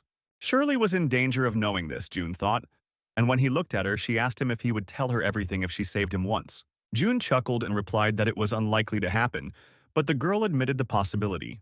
Johan underwent shock therapy after his long binge. He was reminded of the first rule of the secret club of the World Association. Then his overseer told him that in a week, a regeneration dungeon would appear in the capital. June would certainly risk himself if his subordinates were in danger, he says. That's why Mark left him alive and promised to eliminate him if Johan refused to carry out the task. His only way to survive was to kill June. Ava told him that on his last mission, Johan did whatever he wanted. The command of this operation was entrusted to a man from the association. There would be others there. Mark warned Johan not to do anything stupid. Johan laughed and called Ava a bitch. He thought he was just unlucky, but she blabbed everything. Mark ordered his assistant to place Johan in the capsule. The assistant warned that Johan had already unlocked a forbidden skill, and if he unlocked another one, there might be side effects. Mark reminded them that June had killed 2 of their department's commanders, and in his current state, Johan would not be able to resist him. And if he fails the task, he is finished anyway. Hearing this, Johan only laughed. They had so much control over his life, and yet they still wanted to put him in a capsule. The madman raised his hands and thanked them for it. He declared that he would survive, become stronger, and destroy that scoundrel June. Just in case, Mark ordered the Titan and the bullet that suppressed abilities to be prepared. Johanna couldn't wait to find and destroy June. All he could think about was how to rip his head off while he was being carried into the capsule for another experiment. A week later, huge gates opened over the capital. Some disgusting liquid began to drip from them, right next to the hunters on patrol. They stared at the blob that had fallen from the sky, not knowing what to do with it. And then a rain of similar blots fell to the ground, each one turning into a monster, and thus the Dungeon of Regeneration opened. The media did not stop for a week. The association maintained a good image, so it came as a shock to people. The chairman resigned. Most of the operational groups were transferred to branches. Group leaders and managers were also redistributed. There were only a few people left in the main office, led by Bill, and it took a long time to restore order. And then the regeneration dungeon fell upon the association, weakened by all these events. The hunters who were in the capital were the first to enter the battle, and they did not have an easy time. Even though they destroyed the monsters with their skills, they simply recovered. Because they were made of some kind of jelly, but they looked creepy. The leader of the hunting squad was hit by a monster and flew away. Her men reported that they had evacuated all civilians within a 5-kilometer radius. She heard that the association had detected an unstable dungeon, But she never imagined that something like this would occur. None of her attacks worked on the monsters. All of them were at or above the yellow dungeon boss level. Her subordinates advised her to get reinforcements. With such a composition, they could hardly do anything to the monster, but there was no need to wait for them. There are no normal operational departments left in the association, and it is not clear how to deal with this dungeon. The huntress didn't understand at all why everything was so untimely when they were attacked from above again. They barely escaped the dog-like monster, but not all of them. Her deputy was killed by the attack, and the huntress fell into a stupor. This was no longer a raid, but a one-sided massacre. They had no control over the situation. Now their main task was to survive, so she ordered everyone to save themselves and stop the mission. And although she gave such an important order, many were no longer able to carry it out and died on the spot. And the huntress herself felt death creeping up on her. Bill reported at an emergency meeting that they had managed to cordon off the area and minimize casualties. But the directors didn't like it. The center of the capital was captured, and Bill was happy, and the hunters who were receiving a salary couldn't cope. Bill made the excuse that all the monsters were very strong and they couldn't do anything about them. But the directors thought that was a weak excuse. They asked him what he would do, and Bill replied that he had sent a request for reinforcements to all forces in the country, and they would arrive within 24 hours. The whole day, and until then the monsters can break through the cordon, the director was indignant. Bill shouted to them that he was not doing this because he was afraid all his hunters could die in the battle. He said that several guilds and operational departments were already participating in the battle, and now they were waiting for permission to gather in even greater numbers. The director asked who would lead them and demanded that all low-ranking hunters be placed in the cordon so that the monsters could not break through. They needed someone to lead this operation on the spot, and the director looked at the candidates. But there were no suicide bombers, and so he snorted, calling them cowards. There was only one person who could handle this. Bill shouted that they couldn't because he was no longer an employee of the association and was also involved in the embezzlement of funds. But the director said that now it was a question of survival, not of maintaining a reputation, and suggested that Bill take over the leadership himself. Bill had just gotten rid of June, and they were dragging him back. All the risks he had taken were wasted. He said he couldn't agree to it, and the directors called him a fool.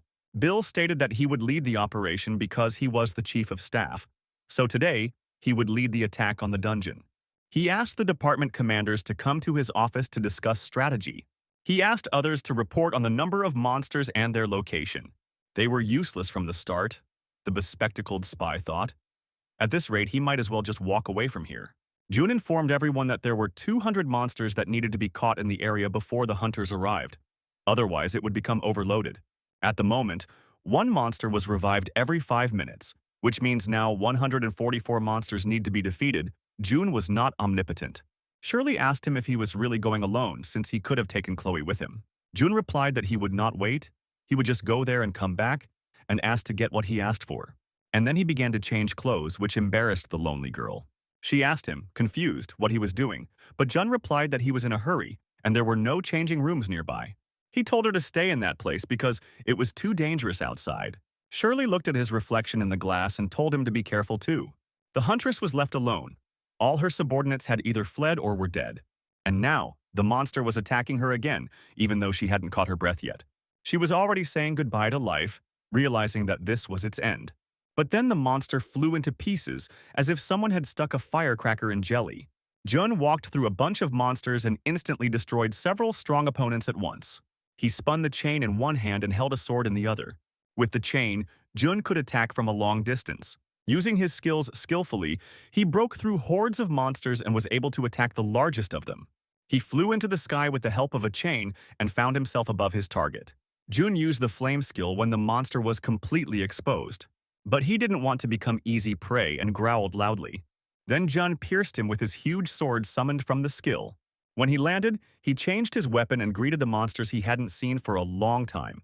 "It's time to clean up here," said Jun and smiled at his old comrades. They rushed at him from all sides as he simply stood there. But Jun struck them with one imperceptible movement and returned the sword to its sheath. Afterwards, he contacted Shirley and asked her to check if the area was cleared. And she replied that there were 30 more nearby. According to her calculations, he should eliminate them all in half an hour before other operatives arrived. Jun chuckled that the association support department had such poor defense, but it was to their advantage now. June asked her to give him directions to the next territory, and she did so. In fact, Bill, who did not want to call June for help, had to do it because he was extremely insecure. Never before had he led such a large-scale operation or overcome such a crisis.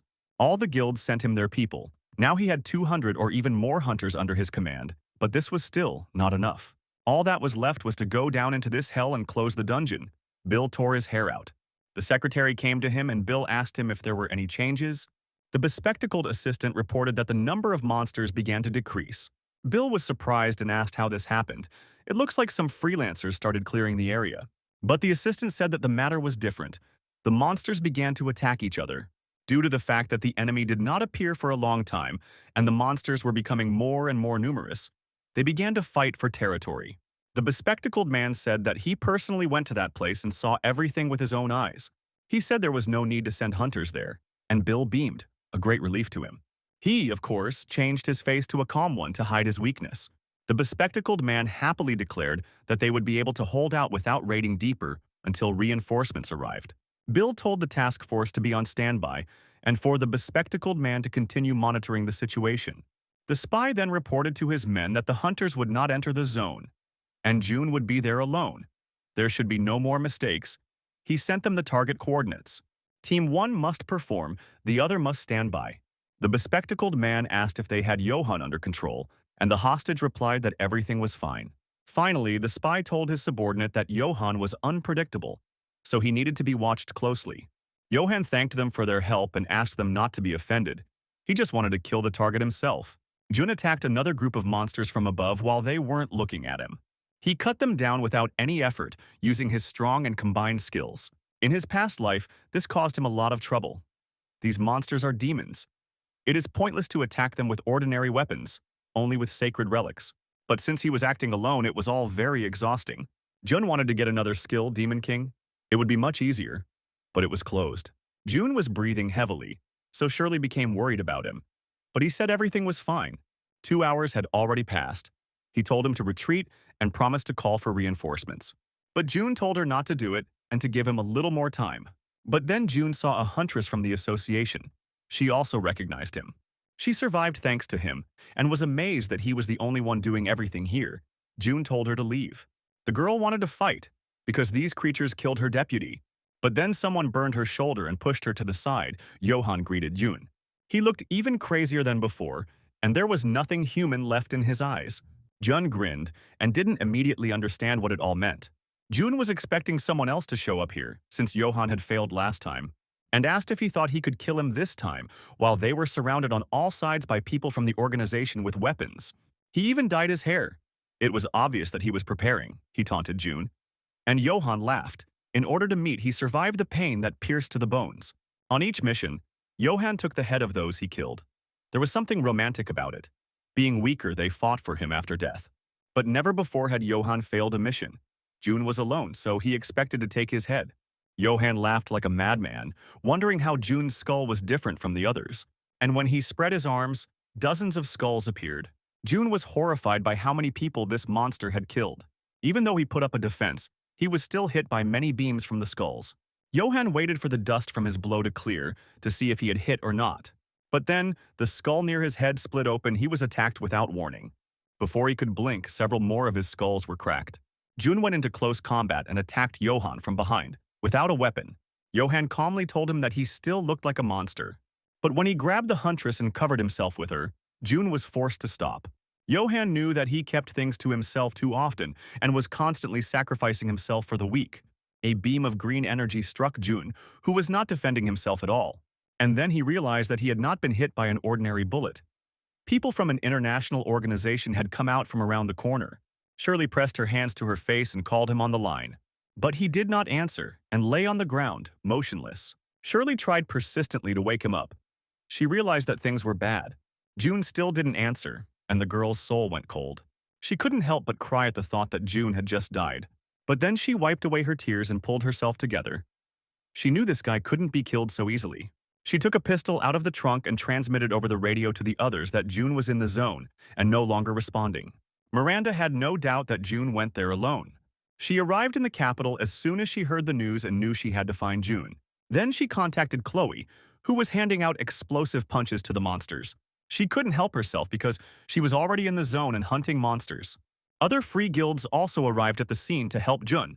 If the association fails, the guilds will save the capital, Frank said. Shirley knew that permission to call the hunters had not yet arrived, and if she did everything without permission, she could end the work in this area forever. But despite this, everyone gathered in the zone to help Jun. Jun helped each of them without asking for anything in return, Shirley thought, unaware of his ulterior motives. The spies reported to their superiors that Jun was under the influence of kryptonite. The bespectacled man praised them for their good work and said that he would pass this on to Mark. But then I heard screams and shouts on the phone. Someone had just lost an arm. Even the wounded Jun resisted them, although his abilities should have been suppressed. Panic broke out among the killers. They were no longer confident in the stone's effect. And as soon as Jun froze again, they wanted to put a second bullet into him. But then the shouts came through the phone again, and the bespectacled man asked them what was going on. This stone temporarily blocks abilities, a fatal weapon for hunters. Johan cut off the head of the one who was about to shoot because he aimed at Jun's head. Johan was going crazy. He had spent so much time getting this skull, and he couldn't stand the fact that someone could damage his trophy. But then he suddenly felt a pain in his side and the iron levels in his blood jumped. The huntress had no idea who he was, but Jun was her former boss, and she repaid him this way. Johan swung his hand at her and could have killed her with one blow. But then Jun used the acceleration skill and kicked the psycho in the stomach, after which he grabbed the huntress and began to run while the enemy sat on the ground. The other spies asked Johan what this meant, since he had just attacked them and now let Jun get away. Johan smiled at them kindly and said that he had lost several skulls. The huntress suggested asking for help from the association, which was not far away when they stopped. Jun told her to leave because there were still monsters here, but she refused, and he himself was thinking about the ability-blocking stone. Before his death, Jun experienced the same sensation of being shot, numbness, loss of strength. Because of this, he was unable to use skills and protect himself. Then their bullets contained exactly the same stone, Jun realized. But now everything was different. The hidden karma skill had already nullified his abilities. Because of this, the effect was not as usual. The skill was so-so, but Jun did not know that he had such an effect. First, he needed to heal, so he activated the skill to get rid of the hole in his stomach. The bespectacled man shouted at Johan, asking what it meant. He couldn't contact his teams and promised to tell Mark everything. Johan replied that their goal was to eliminate the irregular, and these guys were just a resource. And Johan said he found something interesting in the pocket of the first team leader. It looked like a remote control, and Johan realized that this was what the bespectacled man was talking about. Glasses contacted the third team and told them that plans had changed. He told them that Johan was also their enemy, and that after Jun they had to get rid of him too. When they found Jun, the bespectacled man said to get rid of him while Johan was gone. He told them that the Skull Lover had killed 2 teams and was now only hindering them. Jun was amazed at the precision and timing with which he was found. The huntress went into battle to protect him, even though Jun screamed at her to run. As expected, she was quickly laid face down on the ground. She was too weak.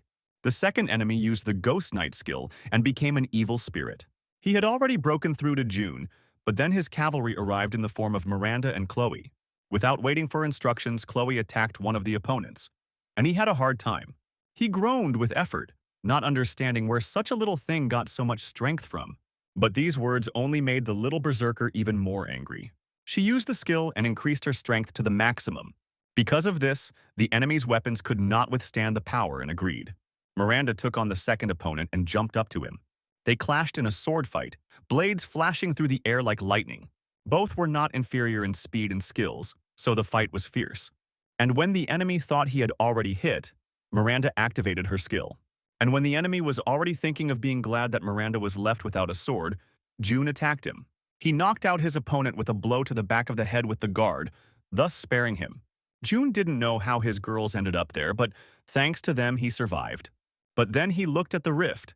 The monsters kept coming. It took too long to destroy them. It would take a lot of effort to kill them. But Jun said that he would deal with both the monsters and the internationalist himself, and they should leave. The girls were outraged that he was saying such things, although he himself had just returned from the other world.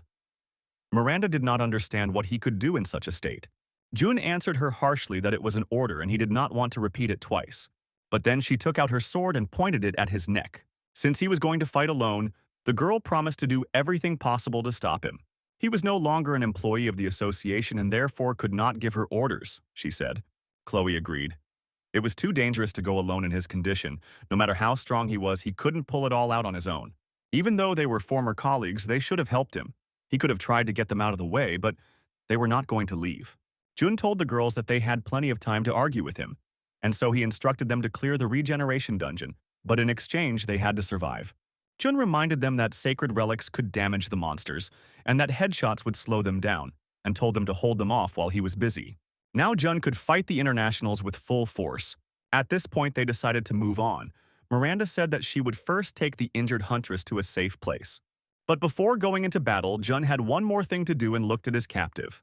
They weren't just regular employees of the organization. If they had kryptonite, some of them could have titanium, Jun asked. But they didn't answer him. Although the dummy claimed that he was not afraid of torture, a little iron in his body quickly made him change his mind. Jun smiled. So kindly and welcomingly, he knew it was important to win over the other person. Frank, meanwhile, attacked Johan. He wanted to avenge the death of the former guild leader.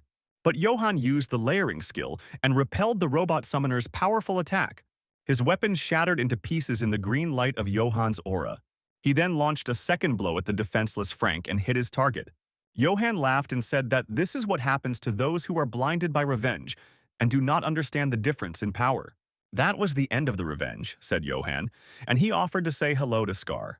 But when Frank was already saying goodbye to life, and Johan thought that everything would work out, he lost his skulls again. He grinned and asked Jun what kind of person he was to survive even a stopping bullet. And at that very moment I received a referral to a maxillofacial surgeon. Jun told him that he was talking too much. It was their second round, so there was no point in dragging it out. They had had a lot of fun, and now Jun could fight at full strength, surrounded by a squad of extras.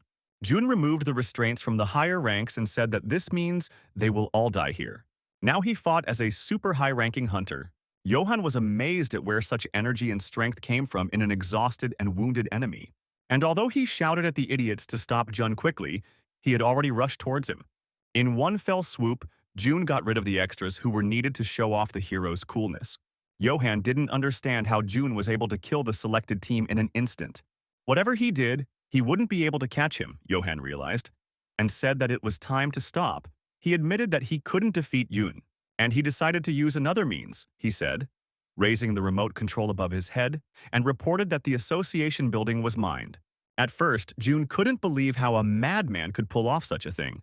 But then there was a powerful explosion behind Johan, which confirmed his words. The control department exploded, Johan reported, and suggested blowing up the operational department. Jun thought there was no one in the control department since the dungeon appeared, which means everyone is sitting in the operational headquarters and is under threat. Johan grinned. He could tell from Jun's face that he cared, and he would aim for the remote. And then he could deal him the fatal blow. That was his plan. Johan laughed madly again and asked what he would do. There was no more time, but at that very second someone shot off Johan's hand with the remote control. Jun turned around to see what it was while the madman froze in place. But Shirley appeared on the battlefield, taking advantage of the fact that her opponents could not move, and she achieved good success and accuracy. The girl told Jun to move and not stand rooted to the spot, and took the remote control from the madman. Jun looked again at the madman, who was also looking at his hand. They simultaneously jumped to the control panel, each understanding that this was their last chance. But then the people whom Jun did not kill on the spot, but spared, took Shirley hostage. He found himself in a difficult position because he had to choose who to save. If the explosives are activated, there will be many casualties and it will thwart his plans. But if they don't do this, they will definitely kill Shirley, with whom he had a lot in common. Jun froze in place, in a completely useless maneuver. Shirley screamed at him to stop standing there like a statue and to pick up the remote. The girl began to fight back bravely and kicked one fighter in the leg. Jun quickly rushed towards her and told them to get lost. After which he took a bullet in the leg. The situation became even more desperate. Jun didn't save Shirley and didn't take the bullets. Johan told him that it wasn't worth it to expose his back. No matter how strong Jun is, a bullet from Titan will still kill him. Kryptonite is evil. Of course, Jun was still a monster. Johan really wanted to get his head. But it wouldn't work in the usual way. He understood. Shirley yelled at Jun to get up faster. He barely stood up and told her that he would get there soon, but then a green haze engulfed him. And then he disappeared in a beam of green light that fell on him. Johan thanked Shirley for her help. Because of her, Jun would die. The girl could no longer stand on her feet and fell to the ground. But when she stretched out her hand forward and suddenly felt the warmth of his hand, June asked why she was crying like a child.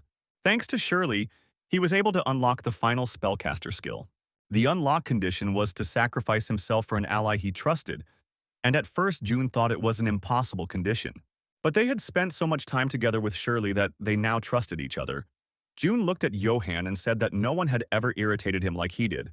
It was the first time Johan had seen such a class, and he was scared out of his mind. He couldn't even move a finger. Even breathing was difficult for him. He could not say anything. Johan shouted at the idiots that he needed time for a critical attack, and they had to delay June at all costs. June told Shirley to back off. It was too dangerous to be around him. June activated a skill that allowed him to disable those weaker than him. The greedy hands of goodness appeared in the sky and reached out to the enemies. Each extra began to feel the pressure of a huge hand's finger, and they could no longer move. Johan was also forced to bow his head and could not move. He used the capture skill. Even in such a situation, he refused to give up. Now the dummies were under the control of a madman who did not know the word ally. Johan would sacrifice anyone to win, and he killed the extras.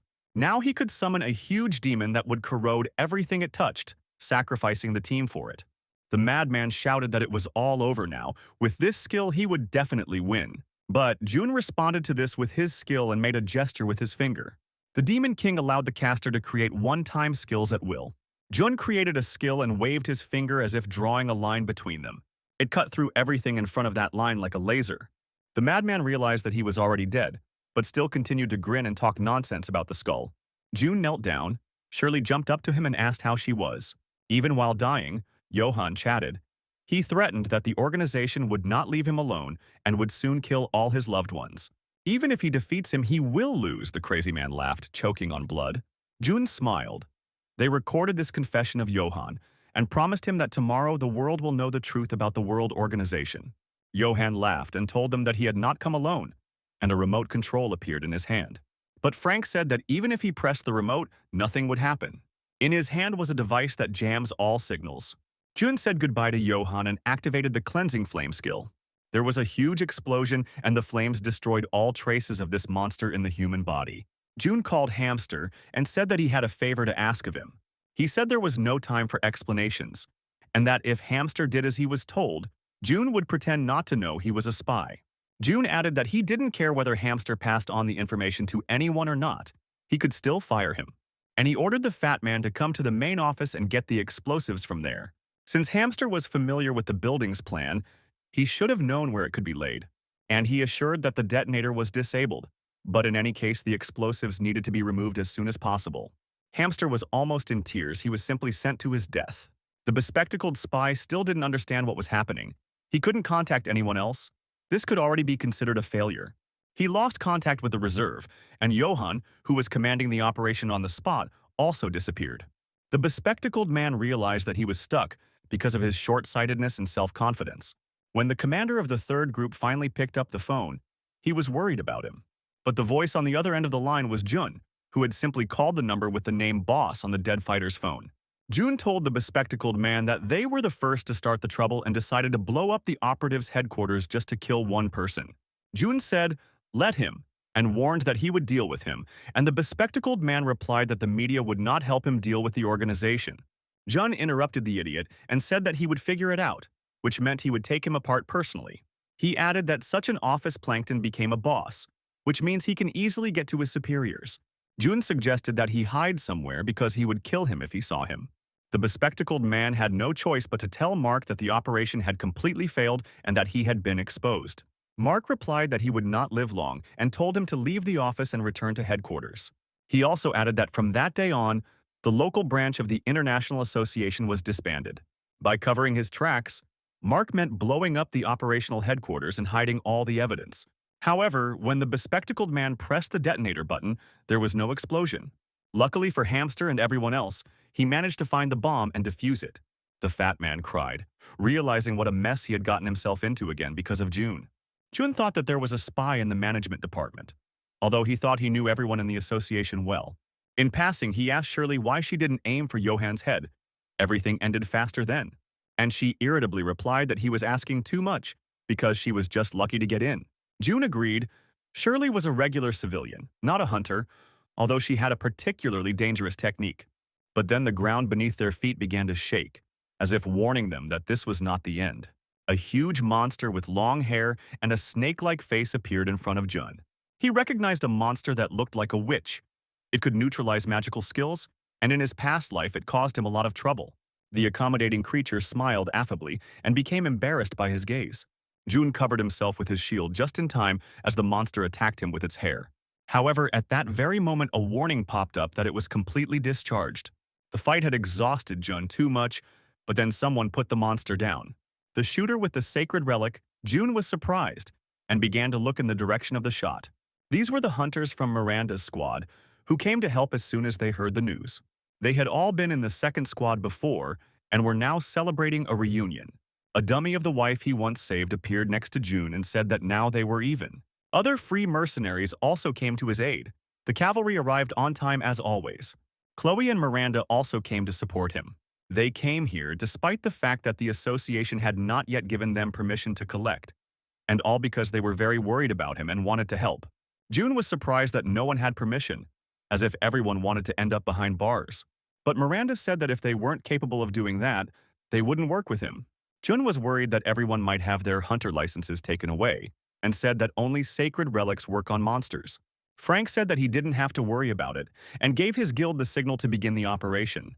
They activated a skill that distributed divine light to everyone.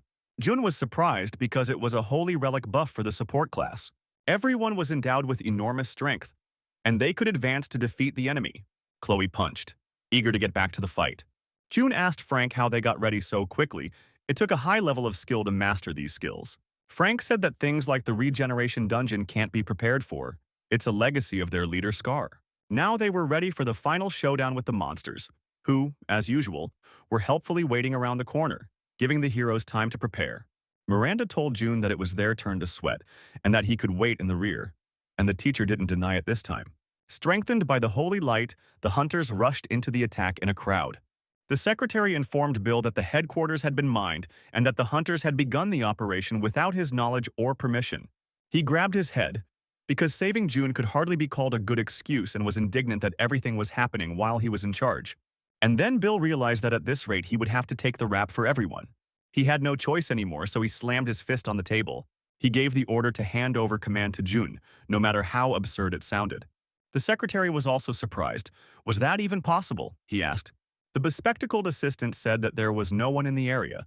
Since Jun was there, let the one who gave false information bear responsibility, Bill said. Command was to pass to Jun, and he ordered the assistant to be brought to him. Bill hoped to shift all the blame onto them. The shaggy monster screamed terribly, probably bragging about his 10-meter-long hair. The battle was intense, but the hunters did well. Chloe fought alongside a dummy who could roar like a lion. Frank fought at long range, shooting at monsters. 3 days had passed since Jun had led the combined forces and had contacted Miranda. He asked her not to let the monsters leave the area she was fighting in. Overall, the situation was good. Jun understood that even though Bill had said that no one but him could control such an operation, it was clear why he had done it. Even in this situation, the idiot only cared about himself. A true mentor from his past life, Jun thought. There wasn't much time left before the gate closed, and Shirley said that what he was afraid of might not happen. And that was good, but now she was worried about the people who attacked him, the internationalists. Shirley asked him what he thought he would do next, and Jun said he would work with overseas branches. The internationalists have long tried to monopolize the right to clear the dungeon, and soon they will clash directly. But Jun would also be in more danger than before, the girl worried. But he replied that he had already encountered something similar more than once. But Shirley was not asking about that, but about whether he should become the Secretary General of a second international organization. She didn't understand. Wasn't it enough for him to be a big fish in their small lake? Then he wouldn't have to face danger. Jun replied that he had said from the very beginning that this was his personal goal. She could stop if she didn't like it, since she had already helped enough. Shirley slapped him on the back and said it was just a question. She came to him not because she liked the company, but because of his personality. Jun gave her a bullet from a special weapon and asked her to examine it, although she was worried that she might get caught examining such items. Then you just need to not get caught. Jun waved it off easily, and then Miranda called him. She happily informed him that the regeneration dungeon had closed as expected. The cleanup in all zones was completed. All monsters were killed. Jun thanked everyone for their good work and asked if anyone had any questions, suggestions, or just comments. But then Shirley told him the alarming news that Bill's chief of staff had been attacked. He and his closest aides were killed by gunfire. While everyone was rejoicing that the long battle was over, a new threat loomed over them. Alex suggested burning all the corpses at once, but Assel objected that they did not know all the characteristics of the monsters, and it would be better to cut them up. The operation ended a few days ago, and although everything went well, there was a bad aftertaste. An incredible event has occurred. An attack on the association's headquarters. Bill's first assistant is suspected. The bespectacled man turned out to be truly crazy. June did not expect this. Threats didn't work, and he decided to show what he was capable of in this way. But would he do something like that after he was caught red-handed? Or perhaps Bill found out something he shouldn't have known. The internationalists went beyond all bounds. The entire public and the media were deeply shocked by what happened. The association faces an unprecedented crisis after the emergence of the Regeneration Gate. A wave of mysterious murders of hunters, under the most mysterious circumstances, rolled across the country. At first, it all seemed like a chain of coincidences. But after 36 cases, June realized that the secret department was simply cleaning up its tracks. June could not have imagined that the international community would take such radical measures. But now it is clear that they have abandoned their country. The former chairman asked June what was going on, that there had been a terrorist attack in the association, and that hunters were also dying all over the country. Bear took over as head of the association to take the brunt of the pressure, and the chairman was even glad he had resigned before.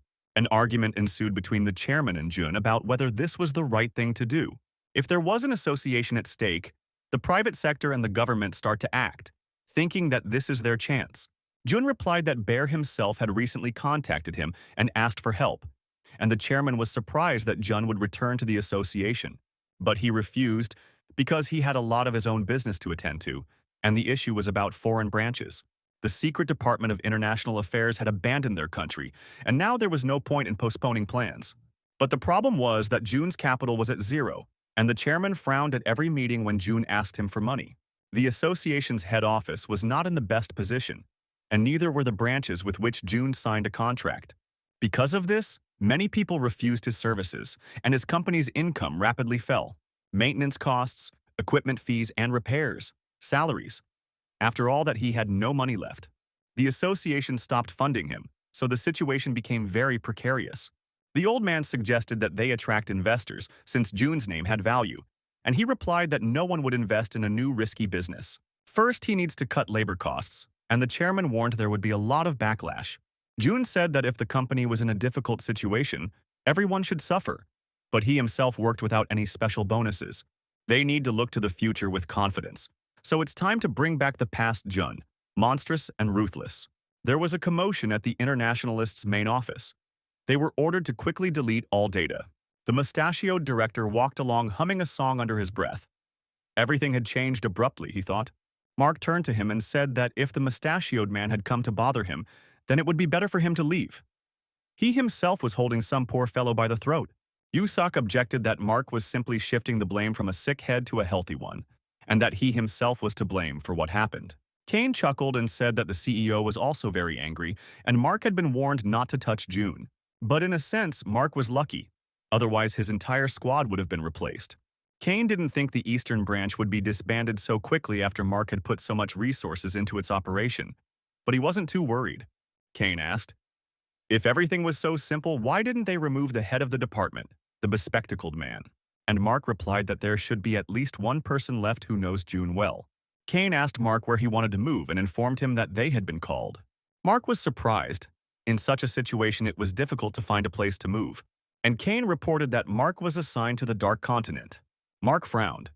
He realized that he was being sent there because of June, which meant that the management wanted to carry out that very operation. Asel looked at June and asked if everything would really be like this now. June replied that everything was so. The company found itself in a difficult situation and there was nothing to be done. June expected them to protest, although not everyone would express displeasure. But he was not going to give in to them and was prepared for their indignation. Asel asked whether the ban on overtime work would harm the company. June was surprised and asked her what harm could come from saving on overtime. Asel replied that they didn't often receive payment for her anyway, but June objected that this was illegal. Chloe asked him if he was such a nice person or just a fool. June reminded her that he was her boss. All the cleaners were upset that they could no longer get overtime, but otherwise they would not have had their regular pay either. Chloe insisted that if the company is having a hard time, they need to work even harder. If he forbids everything, then who will earn money? She wouldn't be upset if she didn't get paid, Chloe screamed. But here June just wanted to destroy the company. People were lining up for the night ones. June absolutely did not understand why they all wanted to work for nothing. And what did ordinary employees care about the company's bankruptcy?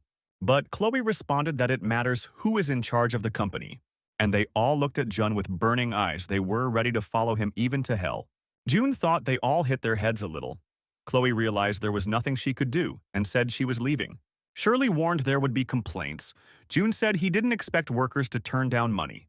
He expected that the cleaners would act like hunters and demand millions for overtime, since everyone equally wants to get more money. Shirley explained to him that for the workers, the company was more important than a raise, but he still didn't understand, because now was not the time for ideals. Their basic income was already nothing compared to the association's salary, and they also pay all their own expenses. But Shirley objected that it was their boss who was running around like crazy for his people, and smiled at him. She would have agreed to work here until old age. He was an ideal leader, but a terrible businessman. Shirley told him that the main problem for the company was saving money, even though he was not one to take help. June had no intention of being stubborn, no matter how much pride he might have had in the matter of money. But there were special circumstances. June wanted a mountain of money to just fall on him. It was difficult to develop a business on his own. After the explosion of the administration building, the headquarters was moved to the operations department, and the situation became completely confusing. June told the new management about everything that had happened recently. He told them about all the attacks and who the main bad guy in this story was that they were now fighting. He also told about his plans for world hegemony, and that his company was the first step in this plan. Bear did not ask why he told him this, and Jun replied that since he was going to become the chairman of the organization, he should have known about it. Now the director understood why June quit when things were going so well. He and the chairman had their own plan. June asked what was going on with the association now. Without management, all of its supply and weapons delivery processes were slowed down. Bear responded that the association was on the verge of collapse and was not sure it could recover. However, many, having learned about this situation, decided to return to the association. With such talents, they could do anything. June thought that for these people, the association was just a company, but they were still ready to work conscientiously. Bear gave him the contact details of a man who had helped the association through difficult times and suggested that he contact him. A few days later, they met Alfred, who said it was an honor to meet him. June greeted everyone simply and introduced his employees. Alex approached June. Now he was sure that they would survive, because he thought that the director would return to the association. But then Alfred, who had been interrupted, burst into a scream and ordered everyone to be silent. He made a remark to Alex that no matter how close he was to the head, he should speak respectfully, especially in public. June was surprised that Alfred managed to rein in Alex, whom he himself had long since given up on. Alfred told them all to listen carefully and said that personal relationships were not helping the company grow. Power is in the hierarchy. If it collapses, everything goes down the drain. Friendship is good. It leads to the destruction of the control core. Therefore, from now on, all employees must address the director politely, said Alfred, and everyone immediately disliked him. He then turned to Shirley and asked her to show him the office. June burst into tears. Now he felt like he was in real company. June remembered Shirley's words when he started the company. She said that he was a bad businessman. He agreed that being an office worker and owning a company were two different things. Shirley looked at his new habits with alarm. June looked terribly pleased. While drinking tea, he told her that only now did he understand how to conduct business. Alfred walked around and urged everyone on. 2 minutes had passed since the end of lunch and no one was yet in their seats. They finished lunch and began to chat idle, not even noticing how working hours had begun. Alfred smiled and reminded them that they were company employees, not on a playground. Alfred was on a whole other level, June chuckled. He was a real despot, constantly pushing everyone and imposing useless office discipline on the workers in the field. But on the other hand, Alfred cut back on unnecessary expenses and created a more efficient schedule, which led to a 30% increase in income. Alfred took the snacks from Asel, saying that he was eating them for 3. June smiled. Now he could even breathe easier. He felt that this was his company. He made Chloe write correct and competent reports because they are the life of the party. And he got the berserker mad with a bunch of petty quibbles about fonts and spacing. Chloe said she wouldn't do it anymore. She wasn't an office worker. Her job was to clean the dungeons, and the boss just needed to know the contents of the report. Alfred immediately accused her of damaging the company's property, insulting her superiors, and said that this was unacceptable. And so she was fired. Alfred stunned her, and the girl was confused. June intervened in their argument and asked Alfred not to overdo it, and he said that he was joking, but he was a kind-hearted person. However, increasing income and cutting expenses was a temporary measure. They needed investors. June did not think that they would have so many problems. The regeneration dungeon left a hole in the budget. The situation was critical. The Second World Association was at risk of being destroyed in the bud. June persistently searched and thought about what brings money. Then he turned his gaze to his workers who were drinking coffee with Alfred and engaging in casual conversation. He wanted to break all their bones because they became friends too quickly. Now everything was like in a real company, he said to Shirley. She told him that everyone had given their best and offered to look at the investment report. There was no point in arguing anymore. Shirley was right, and the chairman told him the same thing. June created karma to counter the internationalists. But if too many people find out about it, it will lose its purpose in existence. Even the association went bankrupt because a small cleaning company could attract attention. Before his reincarnation, June had planned to just eat and have fun on the salary of the best hunter in the country, and now he had to do some work. He considered investment a last resort if things went really badly with the company. June did not want to resort to this method, which would attract investment without putting the company at risk. June told her he would hand over the company and smiled as if that was the way it should be. Bear rubbed his stiff neck. He had been very tired lately. Now he did not understand why he had agreed to become the chairman of the association. Chuck brought him the documents that had to be reviewed that day. He also had a lot of work. He told Bear that he had received a response from an investment company, asking for a meeting this week. Bear stared at him in surprise. He had never heard anything like that. And he asked when they sent such a request, but Chuck replied that he did not do it himself. He thought that Bear himself contacted this fund, but this was not so. Bear decided to fix this immediately. He had already guessed that all this was the work of June and his daughter. A few days earlier, June had told Shirley to draw up a proposal on behalf of the association and promised huge profits. They promised profits, and even expansion into neighboring countries. This was June's plan. The problem with his company was that the association had no money, which meant it needed investment. Now the association has less work, but private cleanups are still taking place, and taking advantage of the situation, many private companies have emerged. Since his cooperation contract is still valid, karma can be restored along with the association. So Bear should thank him, even though he would have to deal with investment risks. Bear gave them a thrashing for pulling off such an event without him when he showed up for the negotiations, but June covered himself with a shield. He objected to Bear that there was nothing wrong with that because it was a wonderful opportunity for association. He asked why Bear insisted that they go with him, and he replied that the foundation's chairman wanted to meet June in person. Bear felt very awkward and hurried them so that they would not keep the investor waiting. June was confident of his success, but the head of the foundation, Ron, was serious. Ron said they had a promising proposal. The return on investment will be 200%, and all from cooperation with karma, and June promised them other bullshit. Bear hesitated and said that it was possible, but it would take a long time. June promised similar figures within a year. He added that if they invested more, success would come even faster, and completely ignored Bear's expression. Ron seemed interested, but according to their analysis, it would be difficult to make a profit, let alone even get back the investment. He couldn't believe that the association came up with such a proposal and called it a joke. June said that he was also very interested in why they thought that way. If they thought the proposal was ridiculous from the start, why did they invite them? He asked. Ron knew that June was a high flyer and had long wanted to meet him. His rapid career growth was of interest. Even though June exaggerated the profit margins, there were some things only an association could do.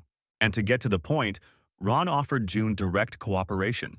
He wanted to enter into an exclusive import contract with the United Branch of the Black Continent. June was interested in this proposal, so he asked for more details. Dungeon clearing companies have become much more active, with hundreds of task forces appearing in just 1 week. Business comes in all shapes and sizes, and June realized the scale of the competition.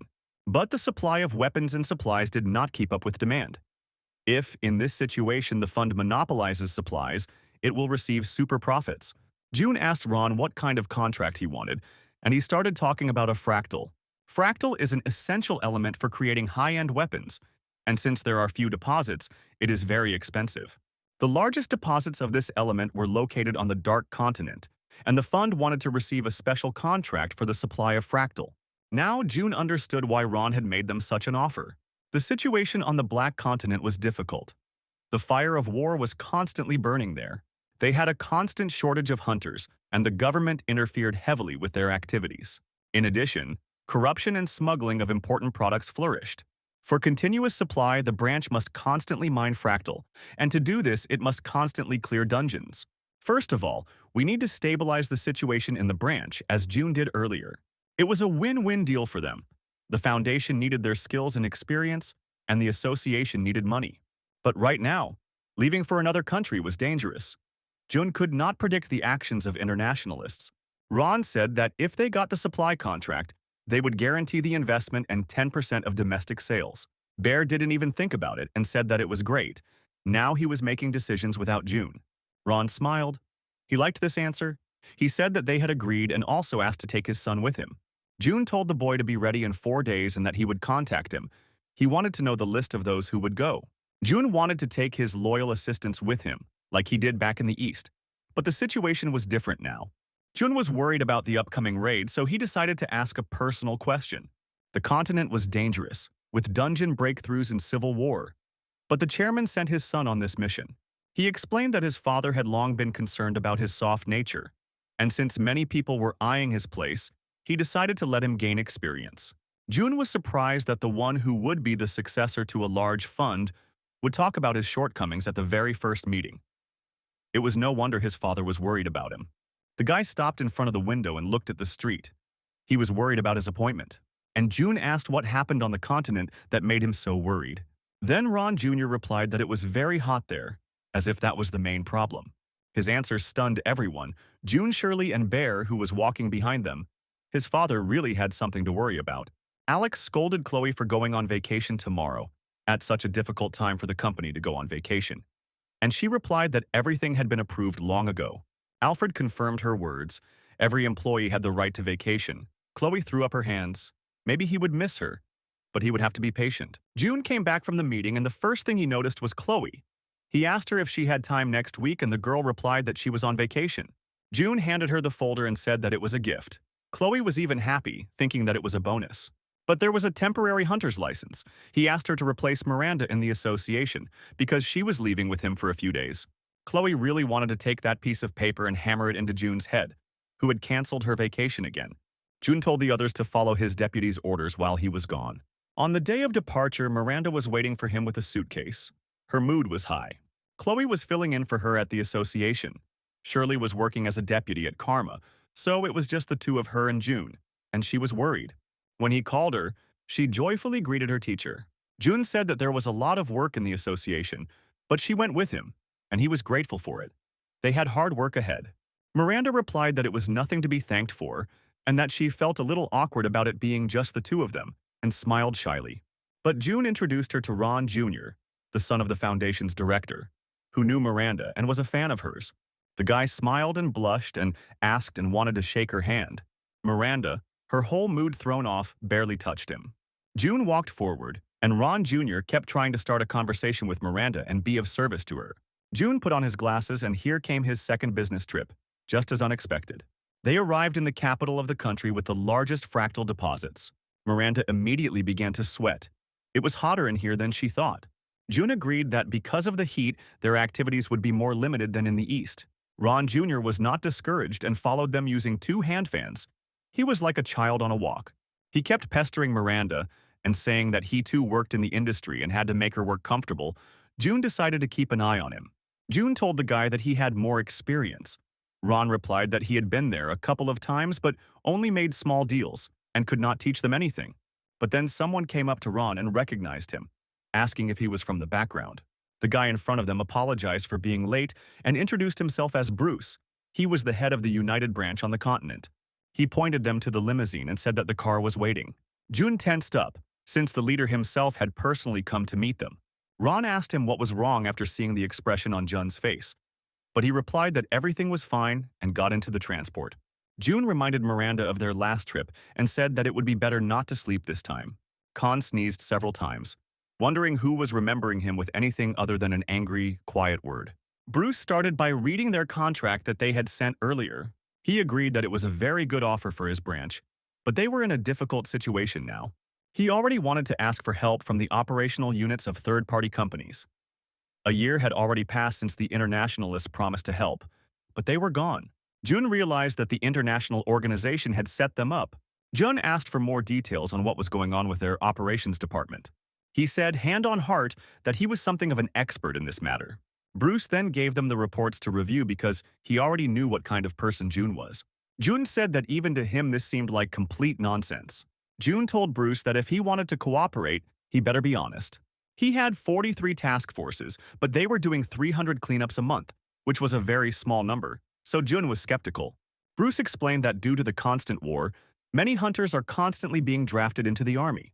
Jun realized that the hunters were being used as regular soldiers and asked if the International Association knew about it. Bruce admitted that they didn't know about it, otherwise he wouldn't be sitting in that place. Jun was surprised that Bruce was talking about it so calmly. The situation was serious. He realized that it was not Bruce's decision and asked who gave the order, and he said that it was the government's doing.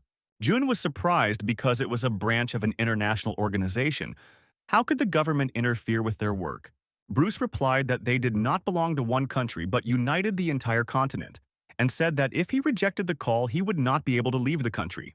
The government refuses to understand their situation, and this has only made the conflict worse. Jun was nervous. He had come here just to sign a contract, and now he was drawn into international problems that needed to be solved. And when he was already thinking about refusing to cooperate with them, Ron Jr. firmly stated that they would take on this matter and resolve the issue. Bruce was incredibly happy about this. He had heard that they were capable guys and knew that they could handle it. Ron grinned, full of confidence. This was business after all. June and Miranda swam. They no longer understood why they came here. Ron later realized he had made a mistake and apologized. June told him that such decisions needed to be discussed and that other governments were involved in the matter. Ron thought that if he simply asked governments not to send hunters, they would do so. But if only it were that simple. Ron said he had contacts in the government of that country, and he thought he could somehow come to an agreement with him. He reminded them that he had been there several times and had met several people during the signing of contracts. Jun suddenly grabbed him by the shoulders, which stunned the guy, and he told them to talk about such things in advance. Now he understood why Ron Sr. said that their son would be useful to them. The next day they sent Ron to the government, and he was determined to get it done. Miranda asked him if it was worth sending the guy alone, and June replied that there was nothing they could do to help him anyway. Miranda was still worried about him. June was worried too, but now all they could do was wait. June didn't have many memories of this place from his past life. He wasn't connected to the continent in any way, so he wasn't interested in it. However, in his past life, this branch definitely existed, but he had never heard of sending hunters to the front. Then someone asked to sit next to them, citing the fact that there were no more free seats. And although June agreed, he belatedly saw that there were still plenty of seats, and an ominous figure appeared in front of them. Miranda immediately pulled out her weapon, and June tried to figure out who attacked them. The woman in front of him had an aura of evil around her, as if she had risen from the dead. But then she smiled and introduced herself to him. Her name was Emma, and she was from the Secret Department of International Affairs. It was strange that she came so openly. Emma again asked to sit down and talk. They had a lot of questions for each other. June said that this was the first time that representatives from their department had come directly to him. After all, their specialty was stealth attacks, and he asked them what they were planning this time. Emma replied that it was already hot in this country and suggested that they calm down. They could just talk like people. June said that if she wanted to talk, she should bring the boss. Pawns were not his interests. Emma replied that in this case they had found the one they needed. She had heard a lot about June and was glad to finally meet him. June looked at her with surprise, as if this woman imagined herself immortal. Ron was psyching himself up before he knocked on doors. This business was in his hands and he could do it. He walked inside and was greeted like an old friend. The official thanked him for the previous contract. He had risen greatly in the service thanks to it, and Ron responded with the same courtesy. The senator asked him why he had come this time. Ron said sheepishly that it wasn't that important. He had come to see a friend, and then he directly stated that in fact they have a common cause with the association. But at these words the senator ordered him to be silent, putting his finger to his lips. There was another person in the room that Ron hadn't noticed. Kane politely noted that it was time for another visit and he simply hadn't noticed. He thanked the senator for the welcome and said that it was time for him to go. Before leaving, he said that he would wait for a positive outcome on his issue. The senator put his hand on Ron's shoulder and suggested they go somewhere more suitable once the creepy guy left. Ron explained to the senator the essence of his question. He needed a stable supply. But the senator interrupted him and said that he considered him his friend. But they were in the midst of a war. One government could not stop the civil war. The entire continent's task forces were led by their countries, and sending hunters to war was bad, Ron said. But the senator angrily told the youth that now was not the time to condemn business. When the internationalists united them, they destroyed all the independent branches and then the civil war began. Small organizations used to be able to support themselves with small incomes from clearing dungeons. But now internationalists are destroying them, the senator said. But Ron didn't understand why the internationalists were doing this. The senator himself did not understand and grabbed his friend by the shoulders. It was a plan to unite all the associations of the continent into one. They created endless competition by unevenly distributing the hunters' strength, and thus push them to collapse. Then they want to swallow the entire continent without much effort, the senator said. And Ron countered that they could stop sending hunters to war. The senator's hands began to tremble, and he said that the government was in collusion with the internationalists, and they were counting on getting better positions from them later. The senator advised Ron to leave the continent. It was not just a war. The man he saw in the senator's office belonged to an international organization. They were operating openly for the first time and wanted a deal to buy weapons for use in the Civil War. Ron asked if he could talk about it. Emma said that because of him, they had suffered great losses, and she did not expect to meet him here, and she asked him why he hated them. Jun was indignant. You might think he was the villain, although initially they pestered the one who simply cleaned the dungeons. Emma said that they are cleaners too, in a sense, only they clean up people who are dangerous to them. June was angry. She asked for negotiations, and now she said she wanted to kill him. Emma advised him to go home right away and promised that then neither he nor his friends would be harmed. She flashed her eyes and asked if he understood what that meant. Jun just grinned. He realized that he had scared them a lot because the organization had only been hiding before and was now sending its representative. Their reports clearly didn't say anything about him, something like this guy likes to take risks, Jun asked and released his power. He himself could have killed her here, and all his problems would have been solved, and there would be no one to fear. Miranda was afraid that they would fight right on the street because they were now in the center of the capital, but June didn't care. But at that moment, he barely had time to react to protect Miranda from the shot. Emma told him that she didn't want to fight now since he was so hot-tempered. Instead, she invited someone to take care of them, and Mark stood in front of them with a gun in his hands. June immediately recognized this barrel. It was the weapon with which he was killed last time. And now, the man was holding the titanium in his hand again and aiming it at his face. June smiled happily. He finally found his potential killers. Mark stated that the word failure or mistake was not in his dictionary, although he still used these words. Apparently, there was no logic there. He shouted at June. Who is he to humiliate him? But June just laughed, not caring about the weapon at all. He smiled sweetly again and called himself a pure avenger. Naturally, Mark didn't understand anything. And who could be scared by a man without a tight suit and a toad pose? June jumped up and said that he should have been killed suddenly like last time. He hit Mark in the face when he least expected such a blow. Mark flew into the wall, causing a lot of frightened cries from random passers-by. They thought he was dead. But then Mark activated his cyborg killer mode. June didn't give him time to recover and attacked quickly. Mark ordered June not to be insolent and aimed the titanium at him again. June found himself at a short distance. He no longer had a chance to dodge. The bullet almost pierced his head, but he managed to activate the Demon King's skill. June told Mark to grit his teeth harder and promised to hit him gently. In the blink of an eye, he dealt dozens of blows, but Mark proved to be strong. The big guy couldn't believe that he had been knocked down and beaten up by some young janitor. He shouted loudly that June should know who he was. But June didn't know, and suggested introducing himself first, and in the meantime he introduced Mark to the soles of his boots. Miranda, meanwhile, rushed to help the teacher, but she froze in place, worried. Now June was not himself, as if he had a personal grudge against Mark. He kept interrogating him with the help of a boot and asking him who he was, and promised not to stop even if he counted all the moles. June reminded that he had already killed many of their secret department, and Mark would not last much longer. But then his leg was grabbed, and the bearded man told the youth not to stick his nose up in the air. He easily threw it aside and said that now there would be a real fight. June realized that Mark was going to use a forbidden skill. Mark realized that he had overestimated Johann. June had become a big obstacle and needed to be eliminated immediately. He would have done so, but Kane appeared between them and said that that was enough for today, since Mark's appearance was creating unnecessary complications. June realized that this man was also a member of the secret department and told him to step aside if he did not want to lose his mustache.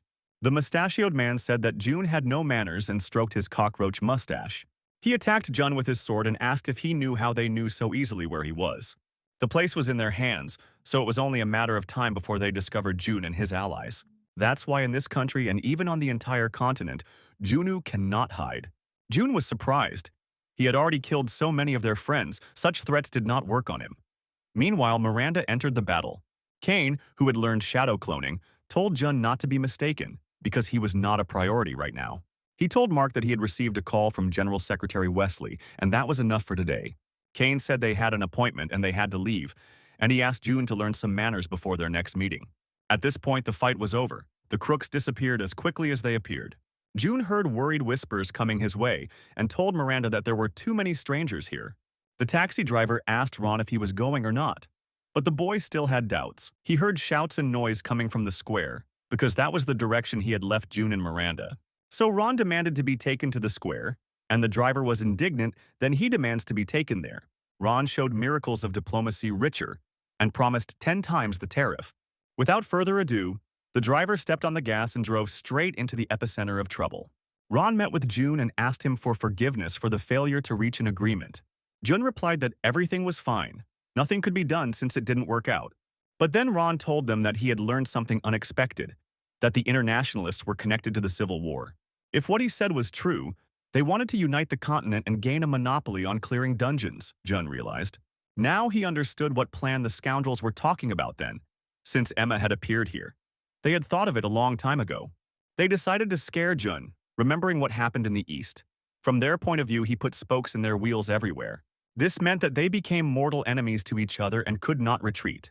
Jun understood that if the hunters continued to go to the front, the war would not end until the entire continent was in the hands of the internationalists. June just smirked. This was a great opportunity for him. He told Miranda to get ready. They would destroy the internationals here. He also told Ron Jr. to get ready, and the boy nodded, dumbfounded. And then they went after him together, June leading them to the job. Their opponents also did not waste time. At the next meeting, they were ready to kill each other. The senator came to a secret meeting. Besides him, there were a couple of other sentries. The senator said that he had already discussed everything with their leader. They just had to show him everything. The negotiator said that the situation was different now. He had brought 100 boxes of weapons containing the fractal that the association uses. The senator suggested that his companion check everything and looked at him. The sword is pretty good, the hooded girl said as someone who looked like Jun looked at the gun. The arms dealer assured them that he had checked everything, and there was nothing to worry about. He had heard that another war was coming. But at that very second, he received a blow to the head from the handle of a pistol. The man in the hood said that the weapon was not made very well and would not last long, to the friendly shouts of the others. Jun said that he was testing the weapons for durability, and the other 100 units needed to be tested as well, and smiled sweetly at them. Miranda thought that the teacher had been incredibly cruel lately, and the senator was horrified at what was about to happen. Jun tested the strength of each skull until there was only one left. Someone had to show them where they were getting their weapons from. Kudryavi smiled and said that he had dreamed of becoming a guide since childhood and would be happy to do so.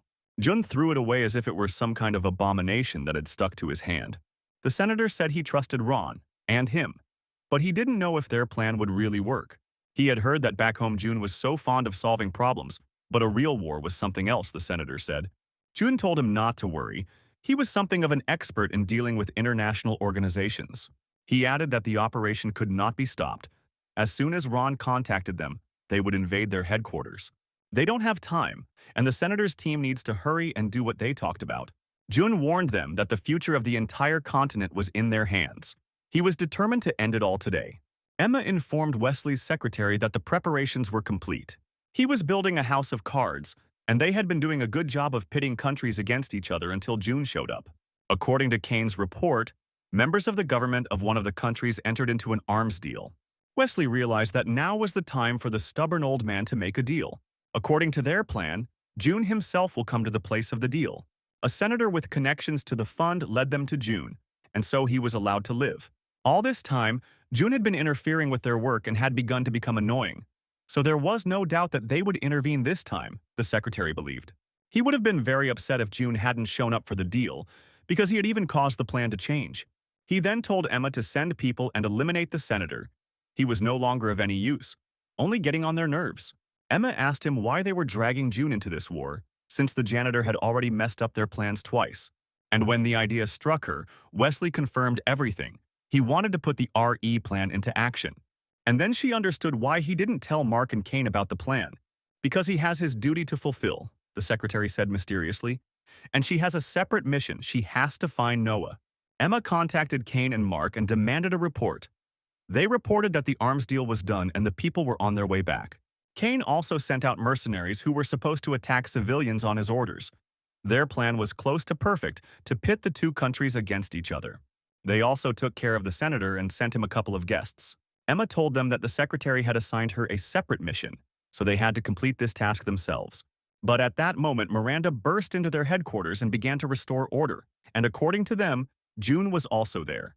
But they didn't know where he was, and June kindly informed them that he was right here. He apologized to them for the fact that they had to fight him off every time. Kane called him rude. Who enters the door without knocking? He asked and took out his sword. He told Jun that his team would be disbanded today and he would need to look for a new job. Jun just smiled at them warmly and used his Demon Lord skill. Emma waited for June to appear as the secretary had predicted, and now she could begin her task. Jun fought two opponents at once and moved so fast that it seemed like he had a series of clones. It had been boring last time, and he hoped that Mark would last longer this time. He gritted his teeth and endured. A little more and his defense would crack, he felt. But then Juna was attacked from above by Kane, who told him that it was he who got scared last time. And now he can't cope with them. He struck them in the throat with his sword. But his blow was quickly parried right in the air by Miranda, who appeared. Meanwhile, June grabbed Mark and told him not to be distracted from their fight. Each now had an opponent, and Miranda told him to attack.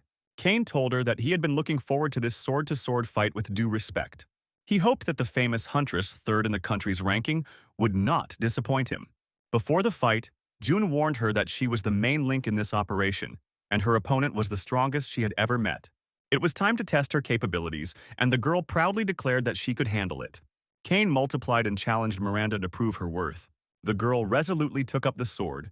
She was ready to show the teacher how much stronger she had become. Mark, meanwhile, was sunbathing in the moonlight and cursing. He found himself in the middle of a dust cloud that he found strange. June asked him how he was feeling and suggested they talk face-to-face, now that they were here, where no one would disturb them. June first suggested playing a game about how to deal with a dust storm. Mark took out 2 pistols and used a skill that allowed him to never miss. June smiled again pleasantly and realized it was time to begin. Kane took aim with one of the clones and continued to spout his nonsense about being worthy or unworthy. When he made a sharp lunge, Miranda instantly dodged. Thanks to his shadow clones, he could attack her in midair. He attacked from 2 different directions at once, and synchronously. Fast. Miranda managed to think when a powerful explosion occurred from the impact. She had to use her best skill to block the blow in midair. She responded with an equally lightning-fast and powerful attack, attacking all the clones. Kane clapped. It was a very satisfactory level of skill. She was someone he could fight with dignity, and he activated his enhancing skill. Miranda immediately felt the atmosphere change, even her body reacting to the threat. Miranda was surrounded by a crowd of extras and told that they would also fight. There was only one of her, but the commander of the extras told them to remain vigilant.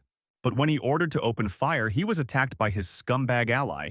Kane could not stand interference in the duel. Mark's pawns, who did not know how to greet properly, he spoke contemptuously about the people from his organization. Now no one will interfere with them, he said, and suggested that they continue their battle for the honor of the swordsman. Miranda took a low stance for a decisive attack, but Kane simply vanished in front of her, and at that very moment she missed the blow. It was impossible. She couldn't follow the enemy's movements at all. Meanwhile, the mercenaries got close to their target, the senator. The senator was waiting for them when they opened the door. He asked if an international organization had sent them. The mercenary pointed a gun at him and said that the senator should have behaved well. He fired and the senator fell. The bald man said that he reported the mission was completed and told his partner to check the target. Little did they know that it was an ambush from the very beginning. In an instant, the hunters became the hunted when an armored bodyguard landed from the ceiling. When the bald mercenary realized that it was a trap, it was already too late. It had snapped shut. It turned out that the senator was safe and sound, and again asked the killers who had sent them. He knew that this would happen, and that the internationalists would act brazenly and thoughtlessly.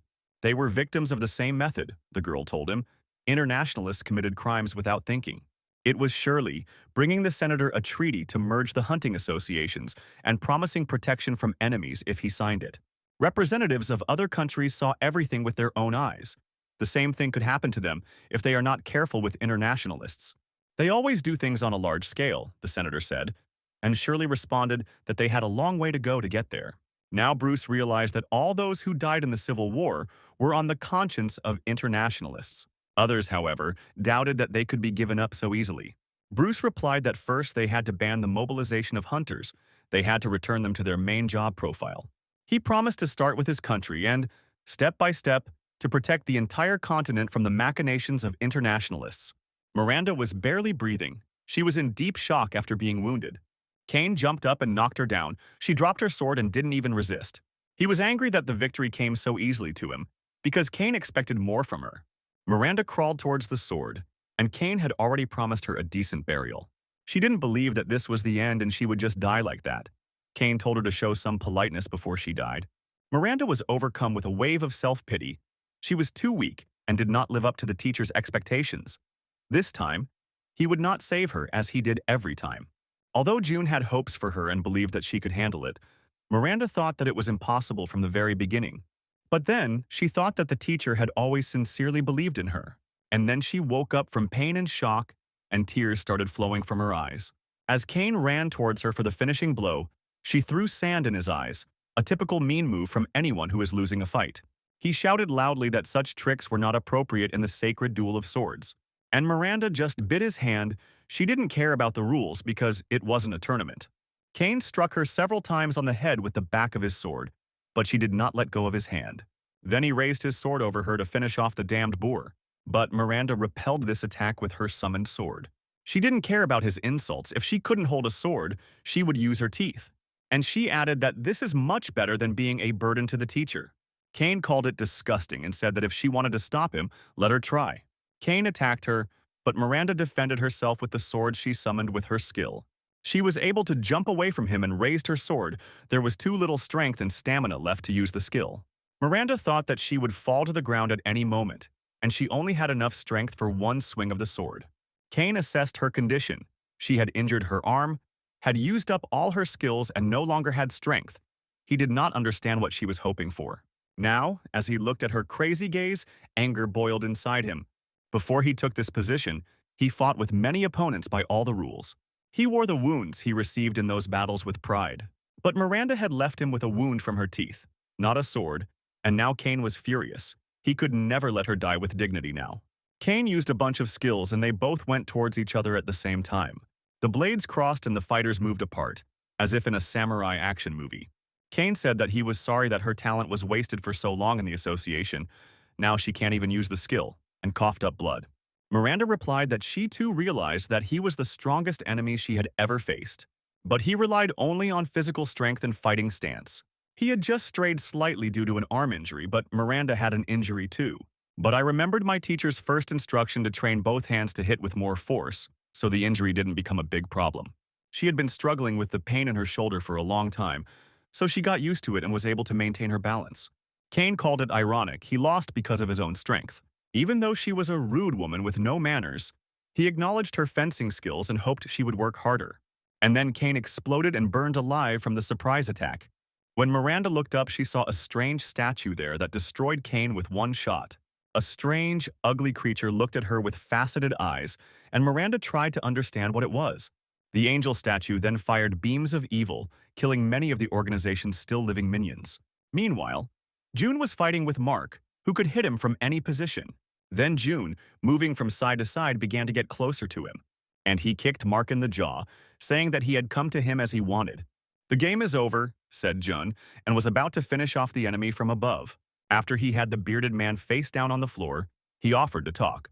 Jun wanted to know why the secretary wanted to monopolize the clearing of dungeons around the world. Mark laughed and replied that he didn't know anything, and how could he know the leader's global plans? June realized that the slow-witted man never answered questions the first time, and decided to get him to talk. But then they were attacked by a statue. Fortunately, a high-ranking defensive skill saved Jun. He didn't understand what he was seeing before his rebirth. He had never met such a monster. Mark said that Ri was here and he would get rid of everyone who was left. Then, their secret department would start all over again.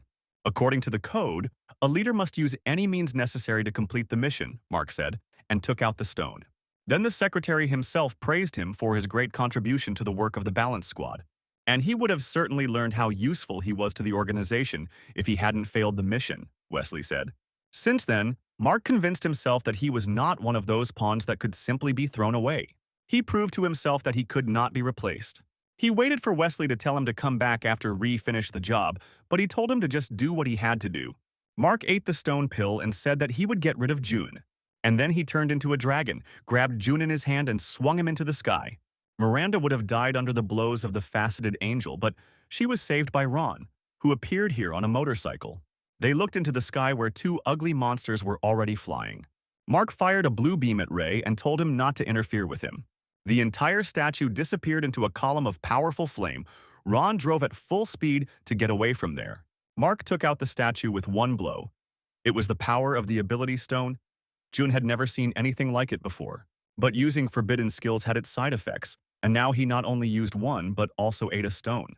June called him a fool, and Mark said he would eat him quickly. But June used the skill Uriel, which gave him power and recovery. Mark was indignant that June kept interfering with his plan.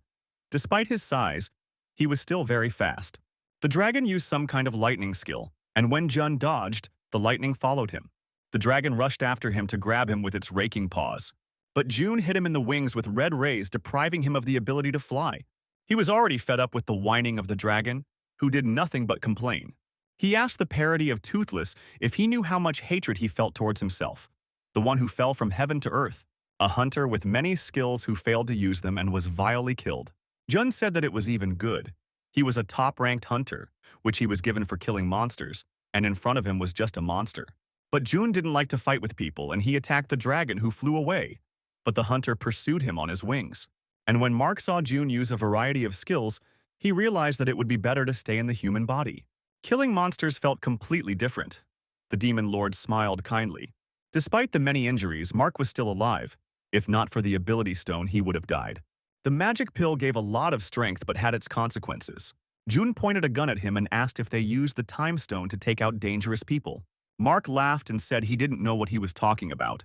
June fired next to his head. That was the wrong answer. He told Mark not to play dumb and asked if there were any conditions in their manual for using the time stone. Mark should have known what happens if you shoot a hunter with titanium and promised to turn him into a sieve if he didn't find out anything again. Mark replied that time stones are used against those who are considered unkillable, and all this in order to erase even traces of their existence. June was surprised that the stone and titanium were so powerful, but it is not clear why he reincarnated. June asked him if they had a purpose for which they wanted to take the time stone, for example on him. But Mark laughed. June was too self-confident and could not be a target. The #1 in the world rankings, that's who they were interested in. They needed the time stone to get rid of him. Mark asked if that answered his question and chuckled. And then he immediately asked who he really was, but June answered with one word, a cleaner. He pulled the trigger on the Titan, and Mark belatedly shouted at him to stop, because they would have given him more for a living one. Then a campaign began in the news to expose the truth of internationalists and their participation in the Continental War. All the high-ranking officials of their countries declared that this was the organization's plan to absorb their continent. Of course, international experts called it all a provocation and denied all accusations, but it still caused large-scale protests and investigations. At the same time, the association headed by Bear announced the merger of their branch with the Continental one. After everything that happened, Bruce sat in his office and couldn't believe that it was all over. Now these alarming events were in the past, but the threat did not disappear. Ron thought that since they had captured the members of the international organization, they had nothing more to fear. But June didn't think so. All that remained was to hope for an Interpol investigation. Bruce knew that June was an influential person, but he didn't think that he would remain so, even after leaving the association. June handed him a special contract, for which he came. Their branch must report to him about the cleanups, and all the items belonged to them. Bruce studied the contract, but he had never seen these parts before, and he read the contents of the document again carefully. Moreover, the profits were split 8-2, not in their favor. Jun smiled affably and reminded them that they had to work here, and besides, they were now their branch, and these conditions were still better than what they had before. Bruce didn't know what to say to that. He realized that they would never be happy. Jun also added that they can manage their troops on their own, but they cannot be sent to war. Ron reported to his father about the successful conclusion of a special contract for the supply of fractal. Ron Sr. had already heard about everything from the association itself and congratulated them on their success. He told his son that he was proud of him and believed that the future of the foundation was in good hands. This is what it means to be rich and to get used to making important decisions from a young age. Ron promised to call when you got home, and then June called him. He said he had one request for the guy, and he perked up in surprise. And not in vain, because June asked him for money, citing the fact that medical care here is very expensive.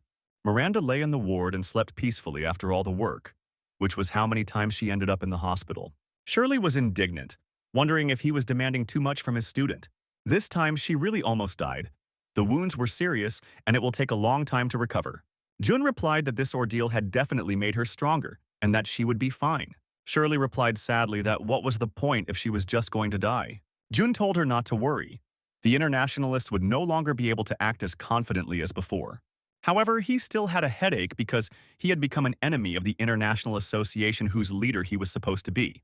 The Internationals lost many branches, as well as very important leaders. Unlike previous encounters, this time he had damaged them on their own territory, and now they considered June a danger. This time he learned a lot. Because of the karma skill, he became a dungeon cleaner. The karma skill obliged him to become the head of a world organization, but due to problems with them, he decided to. The karma skill obliged him to become the head of a world. It is now obvious that in his past life, he died precisely because of internationalists. And if you dig even deeper, you can unravel the reasons for this. Before he knew it, their association had absorbed many branches. Plus, he now had money, a top-ranking fighter, and an experienced assistant, Chloe and others. These achievements cannot be compared to what he had in his past life, where he was on his own. And now, there was an excellent opportunity to strike the enemy. He hoped that the international community was waiting for this. A bald man in a coat was sitting on a rock and catching butterflies when Emma came to him. She found him after a long search, and he just sat down to rest in a quiet place. The butterfly that was flying towards her suddenly fell apart. Noah delivered a powerful punch that passed through Emma and spilled out further. A good show-off, as they say. She looked at the destruction and said that it was not a very polite greeting. Emma told him that the general secretary was looking for him, and the #1 in the world ranking stood before her like a rock and stared with burning eyes.